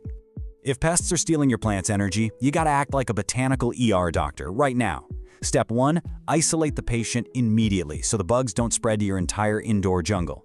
Step 2, treat it aggressively. Wipe down the leaves to physically remove the pests and apply a high-quality, appropriate insecticide or horticultural oil according to the directions. You absolutely have to break the pest's life cycle if you want to stop the leaf drop. Section 5, Pro Tips for Prevention, Keeping Your Plant Intact. By following these core preventative practices, you're going to keep those leaves firmly attached exactly where they belong. First and foremost, establish a consistent watering routine. Since over and underwatering are the top culprits, honestly, mastering your moisture levels solves like 90% of your problems right there. Second, provide a stable environment. Find a spot with the right light, keep them away from drafts and vents, and just let them be. And finally, when you bring a new plant home, expect a little drama. Provide good care and just give it the time it needs to adjust. And as we wrap up this explainer, we absolutely have to address the most heartbreaking question every single plant owner asks after sweeping up a pile of fallen foliage from the floor. Will those beautiful leaves ever grow back on the bare stem? Well, the hard truth is, no. A plant won't regrow a leaf in the exact same spot where one has fallen off. But hey, you shouldn't be discouraged by that. The entire goal of our triage today wasn't to magically reverse the past, but to fix the root cause and stop any further dropping. Because of your excellent care, your plant now has the energy and stability to push out beautiful, fresh, new growth right at the top. By understanding the real science behind why plants drop their leaves, you've totally leveled up as a plant parent.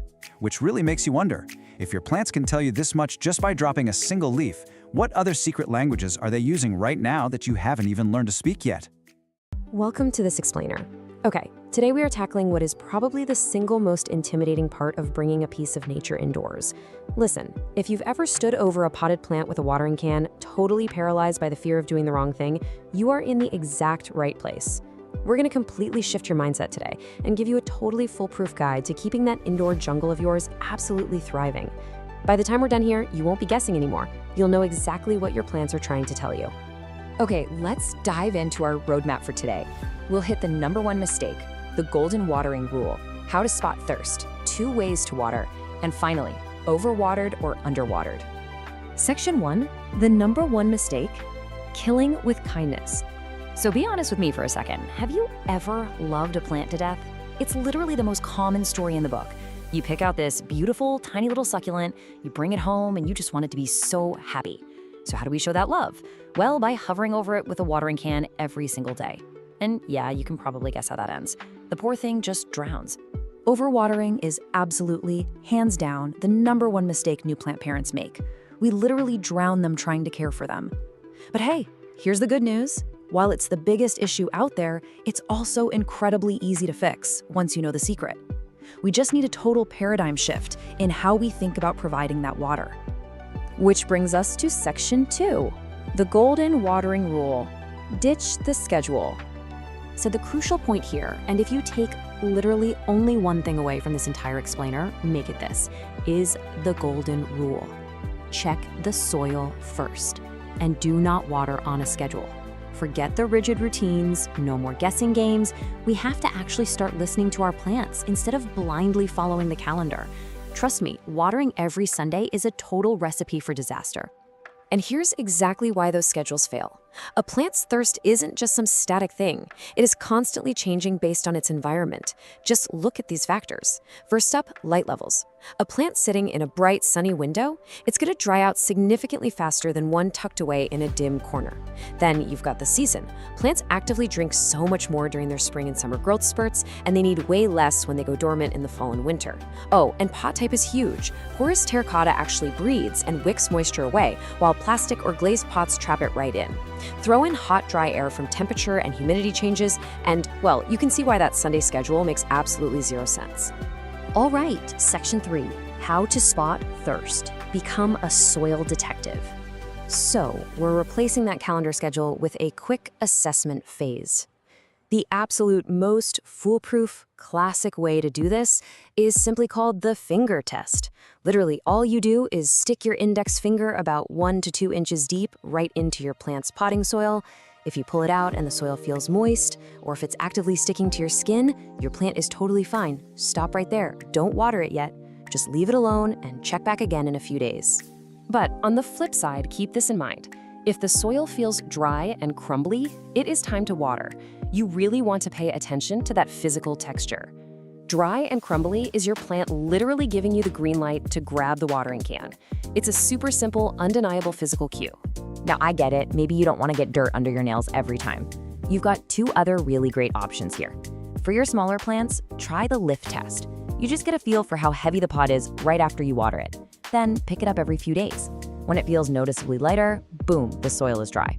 Or if you want a more scientific approach, grab a moisture meter. You just stick the probe right into the dirt, and the dial instantly tells you if it's dry, moist, or wet. It totally keeps your hands clean and takes all the guesswork out of it. Moving right along to section 4. 2 ways to water, top versus bottom.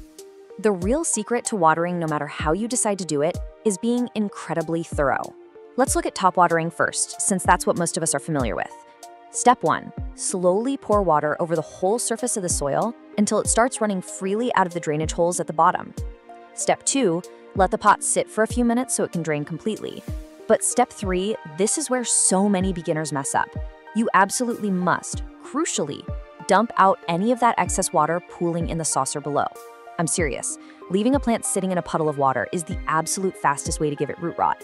Don't let them sit in the puddle. Okay, let's move to and see how this builds our toolkit with a totally different technique, bottom watering. This is actually a fantastic method because it prevents overwatering and really encourages these strong, deep roots. First, you take your pot, and yes, it absolutely must have drainage holes for this to work, and place it into a sink or a deep tray filled with a few inches of water. Next, you just let it hang out there for about 15 to 30 minutes. It's gonna drink that water right up from the bottom until you physically see the top layer of soil turn dark and moist. Finally, take it out of the water, let it drain off, and pop it back in its spot. It's an incredibly effective way to make sure the entire root ball gets evenly hydrated. And finally, section 5. Overwatered or underwatered, reading the signs. Now, what's really interesting about this is how you can play detective and cross-reference multiple symptoms to nail down the perfect diagnosis. Plants are actually amazing communicators if you just know what to look for. For example, if you see yellow leaves that are soft and mushy, especially down near the bottom, yeah, that usually means you're overwatering. But if those yellow leaves are crispy and dry around the edges, they're probably underwatered. You've got to look at the whole picture. If the plant is drooping and the soil is wet, it's suffocating from too much water. Drooping and the soil is bone dry, it's just really thirsty. Check out the soil condition itself too. Constantly damp, musty soil means overwatering, while soil pulling hard away from the sides of the pot means underwatering. And finally, check the stems.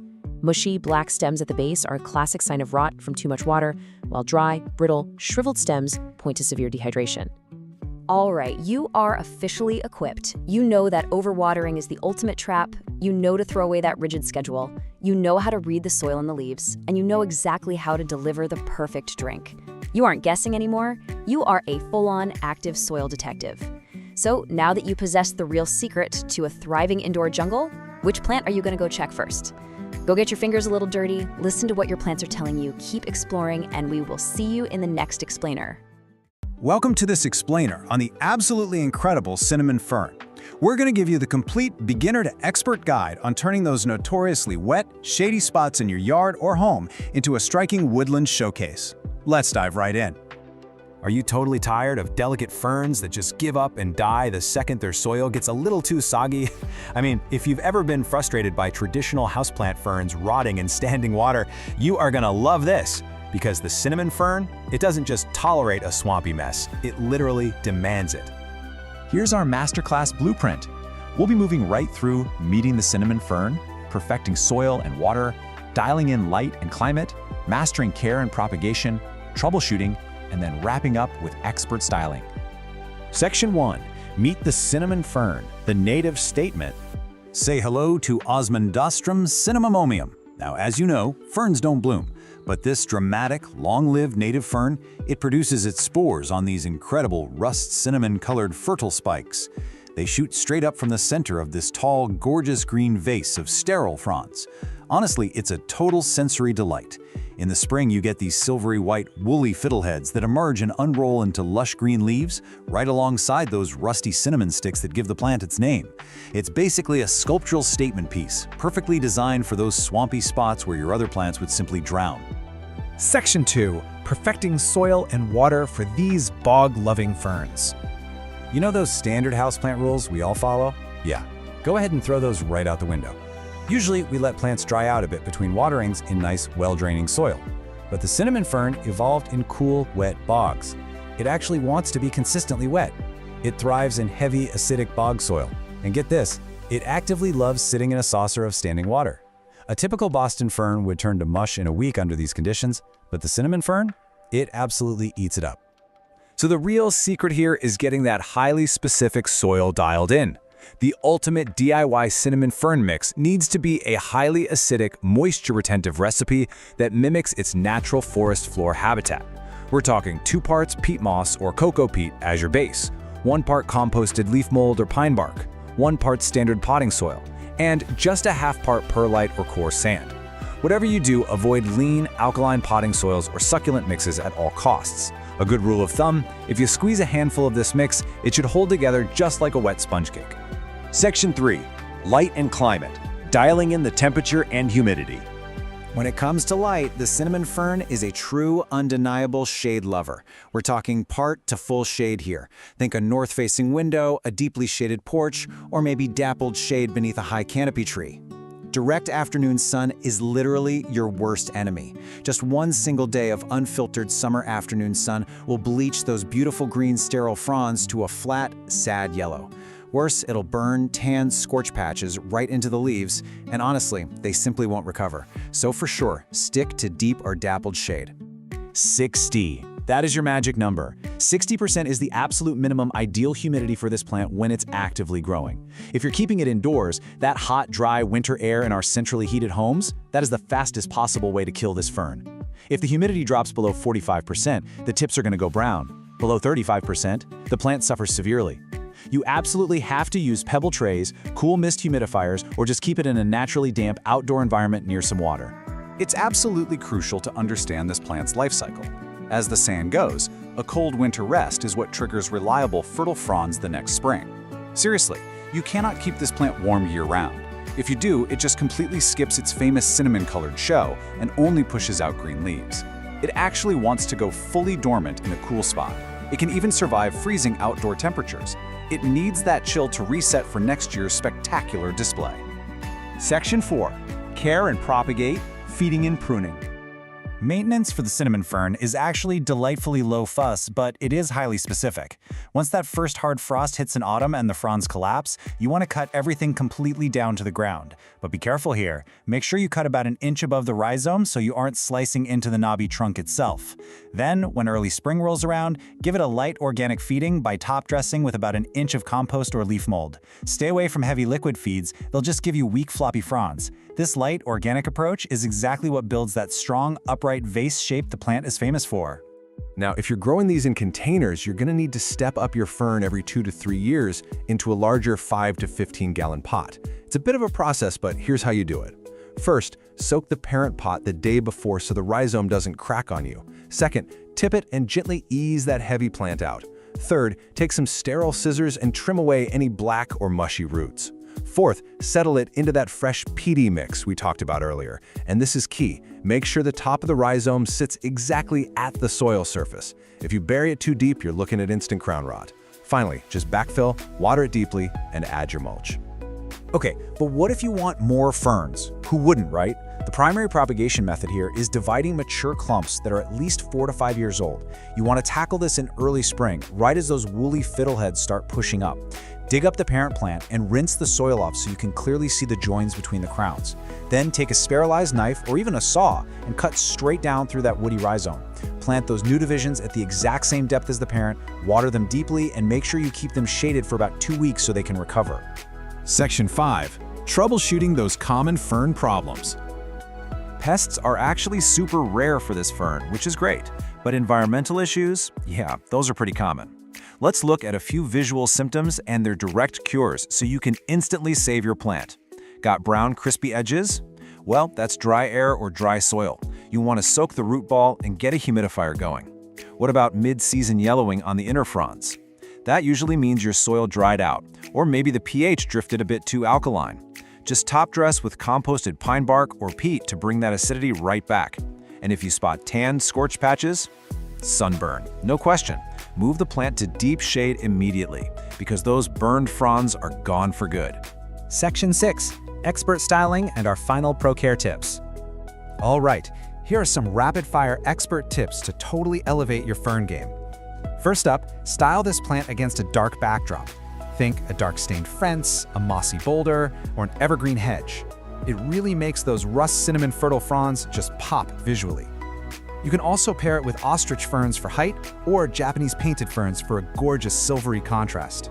Now always water before it droops, because a deep dryout will often ruin the current season's foliage entirely. And here's a fun one. Whatever you do, leave that silvery fill head fuzz alone. Hummingbirds and yellow warblers actually harvest it to line their nests. How cool is that? Finally, for containers, absolutely avoid terracotta. It just pulls moisture right out of the soil. Stick to those big 5+ gallon glazed pots instead. So, having seen the whole shebang, I have to ask, are you ready to bring the ancient beauty of the forest floor right into your own space? The cinnamon fern definitely demands a highly specific environment, but once you provide that cool, wet, acidic shade, it is going to reward you with a spectacular sculptural show year after year, literally for decades. Apply what we've covered today, and you'll be well on your way to mastering this incredible plant. Thanks so much for joining me on this explainer, and hey, happy planting! Welcome back, everyone. If you're tuning into this explainer today, chances are you've either got a full-blown botanical emergency on your hands, or you just want to be totally prepared for when you inevitably do. Today, we are enthusiastically taking on the ultimate indoor jungle challenge, diagnosing and saving your wilting houseplants. You know, there is literally nothing quite as alarming as seeing your beloved, once perky plant suddenly looking limp and lifeless. But hey, don't worry, you are in exactly the right place to fix it. I completely understand that immediate sinking panic you feel when you walk into a room and see your plant just dramatically slumped over the side of its pot. Your very first thought is probably, oh no, why is my plant suddenly dying? But I want to de-escalate that panic right now. Take a deep breath. Wilting is rarely an instant death sentence. Actually, it's really just your plant's most dramatic visual cry for help. It's a communication tool, and today we're going to learn exactly how to decode that message so you can bring your green friends back to life. Okay, let's dive into this. We've got a really clear, logical plan to shift you from panic to proactive troubleshooting. We'll kick things off with emergency plant triage. Look at the science behind wilting. Fix over and underwatering, cure transplant and environment shock, tackle pests and low humidity, and finally, preventing future plant problems. Section 1. Emergency Plant Triage. All right, I need you to stop exactly what you're doing right now. Your very first instinct when you see a drooping plant is probably to reach straight for the watering can. But listen to me, without a proper diagnosis, that could be a fatal mistake. So, step 1, do not water it yet. Step 2, pick up the pot. Is it surprisingly light, or is it heavy and dense? Step 3, stick your finger about 2 inches down into the soil. We need to know if it's dry all the way down or if it's wet and soggy beneath the surface. Step 4, take a sniff. Yes, literally smell the soil. If you catch a musty, sour, or kind of swampy odor, we have a serious emergency on our hands. And finally, step 5, inspect the leaves. Look really closely at them. Are the edges crispy and dry, or are the lower leaves turning a soft, mushy yellow? Answering these specific questions is absolutely crucial. It's the only way to actually diagnose the issue. Section 2. The science behind wilting. Before we start fixing things, we need to understand the biological mechanics at play. Wilting almost always points to a disruption in how water moves from the roots all the way up to the leaves. To visualize this, I want you to think of your plant cells like millions of tiny little water balloons. When those balloons are completely full of water, they're firm, right? They're rigid. This internal water pressure is known as turgor pressure, and it is literally the thing holding your plant upright. But when the roots can't supply water as fast as the leaves are losing it, which happens through a natural process called transpiration, those tiny balloons start to deflate. And when the balloons deflate, the plant structure just can't support itself anymore, and boom, you've got a drooping plant. So our main job today is figuring out exactly what is disrupting that water supply line. Section 3. Fix over and underwatering. Now, what's really interesting about this is how perfectly these two opposite states contrast with each other.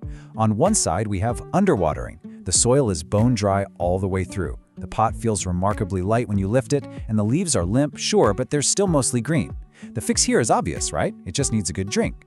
But on the other side, we have the deceptive and incredibly dangerous overwatering. The pot feels heavy, the soil is totally soggy, and those lower leaves are getting soft and yellow. You might even notice that musty smell we talked about earlier. This is a cruel irony of nature, honestly, because when soil is constantly waterlogged, the roots suffocate and rot. And since dead roots can't absorb moisture, your plant is literally wilting from thirst while sitting in a giant puddle of water. Crazy, right? So, if you've done your triage and diagnosed underwatering, fixing it is pretty straightforward, but it does require a specific technique. Do not just pour water on top of the soil. Bone-dry soil can actually repel water, it'll just run right down the sides. Instead, we're gonna do what's called bottom watering. Just place the pot in a tray filled with a few inches of water and leave it alone for 30 to 60 minutes. The soil is gonna act just like a sponge, drawing up all the moisture it needs from below. Once it's fully hydrated, take it out and let it drain completely. And you know what the incredibly satisfying part is? Your plant should perk right back up within just 1 to 4 hours. It's like magic. But if you diagnosed overwatering and root rot, guys, this is a code red. You need to stop watering immediately. Carefully unpot the plant and take a hard look at its roots. Healthy roots are going to be firm and light-colored. Rotted roots are brown, black, and super mushy. You have to take a pair of sterile shears and trim away every single rotting root. Seriously, don't be shy. Cut the whole shebang away if it's mushy. After that, repot the plant into completely fresh, well-draining soil in a pot that actually has drainage holes. Pop it in bright, indirect light, and whatever you do, do not feed it any fertilizer right now. I have to be completely honest with you. Recovery here is a very slow 3 to 6 week process. And if the rot was really severe, you might even need to take healthy stem cuttings and just propagate a brand new plant entirely. Section 4. Curing transplant and environment shock. You know, plants really despise moving house, almost as much as we do. If you just repotted your plant a day or two ago, you've highly likely caused what's known as transplant shock. Repotting inevitably damages those tiny, fine root hairs that are responsible for absorbing water. The fix for this? Do absolutely nothing. Seriously, don't panic and try to repot it again to fix it. Definitely avoid fertilizer and just give it a week or two of patience so it can recover on its own. Alternatively, we have environment shock. This happens when a plant suddenly faces extreme heat, a cold draft from an AC vent, or getting blasted by scorching sun. These sudden extremes disrupt the plant's vascular system. The solution here is super simple. Just move the plant to a stable, moderate location far away from any drafts. Once its temperature stabilizes, recovery usually takes just a few hours. Section 5. Tackling pests and low humidity. Okay, but what if your soil is perfect, the temperature is fine, and it's still wilting? Well, sometimes the sneaky culprits are environmental in ways we can't easily see. First up is low humidity, which leads to something called transpiration overload. This is essentially a physics problem. It's incredibly common in the winter when our heating systems just dry out the indoor air, or if you're trying to keep fussy tropical plants. Basically, the dry air in your home is stealing water from the plant's leaves way faster than the healthy roots can pull it up from the soil. The leaves droop because they are stressed out right at the leaf level. And please, hear me out on this. Misting your plant is not a permanent solution here. It evaporates way too fast. To truly fix this, you're going to need to run a room humidifier near the plant to actually balance the moisture in the air. Now, if the humidity is totally fine, you might be dealing with an underlying infestation. The worst, right?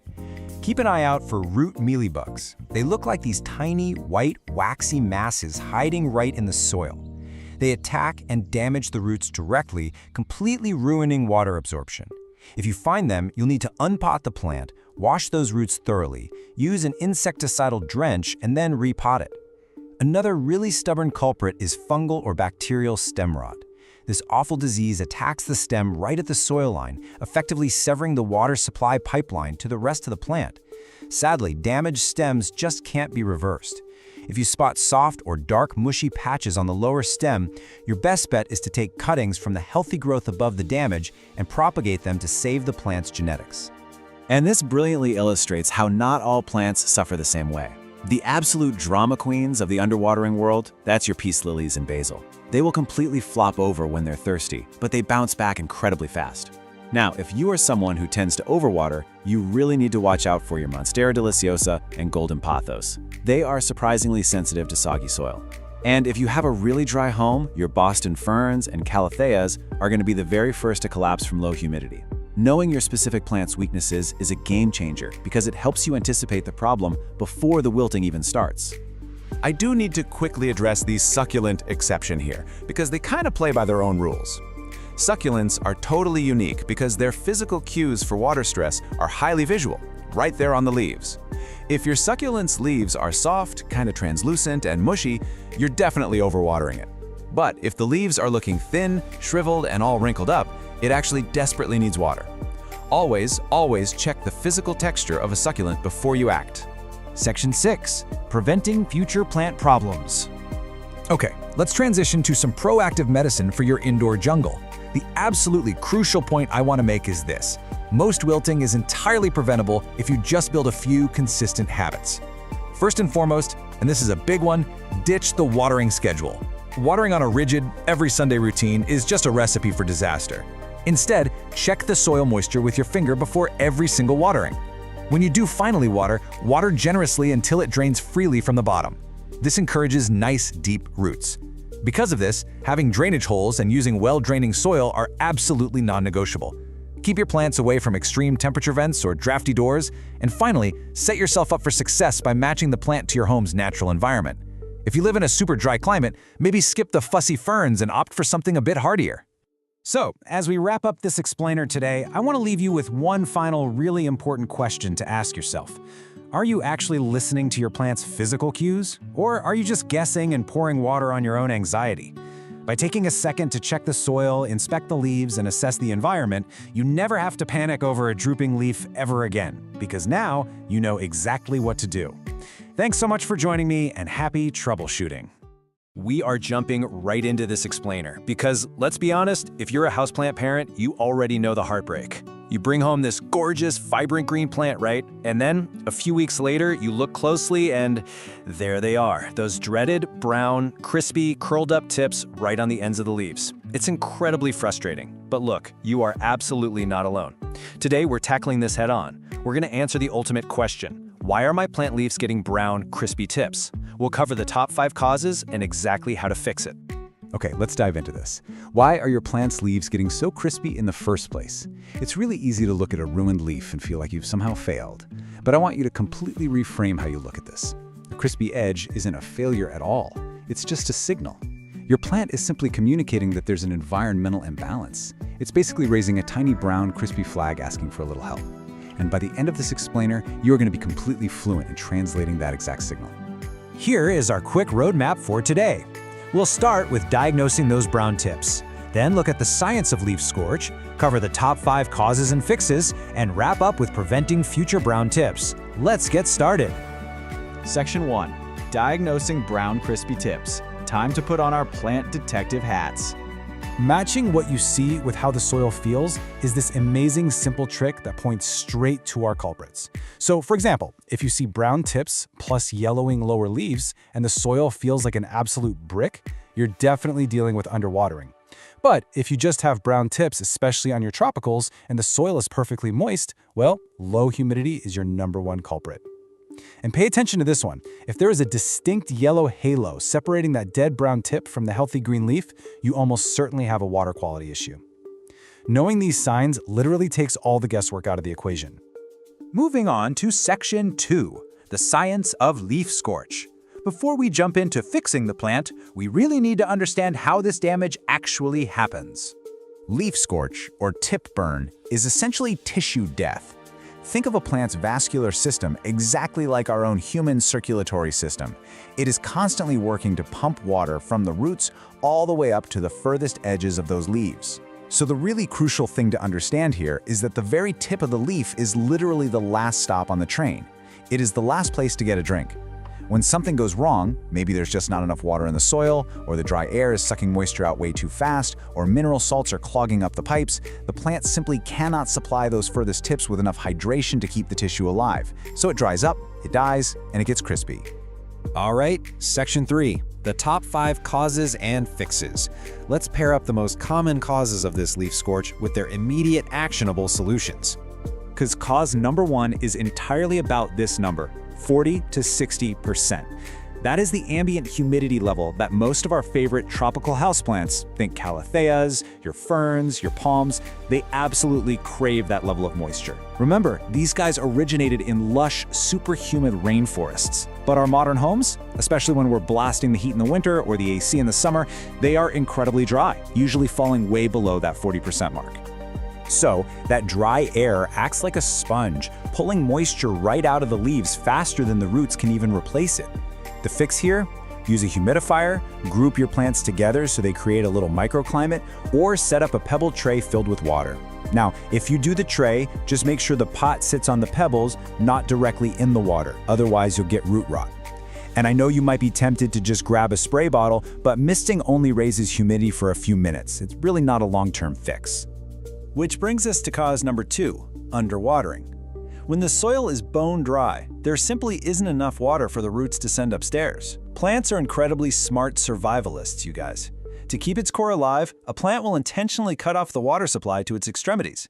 It sacrifices the leaf tips and the older, lower leaves first.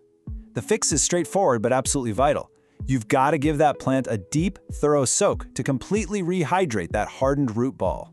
And truly, the best way to do that is bottom watering. If you just pour water over the top of bone-dry soil, you know what happens, right?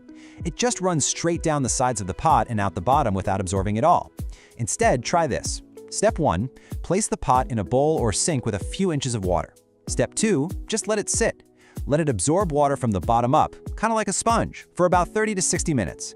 Step 3, once the pot feels heavy and fully hydrated, take it out, let it drain completely, and commit to a more consistent watering schedule. Cause number 3, water quality. Tap water is often full of heavy mineral salts, fluoride, and chlorine. These actually accumulate at the edges of the leaves over time, eventually reaching toxic levels and burning the tissue. This famously shows up as that brown tip with the yellow halo we talked about earlier. The fix is easy. Switch to distilled, filtered, or rainwater. Oh, and a quick heads up. Just leaving tap water out for 24 hours? Yeah, that only evaporates the chlorine. It does absolutely nothing for fluoride or heavy minerals, so filtering really is the way to go here. Luckily, cause number 4 is super easy to spot: too much direct sun. Believe it or not, your plants can absolutely get a sunburn. Intense, direct sunlight heats up those delicate tropical leaves, causing them to burn through their water stores incredibly rapidly, which kills the cells. This shows up as brown, crispy tips, but usually along with faded, bleached, or scorched-looking patches right where the sun is hitting them. The fix? Just scoot the plant a few feet back from that bright window, or soften the light by pulling a sheer curtain closed. Finally, cause number 5, fertilizer burn. Too much of a good thing is definitely a bad thing when it comes to plant food. Over-fertilizing leads to a massive buildup of mineral salts in the soil, and these salts literally burn the plant's roots. If the roots are damaged, they can't absorb water properly, and boom, we're right back to vascular failure and those brown, crispy tips. You'll usually see this happen a week or 2 after you fed a plant, especially if you gave a full-strength dose while the soil was totally dry. So, how do you rescue a plant with fertilizer burn? You have to flush the soil. Pick up your plant and take it straight to the sink or the shower. Turn the water on lukewarm, never hot, never freezing cold, and just let a slow, steady stream run continuously through the soil and out the drainage holes for several minutes. This literally washes those excess fertilizer salts right out of the dirt. It is a total lifesaver. After you do this, hold off on feeding it for at least 1 to 2 months so the roots can heal. When you do resume fertilizing, always dilute it to half strength. Section 4. Preventing future brown tips. Let's lock in a quick, best practice routine so your leaves stay perfectly green all year round. Okay, here are your core best practices. First, prioritize humidity. Investing in a small humidifier is a total game changer for tropicals. Next, check your soil regularly and water consistently so your plant never has to sacrifice its edges just to survive. For your sensitive plants, make the permanent switch to filtered or distilled water. Fourth, follow the less is more rule with fertilizer. Dilute heavily and only feed during the spring and summer growing seasons. And finally, a question we get all the time. Can you trim the brown tips? Yes, absolutely. You can trim right along the dead brown edges, following the natural shape of the leaf. It's purely for aesthetics and won't hurt the plant one bit. But remember, a brown tip is dead tissue. It's never going to magically turn green again. You're just giving it a little haircut to make it look nice while the new, healthy growth comes in. So I'll leave you with this final thought. Which fix will you implement to rescue your plant's leaves today? You've got the diagnostic knowledge, you understand the vascular science behind the scenes, and you have the top 5 actionable fixes ready to go right now. The next time you spot a crispy brown tip, don't panic. Just listen to what your plant is telling you, check the soil, check the environment, and step in with absolute confidence. Thanks for joining me on this explainer, and happy growing. Welcome to This Explainer. You know, let's just be totally honest for a second. There is absolutely nothing quite like the heartbreak of watching a beloved houseplant mysteriously wither away while you just stand there feeling totally helpless. It's the worst. But don't panic, because today we are launching a direct, foolproof mission to eradicate one of the most notorious indoor pests out there, spider mites. We're going to dive right into exactly how to identify and get rid of spider mites on your houseplants with a complete step-by-step guide. So, take a deep breath. Here is our structured battle plan. First, we'll meet the tiny terrors. Then, we'll cover spotting the enemy.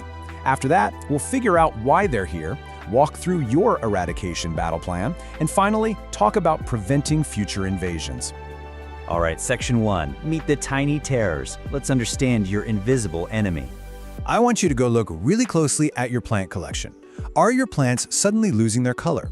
Because if you've noticed mysterious speckles or, this really delicate webbing on your favorite foliage, you are almost certainly dealing with our primary suspect. And the tricky thing is it happens so fast, and the signs are incredibly subtle at first glance. Now, what's really fascinating, and honestly kind of terrifying, is that spider mites aren't insects at all. They're actually minuscule arachnids, making them relatives of spiders. They are barely visible to the naked eye, and they use these incredibly sharp mouthparts to pierce individual plant cells. They literally suck the life out of your plant cell by cell, leaving behind this trail of dead, discolored tissue that eventually leads to a total plant decline. But what makes them absolutely terrifying is their explosive life cycle. Just look at this timeline. An egg is laid in warm, dry conditions. By day 4, a nymph hatches and starts feeding. And by day 7, that mite is already a fully reproducing adult. So they go from a single egg to a reproducing adult in just 1 week. That turns a small, practically invisible colony into a full-blown infestation before you even realize they're there. Moving on to Section 2, spotting the enemy. Let's look at the visual evidence at the scene. You're going to want to grab a magnifying glass for this, or try gently shaking a leaf over a crisp piece of white paper.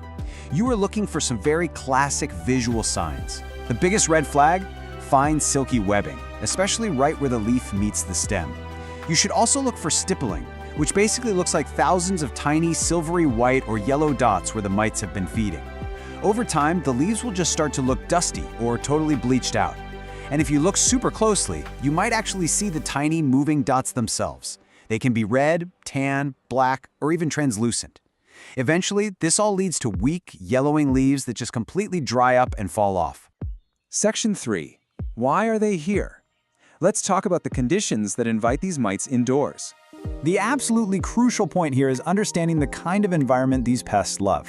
Hot, dry, stagnant air, that is the #1 cause of an infestation. And it's incredibly common during the winter when we all have our indoor heating blasting. Another huge culprit, they frequently hitchhike right into your home on brand new, store-bought plants.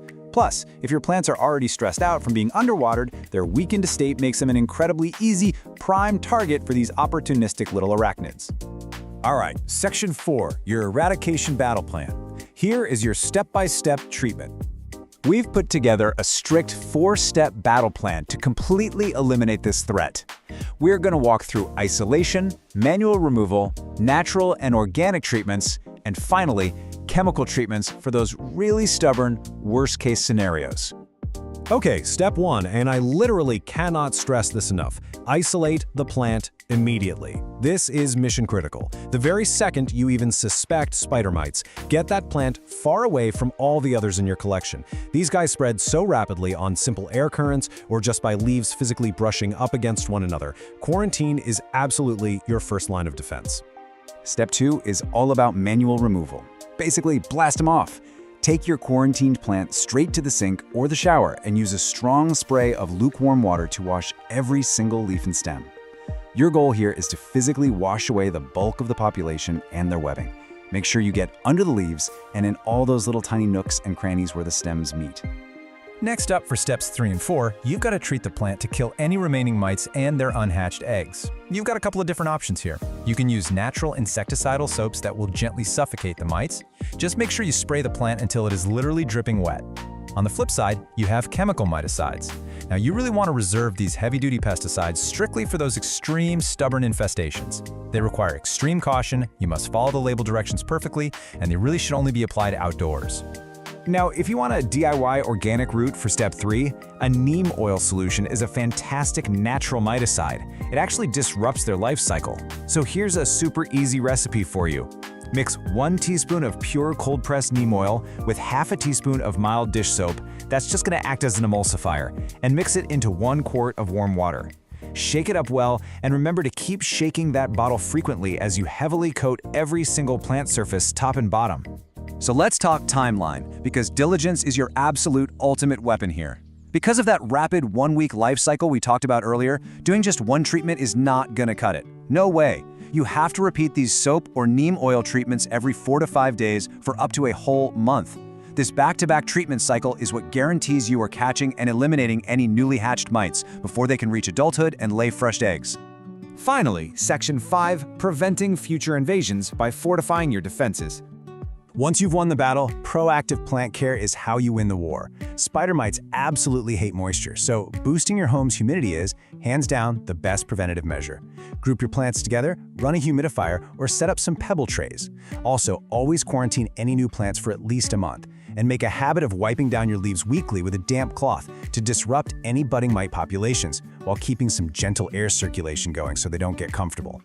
Also, you really need to keep your defenses high around notoriously susceptible plants. If you've got ficus trees like a fiddly fig, or tropical foliage like alocasias, caltheas, or crotons, or even climbers like English ivy, consider them very high risk. You need to be checking these specific species relentlessly for early signs of webbing or stippling. Okay, before we wrap up, I want to address a question that almost always pops up when people find a bug infestation in their home. Are spider mites harmful to me or my pets? Let's go ahead and bust a common myth that causes a lot of totally unnecessary panic. So, the big myth is that these mites are going to jump off your plants and infest you, your pets, your carpets, your furniture, you name it. Well, take a deep breath, because the reality is exactly the opposite. Rest easy knowing these are strictly plant pests. They absolutely require live plant tissue to survive. They have zero interest in humans or animals, they can't bite you, they don't spread diseases, and they simply will not live for very long in your carpets or on your inanimate surfaces. To pull this all together, I want to leave you with this core thought from our source material. Spider mites thrive in hot, dry conditions and reproduce at an alarming rate. Catching spider mites early is your best defense. The biggest takeaway from this explainer is just that. Maintain a humid environment, inspect your plants regularly, and catch those subtle signs early. That is exactly how you win. So now that you're armed with the knowledge and the strategy, are you ready to take back your indoor jungle? But honestly, it does leave you wondering, the next time you walk past a plant and see a slightly yellowing leaf, are you just gonna walk by, or will you stop and look a little closer? Are your plants truly alone right now? Better grab that magnifying glass. Happy hunting! Welcome to The Explainer. So if you're looking to bring some incredibly lush, vibrant greenery into your space, you are in exactly the right place. Today we're focusing on an absolute classic, the brake fern. We're going to break down exactly what it takes to help this beautiful plant absolutely thrive. Okay, let's dive into this. Here's a quick look at our roadmap for today. First, we'll meet the brake fern, then move on to creating the perfect environment. After that, we've got water, soil, and feeding, followed by pruning and propagation. Then we'll do a bit of troubleshooting, and finally wrap up with some pro tips for success. Right, Section 1, meet the brake fern. Let's talk about why this elegant, super adaptable houseplant is such a fantastic addition to any indoor garden. So its botanical name is Turris cretica, though you've probably seen it labeled at your local nursery as the Cretan brake fern, or maybe just the table fern. And what's really interesting here is that while it has these gorgeous, delicate, feather-like fronds, it is way more resilient than some of its notoriously fussy fern cousins. Yeah, I'm looking at you, maidenhair fern. It's honestly the perfect drama-free entry point if you're getting into indoor ferns. Okay, let's run through some quick stats. Indoors, they stay pretty compact, usually maxing out at about 1 to 2 feet tall. They've got a slow to moderate growth rate, and since they're perennials, they'll stick around for years and years. Now, this is absolutely crucial for the animal lovers out there. They are completely non-toxic to both pets and humans.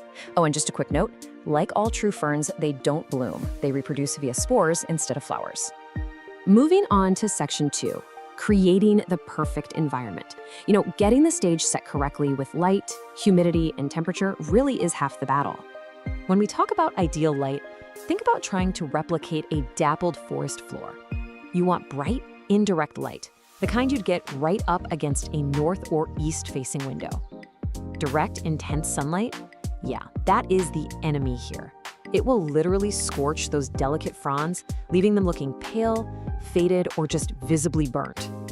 50 to 70%. That right there is the absolute secret to a happy fern. Now, sure, they can survive in average room humidity, but boosting the moisture in the air to hit this sweet spot, that's what's gonna give you that lush, vibrant, literal greenhouse quality growth. So how exactly do we hit that magical percentage? Well, a daily misting with room temperature water is a great quick boost. You can also use a pebble tray underneath the pot for some steady ambient moisture, or just run a cool mist room humidifier. Grouping it with other plants helps too, since they create a little shared microclimate. Fun fact, placing them in naturally humid rooms, like a bright bathroom, is absolute fern heaven. They'll just soak up all that steam from your daily showers. Let's talk temperature for a second. Unlike a lot of your tropical houseplants that just crave intense heat, brake ferns actually appreciate a slightly cooler house. They love temperatures sitting between 60 and 75 degrees Fahrenheit. In fact, they genuinely enjoy brief nighttime dips down to 50 degrees, which perfectly mimics their natural habitat. But, and this is a big but, keep them away from extremes. They absolutely despise hot drafts, radiators, heating vents, and AC units. All right, section 3, water, soil, and feeding. Let's look at the routine maintenance required to keep this plant fueled and hydrated. The absolute golden rule for watering a brake fern is this: stay moist, not wet.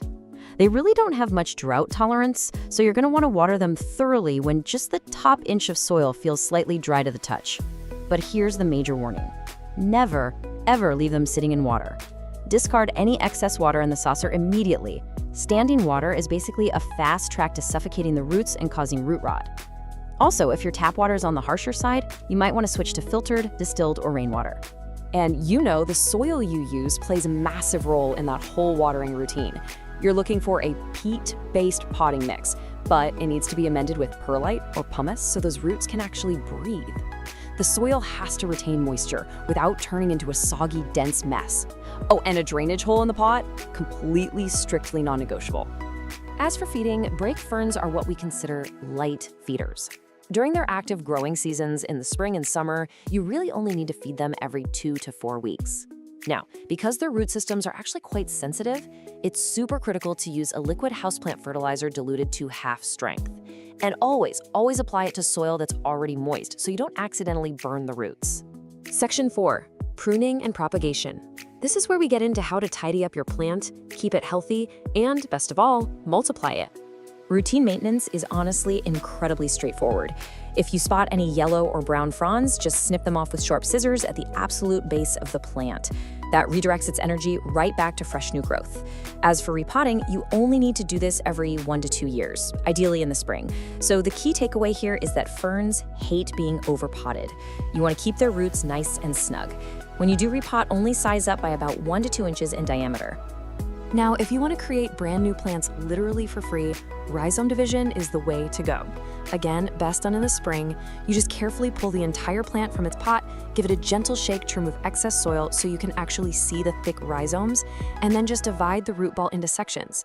Make sure every new section has at least 2 to 3 healthy fronds attached.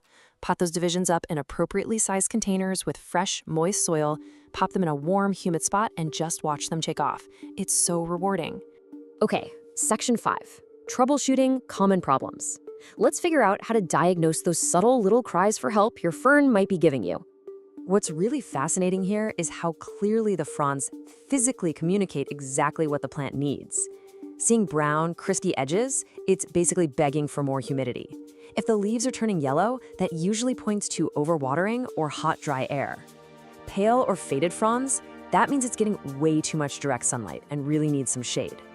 Wilting is kind of tricky though. It can mean the soil is bone dry, or conversely, that the roots have actually rotted from too much water and can't absorb moisture anymore. So always check the soil first. While these guys are generally really hardy, there are a few standard invaders that might try to target your fern. Keep an eye out for scale insects. Those look like tiny brown bumps. Then there are mealybugs, which resemble little white cottony masses, aphids, usually clustered on fresh green growth, or the fine webbing of spider mites, which typically show up when the air is just too dry. Keep calm though, these are all very manageable. But here is the absolutely crucial thing to remember if you do spot pests. Never use harsh chemical insecticides. The fronds on a brake fern are super delicate, and harsh chemicals will almost always do more damage to the plant than the bugs ever could. Just isolate the plant to protect the rest of your collection and gently wipe the fronds with a damp cloth, or at most use a very mild diluted insecticidal soap. Finally, Section 6, Pro Tips for Success. Let's summarize the absolute best practices and look at some stunning varieties you might want to track down.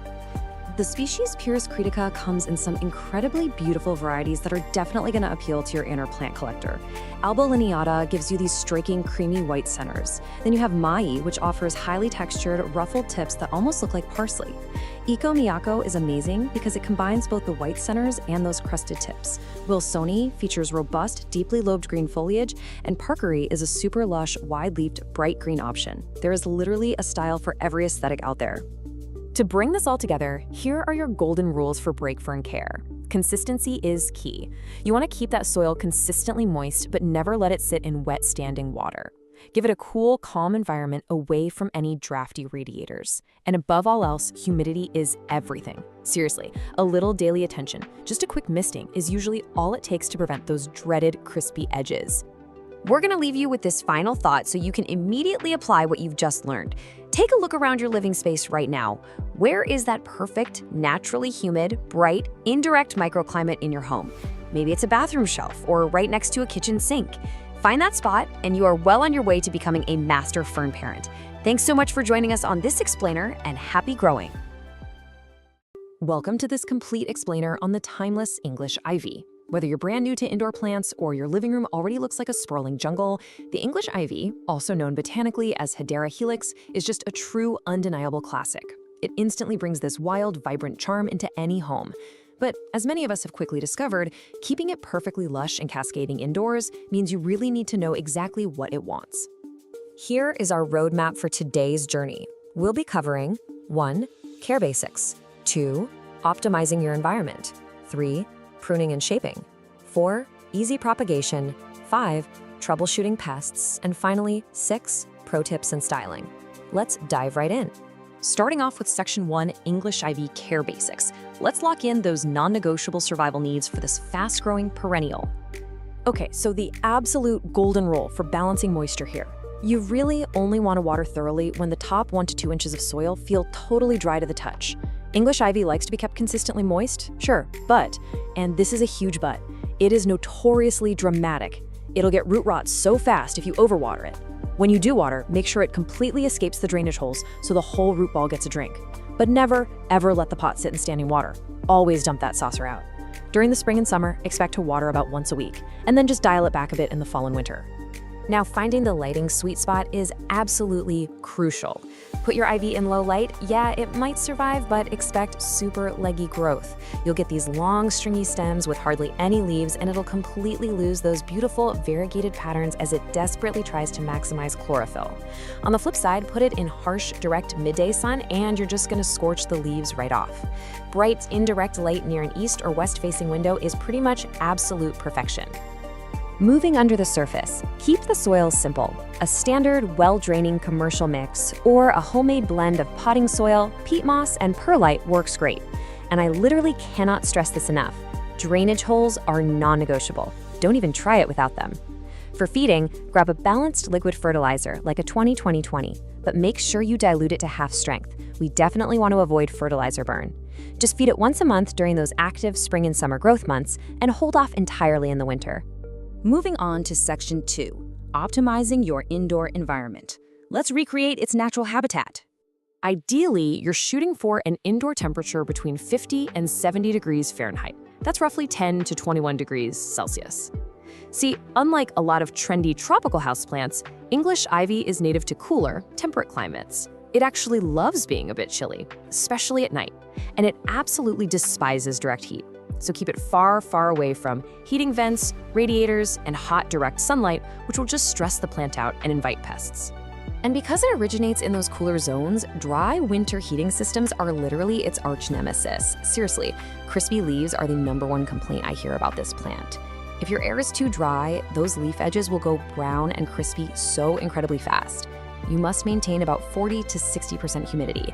You can easily fix this by tossing the pot on a pebble tray with water, grouping it with some humidity-loving plant friends, misting the leaves every few days, or honestly, just running a room humidifier. All right, section 3, pruning and shaping your ivy. These vines can easily reach 6 to 8 feet indoors, so we really need to get comfortable with pruning. Please don't be shy about giving this plant a haircut. It probably needs one more often than you do, given its relentless push for world domination. Snipping the ends directly tells the plant to push out denser, bushier foliage, instead of just growing one sad, long vine. Spring or summer is the absolute best time for a major trim. Grab some clean, sharp scissors, make your cut just above a leaf, and aggressively trim back those leggy vines to force branching and keep the whole thing beautifully compact. And because it grows at lightning speed, your ivy will usually need repotting every 1 to 2 years. You'll know it's time when the roots literally start escaping out the drainage holes, or if you notice the soil drying out insanely fast. When you do repot in the spring, only step up to a fresh pot that's 1, maybe 2 inches wider in diameter. If you put it in a massive pot, that excess soil holds way too much water, and bam, we're right back to our worst enemy, root rot. Next up is section 4. Easy English ivy propagation. Let's multiply your plants for free. You know, you could propagate directly in soil with rooting hormone and a plastic bag for humidity, but honestly, the water method is foolproof. Plus, you get to actually watch the roots develop, which is super satisfying. Just take a healthy 4 to 6 inch cutting, snip off the bottom couple of leaves to expose the nodes, those are the little bumps right on the stem, and pop those nodes into a glass of room temperature water. Change the water out every few days, give it 2 to 4 weeks, and you'll have a solid inch of healthy roots ready to be planted in soil. It is really that easy. Okay, section 5, troubleshooting pests and problems. Even the experts face challenges, so let's diagnose and fix some common failures. Why are the leaves getting crispy and brown? This is, without a doubt, the most common question we get. Those crispy brown edges basically scream that the plant is suffering from low humidity, underwatering, or, plot twist, a sensitivity to the chemicals in your tap water. Check your soil moisture the second you see this. If the soil is totally fine, you've got to boost that room humidity or maybe try switching to filtered or distilled water for your next watering session. The cool thing is, English ivy is highly communicative. Let's run through some quick diagnostics so you can literally read the foliage. Yellowing leaves? That almost always points to overwatering. Just let that top inch of soil dry out. Wilting is a bit trickier though. It means the plant isn't getting water to the leaves, which could mean it's bone dry and thirsty, or the soil is a swamp and root rot has completely destroyed the roots. Always touch the soil first to verify. Oh, and if the leaves look kind of washed out and pale, back it away from the window. It's just getting way too much direct sun. All right, nobody likes it, but let's talk bugs. If you spot invaders, especially spider mites, which by the way absolutely thrive in the dry, warm conditions that your ivy hates, you need to act fast. Look super closely for fine webbing and tiny stippling dots on the leaves. You might also run into white cottony mealybugs, brown scale bumps, or sticky aphids. If you see any of these party crashers, immediately isolate the plant, wash the leaves down thoroughly with water, and treat all surfaces with insecticidal soap or neem oil. Bringing it home with section 6, pro tips and styling. Let's get your ivy displayed like a true expert. Because English ivy has these little aerial rootlets, it's essentially a climber, making it an insanely versatile piece of decor. It looks absolutely stunning cascading out of a classic hanging basket or draping effortlessly down from a high bookshelf. But you can also train it up a small indoor trellis for some gorgeous living wall art, or wrap it around a wire frame for a really cool sculpted topiary vibe. It also plays super nicely in mixed planters, trailing beautifully right alongside ferns or a peace lily.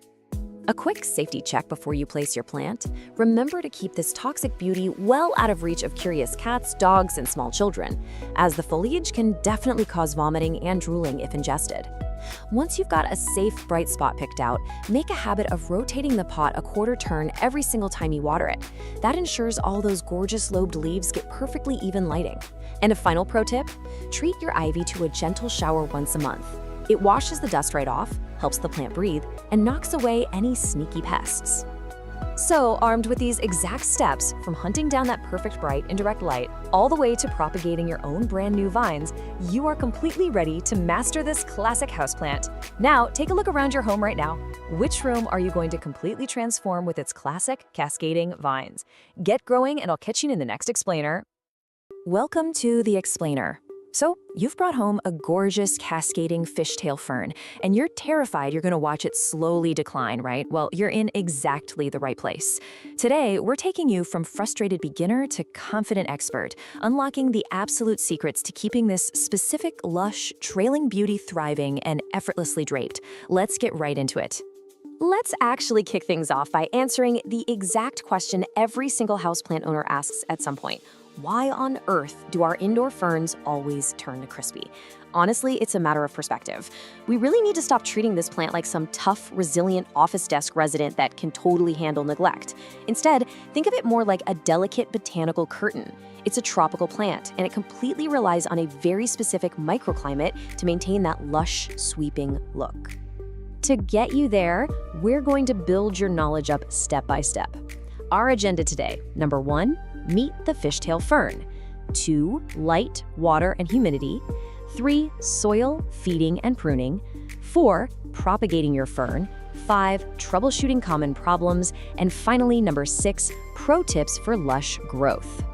Section 1, meet the fishtail fern, officially known as Nephrolepis pendula. This tropical beauty is famous for these long, weeping fronds with really unique, forked leaflet tips. Now, there's a huge misconception out there about this plant. When most of us think of a houseplant fern, we instantly picture the Boston fern, right? That really full, dense, upright fountain shape. But the fishtail fern is much looser, much softer, and way more dramatically trailing and pendulous. It is literally meant to cascade downwards, which completely changes how we display it and how we care for it. Moving on to section 2, light, water, and humidity. Okay, these next 3 factors are absolutely crucial. If you don't get these right, nothing else matters. First up, light. Giving your fishtail fern bright, indirect light is totally non-negotiable. Hanging it just to the side of an east-facing window is pretty much the perfect sweet spot. What we really want to avoid at all costs is that hot, direct midday sun. If it gets blasted by harsh, direct sun, those beautiful forked tips will literally bleach and scorch. But if you keep it in bright, filtered light, those long fronds will stay a gorgeous, fresh green and, crucially, remain flexible as they grow. Now, if you remember only one single rule from this entire explainer, please make it this number right here, 55%. That is your absolute minimum humidity target. No joke, the real secret to a stunning fishtail fern is high humidity. If you can push it up into the 60s or even 70%, maybe by grouping plants together or using a humidifier, your fern will genuinely thrive. When the air is too dry, those unique split tips are always the very first place the plant will show stress by turning completely brown and crispy. And that naturally brings us to watering. We absolutely have to stop waiting for the hanging basket to feel feather light before we water. Seriously, this is not a soak in dry plant like a pothos or a succulent. And a thirsty fern recovers way slower than your other houseplants. You really want to water thoroughly just as the top half inch, maybe an inch, of the soil begins to dry. The ultimate goal here is to keep the root zone evenly moist and cool, but never suffocating in dense, soggy mud. Section 3, soil, feeding, and pruning. So to actually achieve that evenly moist but never muddy balance we just talked about, here is the absolute perfect DIY soil recipe. You'll want to use 50% cocoa coir or a peat-based mix. That's going to provide your steady moisture retention. Then we mix in 25% fine orchid bark and 25% perlite. Those chunky additions are an absolute game changer because they guarantee the drainage and airflow your fern absolutely needs, ensuring those delicate roots never suffocate and rot. When it comes to feeding, well, fishtail ferns aren't massive hungry feeders. But to support a really steady flush of vibrant green foliage, you do want to feed them lightly. A half-strength, diluted, balanced liquid fertilizer applied every 4 to 6 weeks during those warm spring and summer months is literally all they need. Just make sure to reduce or totally stop feeding entirely in the winter when the plant's growth naturally slows down anyway. All right, myth-busting time for pruning. Never, and I mean never, give your fern a blunt haircut by just clipping straight across the brown tips. Honestly, it leaves these obvious, unnatural cut ends that completely ruin the fine texture of the whole plant. Instead, you want to cleanly remove entire damaged, completely brown, or totally bare fronds right down at the base. Just snip them at the soil line. And hey, if only the very last half-inch of a frond is brown, just leave it be until the whole frond actually warrants removal. Section 4. Propagating your fishtail fern. Okay, you've mastered the basics, so it's time to level up to expert status and learn how to multiply your collection. While you definitely can propagate by dividing the root ball, using the fern's natural runners is actually the ultimate insider secret for building an amazing full display. If your plant is looking a little thin, don't heavily prune it. Instead, find a runner that has a tiny new plantlet on it. Just pin that plantlet directly back onto the bare spots of your soil surface. Keep it evenly moist, and once it pushes out roots, you just cut the runner to separate it. This is hands down the absolute best trick for making a thin, straggly plant look super lush and rich in its basket. Section 5. Troubleshooting common fern problems. Even experts face issues, right? So let's learn how to decode exactly what your plant is trying to tell you when things go sideways. This perfectly maps out symptoms to their exact causes, so you never have to blindly guess what's wrong again. For example, if you're seeing brown, crispy edges, your air is likely too dry, you might be underwatering, or you have mineral buildup. Spotting yellowing leaves, you might be overwatering, or honestly, it might just be the natural aging of older fronds. Sudden leaf drop almost always means shock from a cold draft or severe dryness, while pale, washed-out green leaves usually mean you've got it hanging in way too much direct sun. Section 6. Pro tips for lush growth. To wrap up our masterclass, we've distilled everything down to the ultimate checklist. Let's do a quick rapid-fire review. First, hang it high. This plant earns its keep through its dramatic weeping movement, so give it the vertical space it deserves. Second, treat high humidity as totally non-negotiable. Third, flush the pot thoroughly with plain water every couple of months to wash away fertilizer salts and mineral buildup, which, remember, often cause those pesky brown tips. Fourth, keep the fern far away from harsh, dry heater blasts in the winter. And finally, judge your plant's overall health by monitoring the center crown for healthy, fresh new growth, rather than agonizing over a few old, slightly damaged ends. You now have all the tools, the perfect soil mix, the right watering rhythm, and the insider propagation secrets to keep your fishtail fern thriving from root to tip. So the only real question left is, where in your home will you hang this stunning, living botanical curtain? Find that perfect, bright, indirect, and humid spot and just watch it cascade. Thanks for hanging out with me for this explainer, and happy growing. Okay, let's dive right into the fascinating world of the blue star fern. If you've ever struggled to keep indoor ferns alive, well, get ready, because this specific plant is going to completely change how you think about fern care. Look, if you're intimidated by those dramatic, moisture-loving houseplants, like the notoriously difficult maidenhair fern, this explainer is going to show you exactly how this totally unique, forgiving species breaks literally all the traditional rules. It's widely considered the easiest, bluest fern in the houseplant game, and today, we're going to figure out exactly why. Here's our roadmap from beginner to expert. We'll start with the blue star secret, then look at perfect light and humidity, watering, feeding, and soil, pruning and propagation basics, solving common plant problems, and finally wrap up with some pro tips for fern mastery. Let's get right into it. Section 1. The blue star secret, unlocking the 2 non-negotiables of plant care. So the absolutely crucial point to understand right out of the gate is that this plant has 2 non-negotiable biological needs, and they literally dictate every single aspect of its care. It all comes down to this one word: epiphyte. Because the blue star fern naturally grows on trees and rocks out in the wild, its fuzzy creeping rhizomes, those furry little stems you see at the base of the plant, they absolutely must stay exposed to the air. You cannot bury them in dirt. And honestly, this brilliantly illustrates why so many people fail with this plant the second they bring it home. See, classic ferns require muddy, deep soil and constant heavy moisture right at the crown. But our blue star fern, it needs an airy, chunky, shallow environment where its roots are lightly moist, but those rhizomes stay completely dry. If you treat it like a classic maidenhair and bury those rhizomes in dense, wet soil, it's gonna rot. It's really that simple. Moving on to Section 2, perfect light and humidity, bringing out the iconic blue foliage. Now, you might actually be wondering, why is my blue star fern losing its famous blue color and turning flat green? Well, if you notice those fronds losing their gorgeous smoky blue-silver haze, and maybe the new fronds are coming in kind of long and flat, it almost always means your plant is sitting way too far from a window. That famous powdery blue tone only really shows up when the plant is getting proper light. When it comes to the air in your home, your target is between 50 and 70% humidity. To keep those fronds looking their absolute best with absolutely zero crisping around the edges, you really want to aim for this percentage. And while it definitely handles average indoor air way better than a lot of those thin-fronded ferns, hitting this sweet spot is super easy. Just run a room humidifier, group it with other ferns, or honestly, just pop it in a bright bathroom. What's super interesting here is that soft, bright, indirect light doesn't just preserve that blue color, it actually prevents the fronds from scorching or stretching out. An east-facing window is excellent, or maybe a north-facing window if it has a wide open view of the sky. You'll want to maintain comfortable indoor temperatures right around 60 to 80 degrees Fahrenheit, so that's about 16 to 27 degrees Celsius. And this is crucial. Keep it away from drafty windows, heating vents, or AC units that will just stubbornly dry those fronds out all day long. All right, Section 3, watering, feeding, and soil. The chunky mix rule. So, remembering that it's an epiphyte, you must recreate its natural, tree-dwelling environment using a really chunky mix. We're talking 50% high-quality houseplant or cocoa mix, 25% fine orchid bark, and 25% perlite or pumice. This exact blend gives you moisture retention, amazing airflow, and just enough structure for the plant to truly thrive. Oh, and just remember to put this mix in a wide, shallow pot rather than a deep one. That lets those creeping rhizomes wander across the surface comfortably.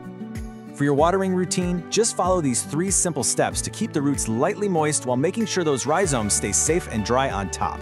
First, wait until the top 1 inch of the potting mix feels slightly dry to the touch. Second, pour your water right around the edges of the root zone. You really want to aim that watering can around the inner edge of the pot, actively avoiding soaking those fuzzy rhizomes.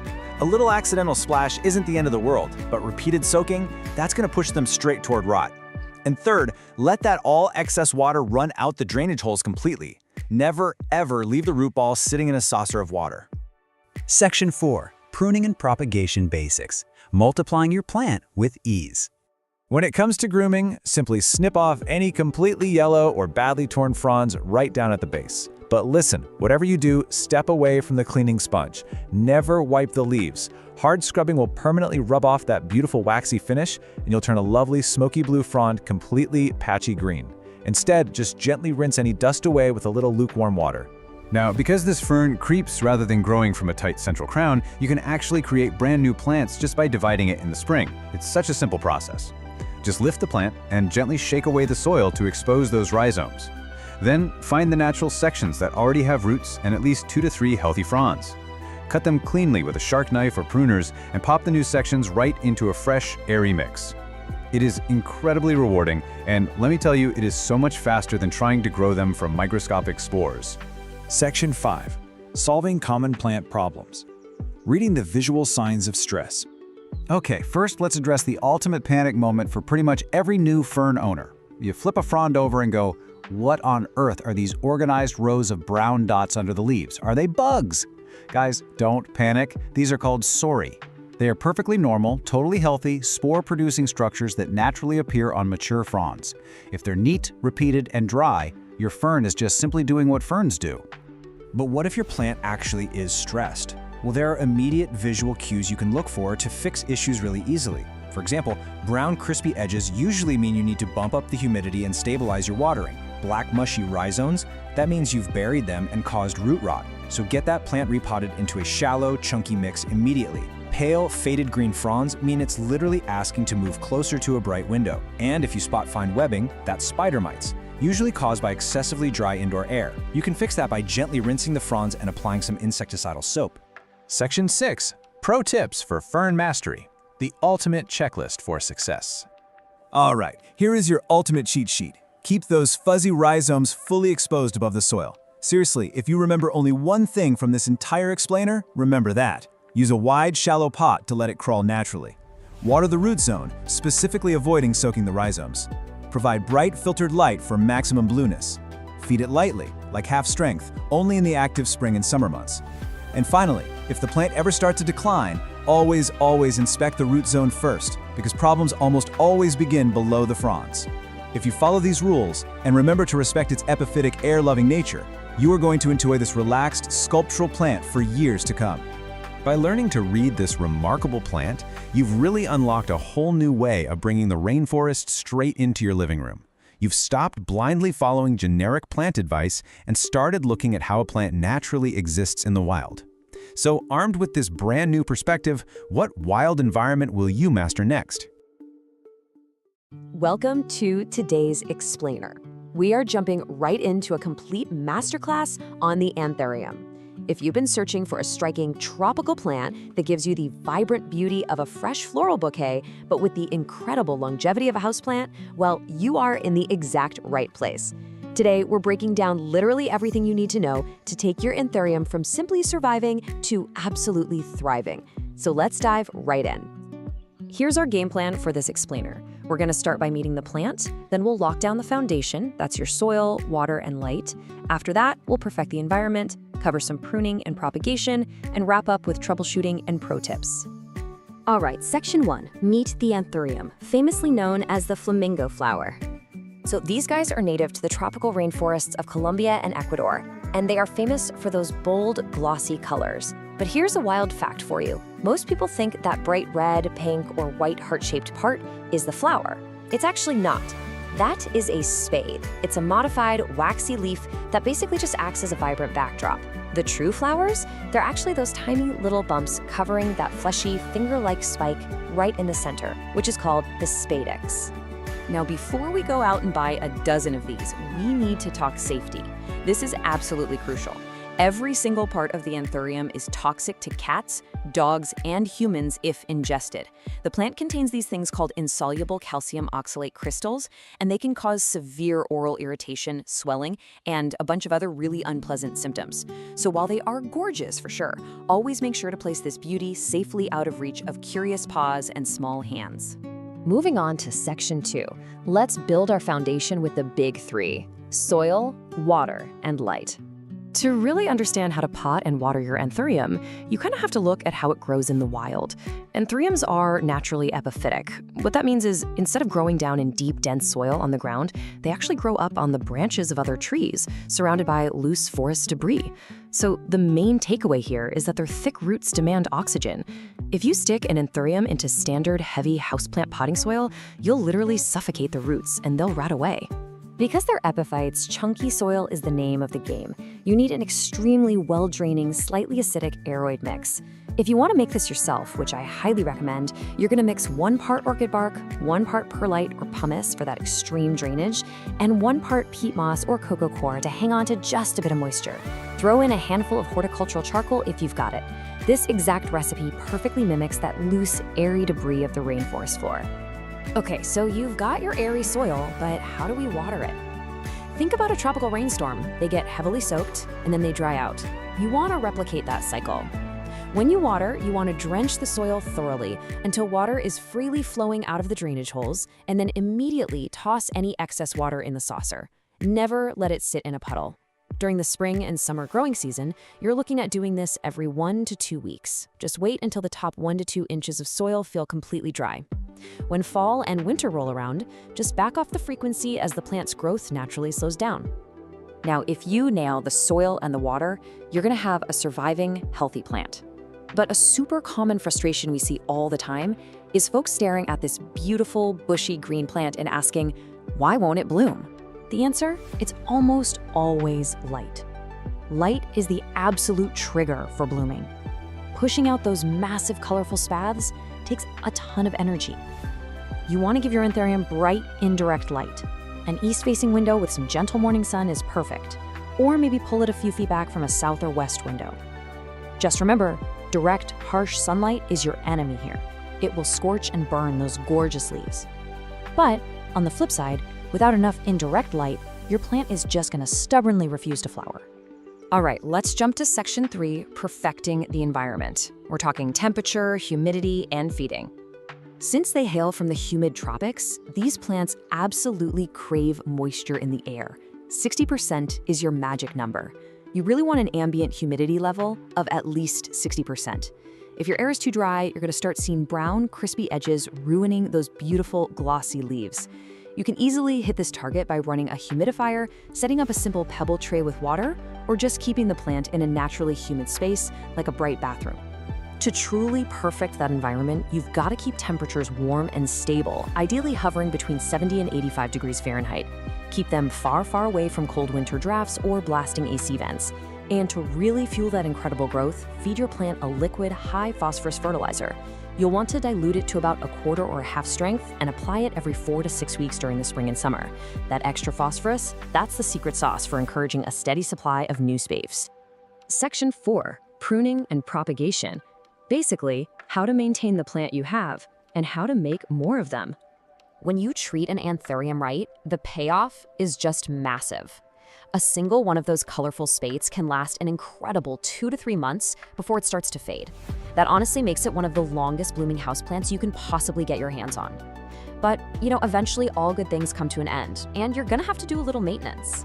When a bloom finally does fade, or if a leaf starts turning yellow, just take some sharp, clean shears and snip it all the way down at the base of the stem. This instantly redirects the plant's energy right back into pushing out new growth. As for repotting, anthuriums are actually pretty slow growers, and get this, they prefer being slightly root-bound. So save yourself some work. You only need to repot them every 2 to 3 years in the spring, and only bump up the pot size by about 1 inch or 2. Now, once your plant is mature and thriving, you'll probably want to multiply your collection. Spring or summer is the perfect time for propagation via stem cuttings. It's an easy 4-step process.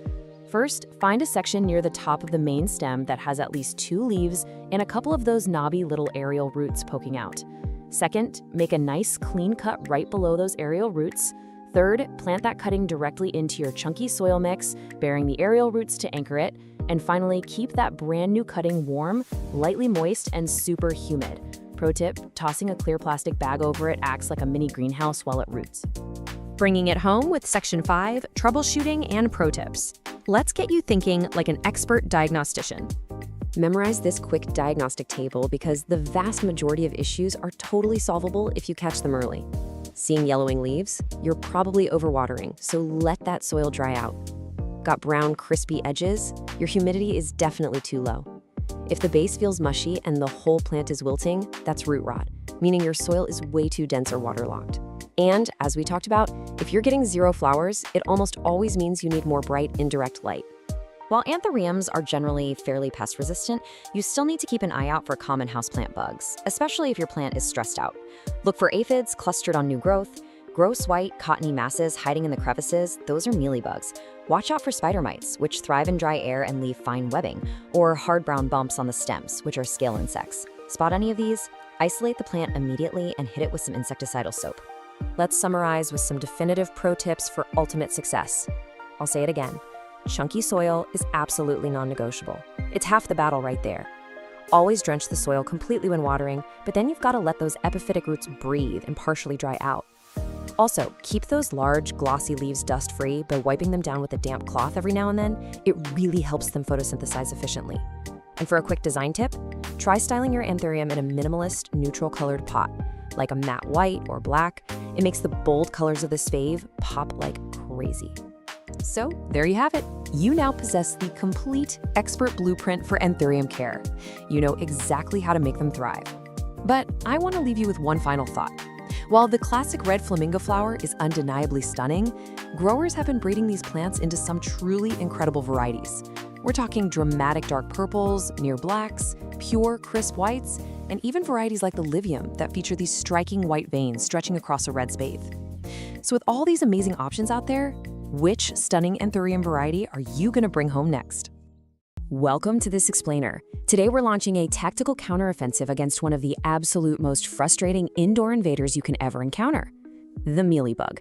If you love your indoor houseplants, you're going to want to pay close attention because we're turning all this source material into your ultimate, complete guide on how to identify and get rid of mealybugs for good. Now, if you've ever stared at a beloved houseplant and just completely panicked over seeing this small, cotton-like fluff tucked right into the nooks and crannies of the stems, well, you've correctly identified a breach. Yes, that fluff is highly dangerous to your plant's health. But don't worry, take a deep breath. We have a battle plan to get your greenery back to safety. Here's our quick roadmap to secure your perimeter. 1. Identifying the enemy. 2. Causes of the invasion. 3. Step-by-step treatment plan. And 4. Preventing future infestations. Section 1. Identifying the enemy. Know what you're fighting. So what exactly are mealybugs? Well, they're these tiny, soft-bodied, oval insects measuring just 1 to 4 millimeters. They absolutely thrive in warm, humid conditions, and they use these piercing mouthparts to literally drain the life-giving sap right out of your plant's tissue. And what makes them so incredibly difficult to eradicate is they hide under this protective, waxy, powdery armor that actually repels a lot of standard topical pesticides. So how do you spot them before it's too late? Grab a magnifying glass and inspect the leaf axils. You know, that little joint right where the leaf meets the stem. A heavy infestation is going to look like tiny little bits of cotton just stuffed into those crevices. These bugs are really slow-moving, and if you leave them unchecked, their constant feeding will cause your plant's foliage to yellow, droop, and eventually just drop off, completely stunting the plant's overall growth. And honestly, there's a whole hidden sabotage happening on your leaves too. As they feed, mealybugs excrete this sticky, clear substance called honeydew. It makes the leaves look shiny and kind of tacky to the touch, and it does 2 terrible things. First, it grows a powdery black fungus called sooty mold, but second, it actually attracts ants. The ants will actively farm and protect the mealybugs from predators just so they can harvest that sweet honeydew. It is a highly organized alliance working right against your plant. Section 2. Causes of the invasion. How did they breach the perimeter? You know, it really often comes down to overall plant health. An ideally balanced plant has strong natural defenses, but an overwatered plant, that's a stressed, weak plant. Put that in stagnant air, and pests can just settle in completely undisturbed. And if you add in way too much nitrogen fertilizer, the plant pushes out this incredibly lush, tender new growth. To a mealybug, that tender new growth is literally an all-you-can-eat buffet. But here's the crucial point. While weak plants definitely attract pests, the bugs still have to physically get inside your house somehow, right? The most common source of an invasion is actually a classic Trojan horse scenario. It's a beautiful, brand new plant you just brought home from a nursery or store, and it's secretly harboring a few hidden bugs. You absolutely must always quarantine and inspect your new arrivals before putting them anywhere near your existing collection. Section 3. Step-by-step treatment plan. The counterattack. All right, here is your 4-step mission directive to completely eradicate the infestation. We're going to move from immediate triage through manual and natural defenses all the way up to total elimination. Step 1 is non-negotiable. You have to isolate the infested plant immediately. Female mealybugs lay hundreds of eggs, and the newly hatched young, which are called crawlers, will actively travel to your nearby pots. Once it's isolated, step 2 is manual removal. Grab a Q-tip, dip it in 70% isopropyl alcohol, and touch it directly to every single visible bug and cottony egg sac you can see. The alcohol instantly dissolves their wax coating on contact and kills them. After that, just give the plant a rinse in lukewarm water to wash away the casualties. Moving on to step 3, you need to attack the invisible crawlers that your Q-tip definitely missed. Now, you can buy a commercial insecticidal soap to suffocate them, or you can mix up this highly effective DIY neem oil solution. Just combine 1 teaspoon of pure cold-pressed neem oil, a ½ teaspoon of mild dish soap to act as an emulsifier, and 1 quart of warm water. Shake it up constantly and spray the entire plant, stems, undersides of leaves, the whole shebang, until it is completely dripping wet. The neem oil acts as a really powerful repellent and growth disruptor. Now, the timeline required for victory is absolutely crucial here. Because mealybugs are such expert hiders and their eggs are so well protected, a one-and-done spray simply will not work. Consistency is key. You need to repeat your organic spray treatments every 5 to 7 days for several weeks. This specific timing interrupts their life cycle, making sure you kill the newly hatched crawlers before they have a chance to mature and lay even more eggs. But what if the invading force is just massive and absolutely resists all your manual and natural attacks? Well, step 4 is your chemical last resort. Systemic insecticides are absorbed directly into the plant's roots and tissues, literally making the plant's sap poisonous to the feeding mealybugs. However, these are really potent chemicals, so they must be used with extreme caution, especially indoors, and you must strictly follow every single label instruction. Section 4. Preventing future infestations, securing the perimeter. Having defeated the current enemy, your first line of defense moving forward is proactive care. Beyond meticulously inspecting any new plants you buy, you should physically wipe your leaves with a damp cloth pretty regularly. This doesn't just make your plants look great, it physically removes any early-stage pests before they can multiply. Also, be sure to avoid over-fertilizing so you don't push out overly tender growth, and promptly prune away dead or dying leaves, because those serve as the perfect hiding spots for these bugs. And while mealybugs will happily attack almost anything, you really need to pay special attention to high-risk targets. Mealybugs seem to consider plants like Hoya, jade, pothos, croton, orchids, coleus, and fiddle-leaf figs to be absolute delicacies. So if you own any of these species, you need to double your vigilance and check their leaf axils basically every single time you water them. Now there is one final plot twist to be aware of. What if you've done everything right, you've isolated, swabbed, and sprayed for weeks, but the plant is still declining? Well, you might actually be dealing with root mealybugs. These are a specific species that live entirely underground and feed directly on the plant's root system. If you suspect this, you're going to need to unpot the plant, inspect the roots for that telltale white fuzz, thoroughly clean the root system, and repot it in entirely fresh soil using a sanitized pot. All right, you are now fully armed with the ultimate battle plan to identify, treat, and prevent mealybugs from destroying your indoor jungle. Remember, early detection is literally the only thing standing between a thriving jungle and a total loss. So the only question left for you today is, which of your precious houseplants are you going to go inspect right now? Keep your perimeters secure. You know that feeling when you go to water your favorite houseplant and suddenly, bam, this little cloud of tiny, annoying flies just buzzes right up into your face or, right up your nose? Yeah, it's incredibly frustrating, right? If you're vigorously nodding your head right now, trust me, you are definitely not alone. Welcome to This Explainer. Today, we're diving into exactly how to handle this. Consider this your ultimate, actionable guide on how to identify and get rid of fungus gnats on houseplants. We are going to walk through exactly how you can take your plants back and banish these little pests for good. Now don't panic, because we've got a clear roadmap to solve this infestation together. First, we'll meet the fungus gnat. Second, we'll uncover the root of the problem. Third, we launch our step-by-step eradication plan. And finally, we'll go over preventing future infestations. All right, let's jump right into Section 1. Meet the fungus gnat, identification, and the unseen threat. So, let's clear up a massive misconception right off the bat. People see tiny flies in their house and they immediately think, oh, fruit flies. But look at the difference here. Fruit flies, they hang out in your kitchen, usually swarming that overripe banana you forgot about. Fungus gnats, on the other hand, stick strictly close to your houseplants and the moist soil. They're tiny, about 2 to 3 millimeters long. They've got dark bodies and honestly, they're notoriously weak flyers. They kind of just hover. So, the absolute key here is location. If they are swarming your beautiful monstera, they're not fruit flies. Now, what's really interesting and honestly kind of alarming is this number right here, 200. No way, right? But yes, a single adult female fungus gnat can lay up to 200 eggs at one time. And where does she put them? Yep, right in the moist top layer of your potting soil. Within just a few days, those eggs hatch. And well, that leads us to the actual problem. Meet the unseen threat, the fungus gnat larvae. These guys are tiny, like 4 to 5 millimeter clear or whitish worms with little black heads.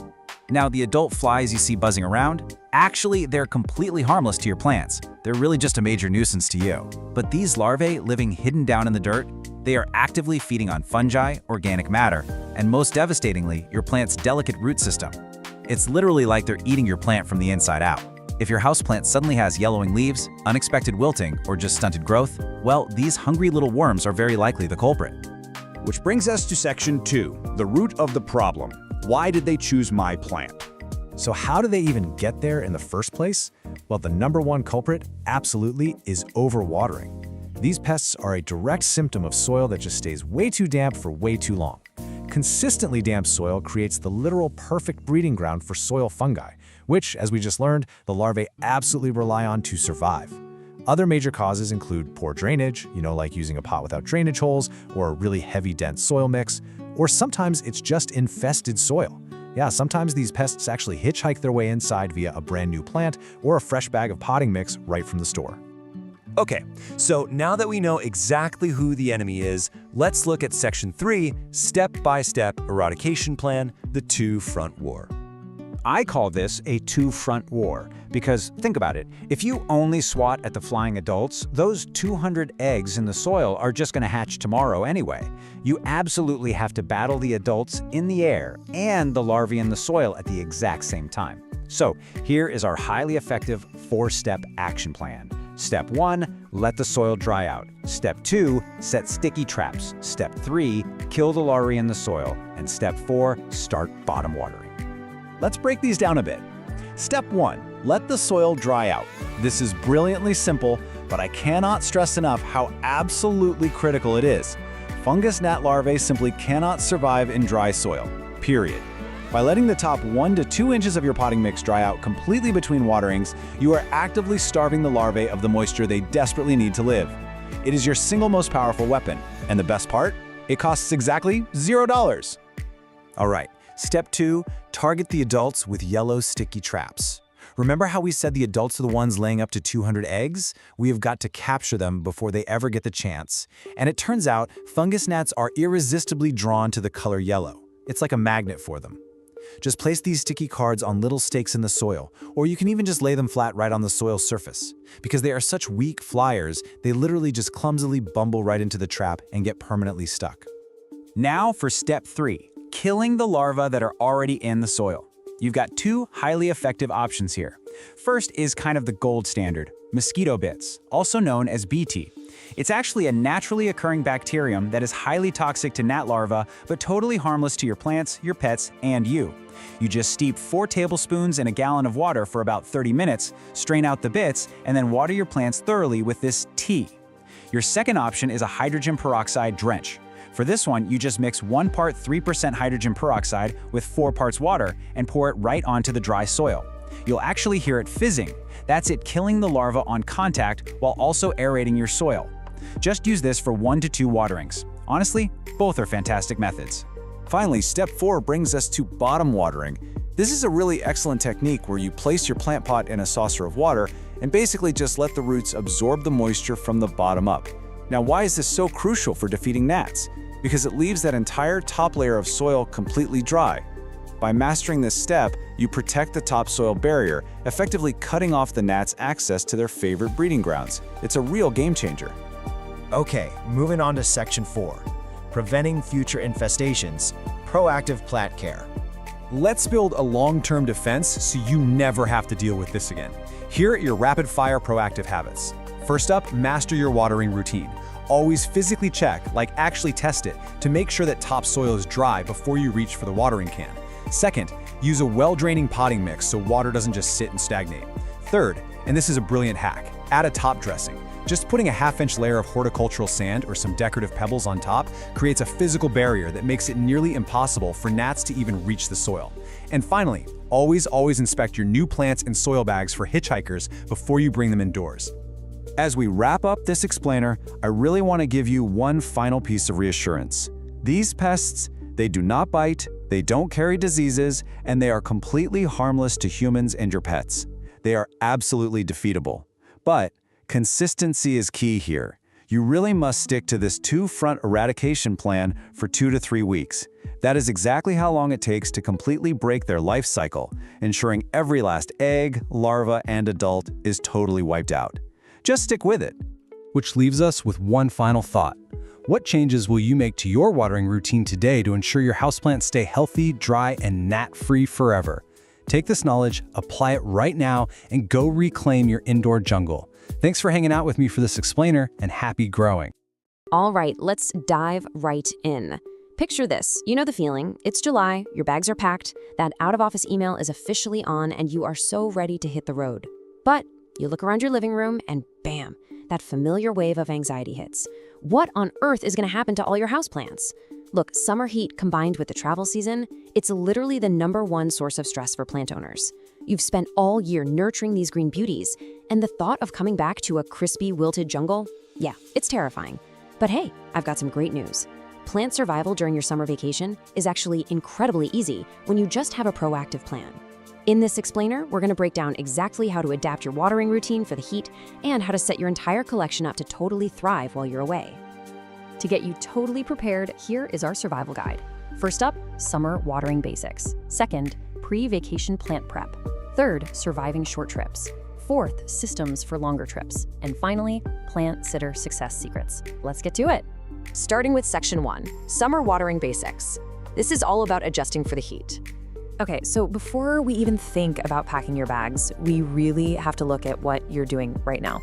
Because the reality is, summer heat changes everything about your everyday care. Soil dries out significantly faster during those hot summer months, right? So you absolutely cannot rely on your winter schedule. You need to be checking on your plants every 1 to 3 days.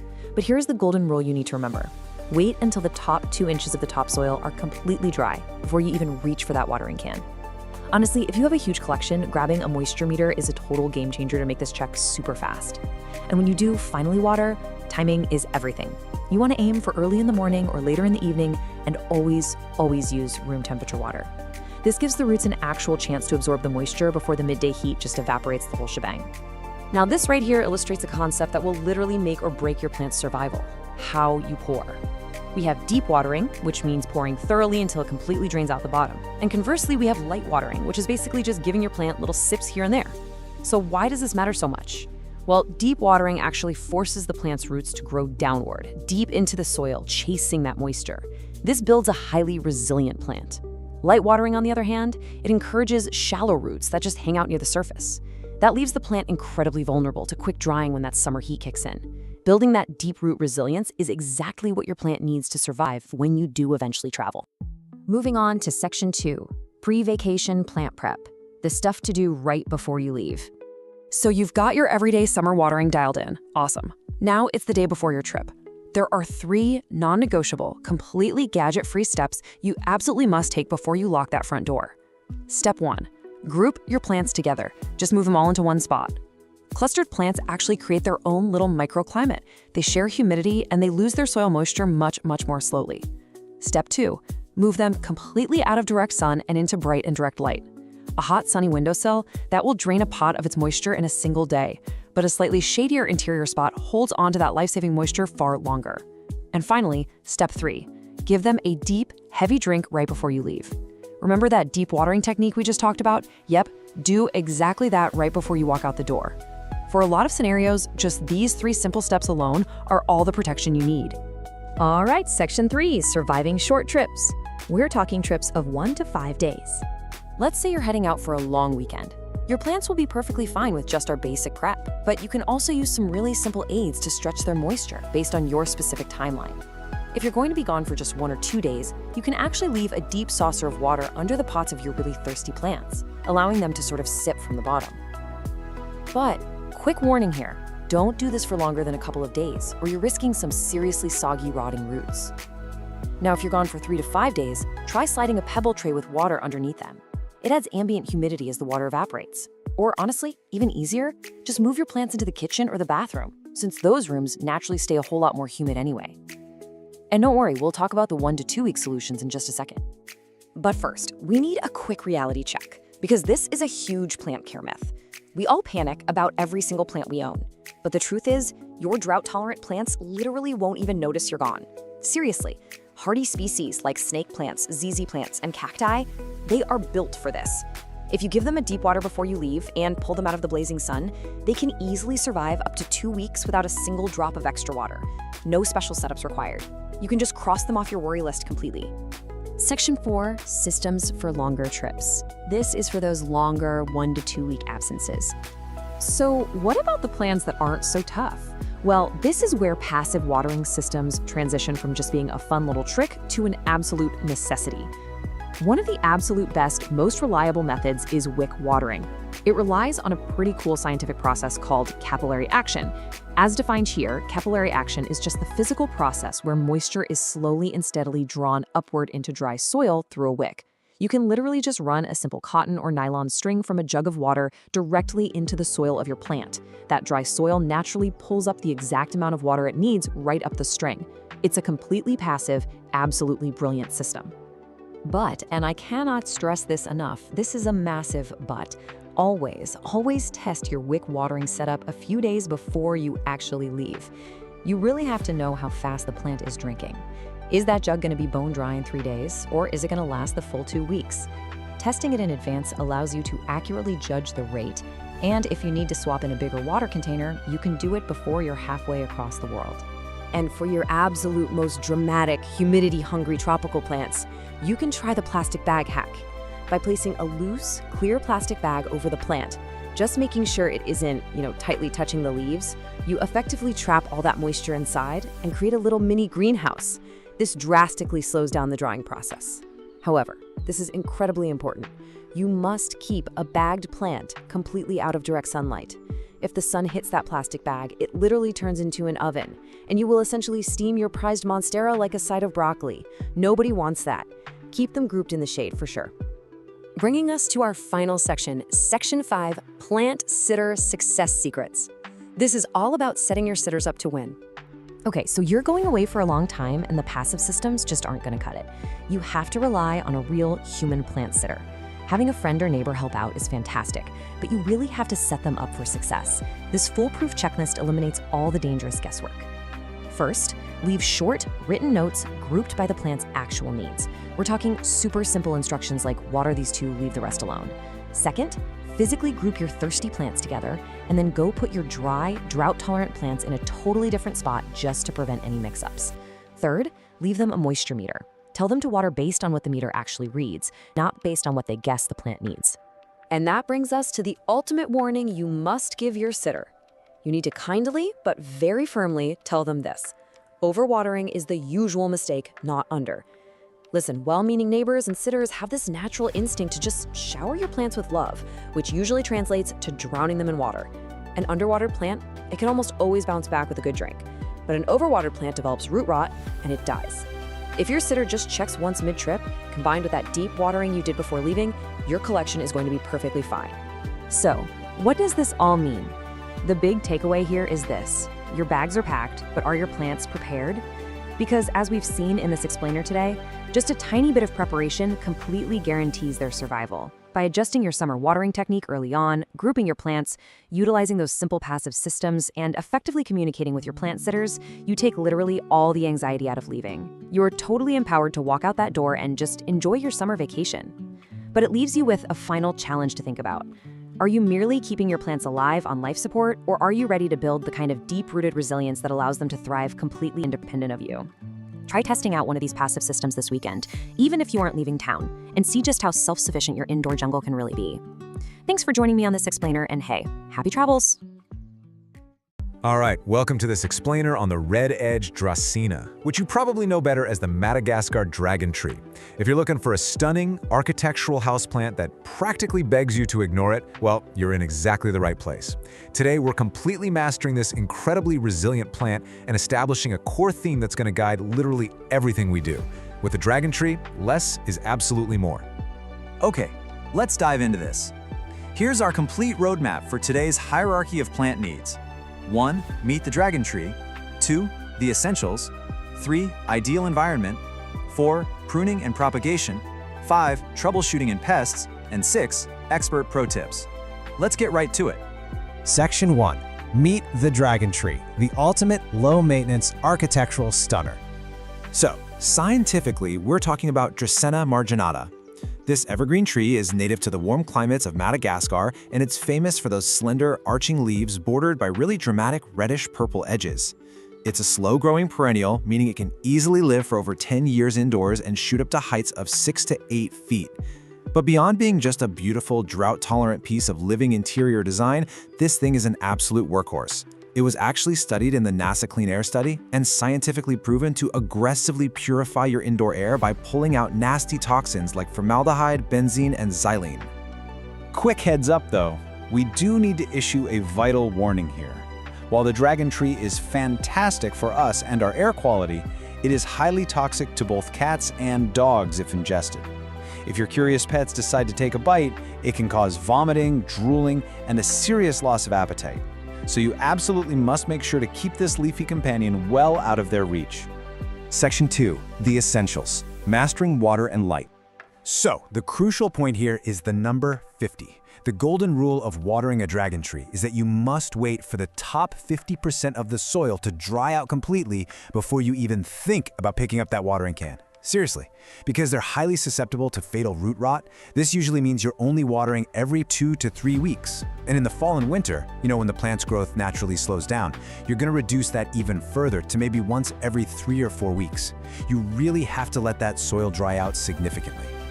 Now, when it is finally time to water, you need to water thoroughly until it flows right out the drainage holes. But listen, the type of water matters immensely. Tap water often contains fluoride and other salts. Trichina marginata is incredibly sensitive to these chemicals, and they are exactly what cause those ugly, crispy brown leaf tips we all hate. The ideal choice? You want to use filtered, distilled, or rainwater for your deep waterings. If you absolutely have to use tap water, at least leave it sitting out overnight to let some of those chemicals evaporate first. Right alongside water is our second essential, light. The dragon tree thrives in bright, indirect light. Basically, this means finding a spot a few feet away from an east or west-facing window. You want plenty of ambient light without the harsh, direct sun rays, which will literally scorch the leaves and leave permanent brown marks. Now, it will tolerate lower light conditions for sure, but its growth will slow to an absolute crawl. And worse, it'll lose those vibrant reddish-purple leaf edges. So for optimal health, bright, indirect light is definitely the way to go. Section 3. Ideal environment. Soil, humidity, and feeding. To find the real environmental sweet spot, let's start with soil. You need a loose, fast-draining mix. Honestly, a standard cactus or succulent mix cut with a bit of perlite works perfectly. For temperature, just remember it's from Madagascar. It loves it warm, ideally between 70 and 80 degrees Fahrenheit. Keep it far away from cold drafts below 60 degrees. As for humidity, 40 to 50% is perfect. If your indoor air is super dry, use a room humidifier or place the pot on a pebble tray with water to prevent those brown tips. Finally, fertilizer. This guy is a slow grower. Give it a balanced 10-10-10 liquid fertilizer diluted to half strength once a month. But here's the critical part. Only feed it in the spring and summer. Never ever fertilize during its fall and winter dormancy. Before we leave the topic of soil and pots, please remember this. Drainage is completely non-negotiable. No matter how perfect your soil mix is, if you put it in a pot without drainage holes, the water just gets trapped at the bottom. And that trapped water will inevitably cause fatal root rot. Always use a pot with holes. And since it is a slow grower, your plant will really only need to be repotted every 2 to 3 years when it becomes totally root-bound. When you do repot, only size up by 1 to 2 inches in diameter. Section 4. Pruning and propagation. Multiplying your plant collection. Over time, you'll notice a dragon tree can get very tall and a bit leggy with bare stems. And this brilliantly illustrates why you shouldn't be afraid to just chop the top off. Making a clean cut through the main cane at your desired height actually forces the plant to sprout 2 or more brand new branches right below that cut. Pruning actively encourages a much fuller, bushier, multi-stemmed plant. So what do you do with that top piece you just chopped off? You propagate it. It's actually surprisingly easy to do for free. Take a 6 to 8 inch stem cutting, strip off the lower leaves so you just have a little tuft at the top, and drop that bare stem right into a glass of water. Put it in a warm, bright spot, change the water out every few days, and in a few weeks to a month, you're gonna see real roots growing right out of the stem. Once those roots are 1 to 2 inches long, plant it in fresh soil, and boom, you've got a brand new dragon tree. Section 5. Troubleshooting and pests. Diagnosing plant signals. Okay, why are my dragon tree's leaves turning yellow or brown? It is the most common question every single plant owner asks when panic starts setting in. Let's match those symptoms up so you know exactly what your plant is desperately asking for. The vast majority of the time, issues come down to water. If your plant has yellowing leaves, sudden massive leaf drop, and the stem feels brown and mushy, you are definitely overwatering. The roots are drowning and rotting. You need to let that soil dry out immediately. On the flip side, if the leaves are just wilting and drooping and the soil feels absolutely bone dry to the touch, it's underwatered. It just needs a thorough, deep drink of filtered water. Actually, quick aside, if just the lowest leaves are slowly turning yellow and dropping over time, That's just normal plant aging. We are looking for sudden, widespread changes here. Now what about pests? Thankfully, the dragon tree is fairly pest resistant, but keep a close eye out for three main culprits. Spider mites thrive in dry conditions. You'll want to look for fine webbing and stippled leaves, and treat them with neem oil. Mealybugs look like small, white, cottony masses hiding in the little crevices, and scale insects look like tiny, immobile brown bumps just stuck to the stems. For mealybugs and scale, a cotton swab dipped in rubbing alcohol will wipe them right out. But here is a massive pro tip. Literally step one upon seeing any of these pests is to isolate the plant immediately so they don't spread like wildfire to your other houseplants. Section 6. Expert Pro Tips. Taking your care to the next level. Let's do a rapid-fire rundown of the absolute best practices. Number 1. When in doubt, don't water. Seriously, just let it dry out. Number 2. Rotate the pot a quarter turn every single time you water. This ensures the plant gets nice, even light on all sides and grows straight up instead of leaning toward the window. Number 3. Gently wipe down those long, slender leaves monthly with a damp cloth. This removes dust, keeps them looking super glossy, and actively aids in photosynthesis. Definitely keep the plant far away from AC vents. And finally, use it as a vertical thriller in your home decor. Its spiky, modern texture looks incredible, contrasting with shorter, fuller plants. Ultimately, everything we've talked about today boils down to one core philosophy. Forget about it. Literally, this plant thrives on neglect. The absolute best thing you can do for a Dracaena marginata is to set it up for success in bright indirect light, use a pot with good drainage, and then just give it some space. So I want to leave you with this question to think about. Are you ready to let your dragon tree thrive through perfectly executed neglect? You now have the complete, structured knowledge to master its care. Go find the perfect bright spot in your home, use that filtered water sparingly, and enjoy the incredible air-purifying presence of your new leafy companion. Thanks so much for joining this explainer. All right, welcome to This Explainer. Today, we're taking a deep dive into mastering the care of the notoriously finicky Delta maidenhair fern. We're going to break down exactly what makes this gorgeous plant tick and give you the clear, structured info you need to go all the way from a beginner to an absolute expert. Listen, if you've ever owned one of these beauties, you definitely know the heartbreak of a crispy brown frond. It is literally the #1 complaint. You buy this lush, gorgeous fern, bring it home, and bam! A week later, it looks like a wire brush. But don't worry, because today, we're learning the exact formula to prevent that. There's actually a precise science to keeping this plant happy, and honestly, it's way easier than you think once you see the data. We've structured this masterclass to take you from basic survival all the way to expert-level care. We'll be hitting the notorious Delta maidenhair, golden rules of water and light, perfecting soil and humidity, feeding, repotting and propagation, diagnosing problems and pests, and finally, pro tips and plant rescues. Section 1, the notorious Delta maidenhair. Meet the diva. Okay, let's get right into this. To conquer this stunning, but let's be honest, intimidating plant, you first have to understand her origins. The name itself is actually really fascinating. It earns that delta title from the broadly triangular shape of its fronds, just like the Greek letter delta. Native to the deeply shaded, humid forest understories of South America, this plant is built from hundreds of tiny fan-shaped leaflets on these beautiful signature wiry black stems. It truly offers the softest-looking foliage of any houseplant. Well, if you can keep it happy, that is. Section 2, golden rules, water and light, the absolute non-negotiables. Seriously, if you only take away one lesson from this entire explainer, let it be these fundamental rules, because this is where 90% of plant parents fail. 0. Yup, that is exactly how many times you are allowed to let the soil dry out. Not even once, not even for a single afternoon. Nearly every dead maidenhair out there died from a single forgotten week. So, the moment the very top of the soil feels barely dry while everything below is still damp, that's your cue. It's time to water. Now, the real trick here is finding the balance, because soggy soil, just as dangerous as dry soil. Underwatering gets you those dreaded crispy edges that just shatter when you touch them, while overwatering suffocates the roots and causes yellowing from the base up. To solve this, bottom watering for 15 minutes is the absolute best way to soak the root ball evenly without rotting the crown. You just set the pot in an inch of room temperature water, let it drink its fill, and then drain it completely. Alongside water, we have to talk about light. These little leaflets are barely more than a single cell thick. That means just 30 minutes of direct afternoon sun will ruin them permanently. They'll literally bake. You want bright, indirect light only. Setting them in an east window pulled back a foot or two, or right up against a north window is absolutely your fern's sweet spot. Section 3. Perfecting soil and humidity, mastering the climate. So, now that you've mastered the golden rules, let's optimize the environment for some lush, rapid growth. Because the soil and air around your fern, that's its lifeblood.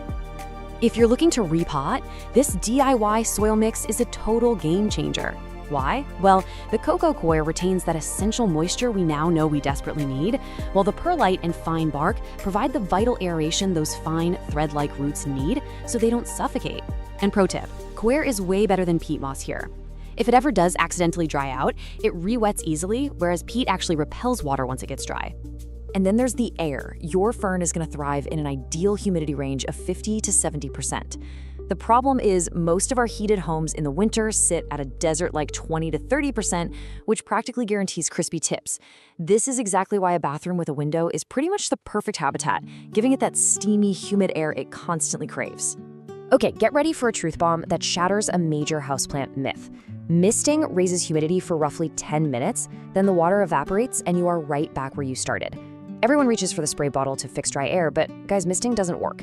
It raises humidity for just a few minutes, and even worse, water droplets sitting on those dense fronds can actually encourage fungal leaf spot. If you really want to fix dry air, invest in a real humidifier or place the plant in a beautiful glass cloche. Moving on to Section 4, feeding, repotting, and propagation, advanced care. Once your plant is surviving and thriving in its new climate, it's time to graduate to some intermediate care techniques. So, ferns are extremely light feeders. The real risk here is always overdoing it and accidentally scorching the roots. Notice the specific dosage we recommend. Quarter strength, balanced liquid fertilizer, monthly from April to September. Honestly, I'd rather you underfeed this plant for a whole year than give it one massive dose. Oh, and a huge rule to remember. Absolutely never apply fertilizer to a dry root ball. When it is time to repot, which should be roughly every 2 years once you see roots poking out the bottom, pot selection is completely critical. Skip the terracotta, I mean it. Unglazed clay wicks moisture out through its walls and dries out way too fast for a plant that needs to stay constantly damp. Instead, go for shallow, glazed ceramic or plastic pots to really lock that moisture in. Now, if your plant is getting massive and you want more of them, propagation is incredibly rewarding. Dividing the creeping rhizome in early spring works wonders. You'll want to rinse the soil from the rhizomes so you can see the natural clusters, cut cleanly between them with a knife, pot the divisions with the rhizome right at the surface, and immediately tend them with a plastic bag to trap that humidity. The secret here is to take large sections, don't just pull off tiny little scraps, and keep them highly humid while they recover. And remember, never ever bury the rhizome. It needs to sit right on top of the soil. Section 5. Diagnosing problems and pests. Expert troubleshooting. Look, even the experts run into issues sometimes. So let's figure out how to visually diagnose the common problems your maidenhair might face without completely panicking. So many new owners completely panic and grab the insect spray the second they see these little brown spots under the leaves. But hold on a second, these are just sori, tucked safely under a folded flap of the leaf called a false indusium. This is just the fern's natural, ancient way of reproducing, using spores instead of seeds. Nothing to worry about. And this is why learning to read your plant is absolutely crucial, so you don't accidentally treat a perfectly healthy, reproducing fern for a bug infestation. Look at the difference. Spores follow a neat, repeating pattern strictly on the outer margins of the leaflets. Scale insects, on the other hand, they're randomly scattered, they usually favor those black stems, and they scrape right off with a fingernail. Knowledge really is power here. Finally, Section 6, Pro Tips and Plant Rescues, the ultimate hacks. Let's wrap up this masterclass with some rapid-fire pro tips and, honestly, a secret weapon for saving a seemingly dead fern. If your fern dries out completely and turns into a sad pot of brown wire, whatever you do, do not throw it in the trash.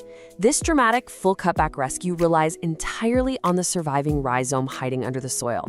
Literally chop every dead frond off its soil level, soak it, give it super high humidity, and just wait. That creeping rhizome is remarkably tough. It will often push out an entirely new flush of gorgeous fiddleheads in just 3 to 6 weeks. It's like magic. To really cement your expert status, stick to these simple habits that keep the foliage looking absolutely pristine.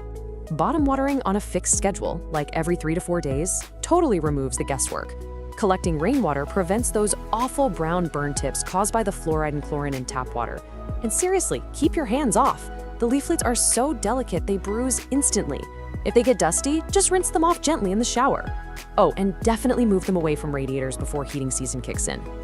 So you now have the ultimate blueprint. You know the golden rule of never ever letting the soil dry, you know exactly how to master the humidity, and you even know how to bring a dried out plant back from the dead. You are fully equipped to keep those fronds lush, green, and soft. So the only question left is, now that you possess the exact formula to conquer the impossible houseplant, are you ready to bring a Delta maidenhair fern into your home? Welcome to This Explainer. Look, if you've been searching for a houseplant that does something, a bit more exciting than your standard green vine, you are in exactly the right place. Today, we're going to learn how to transform you from a nervous beginner into a confident expert. We'll unlock the secrets to cultivating this incredibly popular plant so it develops its signature dramatic, deep blue-green fenestrations. Those are those really cool natural splits and holes in the leaves that plant collectors absolutely go crazy for. So here is our game plan for today. First, we'll meet the Baltic blue, then we'll focus on perfecting the plant's environment. After that, we'll cover watering, soil, and feeding, followed by pruning and easy propagation. Then we'll troubleshoot from common plant problems, and finally, we'll wrap up with pro tips for expert growth. Let's jump right in. All right, Section 1. Meet the Baltic blue. Let's find out exactly what makes this specific Epipremnum pinnatum cultivar an absolute favorite for collectors. It might look fancy, but it's a pothos at heart, which means it's super forgiving. Now, if we compare the Baltic blue to its famous cousin, the Cebu blue, you're going to notice a few major differences. The Baltic blue has these slightly broader arrow-shaped leaves with a stunning deep blue-green color. But honestly, here's the real kicker. The Baltic blue develops those coveted fenestrations, the splits, at a much younger age and a much smaller size than the Cebu blue. The Cebu has more of a silvery sheen and requires significantly more time to mature before it splits. So for houseplant lovers wanting that mature jungle look way faster, the Baltic blue is a massive win. Moving on to Section 2, perfecting the plant's environment. Let's look at how setting up a solid foundation is the key to massive success. You'll want to keep your plant in a nice, cozy sweet spot, right around 65 to 85 degrees Fahrenheit. That's about 18 to 29 degrees Celsius. The great news is that standard room temperature is absolutely perfect for this plant. But, and this is a big but, you have to avoid cold drafts. Keep it away from AC vents blowing directly on it, and definitely watch out for drafty winter windows or exterior doors. This is a tropical vine, and it absolutely despises the chill. Next up, let's talk humidity.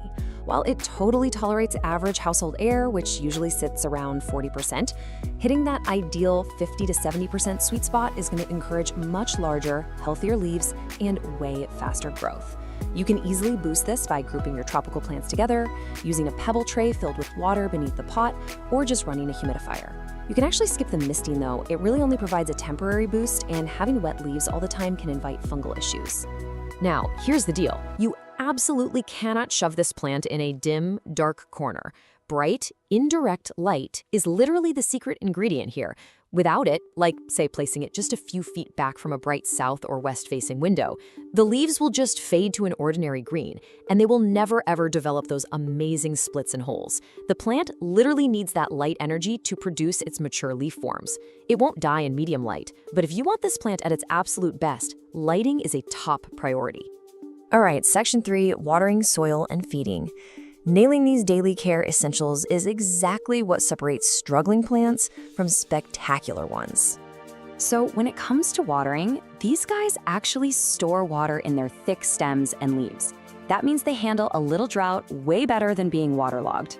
Always rely on the classic finger test. Just stick your finger in the soil and only soak it thoroughly if those top 1 to 2 inches are completely 100% dry. And here is a crucial step so many people skip. Make sure to empty the saucer underneath the pot about 20 minutes after watering. Letting the pot sit in standing water is just a fast track to root rot.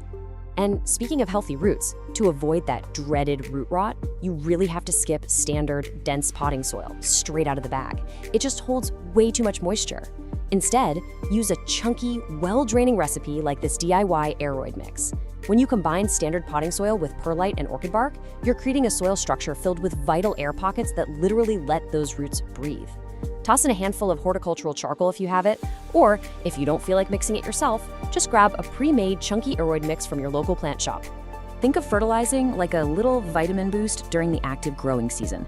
It helps boost leaf size and maintain that gorgeous color. Using a balanced liquid fertilizer diluted to half strength just once a month is perfect. But definitely remember to stop feeding completely in the fall and winter. The plant naturally goes dormant then, and it just can't effectively process those extra nutrients. Section 4, Pruning and Easy Propagation. Are you ready to multiply that indoor jungle? This is honestly one of the best parts of plant parenthood. Propagating the Baltic blue is ridiculously easy. You just follow a few simple steps for water propagation. Find a healthy vine and snip about 1/4 inch below a node. You know, that little bump on the stem where the leaf meets it? Strip off the bottom leaves, drop those bare nodes straight into a jar of clean water, and put it somewhere with bright indirect light. In about 1 to 3 weeks, boom, you'll see roots. And the best part? Taking these cuttings actually forces the mother plant to branch out at the cut site, making your original plant incredibly bushy and full. Which brings us to Section 5, Troubleshooting Common Plant Problems. Even the best of us run into issues, so let's build up your defensive shield to protect your vines. Think of this like a quick matching game, because your plant actually uses its leaves to talk to you. See yellowing, especially on the lower leaves? You're almost certainly overwatering. Let that soil dry out. Is that signature blue color starting to fade back to a standard green? Give it more light. And if the leaf edges are getting brown and crispy, the air is way too dry, so it's time to boost that humidity. Okay, now for the serious stuff. Root rot is the #1 killer of pothos plants, and it is caused entirely by overwatering and poor drainage. If you notice mushy stems at the soil line, rapidly yellowing leaves, or, worst of all, a foul, swampy smell coming from the pot, you have to act fast. You'll need to unpot the plant, trim away all the dark, rotted, mushy roots, and repot whatever healthy roots remain into fresh, dry, chunky soil. Now, the Baltic blue is a tough plant for sure, but you still need to keep a close eye out for common pests like mealybugs, spider mites, scale, and thrips. Early detection is absolutely key. Inspect the undersides of the leaves and those little joints where the leaves meet the stems. You're looking for white cottony masses, those are mealybugs, or tiny little dots and fine webs, which means spider mites. If you spot any of these guys, treat it quickly by wiping the leaves with rubbing alcohol or spraying the plant down with diluted neem oil. Finally, Section 6, Pro Tips for Expert Growth. Let's unlock the ultimate mature form of the Baltic blue. Now, you might be wondering, with all this perfect lighting, careful watering, and excellent humidity we've been talking about, are you gonna get beautiful tropical flowers blooming in your living room? Well, the blunt truth, getting this species to bloom indoors is almost impossible. It requires highly specific conditions that we just can't replicate in a house. But honestly, that is perfectly fine. The dramatic, naturally split, deep blue-green foliage is the real prize here. You're growing this for the incredible leaves, not the flowers. Before we get to the ultimate growth secret, just a really quick but absolutely crucial safety note. Like all pothos varieties, the Baltic blue contains calcium oxalate crystals. This means it is highly toxic to pets if they chew on it. It causes severe oral irritation, drooling, and vomiting. So please make sure to keep your gorgeous vines trailing safely out of reach of any curious cats or dogs. All right, here it is, the absolute best pro tip to unlock this plant's true potential. Give it a moss pole. Because climbing upward mimics its natural Southeast Asian habitat, this is the ultimate secret. When it just trails downward in a hanging basket, the leaves stay in their small, juvenile form. But the second you train it to climb up a moss pole, it accelerates its growth and forces those giant, highly fenestrated, mature leaves to emerge. It's a total game changer. So, as you look around your own plant space right now, armed with all this expert knowledge, what is the very first step you're going to take today to turn your Baltic blue into a thriving fenestrated masterpiece? Are you finally going to mix up that batch of chunky, breathable soil, move it closer to a bright window, or maybe install a moss pole for it to conquer? The transformation is totally in your hands. Welcome to today's Explainer. I am so thrilled you're here, because today we're talking about transforming your home into a living, breathing sanctuary. we're going to dig into the 2026 edition of the 21 Best Air Purifying Indoor Plants, and this is entirely backed by NASA-tested science. If you want to know how to naturally and beautifully detoxify the spaces where you sleep, work, and just hang out, well, you are exactly in the right place. Okay, let's dive right into this. Because honestly, this is a question that completely shifts how we think about our modern, cozy homes. We tend to think of pollution as a problem that stays outside, right? Smog, car exhaust, city grime. But the shocking reality is that the air locked inside our well-sealed, climate-controlled apartments and houses, it can actually be significantly more polluted than the air on the city street right outside your front door. It's a hidden threat, and we are breathing it in every single day. So, let's get into Section 1, the invisible indoor problem. To understand how to fix this, we really need to understand exactly what is floating around in our living rooms and bedrooms, making the air so stale and, frankly, potentially harmful. The true villains here? They're called volatile organic compounds, or VOCs for short. Basically, these are harmful chemicals that literally off-gas, meaning they evaporate right into the air at room temperature from the most ordinary, everyday items you already own. You can't see them, and a lot of the time you can't even smell them, but they are constantly accumulating in your indoor atmosphere. Just take a look at these common sources. That brand new couch you just bought, your fresh coat of paint, even the heavy-duty cleaning supplies under the sink, or those new carpets you installed last year. They are all silently emitting toxins like formaldehyde, benzene, and trichloroethylene. And here's the real kicker. During those long winter months when we seal our windows tight to keep the cold out, yeah, we're trapping all of those VOCs right inside with us. Which brings us to Section 2, the NASA Clean Air Solution. But hey, don't worry, there is a brilliant, totally natural fix for this. Years ago, while trying to figure out how to keep astronauts breathing clean air in sealed space stations, literally a giant puzzle, scientists created a blueprint for fighting VOCs that works perfectly in our own homes. And that blueprint is green. Plants aren't just passive decorations. I mean, we all know they produce oxygen through photosynthesis, but the science shows their primary air cleaning benefit is actively pulling harmful chemicals out of the air. They absorb these VOCs right through their leaves and process them down into the root systems. They are literally living, breathing air filters. Now let's move on to Section 3, the heavy-hitting purifiers. Now, what's really interesting here is that not all plants are created equal when it comes to cleaning the air. So let's meet our specialized superhero squad of top-performing plants. First up is the absolute undisputed MVP of air purification, the snake plant. This plant is a true workhorse. It filters out the big three: formaldehyde, benzene, and xylene. But its absolute superpower is what it does when the lights go out. Through a unique mechanism called the CAM process, the snake plant continues to convert CO2 to oxygen at night. That makes it the ultimate bedroom companion. Plus, for all of you beginners out there, it completely thrives on neglect. It is practically indestructible. Let's contrast two other massive powerhouses, the peace lily and the spider plant. The peace lily is a gorgeous triple threat. It actively filters ammonia and absorbs airborne mold, which is absolutely perfect for human bathrooms. However, it is highly toxic to pets, and honestly, it's kind of a diva. It droops dramatically just to tell you it's thirsty.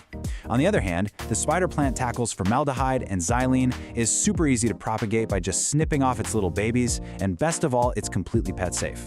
Two very different vibes, but both are incredibly effective.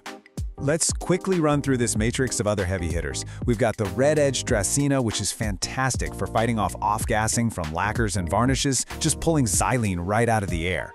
The chrysanthemum needs bright light, but man, it is a champion against ammonia. The heartleaf philodendron is a fast-growing vine that absolutely devours formaldehyde. But take a close look at English ivy at the bottom there. This elegant little vine has the surprising and highly beneficial ability to dramatically reduce airborne mold and even airborne fecal particles. Yeah, you heard that right, making it an absolute must-have for the bathroom. Moving along to Section 4, Specialized Plant Squads. Let's see how this builds, because beyond the absolute heavy hitters, we have our highly adaptable team. We can actually group our plants into specific categories depending on your household's unique needs. The Chinese evergreen is beautiful and thrives in those tricky low-light corners while fighting benzene. The golden pothos actually tackles carbon monoxide and is, again, near indestructible. The bamboo palm acts as a pet-safe natural humidifier. And then there's the ZZ plant. If you are a forgetful waterer or a frequent traveler, this is your ultimate survivor. It filters toluene and xylene and genuinely seems to thrive on severe neglect. Next up, we have the high aesthetic and highly specialized purifiers. Look at the azalea. It specifically targets formaldehyde off-gassing from things like plywood and foam insulation. The Gerbera daisy helps filter out trichloroethylene, which, fun fact, is often brought into the home on your dry cleaning. The rubber plant uses its massive leaves to maximize surface area for pulling in formaldehyde. And of course, good old aloe vera pulls double duty. It filters benzene from the air while offering a handy healing gel right inside its leaves for those minor kitchen burns. And to round out our top 21, here's some rapid-fire advice for these fantastic tropicals. If you have dry winter air, the Boston fern and the truly spectacular bird of paradise both act as massive natural humidifiers. The anthurium is fantastic at pulling ammonia from the air while offering these gorgeous waxy blooms. And speaking of specific pollutants, did you just get new carpets? The weeping fig is your tree.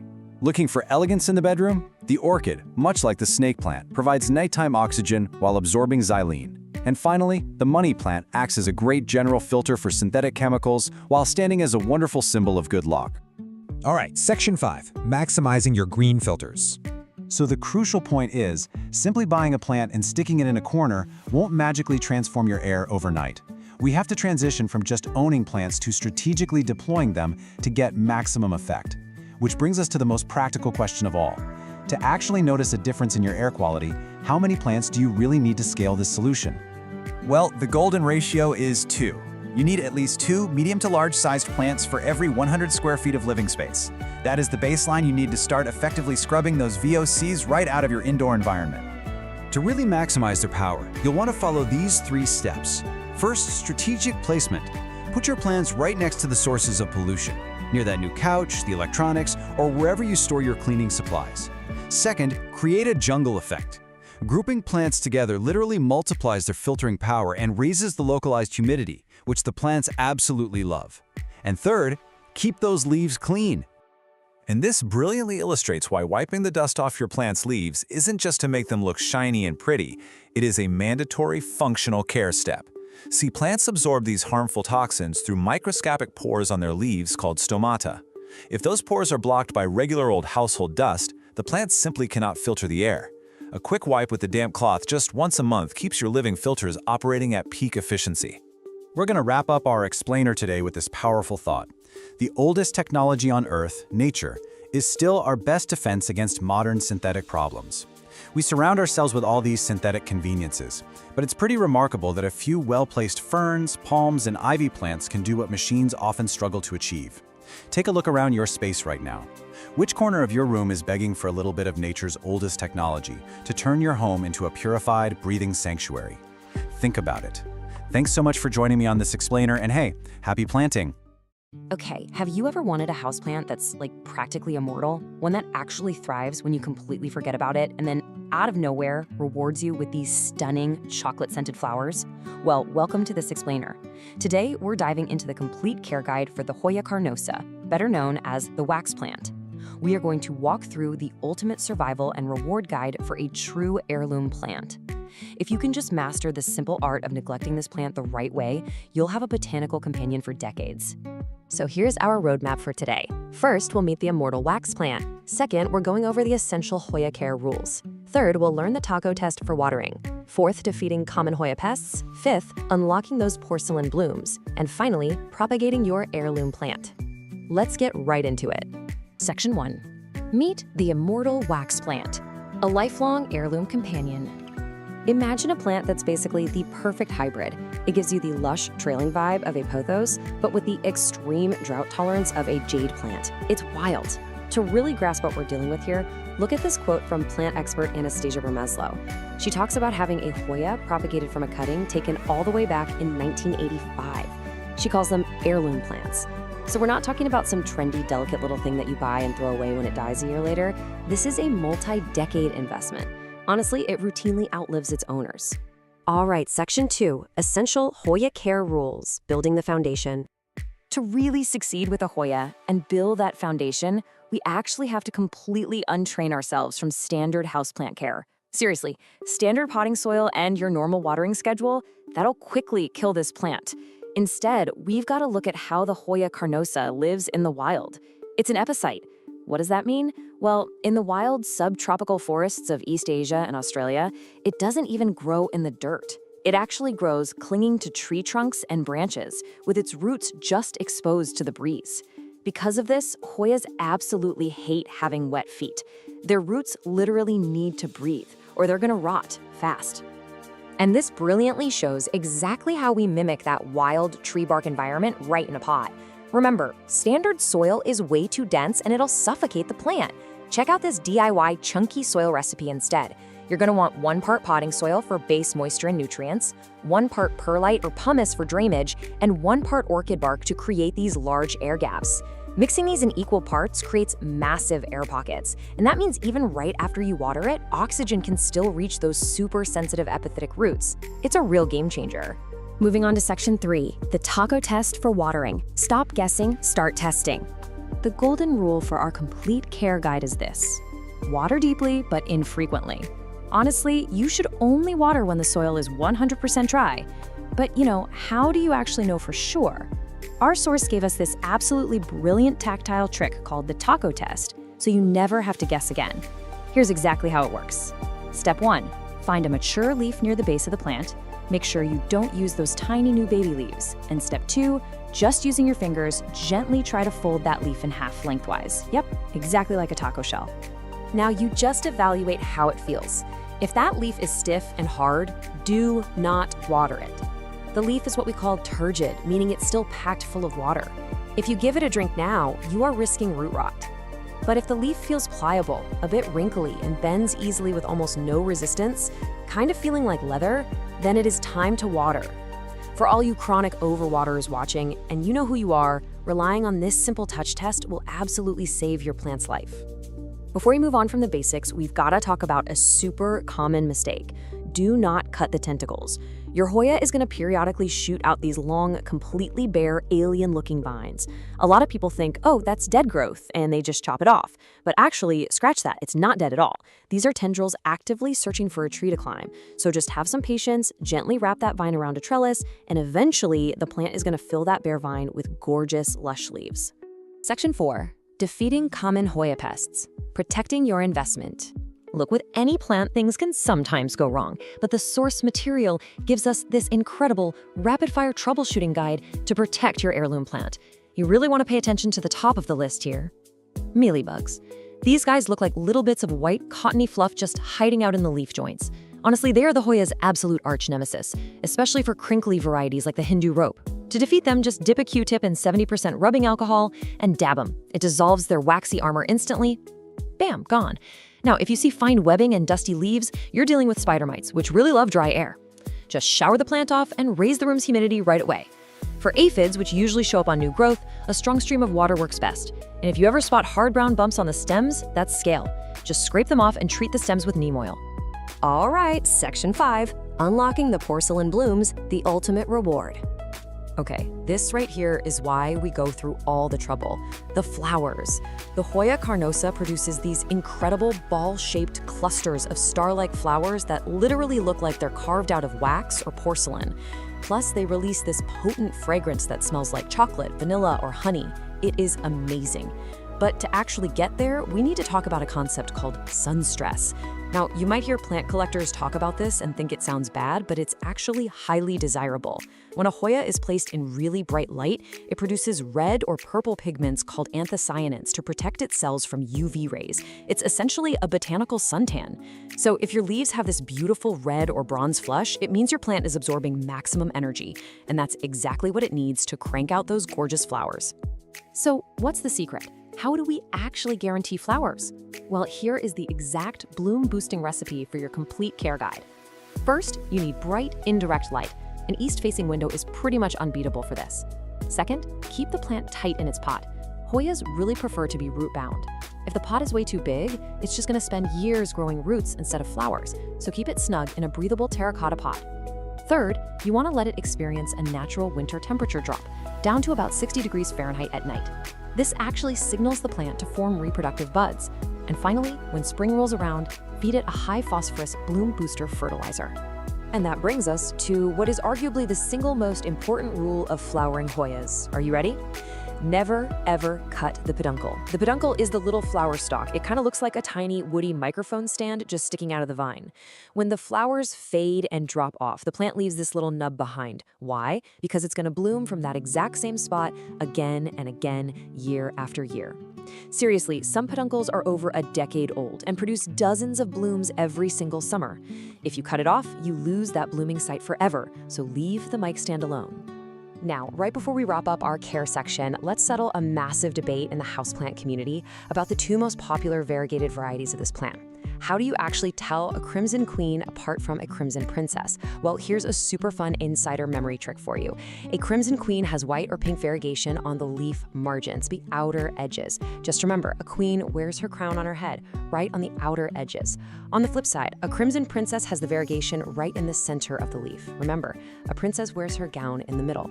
Boom, now you're a Hoya expert. Section 6. Propagating your heirloom plant. Cloning your Hoya. Because this plant lives for so long, you are inevitably going to want to take cuttings to share with your friends and family. You're basically cloning your Hoya. The most foolproof method outlined in our source is the sphagnum moss method. So, step 1, just snip a stem that has at least 2 nodes. Those are the little bumps where the leaves grow. Quick heads up though, Hoyas bleed this sticky, milky latex sap when you cut them, so definitely have a paper towel handy. Step 2, strip the leaves right off that bottom node because that is exactly where your new roots are going to pop out. Step 3, place that bare bottom node into some damp, squeezed out sphagnum moss. This gives it the perfect mix of humidity and airflow. And step 4, just wait 3 to 4 weeks for some strong roots to develop before you pot it up in that chunky soil mix we talked about earlier. We have covered a lot today. We've talked about the soil, the taco test, dealing with pests, and the secrets to getting those incredible porcelain flowers. Because the Hoya carnosa is just so drought tolerant and remarkably resilient, it truly becomes an investment piece for your home, which really leaves us with one final fascinating thought for you to consider as you kick off your Hoya journey. If you follow this complete care guide, there's a very good chance your plant will actually outlive you. So with a lifespan spanning multiple decades, who will inherit your Hoya? The goal is to give it a stable place to live and then stay out of its way. You know, that might just be the absolute most brilliant piece of plant care advice out there. Today, we're looking at the Kentia palm. It is the ultimate, elegant, fuss-free indoor tree. Honestly, if you're totally exhausted by diva houseplants, you know, like that ficus that literally drops all its leaves if you just look at it wrong, well, you are in the exact right place. Because this palm, it craves consistency over basically everything else. So, welcome to this explainer. Consider this your Kentia Palm Masterclass. We're going to treat this as your definitive, complete care guide for finding that perfect, steady rhythm for this classic, composed plant. We're covering the whole shebang today, from root to frond, so you can master caring for this gorgeous Indo tree with absolute confidence. All right, here's our roadmap. First, we'll officially meet the Kentia palm, establish its core care rhythm, and talk about perfecting its environment. Then we'll dive into pruning and propagation, troubleshoot some common problems, and wrap it all up with pro tips for your long-term success. Okay, part 1, meet the Kentia palm, the elegant indoor tree. Let's start with its core identity, 6 to 12. To put that into perspective, that is the impressive height in feet that this palm can actually reach indoors. It brings this beautiful old-world lobby plant aesthetic right into your living room. Now, it grows incredibly slowly, so you're not going to see any crazy dramatic spurts and stalls. Instead, it rewards your patience with a really calm, vertical, architectural presence. Oh, and a massive bonus, it is completely 100% non-toxic to cats and dogs. Before we get into the nitty-gritty of care, we kind of need to make sure you actually have the right plant, right? There is a pretty big difference between the true Kentia palm, which is Howea forsteriana, and its close relative, the curly Kentia palm. The true Kentia gives you that wide-open, graceful crown with those long, arching fronds for a much softer, classical look. The curly Kentia, on the other hand, is a lot tighter with more recurved fronds. For that soft, space-filling silhouette, you're definitely looking for the true Kentia. Moving right along to part 2, the core care rhythm: light, water, and soil. Mastering these 3 fundamental elements is literally the secret to a thriving palm. So light is our first pillar here. Now, the Kentia is famously tolerant of lower light, but, and this is a big but, low light is merely tolerated. Sure, the plant will survive, but it leads to way wider spacing between the fronds and incredibly sparse, slow growth. The actual sweet spot? Bright and direct light. An east-facing window is usually fantastic. This is exactly where the fronds stay wonderfully full and the plant gets the energy it needs to keep up a steady growth rate. Next up, watering. Remember, we are looking for a nice, steady rhythm here. Step 1, just wait for the top 1 to 2 inches of soil to dry out completely. Step 2, water it thoroughly until the mix is evenly moistened. And step 3, which is absolutely critical, guys, let the excess water drain completely. The big takeaway is that the Kentia handles being slightly dry much, much better than it handles having soggy roots. Winter is actually where most people trip up, so do yourself a favor and always check the soil with your finger instead of just sticking to some rigid watering calendar. To maintain that perfect watering rhythm, you've got to have the right foundation. Here is your ideal airy soil mix recipe. 2 parts of a quality indoor potting mix, 1 part coco coir, or peat if that's what you have on hand, just to hold a little moisture, and 1 part perlite or pumice to make sure the roots can actually breathe. You can even toss in some orchid bark if you want extra drainage. Dense, heavy garden soil is the enemy here. The roots desperately need oxygen, and this exact balance ensures even moisture without, turning the pot into a swamp. All right, part 3, perfecting the environment, humidity, temp, and feeding. So now we're graduating from just basic survival to actively optimizing the palm's living conditions. 65 to 80 degrees Fahrenheit, that is your comfortable temperature window. Basically, the Kentia palm wants normal indoor temperatures, but it absolutely despises sudden temperature swings. Keep it far away from cold drafts near exterior doors, and definitely, no matter what, do not blast it with hot, dry air from your heating vents. Consistency is totally the name of the game here. Let's fine-tune the rest of the environment with a couple quick tweaks. Average household humidity is usually okay, but boosting it, maybe running a humidifier if your house is dry, is your massive #1 defense against those annoying crispy brown leaflet tips. Now, when it comes to feeding, listen, they are light feeders. Just feed them lightly in the spring and summer using a diluted palm or balanced fertilizer, and then pause all feeding entirely in the fall and winter. Over-fertilizing is just going to burn the tips, and nobody wants that. That brings us to part 4, pruning and propagation, advanced care. In this advanced stage, we have to focus heavily on the art of restraint. Never cut the central growing point. This right here is the absolute, undisputed golden rule of palm pruning. Palms are not like your typical branching shrubs. If you chop off the top of the trunk, the crown, you completely remove the plant's only ability to keep growing from that stem. Seriously, you should only ever prune fully brown, dead fronds. Leave the green ones alone. Pruning for this specific plant is entirely about holding back. And now, brace yourselves for a bit of a propagation reality check. If you're used to simply dividing your houseplants to make more, well, I gotta gently break the news.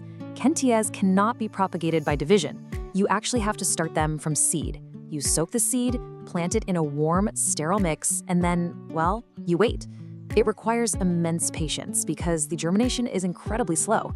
Honestly, between you and me, if you want a beautiful specimen anytime soon, just buying a healthy mature plant is definitely the smarter move. Repotting requires that exact same gentle touch. Kentia palms actually like being slightly snug, and they hate having the roots aggressively disturbed. So wait a good 2 to 4 years until you see the roots clearly circling the pot. Water it lightly the day before to prep the plant. When you do repot, choose a pot that is only 1 to 2 inches wider. Do not go huge. And finally, keep that root ball as intact as possible, and this is crucial, never bury it deeper than it was originally planted. Let's move to part 5, troubleshooting. Clues, not catastrophes. I want you to start viewing issues as simple diagnostic clues, not total catastrophes. There is absolutely no need to panic. Let's quickly run through the most common symptoms. If you're seeing brown tips, your likely culprit is dry air or maybe hard water mineral buildup. Easy fix, add a humidifier or flush the pot with fresh water. Notice yellowing lower fronds? That's almost always a sign of overwatering or root rot, meaning you gotta check those roots and improve drainage immediately. And what if you spot some dusty webbing? Spider mites. Isolate the plant right away, wipe down the leaves, and raise that humidity because mites absolutely love dry air. Since watering issues are by far the most common, let's contrast the 2 biggest mistakes so you know exactly what to look for. Overwatering is going to give you yellowing, lower fronds, soft, mushy soil that just won't dry, and kind of a sour smell coming from the pot.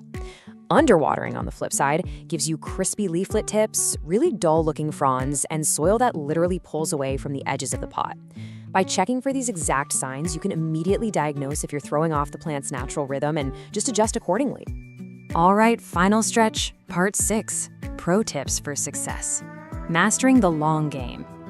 Let's lock in the behavioral habits that will actually make you an expert plant parent with some rapid-fire actionable pro tips. First up, do not overpot. It literally just leads to soggy soil. Second, let the plant settle.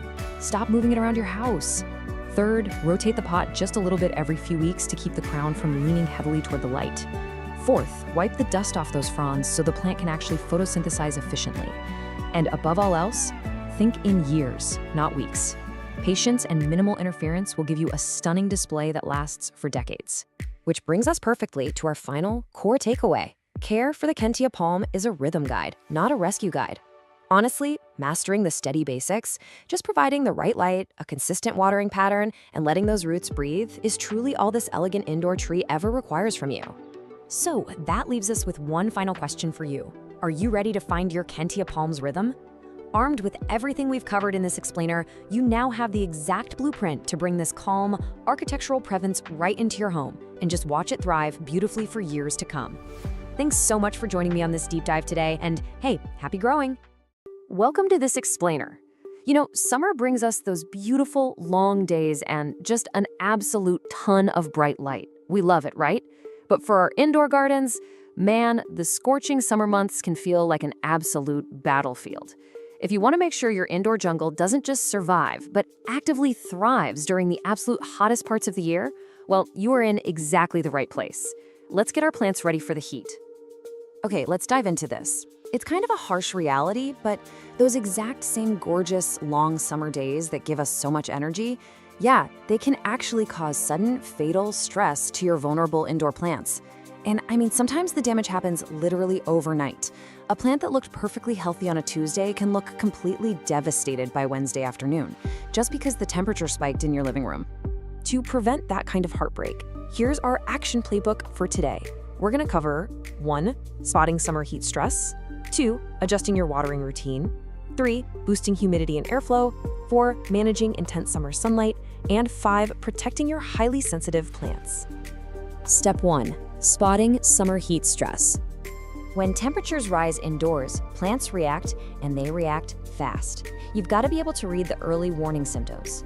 You might see leaf scorch, those ugly brown, crispy spots on the foliage, maybe some crispy edges, sudden yellowing, or you might notice the soil is drying out way quicker than usual. But the absolute most alarming sign? Wilting leaves. And here is the crucial takeaway. If your plant's leaves stay limp even after a thorough watering, that plant is actively suffering from acute heat stress. And why is it absolutely crucial we spot this so early? Because heat stress can escalate in just 1 to 2 days. You literally do not have a week to figure this out. Immediate action is required the very second you see these signs on your foliage. Step 2, adjusting your watering routine. If you've spotted the stress, or honestly, if you simply want to prevent it, we have to start with the single most critical element, water. Here is the golden rule of summer. Check the top 1 to 2 inches of soil daily. You need to treat this as absolute law. I'm serious. The topsoil in your pots can dry out within hours during a severe heat wave. That means your tropical plants especially require daily monitoring. And actually, even your succulents and cacti, which usually like to dry out completely, they might need water way more frequently than you're used to giving them in the winter. So the crucial point is exactly when and how you apply that water. Ideal watering happens early in the morning or late in the evening. This strategic timing is huge. It gives the roots actual time to absorb the moisture before the intense midday sun just evaporates the whole shebang. Oh, and temperature matters too. Always use room temperature water. Pouring freezing cold water straight from the tap onto warm roots? No way. That can cause severe shock, which just compounds the stress your poor plant is already under. Step 3, boosting humidity and airflow. Now, you might think you're doing your plants a massive favor by blasting the air conditioning, but AC units and hot summer winds actually completely strip moisture from your indoor air, leaving it bone dry. So you need to build a natural defense bubble. Let's move to and see how this builds. First, running a humidifier nearby does the heavy lifting. Next, using pebble trees filled with water under your pots provides localized moisture right as that water evaporates upwards. And finally, grouping your plants tightly together allows them to transpire and share moisture with one another. It's just a brilliant logical progression of fixes. Oh, and I want to quickly clarify a massive misconception that always seems to come up. Misting your plants with a spray bottle, I mean, it's fine for a quick short-term boost, but that water evaporates incredibly fast in a hot room. It will absolutely not save a plant during a heat wave. Stick to the structured advice we just covered, humidifiers and pebble trays, because they actually provide the consistency your plants desperately need right now. Step 4. Managing intense summer sunlight. Bright light is wonderful for growth, right up until the exact moment it turns into a fatal summer sunburn. Direct west and south-facing windows can become incredibly intense. If your plant is sitting right up against that glass, it's in the danger zone. Also, keep a really close eye out for reflective surfaces. Mirrors or stark white walls near those windows can literally act like magnifying glasses, bouncing harsh light and completely scorching your leaves. You want to aim for the safe zones. Use sheer curtains to diffuse the light, pull your pots a few feet away from the glass, and rotate them weekly so one side doesn't get overexposed. Now, what's really interesting about this slide is how simple some of these cooling tricks are. Yes, keeping plants away from hot air vents and heat-generating electronics is just common sense, and using fans on a low setting provides really gentle, cooling circulation. But get this, just taking a potted plant off a high shelf and placing it directly on the floor can drop the ambient temperature around its leaves by a few crucial degrees. It's a temporary trick, sure, but it is highly effective during peak heat. Step 5. Protecting highly sensitive plants. Look, not all plants are created equal when it comes to summer survival. While your hardy succulents might handle the heat just fine, we need to establish a strict watch list for the absolute most vulnerable species in our indoor jungle. Ferns, like your Boston or maidenhair, calatheas, peace lilies, anthuriums, and a lot of orchids, these are the divas of the summer. They are highly sensitive. If a sudden heat wave strikes, these specific plants simply must be relocated to cooler rooms with stable temperatures, higher humidity, and gently filtered light. They won't tough it out, they will suffer. So, armed with this knowledge, take a quick walk around your home right now. Look at your soil, check out your leaves, feel the heat coming off your windows. Which of your plants needs rescuing today? Seriously, don't wait for the wilt to set in. Apply this explainer's playbook immediately. Adjust your routines, and let's save your indoor garden from the summer heat. Have you ever stood in your living room, just staring at a slightly sad-looking fern, wondering if you're about to save its life or literally drown it? Well, you are definitely in the right place. In today's explainer, we're tackling the absolute ultimate beginner frustration, how to keep your indoor jungle alive without relying on some magic watering number. It can be incredibly stressful when you're just trying to do the right thing for your greenery, right? So how often should you actually water your houseplants? It is the exact question that keeps well-intentioned plant parents up at night. I mean, it sounds so simple, but then you start reading the care labels. One says water regularly, another says allow to dry. And your plant? Well, it can't exactly speak up and tell you what it wants. No wonder things get confusing so fast. But what if I told you the answer isn't a number at all? Okay, we need to dive straight into a hard, totally paradigm-shifting truth. You've got to ditch the calendar. There is absolutely no universal watering schedule. I know, it's so tempting to just pick a day, like say Sunday morning, and make that your official watering day. But relying on a set day of the week to water your plants is a guaranteed path to eventually killing them. Section 1. Ditch the watering schedule. To really understand why a watering schedule fundamentally fails, just think about this idea. Setting a weekly alarm assumes that every plant and every single home environment is exactly the same, and they just aren't. A pothos sitting in a sunny June window drinks far, far faster than that exact same pothos sitting in a north-facing room in the dead of January.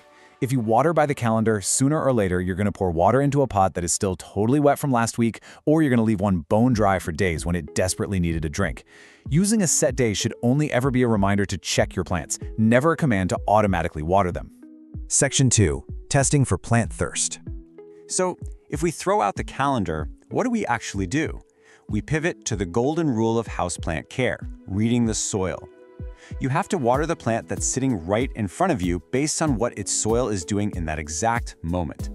Which brings us to a magic number, 2, as in 2 inches. This is the famous finger test, and it's literally the most important habit you can build. You just push a finger directly into the soil right up to your second knuckle, which is roughly 2 inches down. If damp soil clings to your skin when you pull it out, wait, do not water. But if it feels dry all the way down to that second knuckle, most of your plants are ready for a drink. This simple, completely free technique saves way more plants than any fancy tool you can buy. But hey, we can use our other senses too. Along with the finger test, you should really start lifting your pots. A freshly watered pot is heavy. It's loaded down with all that moisture. But a dry pot, it feels surprisingly, almost hollowly light in your hands. If you spend just a week doing the finger test while lifting the pots at the exact same time, your brain will start to recognize what a thirsty plant actually feels like. It's incredibly fast, and it saves you from digging in the dirt every single time. Now, while your fingers are for sure your best tools, a moisture meter is fantastic if you happen to have a massive plant collection to get through. It's also great for deep, decorative pots where your finger just physically can't reach the root zone. They take all the guesswork out of those really big containers and self-watering setups, checking the moisture way down deep where it actually matters. Section 3. Variables that change the clock. We also need to talk about the hidden variables that are constantly messing with your plant's internal clock. Just picture the contrast here. Brighter light and warm weather speed up a plant's growth, right? Which means the soil naturally dries out way faster. But the pot matters just as much. A porous, breathable terracotta pot bakes dry incredibly quickly. Now contrast that with a large, thick plastic pot sitting in a shady, cool corner during the winter. Plastic traps moisture, so a tiny seedling in clay on a sunny windowsill is on a completely different timeline than a massive plant in a plastic pot in a dark room. And of course, the plant's own biology is a huge factor. Succulents and snake plants literally store their own water right inside their leaves. They absolutely want their soil to dry out completely. On the flip side, things like ferns and calatheas, they prefer to stay lightly moist basically at all times. Knowing which biological camp your plant sits in is vastly more important than any set number of days on a generic store label. Section 4. The right way to water. Okay, so you've done the finger test, you've lifted the pot, and you've confirmed the soil is officially dry. It is time to water. But there is a right way and a very wrong way to physically execute this. Here are the steps for a perfect watering session. Step 1, you want to pour slowly until water actively runs out from the bottom drainage holes, and then stop. Step 2, this ensures you let the entire root ball soak, and this is vital. Giving it a quick little splash on top every few days only wets the top inch of soil, leaving those deeper roots totally parched. And finally, step 3, empty the saucer after about 15 minutes. That last step, emptying the saucer, is absolutely critical. Leaving a pot standing in a full saucer of water is the absolute quickest path to root rot. And root rot is a deadly condition where the roots literally suffocate from sitting in soggy, oxygen-deprived soil. This is exactly why a pot with no drainage holes at all is a massive hazard. If your pot doesn't drain, that is the very first thing you need to fix. Section 5. Overwatered or underwatered? Look, even with all this knowledge, mistakes happen to the best of us. And when they do, it leads to the most common beginner trap of all: misdiagnosing a struggling plant. When we see a sad plant, we almost always assume it's thirsty, and we instinctively drown it. But often, more water is the exact opposite of what it needs. Let's compare the vital signs.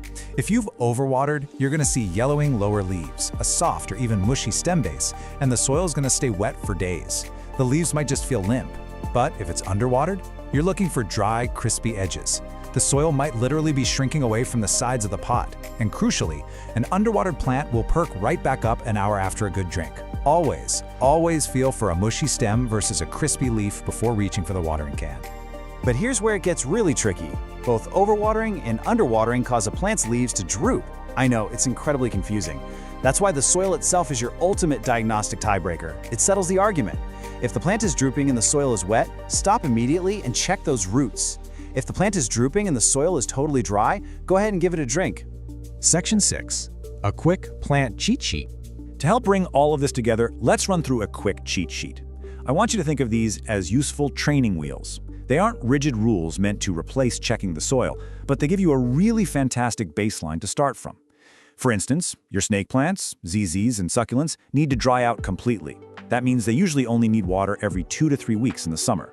Your classic pothos and monsteras, they want that top 1 to 2 inches dry, so the classic finger test, putting them at roughly once a week. And your ferns and calatheas want to stay lightly moist, meaning you're probably checking on them every few days. Just remember, as winter approaches and plant growth slows down, every single one of these frequencies will stretch out even further. If you take away just one comforting rule from this entire explainer, let it be this one. Slightly underwatering is always, always safer than overwatering. Almost any houseplant can easily bounce back from a missed drink.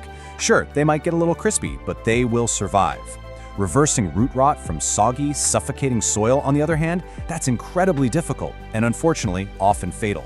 So when in doubt, just wait a few days. So I'll leave you with this final provocative question.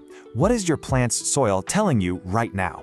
I challenge you to ditch the calendar today, stop relying on alarms, go get your hands a little dirty, and check your plant's vital signs for yourself. Your indoor jungle will definitely thank you for it. Hey everyone, welcome to The Explainer. Today, we're diving into a true beauty of the houseplant world. We're going to master the care for the beautifully fluffy, but let's be honest, notoriously finicky cotton candy fern. So, if you've ever felt completely intimidated by ferns, well, you're in exactly the right place. Let's breeze through the agenda real quick. First, we'll meet the cotton candy fern. Then we're mastering light and humidity. After that, we'll dive into water, soil, and feeding, move on to pruning and propagation steps, troubleshoot some common fern problems, and finally wrap up with pro tips for lush growth. Okay, before we get to the solutions, we kind of have to address the elephant in the room. It's the ultimate frustration for houseplant lovers, isn't it? You bring home this gorgeous, vibrant fern, and literally within weeks, it's just this crispy, brown-tipped mess shedding all over your living room floor. If you've been there, trust me, you are not alone.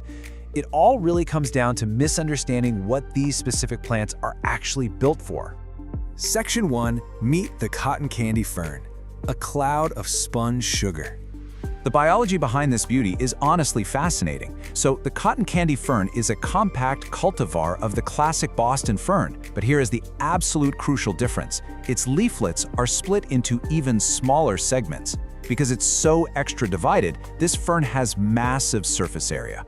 Now that surface area creates that amazing soft fluff that literally looks like spun sugar. But it also means it sheds moisture rapidly. It dries out so much faster than a standard Boston fern. It's a gorgeous trade-off for sure, but one we absolutely have to manage. Section 2.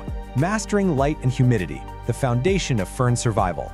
60%. 60% or higher, that is the magic ambient humidity number you absolutely must hit to keep this fern from sulking. Humidity is basically the whole game with the cotton candy fern. Honestly, it's even more important than light or watering. Because of that massive surface area we just talked about, typical winter indoor air, which often hovers around a super dry 20 to 40%, is going to be its absolute hardest test. Just look at what happens when we ignore that rule. In dry winter air, especially if it's near a heating vent, this fern will scorch and drop leaflets almost overnight. The warm, forced air is stripping moisture way faster than the roots can ever replace it. But put it in high humidity, like say a steamy, bright bathroom or a closed glass terrarium, and it stays incredibly soft, full, and green. A small humidifier nearby is going to be your absolute best friend here.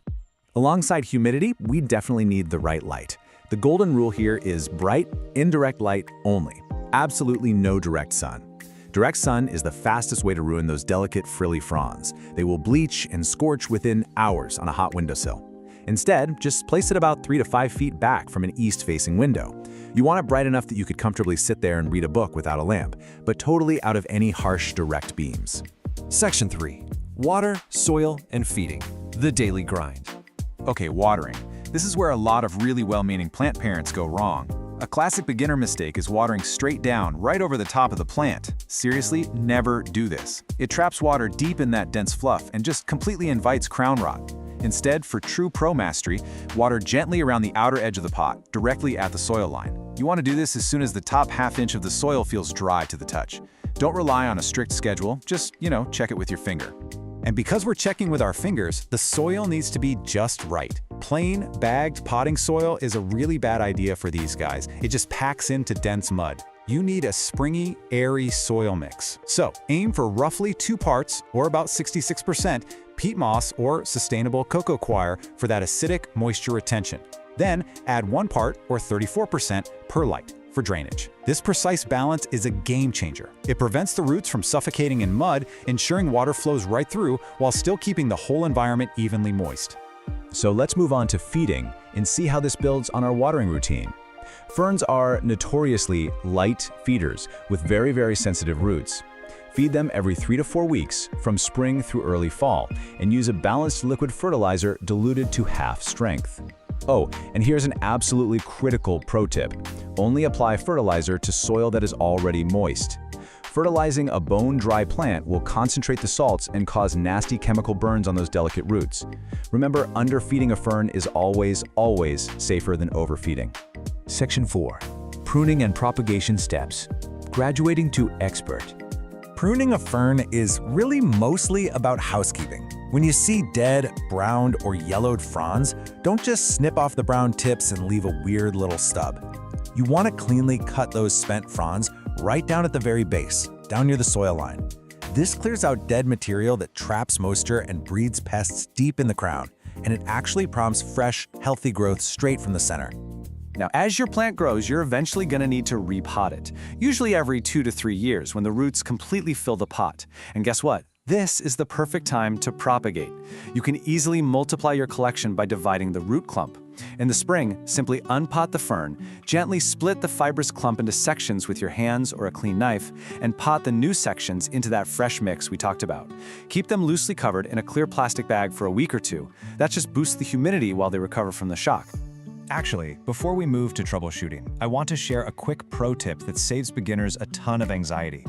If you ever flip over a mature frond and see neat, even rows of little brown dots, please don't panic. Those are natural spores called sori. They are just a sign of a healthy, mature fern doing its thing and reproducing. They are definitely not a pest infestation. If the dots are in orderly rows, just leave them be. Section 5. Troubleshooting common fern problems. From crispy to cured. Even the experts run into issues, right? So when you're diagnosing problems, remember these simple fixes. If you see brown, crispy edges, your cause is almost certainly dry air, and the fix is simply adding a humidifier or moving it to a bathroom. What if the plant is wilting but the soil is wet? Well, that's root rot from soggy soil. You'll need to unpot it, trim the mushy roots, and repot it in that airy mix we discussed. And if you notice a hollow, dead center in the crown, that usually points to low light or a shock, like a cold draft. Just move it to a brighter spot, clear out the dead fronds, and let it push out some new growth. Now we do need to talk about actual bugs. Because that gorgeous, dense fluff is just an absolutely perfect hideout for pests, they can be super hard to spot early on. You should gently part the fronds and inspect deep in the crown weekly. Keep an eye out for the fine webbing of spider mites in dry air, or maybe the white cottony tufts of mealybugs. If you spot them, treat the plant gently. Ferns really hate harsh chemicals, so knock the bugs off with water and treat the plant with a gentle insecticidal soap or a neem solution. Section 6. Pro Tips for Lush Growth, the Masterclass. All right, if you remember literally nothing else today, master these golden rules. Number 1, always keep that humidity above 60%. 2, never let the soil dry out completely. Water it when that top ½ inch is dry. 3, keep the plant far, far away from dry heating vents or cold glass drafts. 4, if your tap water is hard, definitely use gentle, filtered water to prevent brown mineral tips. And finally, consistently clear out dead material to promote good airflow. Look, this plant doesn't have to be a massive source of stress. The cotton candy fern is incredibly rewarding. Once you nail its specific environmental needs, especially that crucial humidity, it will genuinely look like a literal cloud of green sponge sugar just sitting there in your home. So, it's time to take action. I want you to take a look around your house right now. Where is that hidden oasis? Perhaps it's a bright bathroom shelf that catches the morning sun and the post-shower steam? Or maybe you've got an empty glass terrarium just waiting to become the perfect sanctuary. Find that perfect steamy microclimate, and you are totally ready to grow your very own beautiful cotton candy fern. Thanks so much for hanging out with us for this explainer. Happy growing! All right, welcome to this explainer on the red-edged Dracena, which you probably know better as the Madagascar dragon tree.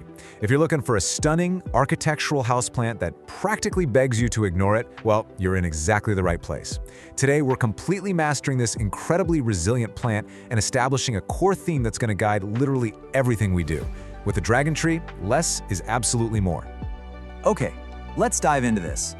Here's our complete roadmap for today's hierarchy of plant needs. 1. Meet the dragon tree. 2. The essentials. 3. Ideal environment. 4. Pruning and propagation. 5. Troubleshooting and pests. And 6. Expert pro tips. Let's get right to it. Section 1. Meet the dragon tree, the ultimate low-maintenance architectural stunner. So, Scientifically, we're talking about Dracaena marginata. This evergreen tree is native to the warm climates of Madagascar, and it's famous for those slender, arching leaves bordered by really dramatic reddish-purple edges. It's a slow-growing perennial, meaning it can easily live for over 10 years indoors and shoot up to heights of 6 to 8 feet. But beyond being just a beautiful, drought-tolerant piece of living interior design, this thing is an absolute workhorse. It was actually studied in the NASA Clean Air Study and scientifically proven to aggressively purify your indoor air by pulling out nasty toxins like formaldehyde, benzene, and xylene. Quick heads up though, we do need to issue a vital warning here. While the dragon tree is fantastic for us and our air quality, it is highly toxic to both cats and dogs if ingested. If your curious pets decide to take a bite, it can cause vomiting, drooling, and a serious loss of appetite. So you absolutely must make sure to keep this leafy companion well out of their reach. Section 2. The Essentials. Mastering Water and Light. So, the crucial point here is the number 50. The golden rule of watering a dragon tree is that you must wait for the top 50% of the soil to dry out completely before you even think about picking up that watering can. Seriously, because they're highly susceptible to fatal root rot, this usually means you're only watering every 2 to 3 weeks. And in the fall and winter, when the plant's growth naturally slows down, you're going to reduce that even further to maybe once every 3 or 4 weeks. You really have to let that soil dry out significantly. Now, when it is finally time to water, you need to water thoroughly until it flows right out the drainage holes. But listen, the type of water matters immensely. Tap water often contains fluoride and other salts. Dracaena marginata is incredibly sensitive to these chemicals, and they are exactly what cause those ugly, crispy brown leaf tips we all hate. The ideal choice? You want to use filtered, distilled, or rainwater for your deep waterings. If you absolutely have to use tap water, at least leave it sitting out overnight to let some of those chemicals evaporate first. Right alongside water is our second essential, light. The dragon tree thrives in bright, indirect light. Basically, this means finding a spot a few feet away from an east or west-facing window. You want plenty of ambient light without the harsh, direct sun rays, which will literally scorch the leaves and leave permanent brown marks. Now, it will tolerate lower light conditions for sure, but its growth will slow to an absolute crawl. And worse, it'll lose those vibrant reddish-purple leaf edges. So for optimal health, bright, indirect light is definitely the way to go. Section 3. Ideal environment. Soil, humidity, and feeding. To find the real environmental sweet spot, let's start with soil. You need a loose, fast-draining mix. Honestly, a standard cactus or succulent mix cut with a bit of perlite works perfectly.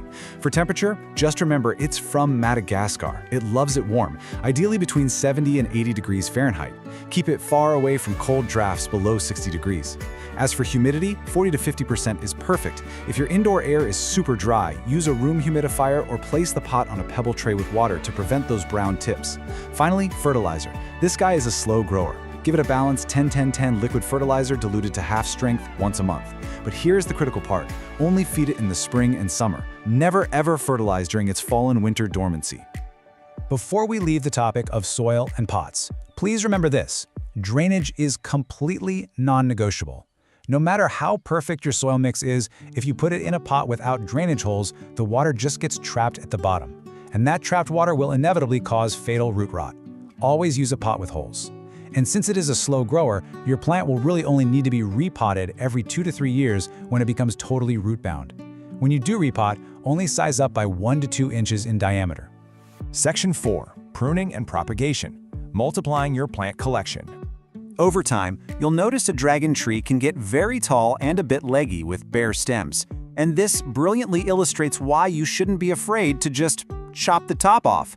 Making a clean cut through the main cane at your desired height actually forces the plant to sprout 2 or more brand new branches right below that cut.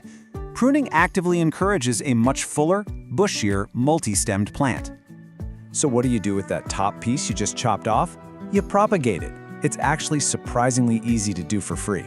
Take a 6 to 8 inch stem cutting, strip off the lower leaves so you just have a little tuft at the top, and drop that bare stem right into a glass of water. Put it in a warm, bright spot, change the water out every few days, and in a few weeks to a month, you're gonna see real roots growing right out of the stem. Once those roots are 1 to 2 inches long, plant it in fresh soil, and boom, you've got a brand new dragon tree. Section 5. Troubleshooting and Pests. Diagnosing plant signals. Okay, Why are my dragon tree's leaves turning yellow or brown? It is the most common question every single plant owner asks when panic starts setting in. Let's match those symptoms up so you know exactly what your plant is desperately asking for. The vast majority of the time, issues come down to water. If your plant has yellowing leaves, sudden massive leaf drop, and the stem feels brown and mushy, you are definitely overwatering. The roots are drowning and rotting. You need to let that soil dry out immediately. On the flip side, if the leaves are just wilting and drooping and the soil feels absolutely bone dry to the touch, it's underwatered. It just needs a thorough, deep drink of filtered water. Actually, quick aside, if just the lowest leaves are slowly turning yellow and dropping over time, that's just normal plant aging. We are looking for sudden, widespread changes here. Now what about pests? Thankfully, the dragon tree is fairly pest resistant, but keep a close eye out for 3 main culprits. Spider mites thrive in dry conditions. You'll want to look for fine webbing and stippled leaves and treat them with neem oil. Mealybugs look like small white cottony masses hiding in the little crevices, and scale insects look like tiny immobile brown bumps just stuck to the stems. For mealybugs and scale, a cotton swab dipped in rubbing alcohol will wipe them right out. But here is a massive pro tip. Literally step 1 upon seeing any of these pests is to isolate the plant immediately so they don't spread like wildfire to your other houseplants. Section 6. Expert Pro Tips. Taking your care to the next level. Let's do a rapid-fire rundown of the absolute best practices. Number 1. When in doubt, don't water. Seriously, just let it dry out. Number 2. Rotate the pot a quarter turn every single time you water. This ensures the plant gets nice, even light on all sides and grows straight up instead of leaning toward the window. Number 3. Gently wipe down those long, slender leaves monthly with a damp cloth. This removes dust, keeps them looking super glossy, and actively aids in photosynthesis. Definitely keep the plant far away from AC vents. And finally, use it as a vertical thriller in your home decor. Its spiky, modern texture looks incredible, contrasting with shorter, fuller plants. Ultimately, everything we've talked about today boils down to one core philosophy. Forget about it. Literally, this plant thrives on neglect. The absolute best thing you can do for a Dracaena marginata is to set it up for success in bright indirect light, use a pot with good drainage, and then just give it some space. So I want to leave you with this question to think about. Are you ready to let your dragon tree thrive through perfectly executed neglect? You now have the complete, structured knowledge to master its care. Go find the perfect bright spot in your home, use that filtered water sparingly, and enjoy the incredible air-purifying presence of your new leafy companion. Thanks so much for joining this explainer. Welcome to This Explainer. Today, we're jumping right into a true masterclass dedicated to a plant that flat out refuses to be ignored, the neon pothos. If you've ever felt like your space was just kind of missing a certain vibrancy, well, this is the plant that acts as a bright, virtually unkillable burst of energy for absolutely any room. We're going to break down the science of its care, from the basic foundations of just keeping it alive, all the way up to expert techniques for infinite propagation. Okay, let's dive right into the syllabus. We're covering a lot of ground today. First, we'll meet the biological highlighter. 2. Mastering the glow. 3. Essential everyday care. 4. Pruning and propagating. 5. Tackling pests and problems, and we'll wrap it up with some pro tips. All right, Section 1. Meet the biological highlighter. So let's get to know the absolute energetic powerhouse that is the Epipremnum aureum neon. This plant doesn't just survive, it has this sheer, stubborn determination to push through some of the absolute harshest indoor conditions. Seriously, it's famous for staying alive in those depressing, windowless break rooms where most plants would just immediately give up. It has this incredibly tough, resilient spirit, but it's wrapped up in a shockingly bright exterior. I absolutely love this description. A lamp that runs on water. Because honestly, with its electric shock of chartreuse yellow, placing this plant in a dark corner gives you an instant burst of brightness without even needing an electrical outlet. It's an incredible tool for interior design. It offers this dramatic, eye-catching contrast against dark walls, think charcoal or navy, or when you plant it in deep dark pots where that yellow foliage can just truly pop. Moving right along to Section 2, Mastering the Neon Glow. Now, this is arguably the most critical aspect of caring for the neon pothos. We have to understand exactly how and why it keeps that signature, shocking color. Because if we get this wrong, the plant literally loses its entire unique appeal, and the science behind the glow is actually fascinating. You see, the neon color is technically an unstable chlorophyll mutation. The plant lacks the dense, dark green pigment that you'd find in a standard plant. So in high light, the plant gets plenty of energy, meaning it can afford to be kind of inefficient and keep its brilliant chartreuse color. But in low light, it panics. It goes straight into survival mode and starts producing sunblock, that dense, dark green chlorophyll, just to capture every single scarce photon it can find. Basically, if you don't give it enough bright, indirect light, your glowing neon plant is going to revert into a standard dark green pothos. Now, what's really interesting here is the identity crisis this plant constantly faces in nurseries. You will so often see the philodendron lemon lime mislabeled as a neon pothos, but they are entirely different plants. Thankfully, you can spot the difference really easily through touch and shape. The neon pothos has a waxy, glossy, and just slightly bumpy texture with these asymmetrical spade-shaped leaves. The philodendron, on the other hand, is completely matte. It's velvety smooth with really broad, dramatic heart shapes. And you'll see these little sheaths on its new stems. Knowing this little trick totally saves you from accidentally buying a wrong plant. Okay, Section 3. Essential everyday care. This is where we shift our masterclass into the daily grind. And the great news is, the neon pothos has a dramatic but incredibly helpful communication style, especially when it comes to telling you exactly when it's time to pull out the watering can. Honestly, you should completely ignore a strict watering schedule. Just toss it out. Instead, rely on the dramatic droop and tactile sensory cues. Use what we call the squeeze test. If the leaf is firm, cool, and rigid, do not water it. But if it feels soft, pliable, and folds easily like a warm taco shell, it is definitely thirsty. And when you do water, drench the soil completely until it flows out the bottom. But never, ever let the pot sit in standing water. Of course, watering is literally only half the equation, right? Drainage is the other. Neon pothos roots need oxygen just as much as they need moisture. So to prevent suffocation and root rot, you absolutely need a chunky texture in your soil. A perfect DIY mix for this is 60% high-quality potting soil, 30% perlite or pumice for that vital aeration, and 10% orchid bark to kind of simulate the natural forest floor. And a quick but super important warning, never use heavy outdoor garden or topsoil indoors. It will instantly suffocate your plant, no exceptions. Let's talk climate and fuel. Hailing all the way from French Polynesia, this plant loves it warm. We're talking ideally between 70 and 90 degrees Fahrenheit. The ultimate danger zone for it is a cold draft dropping below 55 degrees. That will cause irreversible black spots in the leaves, which we definitely don't want. While it strongly prefers 50 to 70% humidity if you want those massive leaves, it easily tolerates dry indoor air at around 30%. As for fuel, you'll want to use a nitrogen-focused fertilizer in the spring and summer to really support those stunning yellow leaves. Remember, this plant isn't going to bloom indoors, so all its energy is going straight to the foliage. And whatever you do, always remember to stop feeding it in the winter so you avoid burning the roots. Next up, Section 4. Pruning and infinite propagation. This is where you graduate to the next stage of plant parenthood. We're going to look at how to tame a wild, sprawling vine, and even more excitingly, how to create endless clones. 10+ feet. That is the massive, fast-growing potential of these vines, especially when you give them a moss pole to climb. The act of climbing actually triggers hormones that make the leaves grow exponentially larger. But there's a catch. You have to watch out for the dreaded baldness problem. If you just leave it to hang and grow as a single leggy string, the vine will very often lose all its base leaves. That leaves you with a really sad, bald-looking stem near the soil. So how exactly do we fix that baldness while simultaneously multiplying our collection? Well, by pruning the vine just above a node, you're actually forcing the mother plant to branch out and become much bushier. Then you take that cutting you just made, trim off the bottom leaf, and literally just stick the node in water. Seriously, in just 7 to 10 days, roots are going to explode from that stem. It's an almost foolproof cloning method that lets you create 10 lush plants out of just one single vine. All right, Section 5. Troubleshooting pests and problems. Look, even the toughest plants face challenges, right?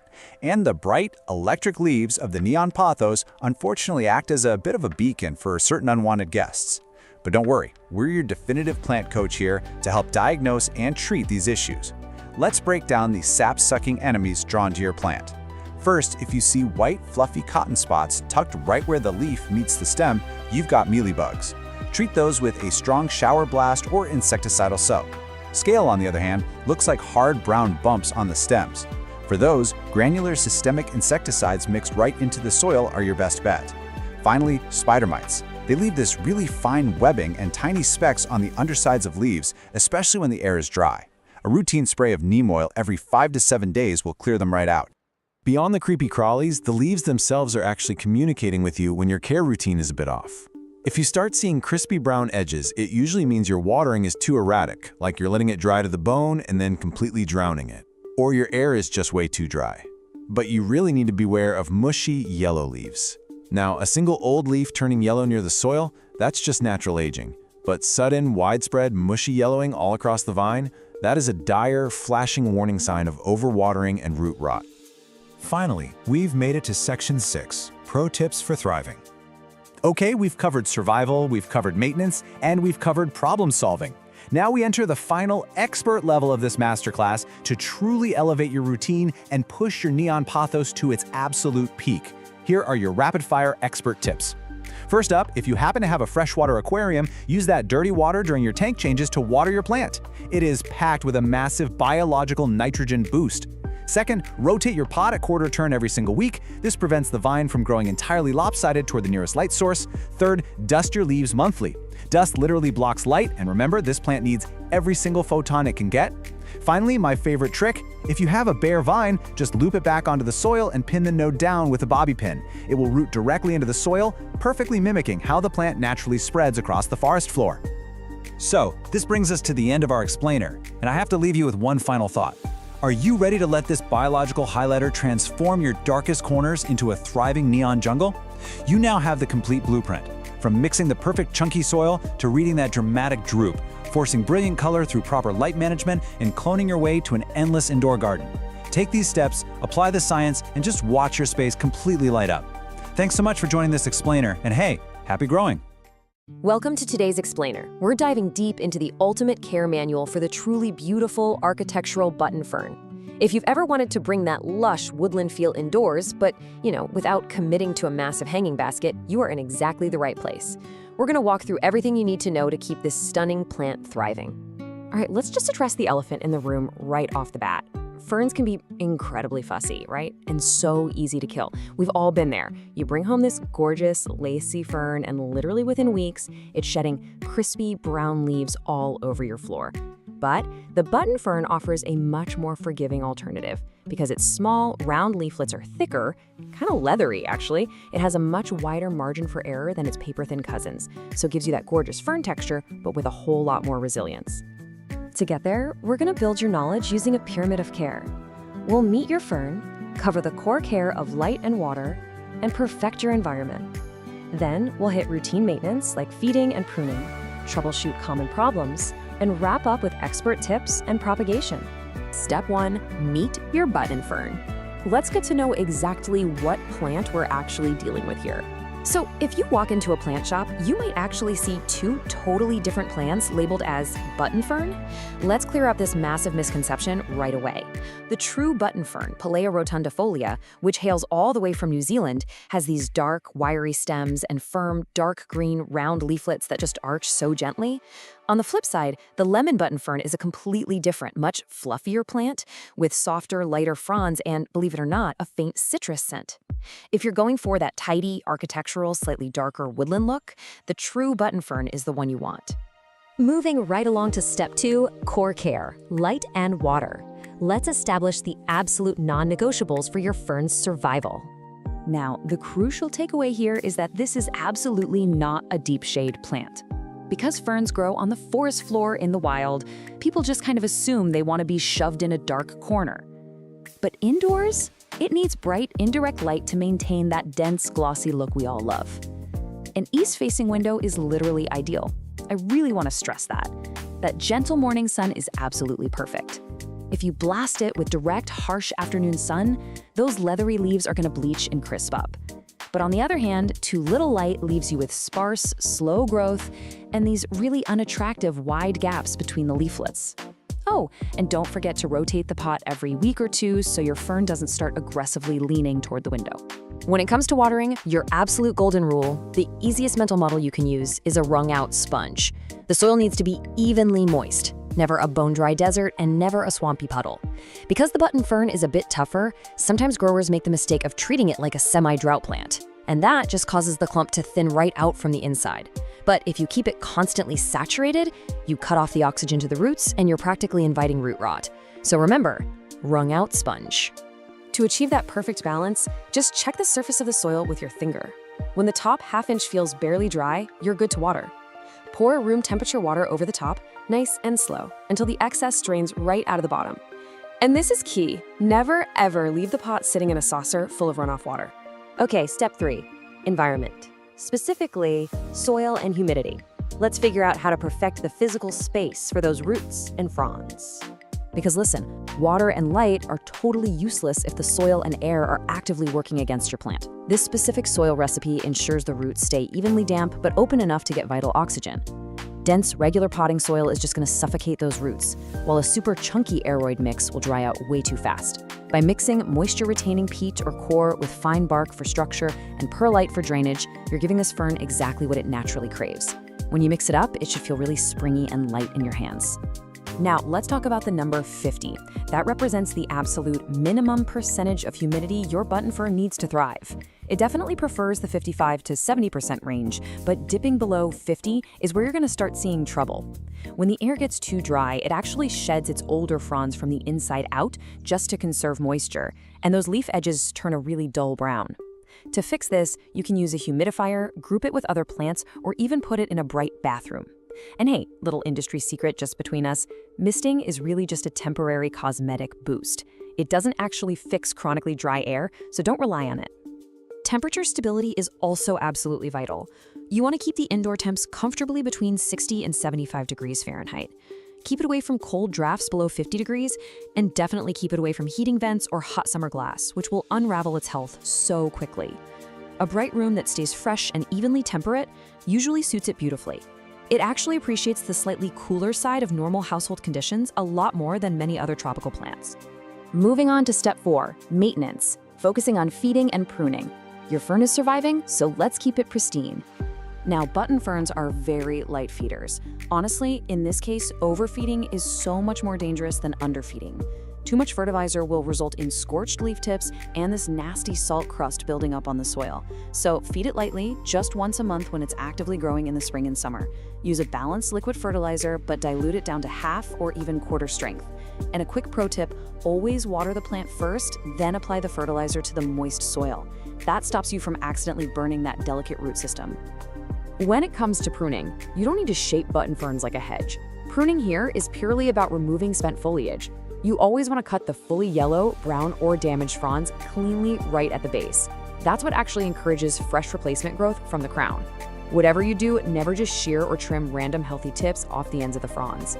And keep in mind, if your fern is constantly thinning out, you really can't prune your way out of that problem. You've got to look back at your humidity and watering habits. All right, step 5, troubleshooting common problems. Even with the best intentions, things can go sideways. So let's diagnose the issues. Think of this as your personal cheat sheet for figuring out exactly what environmental factor has drifted off course. Because button ferns rarely just fail randomly. If you're seeing dry, crispy brown edges, think low humidity or underwatering. Soft, yellow, collapsing leaves, that almost always means you're drowning the roots. Thin, spaced out, weak new growth means it is absolutely starving for light. And if you get sudden leaf drop, that usually points to a severe cold shock or a pot that went completely bone dry. And of course, we have to talk about pests. A stressed plant naturally attracts them, so maintaining that perfectly balanced environment we've been talking about is your absolute best defense. If your air is too dry, you're rolling out the red carpet for spider mites. If your soil stays swampy and wet, fungus gnats are going to move right in. You really want to regularly inspect the dense center of the plant clump, because that is exactly where pests like mealybugs and scale insects love to hide out before the damage becomes super obvious. Finally, step 6. Expert tips and propagation. We've reached the top of the pyramid to manage the long-term life cycle of your plant. This is where you go from just keeping it alive to truly mastering it. First up, if you suddenly notice these highly organized, tidy little brown dotted bands on the underside of the leaves, do not panic. Put the bug spray down. These are called sori, and they are totally natural. Because ferns don't produce flowers or seeds, they reproduce using spores. So seeing these dry, attached brown dots, it just means your fern is mature, happy, and healthily reproducing. Now, over time, your fern will inevitably outgrow its home. When you notice water just racing straight through the pot when you water it, or you see roots circling heavily, it's time to upsize. But you have to restrain yourself. Stick to a very snug pot, going up only 1 to 2 inches wider in diameter. If you take a button fern and throw it into a giant, oversized pot, that massive volume of soil is just going to hold on to water for way too long, and that leads directly to root rot. So, what if you want more plants? The single most reliable way to propagate your fern and double your indoor jungle is the division method. While you technically can grow ferns from spores, it is incredibly slow and honestly really fussy. Dividing a mature clump in the spring gives you instant, fully formed new plants. You just gently tease apart the natural splits in the root ball, making sure each new section has plenty of roots and a few healthy fronds, and then pot them up in a snug container with some fresh fern mix. So, you now have the perfect soil recipe and the exact environmental metrics you need to help this plant thrive. But as you know, horticulture is an ongoing experiment. The real question is, now that you have the complete care manual, will you master the button fern's sweet spot of balance in your own unique home? Or will you let another leafy green friend turn to crisp? The environment is entirely in your hands. Thanks for tuning into this explainer, and happy growing. Okay, picture this. You've got a houseplant you absolutely adore, right? But lately, it's looking like it desperately needs a new home. Maybe it's practically overflowing its pot, or maybe it's just completely stopped growing, and you know you've got to step in. But let's be real for a second. Repotting can be super intimidating. Well, we're going to change that today. In this explainer, we're going to completely demystify the step-by-step process of repotting a houseplant without killing it, turning it from a dreaded chore into a really satisfying, simple routine. So, are you terrified of repotting? If so, you are definitely not alone. Honestly, moving a beloved plant can feel incredibly risky. We all get that creeping anxiety, like what if I accidentally snap the roots? Or what if the plant goes into total shock and I end up killing the very thing I'm trying to save? It's completely normal to feel that way, because to us it looks like this violent disruption to the plant's life. But I want you to shift your perspective entirely. I absolutely love this analogy because it instantly lowers the stakes. Repotting feels like major surgery, but it's actually much more like giving your plant a new, comfortable pair of shoes. Think about it. When your feet are crammed into shoes that are 2 sizes too small, you can't walk, you can't grow, and you're just miserable. Well, plants are the exact same way. Moving them to a proper vessel is actually one of the absolute best things you can do for their long-term health and vitality. Okay, let's dive into this. Here is our roadmap for today. First, signs it's time. Second, the step-by-step guide. And third, plant aftercare and recovery. Part 1. Signs it's time. Basically, when to upgrade your plant's home. You know, houseplants are actually pretty terrible at hiding their discomfort. They'll tell you when they need an upgrade, and spring is typically the prime time they start sending out these little SOS signals. There are 3 telltale clues you really need to look out for. The first one is the most dramatic. Roots are literally escaping. If you lift your plant up and see roots actively growing out of the drainage holes at the bottom, yeah, they are desperately searching for more space. The second sign is that the plant is root-bound, which we'll define in just a second. And the third sign is a complete halt in growth. If it's the spring or summer growing season and your plant hasn't pushed out a single new leaf or stem in months, it's likely exhausted both the nutrients and the physical space in its current pot. Let's look a bit closer at that second sign. What does it actually mean to be root-bound? To check for this, you just gently slide the plant out of its current pot. If you look at the bottom and sides and see way more roots than soil, specifically if it's this tight, dense, almost brick-like mass of tangled roots, your plant is officially root-bound. It is literally suffocating in there, and it is definitely time for a repot. Part 2. The step-by-step guide. Time for getting your hands dirty. Now, before we begin the core operation, make sure you set up on a surface you can easily clean up, like an outdoor patio, a tarp, or maybe over a large sink, because you are absolutely going to spill some soil. Step 1 is choosing the right pot, and there's a golden rule here, 1 to 2. You should only ever select a new pot that is 1 to 2 inches larger in diameter than the current one. I know, it's incredibly tempting to just pop a small plant into a massive pot so you don't have to repot it again for years, but going too big is a massive and super common mistake.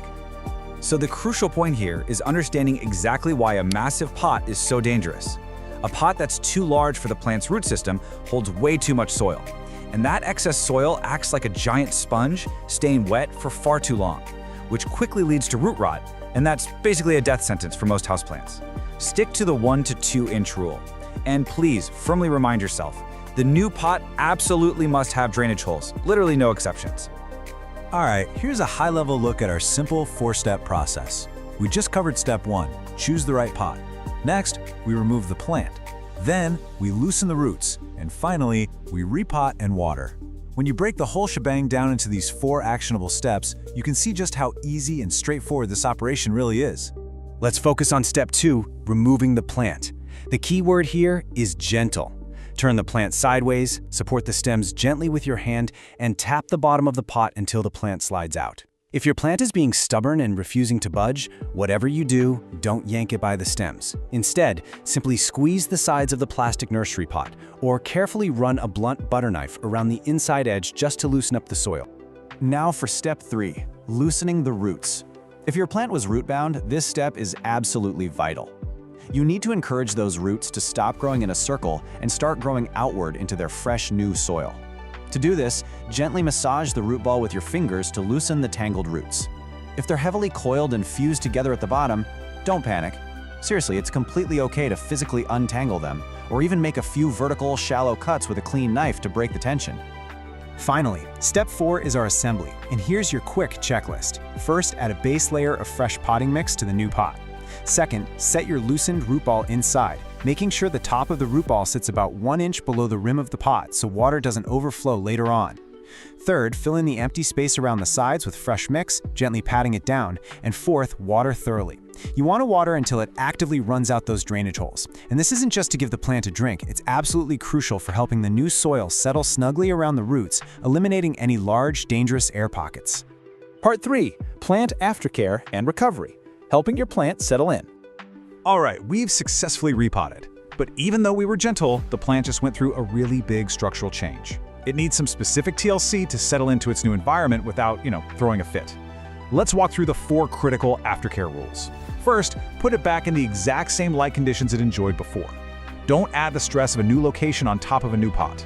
Second, consider bottom watering for the first few weeks to ensure even moisture and help that root system establish itself downwards. Third, expect a little drama from your plant. And fourth, definitely hold off on the fertilizer. Now, what's really interesting about this slide is that the drama we just mentioned actually has an official name, transplant shock. If your plant looks a little droopy, wilted, or even drops a lower leaf or two in the week following a repot, do not panic. This is a completely normal biological response to having its roots disturbed. You didn't fail. Preemptively manage your expectations, stay patient, and just let the plant recover on its own timeline. And finally, let's look at the logic behind that last aftercare rule, holding off on the plant food. You actually need to wait 4 to 6 weeks before resuming your normal fertilizing routine. Why? Well, because that brand new, fresh potting soil you just packed in there is already loaded with fresh nutrients. If you add liquid fertilizer on top of that, you can accidentally burn the roots and overfeed your freshly potted, recovering plant. And there you have it. You now have the exact skills, the golden rules, and the confidence to properly upgrade your plants without any fear. But now that your plants are settling into their roomy new homes and gearing up for an absolute explosion of healthy growth, it begs a rather exciting question. Once they start thriving, are you ready to multiply them? Because taking healthy cuttings and learning the magic of plant propagation just might have to be your very next houseplant adventure. Welcome to today's Explainer. If you've ever found yourself scrolling through photos of stunning, wildly patterned houseplants and thought to yourself, yeah, no way, I could never keep that alive. Well, you are in exactly the right place. Today, we're exploring the ultimate low-drama entry point into the world of variegated houseplants, the Marble Queen pothos. It's a gorgeous plant that gives you this incredible visual reward, totally skipping the fuss of a high-maintenance collector plant. Okay, let's dive right into this. Here's our roadmap for today. First, we'll officially meet the Marble Queen.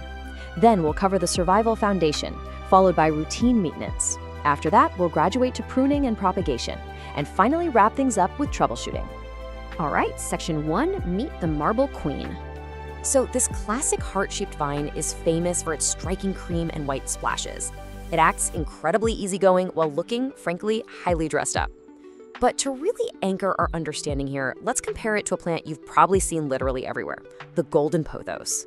Now, while the golden pothos features these yellow and chartreuse streaks and grows super fast, our Marble Queen rocks those elegant cream and white splashes. But here's the catch, and it's an important one. Because those beautiful white patches lack chlorophyll, the Marble Queen grows just a bit slower. The green parts of the leaf are doing all the heavy lifting for photosynthesis. Basically, if pure speed matters to you, pick the golden. But if looks are your priority, the Marble Queen is your winner, for sure. Moving right along to Section 2, the survival foundation: light, water, and soil. The absolute non-negotiable for this plant is bright, indirect light. Ideally, you want it about 2 to 4 feet back from an east or north-facing window. You really want to avoid direct afternoon sun because that will quickly burn those delicate, thin, white patches into crispy brown spots. Not a great look. But if you stick the plant in a spot that's too dark, you'll see this fascinating concept called reverting happen. Because the cream sections of the leaf do not photosynthesize, a starving plant literally panics. It starts pushing out almost completely all green leaves just to compensate and survive. So give it enough light or you're going to lose that stunning marbled look that made you buy it in the first place. Next up in our survival foundation is watering. And the rule here is wonderfully simple. Let the top 1 to 2 inches of soil dry out. Don't guess, don't overthink it, just stick your finger right in the dirt. If it's dry down to your second knuckle, boom, it's time to water. This usually works out to about once a week in the spring and summer, and maybe every 10 to 14 days in the winter. Now, when you do water it, soak it thoroughly until water pours freely out of the drainage holes. But never, ever leave it sitting in a tray of water. I mean, we've all tried to love a plant to death with way too much water, right? But doing that here is just an open invitation to root rot. And what exactly is that water flowing through? The soil, of course. Heavy potting mix straight from the bag holds way too much water and compacts over time. It basically suffocates the roots. Your plant's roots need to breathe. That is exactly why you want a light, well-draining aeroid mix. And you can actually make it yourself. It's super easy. Just take 2 parts standard potting mix, add 1 part perlite to create air pockets, and 1 part orchid bark for some nice chunky structure. Oh, and throwing in a handful of horticultural charcoal is a fantastic optional extra to keep things fresh in the pot. Which brings us to Section 3, routine maintenance and feeding. The really great news is the Marble Queen is happy right where you're happy. It thrives in standard household temperatures between 65 and 85 degrees Fahrenheit, and it handles average humidity of 40 to 50% without a single complaint. Now, to get it looking its absolute best, here are your rapid-fire pro care tips. First, rotate the pot a quarter turn every week so it grows evenly toward the light. Second, gently wipe the leaves with a damp, soft cloth periodically, because dust literally blocks light absorption. Third, repot it every 2 years, but only go up just 1 single pot size. And finally, if you want massive, mature leaves, let your Marble Queen climb a moss pole. This grants those climbing roots extra moisture and completely transforms it from a trailing vine into a bushy, super dramatic upright specimen. It's a real game changer.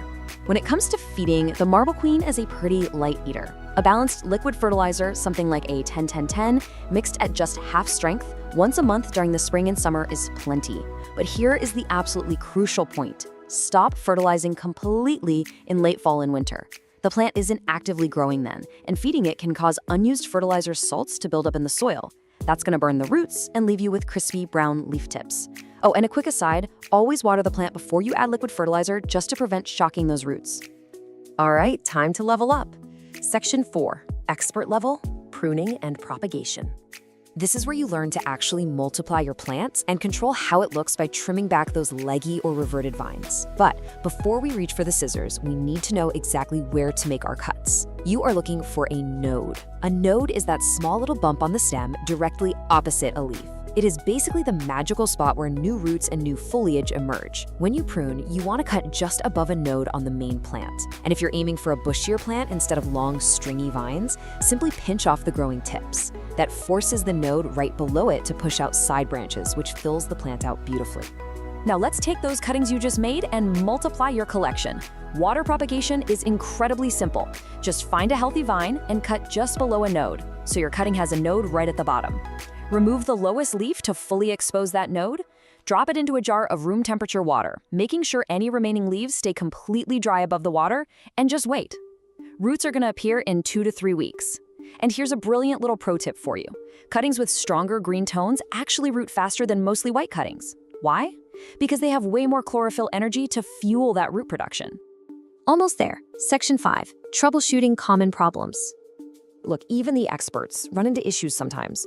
But the difference is, they know how to read the plant and confidently diagnose the problem without panicking. For instance, here's one of the most common beginner questions we get. Why is my beautiful Marble Queen turning solid green? Well, remember that concept of reverting we talked about earlier? That is exactly what's happening. The plant is literally telling you it is starving for light. The quick fix? move the plant closer to a window and trim back those solid green vines so it redirects its energy back into producing that beautiful, variegated growth. You can actually reverse engineer your entire care routine based strictly on what the leaves are telling you. Think of it like a puzzle. If you see yellow lower leaves and mushy stems, you're overwatering. Let the soil dry out, and if it's really severe, you might need to trim away black, rotting roots. Now, if you see crispy brown edges, you're either underwatering or the air is way too dry, so give it a thorough soak. And if the vines are looking leggy with huge gaps between tiny leaves, yep, it needs more light. Just by checking these symptoms, you're gonna know exactly how to pivot your care strategy. Now, the marble queen isn't a massive pest magnet, but you definitely still need to keep your eyes peeled. Mealybugs look like little bits of white, cottony fluff tucked right into the joints. Spider mites leave behind this really fine webbing. Scale looks like tiny brown bumps stuck to the stems. If any of these show up, don't panic. A simple cotton swab dipped in 70% isopropyl alcohol or a weekly spray with some insecticidal soak will clear them right up. There is one totally vital troubleshooting question we absolutely must cover. Is this plant safe for pets? The answer is firmly absolutely no. Like all pothos, the marble queen contains calcium oxalate crystals. These are highly toxic and very irritating to cats and dogs if they chew on the leaves. So if you have curious pets running around, this plant has to be displayed way up high in a hanging basket or completely out of their reach. And there you have the whole shebang. You have officially graduated to expert marble queen parent. You now know how to provide the perfect light, mix the ideal soil, prevent reverting, and even multiply your plant through propagation. Which really leaves me with one final, very important question for you today. Once you trim those vines and root those incredibly easy cuttings, who is going to get your very first marble queen baby? Think about it. Thank you so much for joining me on this explainer, and happy growing. Welcome to today's Explainer. We're diving deep into what is arguably one of the most uniquely captivating houseplants you can possibly get your hands on, the bear's paw fern. Now, if you've seen one of these in person, you already know the vibe. They are totally famous for these thick, furry rhizomes that literally crawl right over the edge of the pot. I mean, it looks exactly like a little animal is trying to escape. It's a massive conversation starter. But keeping those paws plump and the fronds glossy, well, that takes a little bit of specific know-how. So today, we're taking you on a complete beginner to expert journey so you can confidently grow this stunning plant. Let's get right into it. Right out of the gate, we have to tackle the absolute #1 beginner mistake. Should you bury those furry paws in the dirt? The answer is a resounding absolutely not. No way. This is our golden rule for today, and we're going to come back to it a lot. Never bury the furry paws. They are meant to sit right on top of the soil. Because if you bury them, they'll stay way too wet and they will rot. It's really as plain and simple as that.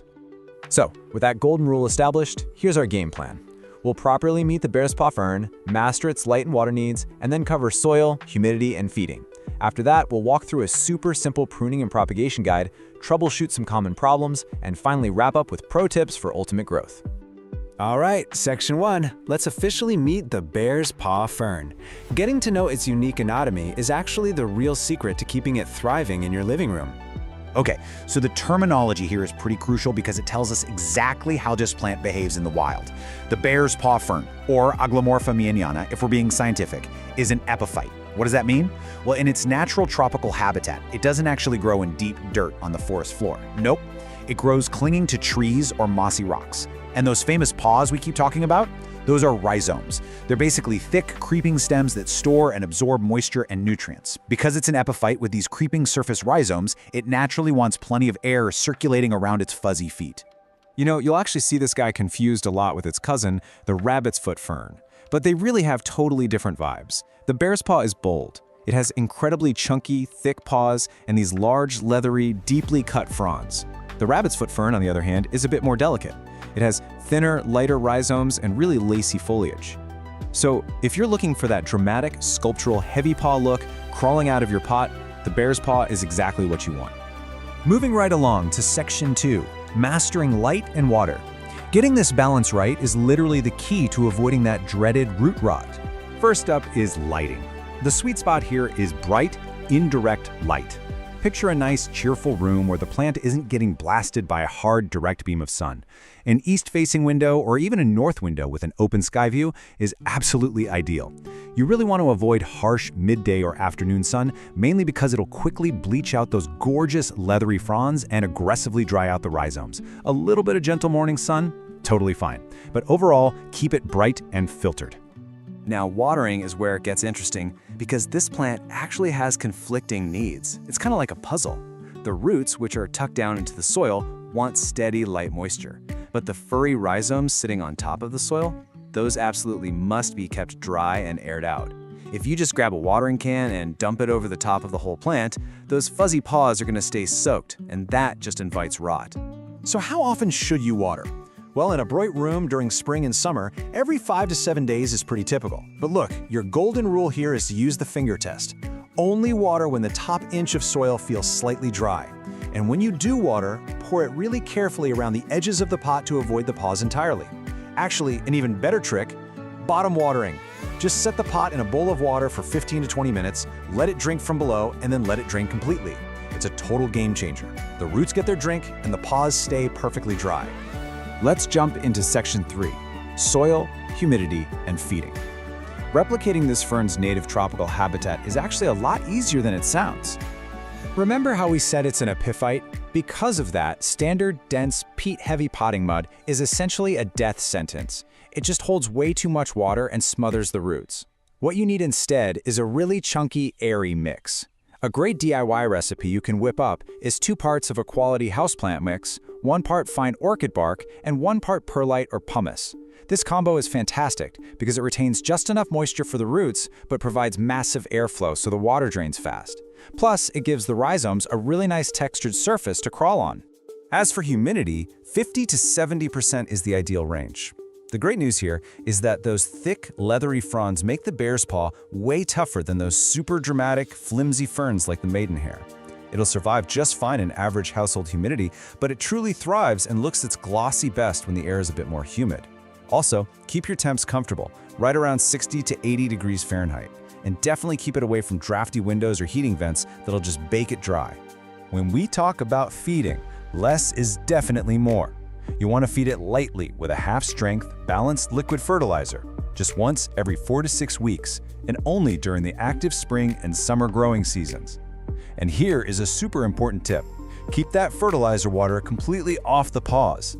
The concentrated salts can severely irritate those delicate little furry scales.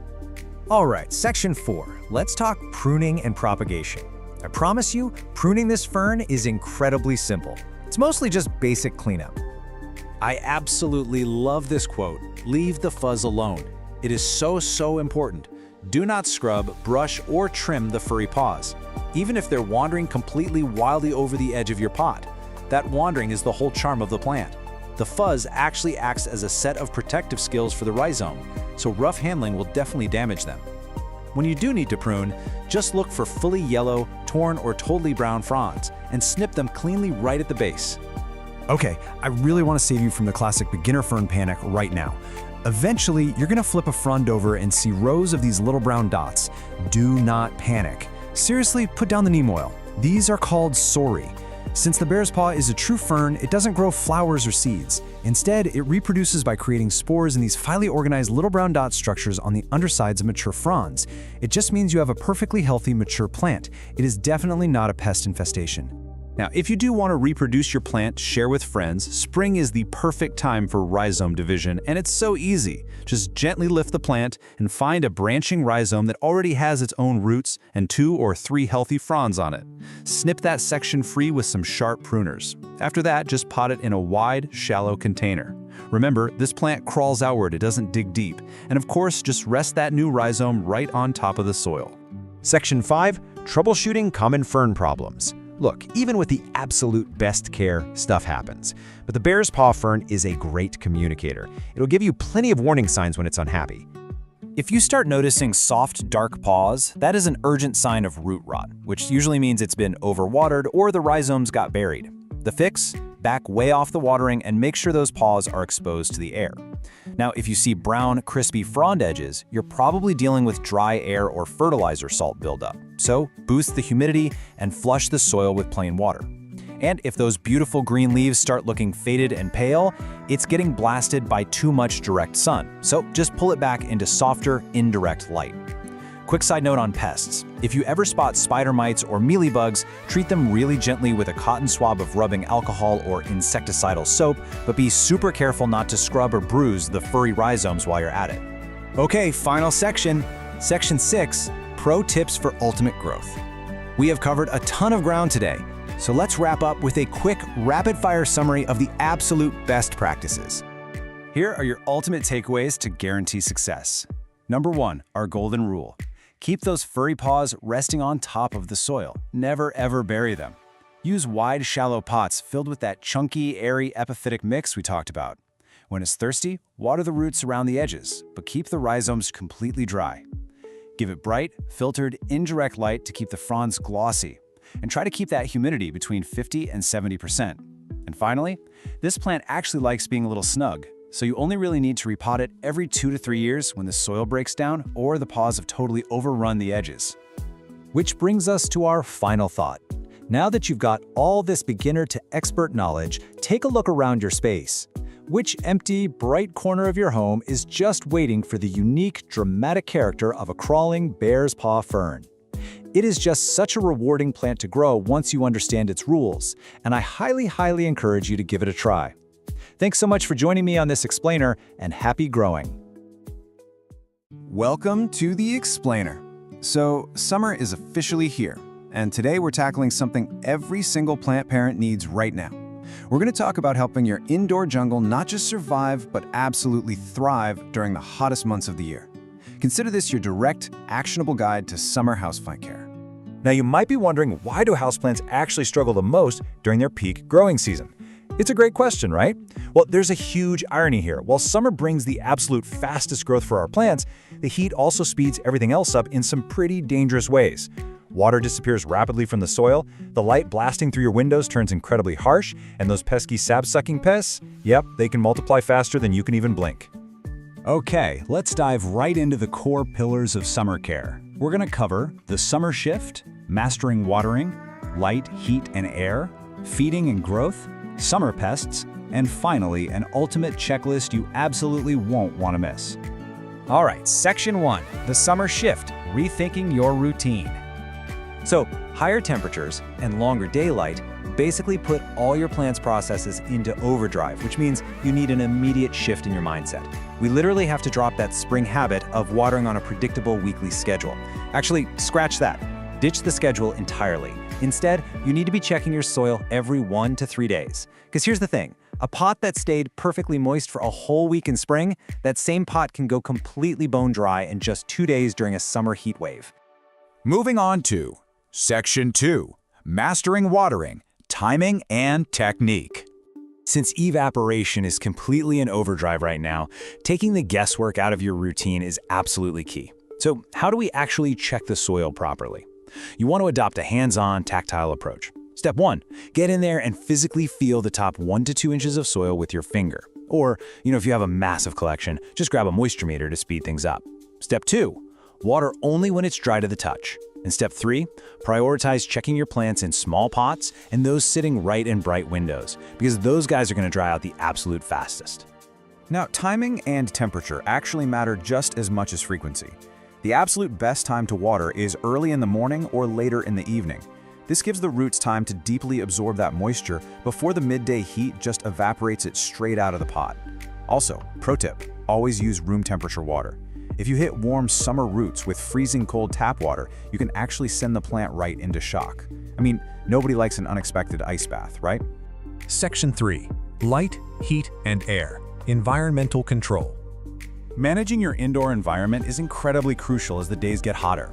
Long summer days mean way more light, and that's wonderful right up until it tips over into sunburn. South and west-facing windows get intensely hot in the afternoon, so you've got to soften that harsh light. You can hang a sheer curtain to diffuse the direct sun, or just pull your plants back a foot or two from the glass. This is especially vital for those notoriously dramatic, easily scorched tropicals, like your calatheas and morantas. Though, to be fair, your succulents and cacti can handle a lot more. Oh, and don't forget to rotate your plants a quarter turn every week, so every side gets light and nothing starts leaning or stretching out. But the sun isn't the only environmental factor we need to worry about. Let's talk about a totally hidden summer danger, AC drafts. Obviously, air conditioning cools our homes, but it also blasts cold, extremely dry air that strips essential moisture right out of the room. If your tropical plants are suddenly exhibiting leaf curling, browning edges, or just dropping leaves entirely out of nowhere, yeah, a direct draft from an AC vent is highly likely the culprit. To combat that severely dry AC air, first, keep your plants out of those direct cold drafts. You can also run a humidifier nearby, but here is a really fantastic, incredibly easy tip. Group your plants together. By putting them in a cluster, they actually create a shared humidity bubble. It's like a little microclimate, keeping each other comfortable even when the air conditioner is blasting. All right, Section 4, Feeding and Growth, capitalizing on the season. So, summer isn't just about playing defense, it's the main growing season for your plants.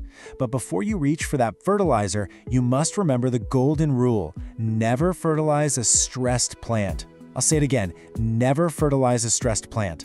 If a plant is wilting, scorched from the sun, or just trying to recover from a crazy heat wave, hold off entirely until it fully bounces back. Fertilizer pushes growth, and you simply cannot push a sick plant to grow. Now, once you've confirmed your plants are actively growing and happy, here's how you really maximize that growth. Use a balanced fertilizer, but dilute it to half strength and apply it every 2 to 4 weeks. Also, these warm, bright conditions make summer the absolute perfect window for repotting anything that has become root-bound. Plants recover incredibly quickly from the shock of a new pot when they're in their peak growth phase. Section 5, Summer Pests, Spotting the Culprits. Unfortunately, warmth and dry air are exactly what sap-sucking pests absolutely love. So we need to be highly vigilant because their populations can literally explode in summer. It's important to map the visual damage on your leaves to the specific pest. For instance, if you notice fine webbing and leaves that look suspiciously dusty or stippled, you're dealing with spider mites. They thrive in that hot, dry air. What about silvery streaks paired with tiny black specks? That's going to be thrips. And if little swarms of bugs pop up every time you water, those are fungus gnats, which usually multiply when we overwater trying to compensate for the summer heat. The absolute best defense against all of these guys is to inspect the undersides of your leaves weekly. Seriously, checking under the leaves every single week is critical. Catching an outbreak early is literally the difference between a quick wipe down with some soapy water and losing a beloved plant entirely. Okay, on to Section 6, Ultimate Checklist, your summer survival guide. Let's combine everything we've talked about into a rapid-fire master checklist you can use all season long. First up, your foundational habits, the daily and weekly essentials. Remember, ditch the watering schedule completely. Check your soil moisture every 1 to 3 days. When it's dry, water in the early morning or evening using room temperature water. Protect those leaves by diffusing the harsh afternoon sun, and rotate your pots weekly to encourage nice, even growth. These are hands down your best weapons against rapid evaporation and intense light. Next up is your health and maintenance checklist. Raise the ambient humidity and keep your tropicals far, far away from those cold AC drafts. Feed them at half strength every 2 to 4 weeks. But remember, only the healthy, actively growing ones. Inspect those leaf undersides every single week for pests. And a quick bonus tip: if you do decide to let some of your houseplants vacation outside for the summer, make sure to acclimate them very, very slowly to the outdoor light to prevent severe sunburn. And that brings us to the end of our explainer. But before we go, I want to leave you with a question. Which of your plants needs a summer adjustment today? Think about it for a second. Do you have a calathea getting totally baked in a west-facing window right now? Is your monstera completely bone dry? Don't just sit there, step away from the screen, take a really close look at your indoor jungle, and take immediate action. Thanks so much for joining me, and enjoy watching your plants absolutely thrive this summer. Welcome to your ultimate masterclass on the parlor palm. Today, we're taking you from absolute beginner to confident plant expert. Let's dive right into this explainer and look at an absolute classic of the houseplant world. Picture this. You've got a plant that was famously prized in the notoriously dim, incredibly poorly ventilated parlors of the Victorian era. But its true home? The vibrant, humid rainforest floor. That wild, incredible adaptability from a tropical forest to a stuffy living room is exactly what makes it such a resilient, absolute staple for any home today. So, here's our roadmap for this explainer. We're going to meet the palm, cover core care, dial in the environment, go over maintenance, tackle some troubleshooting, and wrap up with a few pro tips. Section 1. Meet the parlor palm. Let's officially introduce the star of the show. Scientifically, we are talking about Chamaedorea elegans. It's a remarkably resilient, slow-growing palm native to the rainforests of southern Mexico and Guatemala. Now, understanding its origins, living under the dense, heavy shade of much taller trees, is literally the secret key to unlocking its care requirements. Keep that forest understory in the back of your mind, because it's going to guide everything we do. So why is everyone so obsessed with this plant? Well, beyond its timeless elegance and those really graceful feathery fronds, it's actually an amazing air purifier with a super long lifespan. But here is the absolute game changer. It's 100% non-toxic. It is constantly one of the most highly recommended plants because it is completely safe for your curious cats and dogs. No worries there. Section 2, Core Care, covering light and water. Let's establish the absolute foundation of your palm's survival. Remember that rainforest understory we just talked about? Because they evolved down in the shadows, direct sunlight is a strict rule violation. Direct, intense sunlight will quickly scorch those delicate fronds right up. So stick to bright, indirect spots. A north or east-facing window is basically perfection. They are incredibly forgiving with low light, but harsh rays, total enemy. Now let's talk hydration. Your plant wants consistently moist soil without ever feeling soggy. And your plant will actually tell you what it needs. Yellowing leaves combined with damp soil, that points straight to overwatering. On the flip side, if you're seeing brown crispy tips and really dull-looking foliage, you are likely underwatering. So how do we find that sweet spot? Well, this right here is your golden rule for hydration. Allow the top 1 to 2 inches of soil to completely dry out before watering again. When you do water, water it thoroughly until it drains out the bottom, but never, ever let the pot sit in a tray of excess water. Waterlogged soil leads to root rot, and root rot is fatal. Moving on to Section 3, the environment. Let's look at soil, feeding, and humidity. To prevent that fatal root rot we just warned about, you need a high-quality peat-based soil that drains effortlessly. And you can actually make it yourself with this simple DIY recipe. Just mix 2 parts peat moss or coco coir, 1 part standard all-purpose potting soil, and 1 part perlite. This creates a beautifully light, airy medium that holds just enough moisture without turning into a heavy, compacted brick. As for the climate in your room, they are pretty chill. They love average temperatures, right around 65 to 80 degrees Fahrenheit. They do appreciate a humidity boost from regular misting. Aim for 50% or higher if you can, but keep them away from cold winter drafts dropping below 50 degrees. Also, they are super light feeders. Don't go crazy with the fertilizer. 1 or 2 times during the spring and summer using a liquid food diluted to half strength is plenty. In the winter, skip feeding entirely. Section 4, maintenance. Let's talk about potting, pruning, and propagation. Because these guys are incredibly slow growers, they actually prefer to be slightly pot-bound, so you only need to tackle repotting maybe every 2 to 3 years in the spring. Just follow a simple 4-step process. Crucially, step 1, never choose a pot more than 1 to 2 inches wider than the current one, or all that extra soil will hold way too much water. Gently slide it out, pop it in the new pot with your fresh peat mix, and give it a good drink. Okay, listen closely to this one because it's an absolute non-negotiable rule. When you're pruning away normal aging yellow or brown leaves at the base, you're totally fine, but never top prune your palm. Palms grow from a single central point called the crown. If you decide to chop off the top to try and make it shorter, you will literally kill the entire plant. Just don't do it. And what about making more plants? I know it's super tempting to divide those cute clustered clumps in your pot to propagate them, but here's the reality. Their root systems are incredibly delicate. Tearing them apart usually results in losing everything. These beauties are actually propagated commercially from seed, so just enjoy the one you have and leave the multiplying to the professionals. Section 5, troubleshooting pests and problems. Let's armor you up against common indoor threats. Let's identify the usual suspects. Spider mites are enemy number 1 here. Why? Because they thrive in dry air, and as we know, the palm hates dry air. If you spot fine, silky webbing or little stippled spots on the leaves, you've got spider mites. Also watch out for mealybugs. They look like tiny white cotton masses, or scale insects, which look like little hard brown bumps on the stems. The fix? Wipe down the leaves and treat them with insecticidal soap or neem oil. It works like a charm. But hey, what if there are absolutely no bugs in sight and your plant still looks miserable? Almost all non-pest problems just come down to tweaking your watering or boosting the humidity. Getting brown, crispy edges? It's a cry for more humidity or a sign you need to flush out the salt buildup from your tap water. Yellowing leaves? Back off the watering can. And if you've got no blooms, no worries at all. That's completely normal indoors. And finally, Section 6, Pro Tips for Palm Mastery. Let's quickly review the absolute essentials. If you just keep these 5 core tenets in mind, actively mimicking that moist, shaded rainforest floor, your plant will reward you for years. It's a super simple checklist.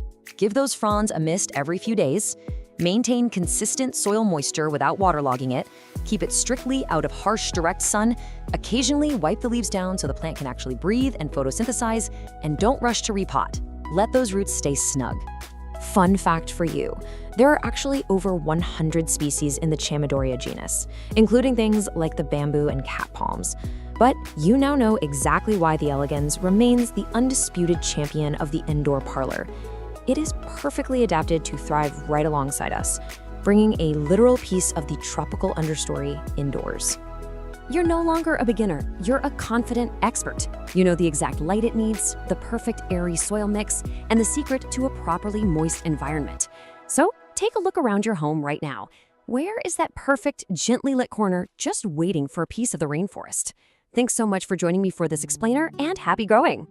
Welcome to this explainer. Today, we're going to demystify one of the absolutely most stunning houseplants out there, the Cebu Blue Pothos. We're taking you on a complete journey from just basic beginner survival all the way to unlocking its expert-level thriving maturity. So whether you just brought home your very first little cutting or you're looking to elevate an older plant, well, you're in exactly the right place.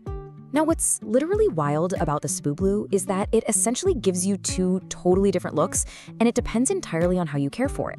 Left to its own devices, it's this delicate, cascading, juvenile vine. But give it the right environment, boom. It transforms into a dramatic, climbing, mature plant that looks like it was plucked straight out of a tropical rainforest. It's basically 2 beautiful plants in one. Okay, here's our roadmap for today. We'll start by officially meeting the Cebu Blue. Then, we'll dive right into light and water essentials, move on to soil, humidity, and feeding, tackle pruning and easy propagation, troubleshoot some common problems, and finally, wrap up with those expert pro tips for getting fenestrations. All right, Section 1, meet the Cebu Blue. Let's officially introduce this stunning species and see why it's such a collector's dream that's actually surprisingly super forgiving for beginners. So, you're probably pretty familiar with the classic golden pothos, right? The one with those standard heart-shaped green and gold leaves? Well, the Cebu Blue completely flips the script. It sports these incredibly elegant, elongated, arrow-shaped leaves. But honestly, the real showstopper here is the color. It's got this almost metallic, silvery blue shimmer that just instantly elevates a room. It's a subtle but absolutely gorgeous upgrade from your everyday trailing plant. Moving right along to Section 2, light and water essentials.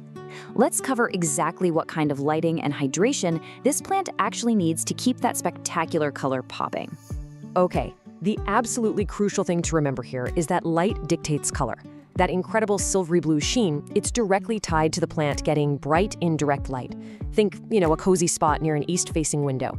Now, if you stick this guy in a dim, dark corner, it'll survive, because hey, it's a hardy pothos, but it's gonna lose that beautiful blue tint, fade to just an ordinary green, and the vines will get all stretched out and leggy. No one wants a leggy plant, right? Now for watering, the golden rule is 1 to 2 inches. Just let the top 1 to 2 inches of soil dry out completely between waterings. Literally just stick your finger right into the dirt to check. It's that easy. These guys actually store water in their thick stems and leaves, so they're wonderfully forgiving if you're a bit of a forgetful waterer. Seriously, it's always way better to slightly underwater a Cebu Blue than to overwater it. But when it is time to water, don't just give it a tiny little sip. You want to do what we call the drench and drain cycle. Drench that soil thoroughly until water is freely pouring out of the drainage holes at the bottom. But here is the absolute most critical step. Immediately empty the saucer underneath. If you let the pot sit in a puddle of standing water, you are fast-tracking your way to deadly root rot, which is pretty much the #1 killer of these plants. Let's jump right into Section 3, soil, humidity, and feeding. We're gonna build the absolute perfect foundation here, starting with chunky aeroid soil and mimicking that ideal tropical vibe. You have to remember where this plant comes from. In its native environment, it climbs up trees in the tropical forest of the Philippines. Because of that, it absolutely hates compacted, heavy dirt. So you're going to want to use the rule of 3 to mix your own soil. 2 parts standard potting soil, 1 part perlite, and 1 part chunky orchid bark. This airy, super well-draining aeroid mix gives the roots all the oxygen they're craving and stops them from sitting in soggy, swampy conditions. And coming from the tropics, you bet this plant loves humidity. While it'll totally tolerate the average, slightly drier air in your house, hitting that 50 to 70% relative humidity sweet spot is the real secret sauce. You can easily pull this off with a simple pebble tray filled with water under the pot, or just by running a small humidifier nearby. Do that and it'll reward you with way faster growth and noticeably larger, super happy leaves. Now, fresh potting soil does have nutrients, but they definitely deplete over time. The Cebu Blue isn't exactly a super heavy feeder, but giving it a balanced liquid fertilizer, diluted to half strength, just once a month during its active growing season in the spring and summer, that acts like a perfect little vitamin boost. It keeps everything lush and vibrant. Just remember to stop feeding it completely in the winter when its growth naturally takes a break. All right, section 4, pruning and easy propagation. Your plant's got a great foundation now, so let's talk about keeping its shape bushy and, honestly, my favorite part, multiplying your collection for absolutely free. So regular pruning isn't strictly required for the plant's health, but if you don't give it occasional trims, those beautiful vines are eventually going to get long and kind of stringy. The fix is super simple. Grab some clean scissors and snip the vine just above a node. That's the little bump where a leaf attaches to the stem. Doing that forces the plant to push out brand new, fuller branching growth right from that exact spot. And whatever you do, please do not throw away those cuttings. Propagating a Cebu Blue in water is practically foolproof and so incredibly rewarding. Just take your cutting, make sure you snip about a 1/4 inch below a node this time, strip off those bottom leaves, and drop the bare nodes right into a glass of clean water. In literally just 1 to 3 weeks, you're gonna watch brand new roots sprout right before your eyes. It is the coolest thing. Let's move to section 5, troubleshooting common problems. Because look, even the easiest, most forgiving houseplants hit a rough patch sometimes. Let's play plant doctor and figure out how to fix them fast. You really just have to listen to what your plant is telling you. For instance, yellowing, lower leaves combined with mushy stems, that almost always means you need to hit the brakes on watering. You're probably looking at root rot. On the flip side, if you're losing that signature silvery blue color, the plant is screaming for brighter indirect light. And what if you start seeing brown, crispy edges on the leaves? Well, your air is probably too dry or you're waiting just a little too long between waterings. Also, keep an eye out for pests. The Cebu Blue is wonderfully pest resistant, but early detection is still your absolute best defense. Just make it a habit to check the undersides of the leaves every now and then. If you spot cottony white masses, tiny little dots with webbing, or weird brown bumps, isolate the plant immediately. You can treat these annoying invaders pretty easily by just gently wiping the leaves down with a cotton swab dipped in rubbing alcohol, or spraying the foliage with some diluted neem oil. Finally, we've arrived at section 6. Pro tips for fenestrations. Let's unlock the ultimate secret to transforming this beautiful little vina into a massive, dramatic botanical masterpiece. Now, you might actually be wondering, will my perfectly cared for plant ever reward me with flowers? Well, the short answer is no.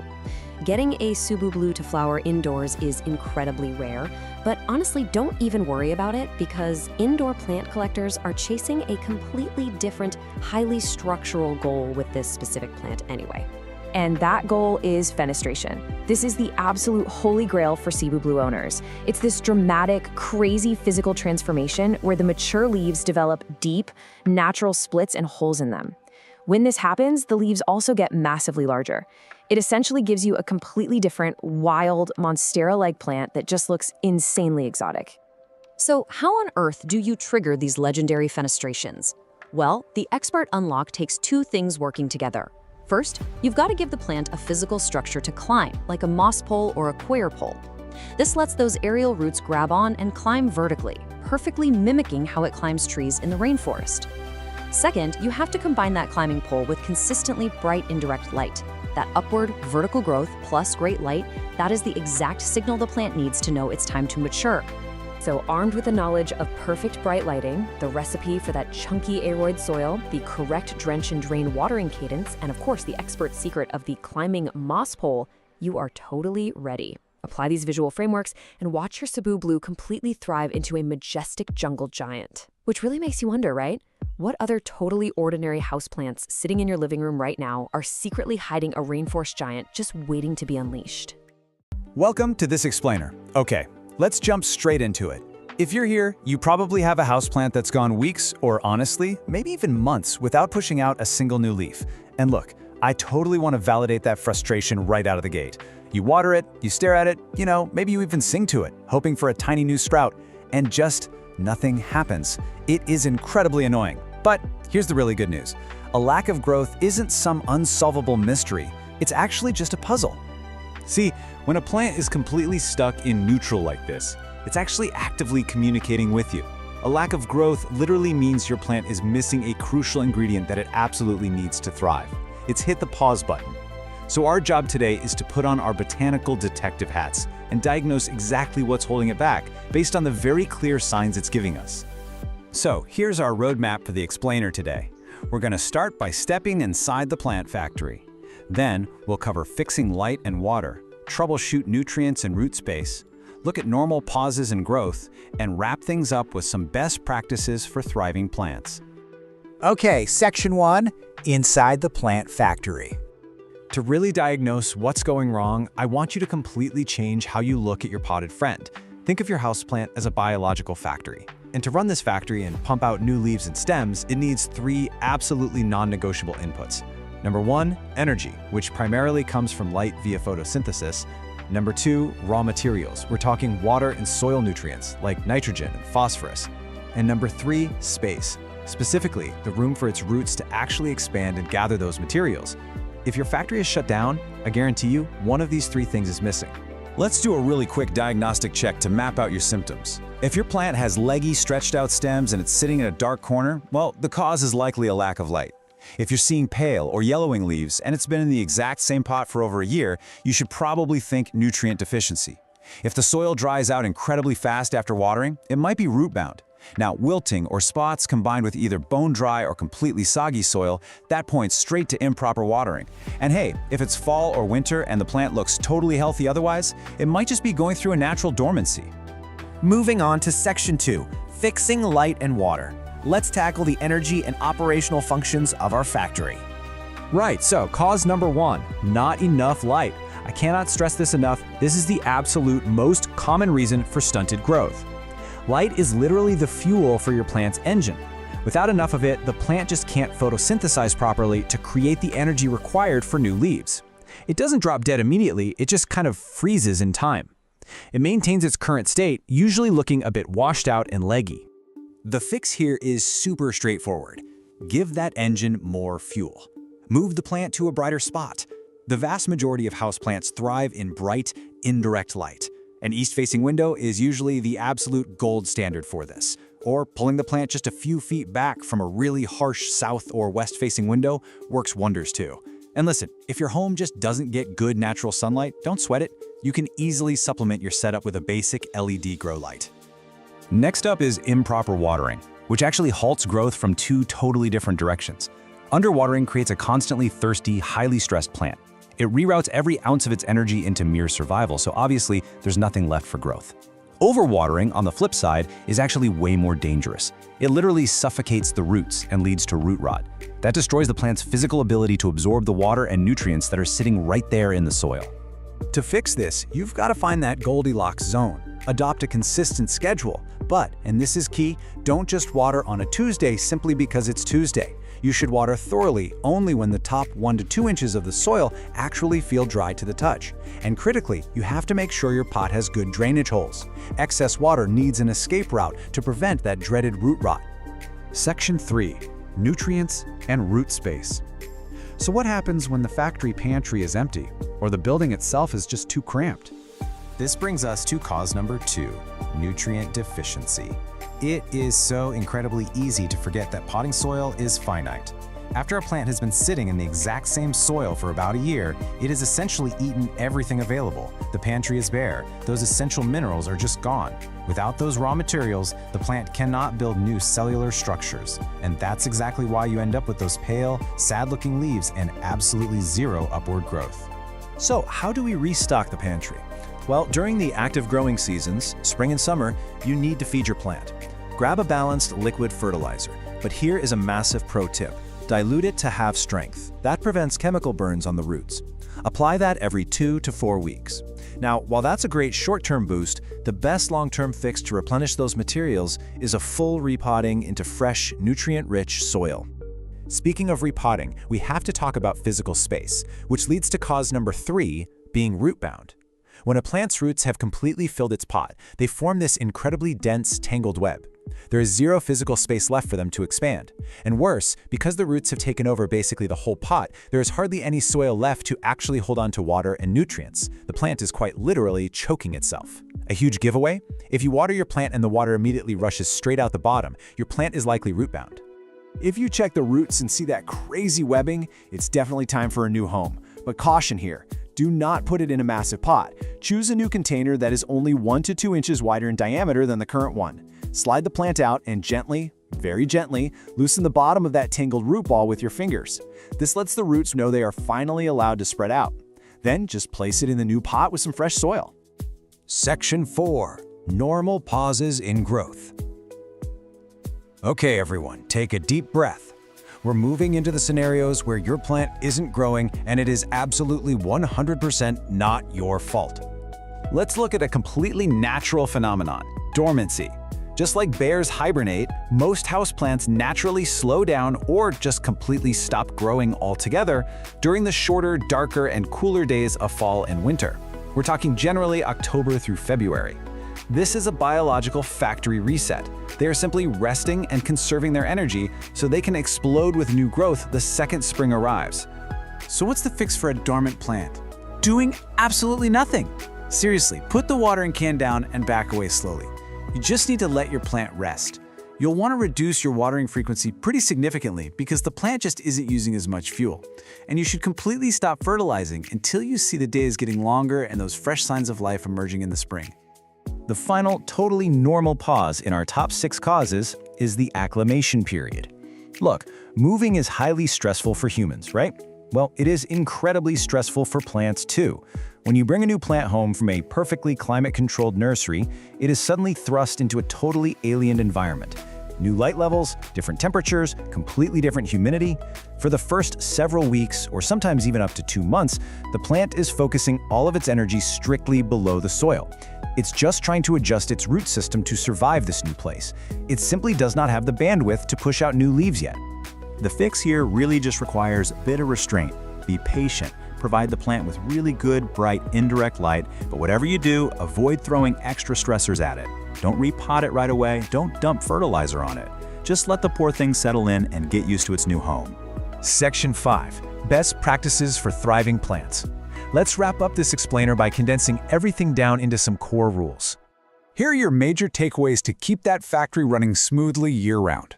First, and definitely foremost, light is the single most important factor for vigorous plant growth. Never underestimate it. Second, treat fertilizer like a vitamin supplement during the spring and summer to replenish those raw materials.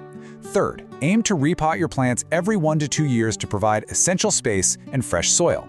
And finally, always remember that you cannot force a plant to grow faster than its natural rate. Consistent, steady growth is the ultimate marker of a healthy plant factory. I really want to leave you with this thought today. Plants operate on their own timeline. Don't panic if growth isn't explosive. In a world where we're so used to instant results, houseplants are honestly a wonderful lesson in patience. Observe them, diagnose them when they need help, but give them the grace to just grow at their own pace. So here is what I want you to do. Go look at that stubborn houseplant right now. Look at its location, physically feel the top of its soil, and check the bottom of the pot. Ask yourself, which essential element is missing from your plant's factory today? Find that missing piece, make the fix, and watch your plant thrive again. Thanks so much for learning with me today on this explainer, and hey, happy growing. Okay, let's dive right into this. Welcome to today's explainer, where we're going to master the care and keeping of one of the absolute most striking houseplants you can possibly bring into your home, the philodendron birkin. Whether you literally just brought your very first birkin home from the nursery, or you're an experienced indoor gardener looking to really dial in your propagation game, we are going to break down everything you need to know to make this incredible plant absolutely thrive. Now, what's totally fascinating is the Birkin's origin story. You won't actually find this specific plant growing wild out in the rainforest. Nope. The Birkin is actually a relatively new addition to the plant world, and it started as a spontaneous mutation of the burgundy philodendron Rojo Congo. That gorgeous, glossy, dark green foliage with those completely unique, creamy white to pale yellow pinstripes. Yeah, that's just a beautiful genetic accident. And because of that, every single leaf is completely unique. How cool is that? So, here's our roadmap for today's explainer. We'll start by officially meeting the Birkin. Then we'll cover the absolute survival essentials: water, light, and soil. Next up, we optimize the environment with climate and feeding. Then we'll tackle troubleshooting, and finally, we'll graduate to expert propagation and pro tips. All right, section 1, meet the Birkin, a compact wonder. So if you're used to those classic vining philodendrons, the Birkin is going to behave a bit differently for you. It's got what we call a self-heading growth habit, meaning it doesn't trail or vine. Instead, it grows upright and outwards, right from a central stem, which gives it this really lush, bushy vibe. It's a moderate grower, eventually topping out at about 3 feet tall with a 1 to 2 foot spread. And honestly, it can easily live well over a decade if you treat it right. But I really need to point out a super important warning here. Just like other aroids, the Birkin contains calcium oxalate crystals. That makes it highly toxic to your cats and dogs. It'll cause intense oral irritation and swelling if they chew on it, so you absolutely must keep this one out of reach of your curious furry friends. Moving right along to section 2, the big 3, water, light, and soil. Let's talk light, because light is literally the single most critical factor for maintaining those gorgeous pinstripes. You want bright, indirect light. An east-facing window is usually the absolute sweet spot. Now, if you give the plant too much direct midday sun, those delicate creamy stripes are gonna physically scorch. You'll literally get crispy brown spots. But if you stick it in deep shade, something pretty fascinating happens. The plant will actually revert. See, the white parts of the leaf don't have chlorophyll. So a plant sitting in low light goes into full survival mode and tries to save itself by pumping out solid green leaves just to maximize its energy production. So remember, bright and filtered is your golden rule here. Okay, watering. The crucial thing here is finding the balance. You want to water thoroughly, like let the water run completely out through the drainage holes, but you only do this when the top 1 to 2 inches of soil are completely dry to the touch. Seriously, overwatering is the #1 killer for these guys. It totally suffocates the roots, which leads to yellowing lower leaves, mushy stems, and ultimately the dreaded root rot. On the flip side, if you're underwatering, your Birkin is going to let you know. It'll start drooping and developing these sad, crispy brown edges. So always, always let that topsoil dry out first. Now, to make that watering routine totally foolproof, you've got to have the right soil. Birkins absolutely hate dense, heavy potting soil. They want an environment that mimics the airy rainforest floor. So here is the perfect chunky DIY aroid mix for you. You want 1 part standard indoor potting mix, that's for your nutrients, then 1 part perlite for incredible aeration and drainage, and finally 1 part orchid bark. That creates these chunky little air pockets that hold on to just a tiny bit of moisture. You can also toss in a handful of horticultural charcoal if you have it to help absorb any impurities. A mix like this is a real game changer because it ensures excess water escapes quickly and essential oxygen can easily circulate right around those roots. All right, section 3, climate, feeding, and maintenance, creating the perfect environment. Thanks to its tropical lineage, your Birkin definitely wants to be warm and humid. The ideal temperature sweet spot is right between 65 and 80 degrees Fahrenheit. You really want to avoid placing it anywhere near drafty windows, AC vents, or space heaters. In fact, anything dropping below 55 degrees can actually shock the poor plant. As for humidity, your target is about 50 to 70%. Now sure, they can adapt to our average 40% indoor humidity, but hitting that higher target, that is how you get those massive, super glossy leaves. And hey, skip this simple misting with a spray bottle. It doesn't really last, and it can actually cause fungal issues. Instead, you want to boost the humidity consistently. Fire up a room humidifier, sit your pot on a pebble tray filled with water, or honestly, just group a bunch of your plants together to create a nice little humid microclimate. To fuel all that gorgeous growth, you've got to feed your Birkin. We recommend using a balanced liquid fertilizer, something with a 10-10-10 ratio. But listen up, here is a massive pro tip for you. Always, always dilute that fertilizer down to half the recommended strength. Houseplants are incredibly susceptible to chemical burns and silt buildup. You should really only be feeding the plant about once a month during its active growing season, so spring and summer. Then, just pause feeding entirely during the dormant fall and winter months. Oh, and one more golden rule to remember. Never apply fertilizer to bone-dry soil. Always water your plant a day or two beforehand to protect those sensitive roots from getting burned.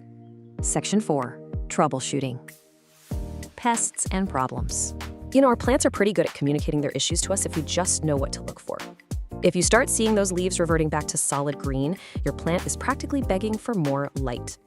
Got yellowing lower leaves? Well, you are almost certainly overwatering. Let that topsoil dry out. If you're noticing brown, crispy edges, your air is likely way too dry, or you might even have mineral buildup from hard tap water. And finally, if the plant has this leggy growth with really long spaces between tiny little leaves, it's just stretching out looking for the sun. Just move it to a brighter spot and it'll sort itself out. Now, sometimes the problem isn't the environment at all, it's uninvited guests. You've got to keep a really close eye out for sap-sucking pests. Mealybugs, for instance, look like these little cottony masses, and they just love to hide deep in the tight crevices of new growth. Spider mites? They'll leave fine webbing under the leaves and give the plant this faded, stippled look. Thrips are a serious headache, leaving silvery patches and badly scarred, distorted new leaves. And hey, if you see tiny little flying insects hovering around the dirt, those are fungus gnats, which are almost always caused by keeping the soil a bit too wet. If you spot literally any of these, your immediate action plan is to isolate the Birkin away from all your other houseplants and treat the foliage thoroughly with insecticidal soap or neem oil. And finally, Section 5. Expert propagation and pro tips. Multiplying your Birkin.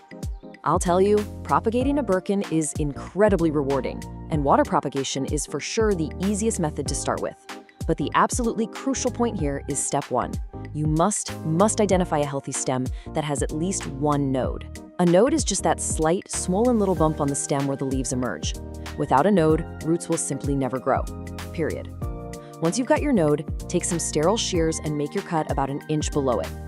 Then, just submerge that node into a jar of room temperature water, making sure to keep the actual leaves completely dry. Just change that water out every 3 to 5 days to replenish the oxygen and stop any weird bacteria from growing. And in just 2 to 4 weeks, bam, you'll see a healthy, brand new white root system starting to form. Now, when it comes to finally repotting either those brand new cuttings or your fully mature plant, I want you to remember this specific number, 1 to 2 inches. Philodendrons actually really prefer to be slightly root-bound. Because of this, you only need to repot them maybe every 1 to 2 years. And when you finally do, choose a new pot that is only 1 to 2 inches wider in diameter than the old one. If you put it in a massive pot, all that excess soil will just hold on to way too much water, and you're risking that dreaded root rot all over again. Okay, let's finish strong with some rapid-fire pro tips you can literally use today. First step, give your pot a quarter turn every single time you water it. This makes sure all sides get equal sunlight so you end up with a perfectly symmetrical plant. Second, remember that dust literally blocks photosynthesis, so gently wipe down those beautiful leaves with a damp cloth every few weeks. Third, do not be afraid to prune. If you see a fully reverted solid green or solid red leaf pop up, just snip it right off. That forces the plant to redirect its energy back into variegated growth. You can even prune the main top stem if you want to force the plant to become bushier from the base. And lastly, if your local tap water is super hard, make the switch to filtered or distilled water. It prevents mineral buildup and keeps those delicate leaf tips looking totally pristine. Well, we've covered the origins, we built the perfect chunky soil mix, went over precise watering techniques, and even learned how to clone the plant through propagation. You now have the exact expert blueprint to make this incredible pinstriped wonder completely flourish. So, the only question left is this. Your Birkin is ready to thrive, but is your brightest window ready for it? Thanks so much for joining me on today's Explainer. Go check your soil moisture right now, and I'll catch you on the next one. All right, let's just dive right into this masterclass on caring for what is, hands down, one of the most famously indestructible houseplants on the planet, the ZZ plant. Whether you call it the Zanzibar gem, the Zuzu plant, or you want to get fancy with its scientific name, Zamioculca semiifolia, this explainer is going to be your ultimate guide. So, here's our roadmap for today. We're going to start by getting to know the ZZ plant.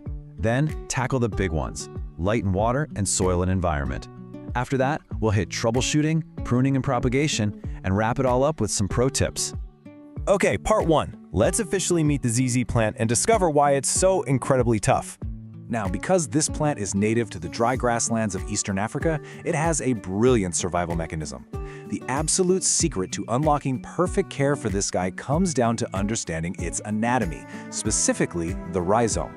Think of a rhizome like a thick, potato-like underground stem. It stores massive amounts of water, which is precisely why this plant can survive severe droughts. Honestly, it's why it seems to literally thrive on what feels like pure neglect. Before we get into the actual daily care, there are just a few baseline facts you definitely need to keep in mind. First off, they have a really slow growth rate, so, patience is key here. They're perennial, meaning they'll stick around for years and years if you treat them right. But, and this is a big one, they are toxic to cats, dogs, and humans because of calcium oxalate crystals, so you absolutely have to place them strategically away from pets and kids. Also, they rarely bloom indoors, but if they ever do, you'll spot this little creamy white spadix. And finally, while the classic deep green is gorgeous, keep an eye out for some incredible varieties. You've got the Raven, which turns this dramatic near black color, the compact Zenzi, some beautiful variegated types, and the Chameleon, which actually emerges bright yellow before fading to green. Really cool stuff. Moving on to part 2, light and water. Let's master the non-negotiables. Okay, so while the ZZ plant is totally famous for tolerating those sad, dark corners of your house, it actually grows best and fastest in medium to bright indirect light. Think near an east or north-facing window. Honestly, they even do remarkably well in interior offices that just rely on overhead fluorescent lights. But listen, beware of harsh, direct sunlight. Direct afternoon sun will literally scorch and burn those beautiful, glossy, waxy leaves, leaving you with faded patches and ugly brown spots. So keep it indirect. Now, when it comes to watering, the absolute crucial number you need to remember is 2 to 4. During the spring and summer growing season, you should only be watering every 2 to 4 weeks. Remember those potato-like rhizomes we talked about?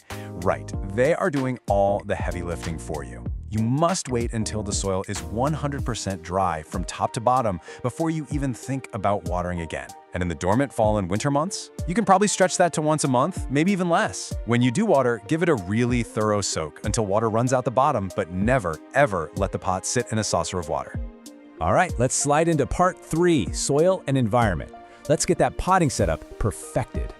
So, because those water-packed rhizomes absolutely hate sitting around in wet soil, a fast-draining mix is completely mandatory here. Here is your ideal recipe: 1 part all-purpose potting soil, 1 part cactus or succulent mix, and 1 part perlite or pumice to really ensure that sharp drainage. As for temperature and humidity, they basically require 0 extra effort. Standard indoor temps of 65 to 80 degrees Fahrenheit and your average household humidity of 40 to 50% are totally fine. So yeah, no misting, no complicated pebble trays required. And feeding? They're super light feeders. Just use a balanced liquid fertilizer, dilute it to half strength, and apply it maybe 2 or 3 times over the entire spring and summer. That's it. But what happens when things go wrong? You wake up, you check your plant, and you find your beautiful green leaves are suddenly turning this sickly yellow. Well, this is probably the single most common question plant parents ask, which brings us right to part 4, troubleshooting. Let's figure out how to diagnose your plant's health. There is a massive, stark difference between overwatering and underwatering a ZZ plant. If those leaves are turning yellow, especially down near the base, and the stems feel mushy, or worse, there's a foul smell coming from the damp soil, that is an overwatering emergency. That leads straight to deadly root rot. On the flip side, look at underwatering. The plant just gets slightly wrinkled, maybe some shriveled leaves or a little droop in the stems. This is not an emergency at all. It just means your plant is thirsty and it's going to bounce right back after a good soak. Another potential headache, though honestly pretty rare for these guys, is pests. Thanks to those tough, waxy leaves, bugs generally just don't like the ZZ plant. But, scale insects, those little cotton-like mealybugs, aphids, or spider mites can occasionally show up if the plant gets super stressed. The fix is easy, though. Simply wiping the leaves down regularly with a damp cloth will help you spot and stop any of these invaders long before they spread. Plus, it keeps the foliage looking incredibly glossy. Okay, let's level up. Part 5, pruning and propagation. Time to graduate to expert status. So, the absolute fastest and most reliable way to propagate your ZZ plant is by division. You can tackle this super easily during your plant's regular repotting cycle, which by the way should only happen every 2 to 3 years in the spring once it's really tightly root bound. You just remove the plant from its pot and gently pull or use a clean knife to cut the cluster of rhizomes apart. Just make sure each new little section has at least 1 stalk and a nice firm rhizome attached, and then pot them up in fresh, well-draining soil. Easy as that. Now, what if you don't want to unpot the whole entire plant? Well, you can absolutely use a stem cutting. Just cut off an entire stalk right at the base, let it callus over for a few hours so it doesn't rot, and pop it into a jar of water. Just remember to change that water weekly. But I have to warn you, be prepared to wait. It takes many, many months for a new rhizome and roots to form in water before you can finally move it into soil, so patience is 100% required here. Finally, part 6, Pro Tips. Let's go over the real secrets for long-term success. These pro tips are super simple, but they're highly effective habits. First, always choose a pot that's only 1 to 2 inches larger than the root ball. Anything bigger, it's just going to hold way too much wet soil. Next, try to rotate your plant a quarter turn every single month. That stops it from leaning toward the light and gives you that nice, symmetrical, upright growth. Like we mentioned, keep wiping that dust off the leaves with a damp cloth. It actually maximizes photosynthesis. Also, don't stress over how slow it grows. That's just its nature. And finally, you never need to prune this plant to encourage bushier growth. Just use clean scissors to snip off any dead or yellowing stalks cleanly down at the soil line. Look, if you only take away one single piece of advice from this entire explainer, let it be this golden rule. When in doubt, don't water. Seriously, the ZZ plant is an absolute survivor, perfectly built to withstand drought. If you aren't completely 100% sure if the soil is bone dry, just wait another week. So, now that you know the anatomical secrets of the rhizome, the exact recipe for the perfect soil, and the incredible power of doing absolutely nothing when it comes to watering, how are you going to use this masterclass to build your own indestructible indoor jungle? Go find that perfect spot, take a step back, and just let your ZZ plant thrive. All right, welcome to this explainer. Let's just jump right in, shall we? Today, we're looking at one of the absolute most iconic, resilient, and deeply symbolic houseplants you can possibly own, the jade plant, or, Crassula ovata. If you're looking for a botanical companion for life, well, you're definitely in the right place. See, this isn't just a houseplant, it's a living heirloom. It's this incredible, enduring symbol of friendship and good luck. And check out that massive number right there, 30 to 50 plus years. Honestly, that's the lifespan of a well-cared-for jade plant. These aren't just temporary decorations you toss out when the season ends. With the right care, these plants can literally live for decades, growing these beautifully thick, woody trunks. They're actually passed down through generations all the time. To get you to that multi-decade level of success, here's our roadmap. 1. Meet the jade plant. 2. The golden rules of care. 3. Environment and routine maintenance. 4. Pruning for structural power. 5. Troubleshooting common jade problems. And 6. Propagation and expert tips. Okay, section 1, meet the jade plant. Before we get into the care routines, we really need to understand exactly what kind of plant we're dealing with here. So, the jade plant is an evergreen succulent shrub natively found in South Africa and Mozambique. You've probably heard it called the money plant or the lucky plant, right? It's a classic feng shui symbol meant to bring wealth and prosperity, especially if you pop it near your front door. Now, indoors, it's pretty slow growing, but give it time, and it can reach a massive 3 to 6 feet tall, spreading out 2 to 3 feet. Oh, and one super important aside before we move on, these guys are toxic to cats and dogs. It can cause vomiting or incoordination, so absolutely keep them out of reach of your furry friends. Moving right along to section 2, the golden rules of care. This is all about the big 3, light, water, and soil. Listen, if you only remember one single sentence from this entire explainer, please make it this one. Give it lots of sun, forget to water it, and it will reward you. The biggest mistake people make? They treat their jades like a leafy tropical fern. And they're just not. They're succulents. To win with a jade, you kind of have to think like a camel and practice some benign neglect. Let's talk light.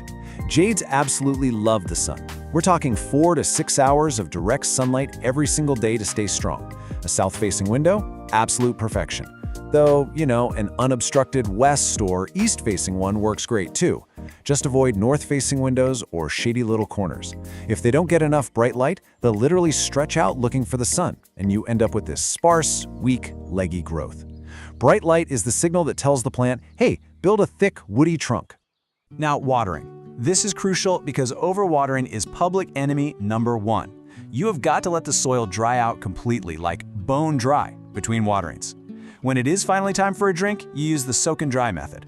Step 1, water it thoroughly until it drains right out the bottom. Step 2, let it sit and drain for about 10 to 15 minutes. And Step 3, dump out all that excess water from the saucer. Never, ever let your jade sit in a puddle. Seriously, it's a one-way ticket to root rot. To make that watering method actually work, you need the right soil. Standard potting mix? It's like a giant sponge. It holds way too much moisture and will slowly suffocate your plant. You need a gritty, fast-draining mix. Here's an awesome DIY recipe for you. Take 1 part standard potting soil, mix in 2 parts perlite or pumice to get that air flowing, and add 1 part coarse sand or fine gravel. This highly porous mix lets the water drain instantly so those roots can actually breathe. Section 3, Environment and Routine Maintenance. Let's look at how to take your jade from just surviving to totally thriving. Jades are incredibly tough. They are perfectly happy in your standard indoor daytime temps, usually around 65 to 75 degrees. But here's a really cool secret. They can handle, and honestly benefit from, a cool down in the winter or at night, dropping down to about 50 or 55 degrees. Actually, if you have a mature plant, giving it shorter daylight hours, some dryness, and that winter chill is the exact trigger it needs to bloom. Yeah, they produce these gorgeous little clusters of white or pale pink star-shaped flowers. As for routine maintenance, that's pretty much a breeze. First off, put the humidifier away. They prefer dry air, and high humidity can actually trigger fungal issues. For food, feed them sparingly. Just a little diluted liquid fertilizer once every 2 or 3 months in the spring and summer, and skip it entirely in the winter. And repotting? Only every 2 to 4 years. They kind of like being a bit root-bound. But hey, when you do repot, it is absolutely essential to use a heavy terracotta or ceramic pot. These plants get super top-heavy, and a flimsy plastic pot will just tip right over. Section 4, Pruning for structural power. This is where things get really fun. Pruning, which is best done in the spring or summer by the way, is your secret weapon for developing that thick, bonsai-style trunk. It forces new branching and stops the plant from looking like a wild, unruly mess. The trick here is just to be brave. Don't be scared to cut back hard. You just find a main stem and make a clean cut with sharp scissors right above an old leaf scar. The plant will bounce back vigorously. It usually sprouts 2 brand new branches right from where you made the cut. Section 5, Troubleshooting common jade problems. Let's arm you with the diagnostics to fix things when they inevitably go a little sideways. So, what's the #1 thing that causes instant panic for beginners? It's this question right here. Why is my jade dropping leaves? Sudden leaf drop is a huge red flag for stress. Sure, it might be a cold draft or a sudden change in light, but 9 times out of 10, it comes down to how you're watering it. To crack the leaf drop case, you gotta look at the plant's texture. If those falling leaves are yellow and the base of the stem feels soft and mushy, yikes, you're overwatering and heading straight toward root rot. Stop watering right away. But on the flip side, if the leaves look wrinkled, kind of deflated, and feel soft but definitely not mushy, the plant is just dipping into its water reserves. That's your plant literally telling you, hey, I'm finally thirsty. Now, you might also spot these tiny, corky brown blisters on the leaves. This is known as edema. Don't freak out, it's not a disease, it's not some crazy infection. It's just a physiological glitch that happens when your watering routine is all over the place, and the roots are sucking up water way faster than the leaves can release it. Just get back to a strict soak and dry routine and it'll sort itself out. Jades are generally pest resistant, but they can occasionally attract sap-sucking bugs. Watch out for mealybugs. They look like little white cottony clumps hiding in the stem crevices. Scale insects show up as these hard brown bumps, and aphids love to attack the tender new growth. But the fix is surprisingly simple. Just grab a cotton swab, dip it in some rubbing alcohol, and dab the pest directly, or just wipe down the leaves with a bit of neem oil. Problem solved. Take a good look at the red edges on these leaves. This trips up new plant parents all the time. It's called sun stress. If you see the edges of your jade's leaves turning red or slightly purple, take a breath. It is a completely healthy, perfectly natural, and honestly, a highly desirable reaction to getting lots of direct sunlight and some cool temps. It just means your plant is soaking up the rays and is super happy.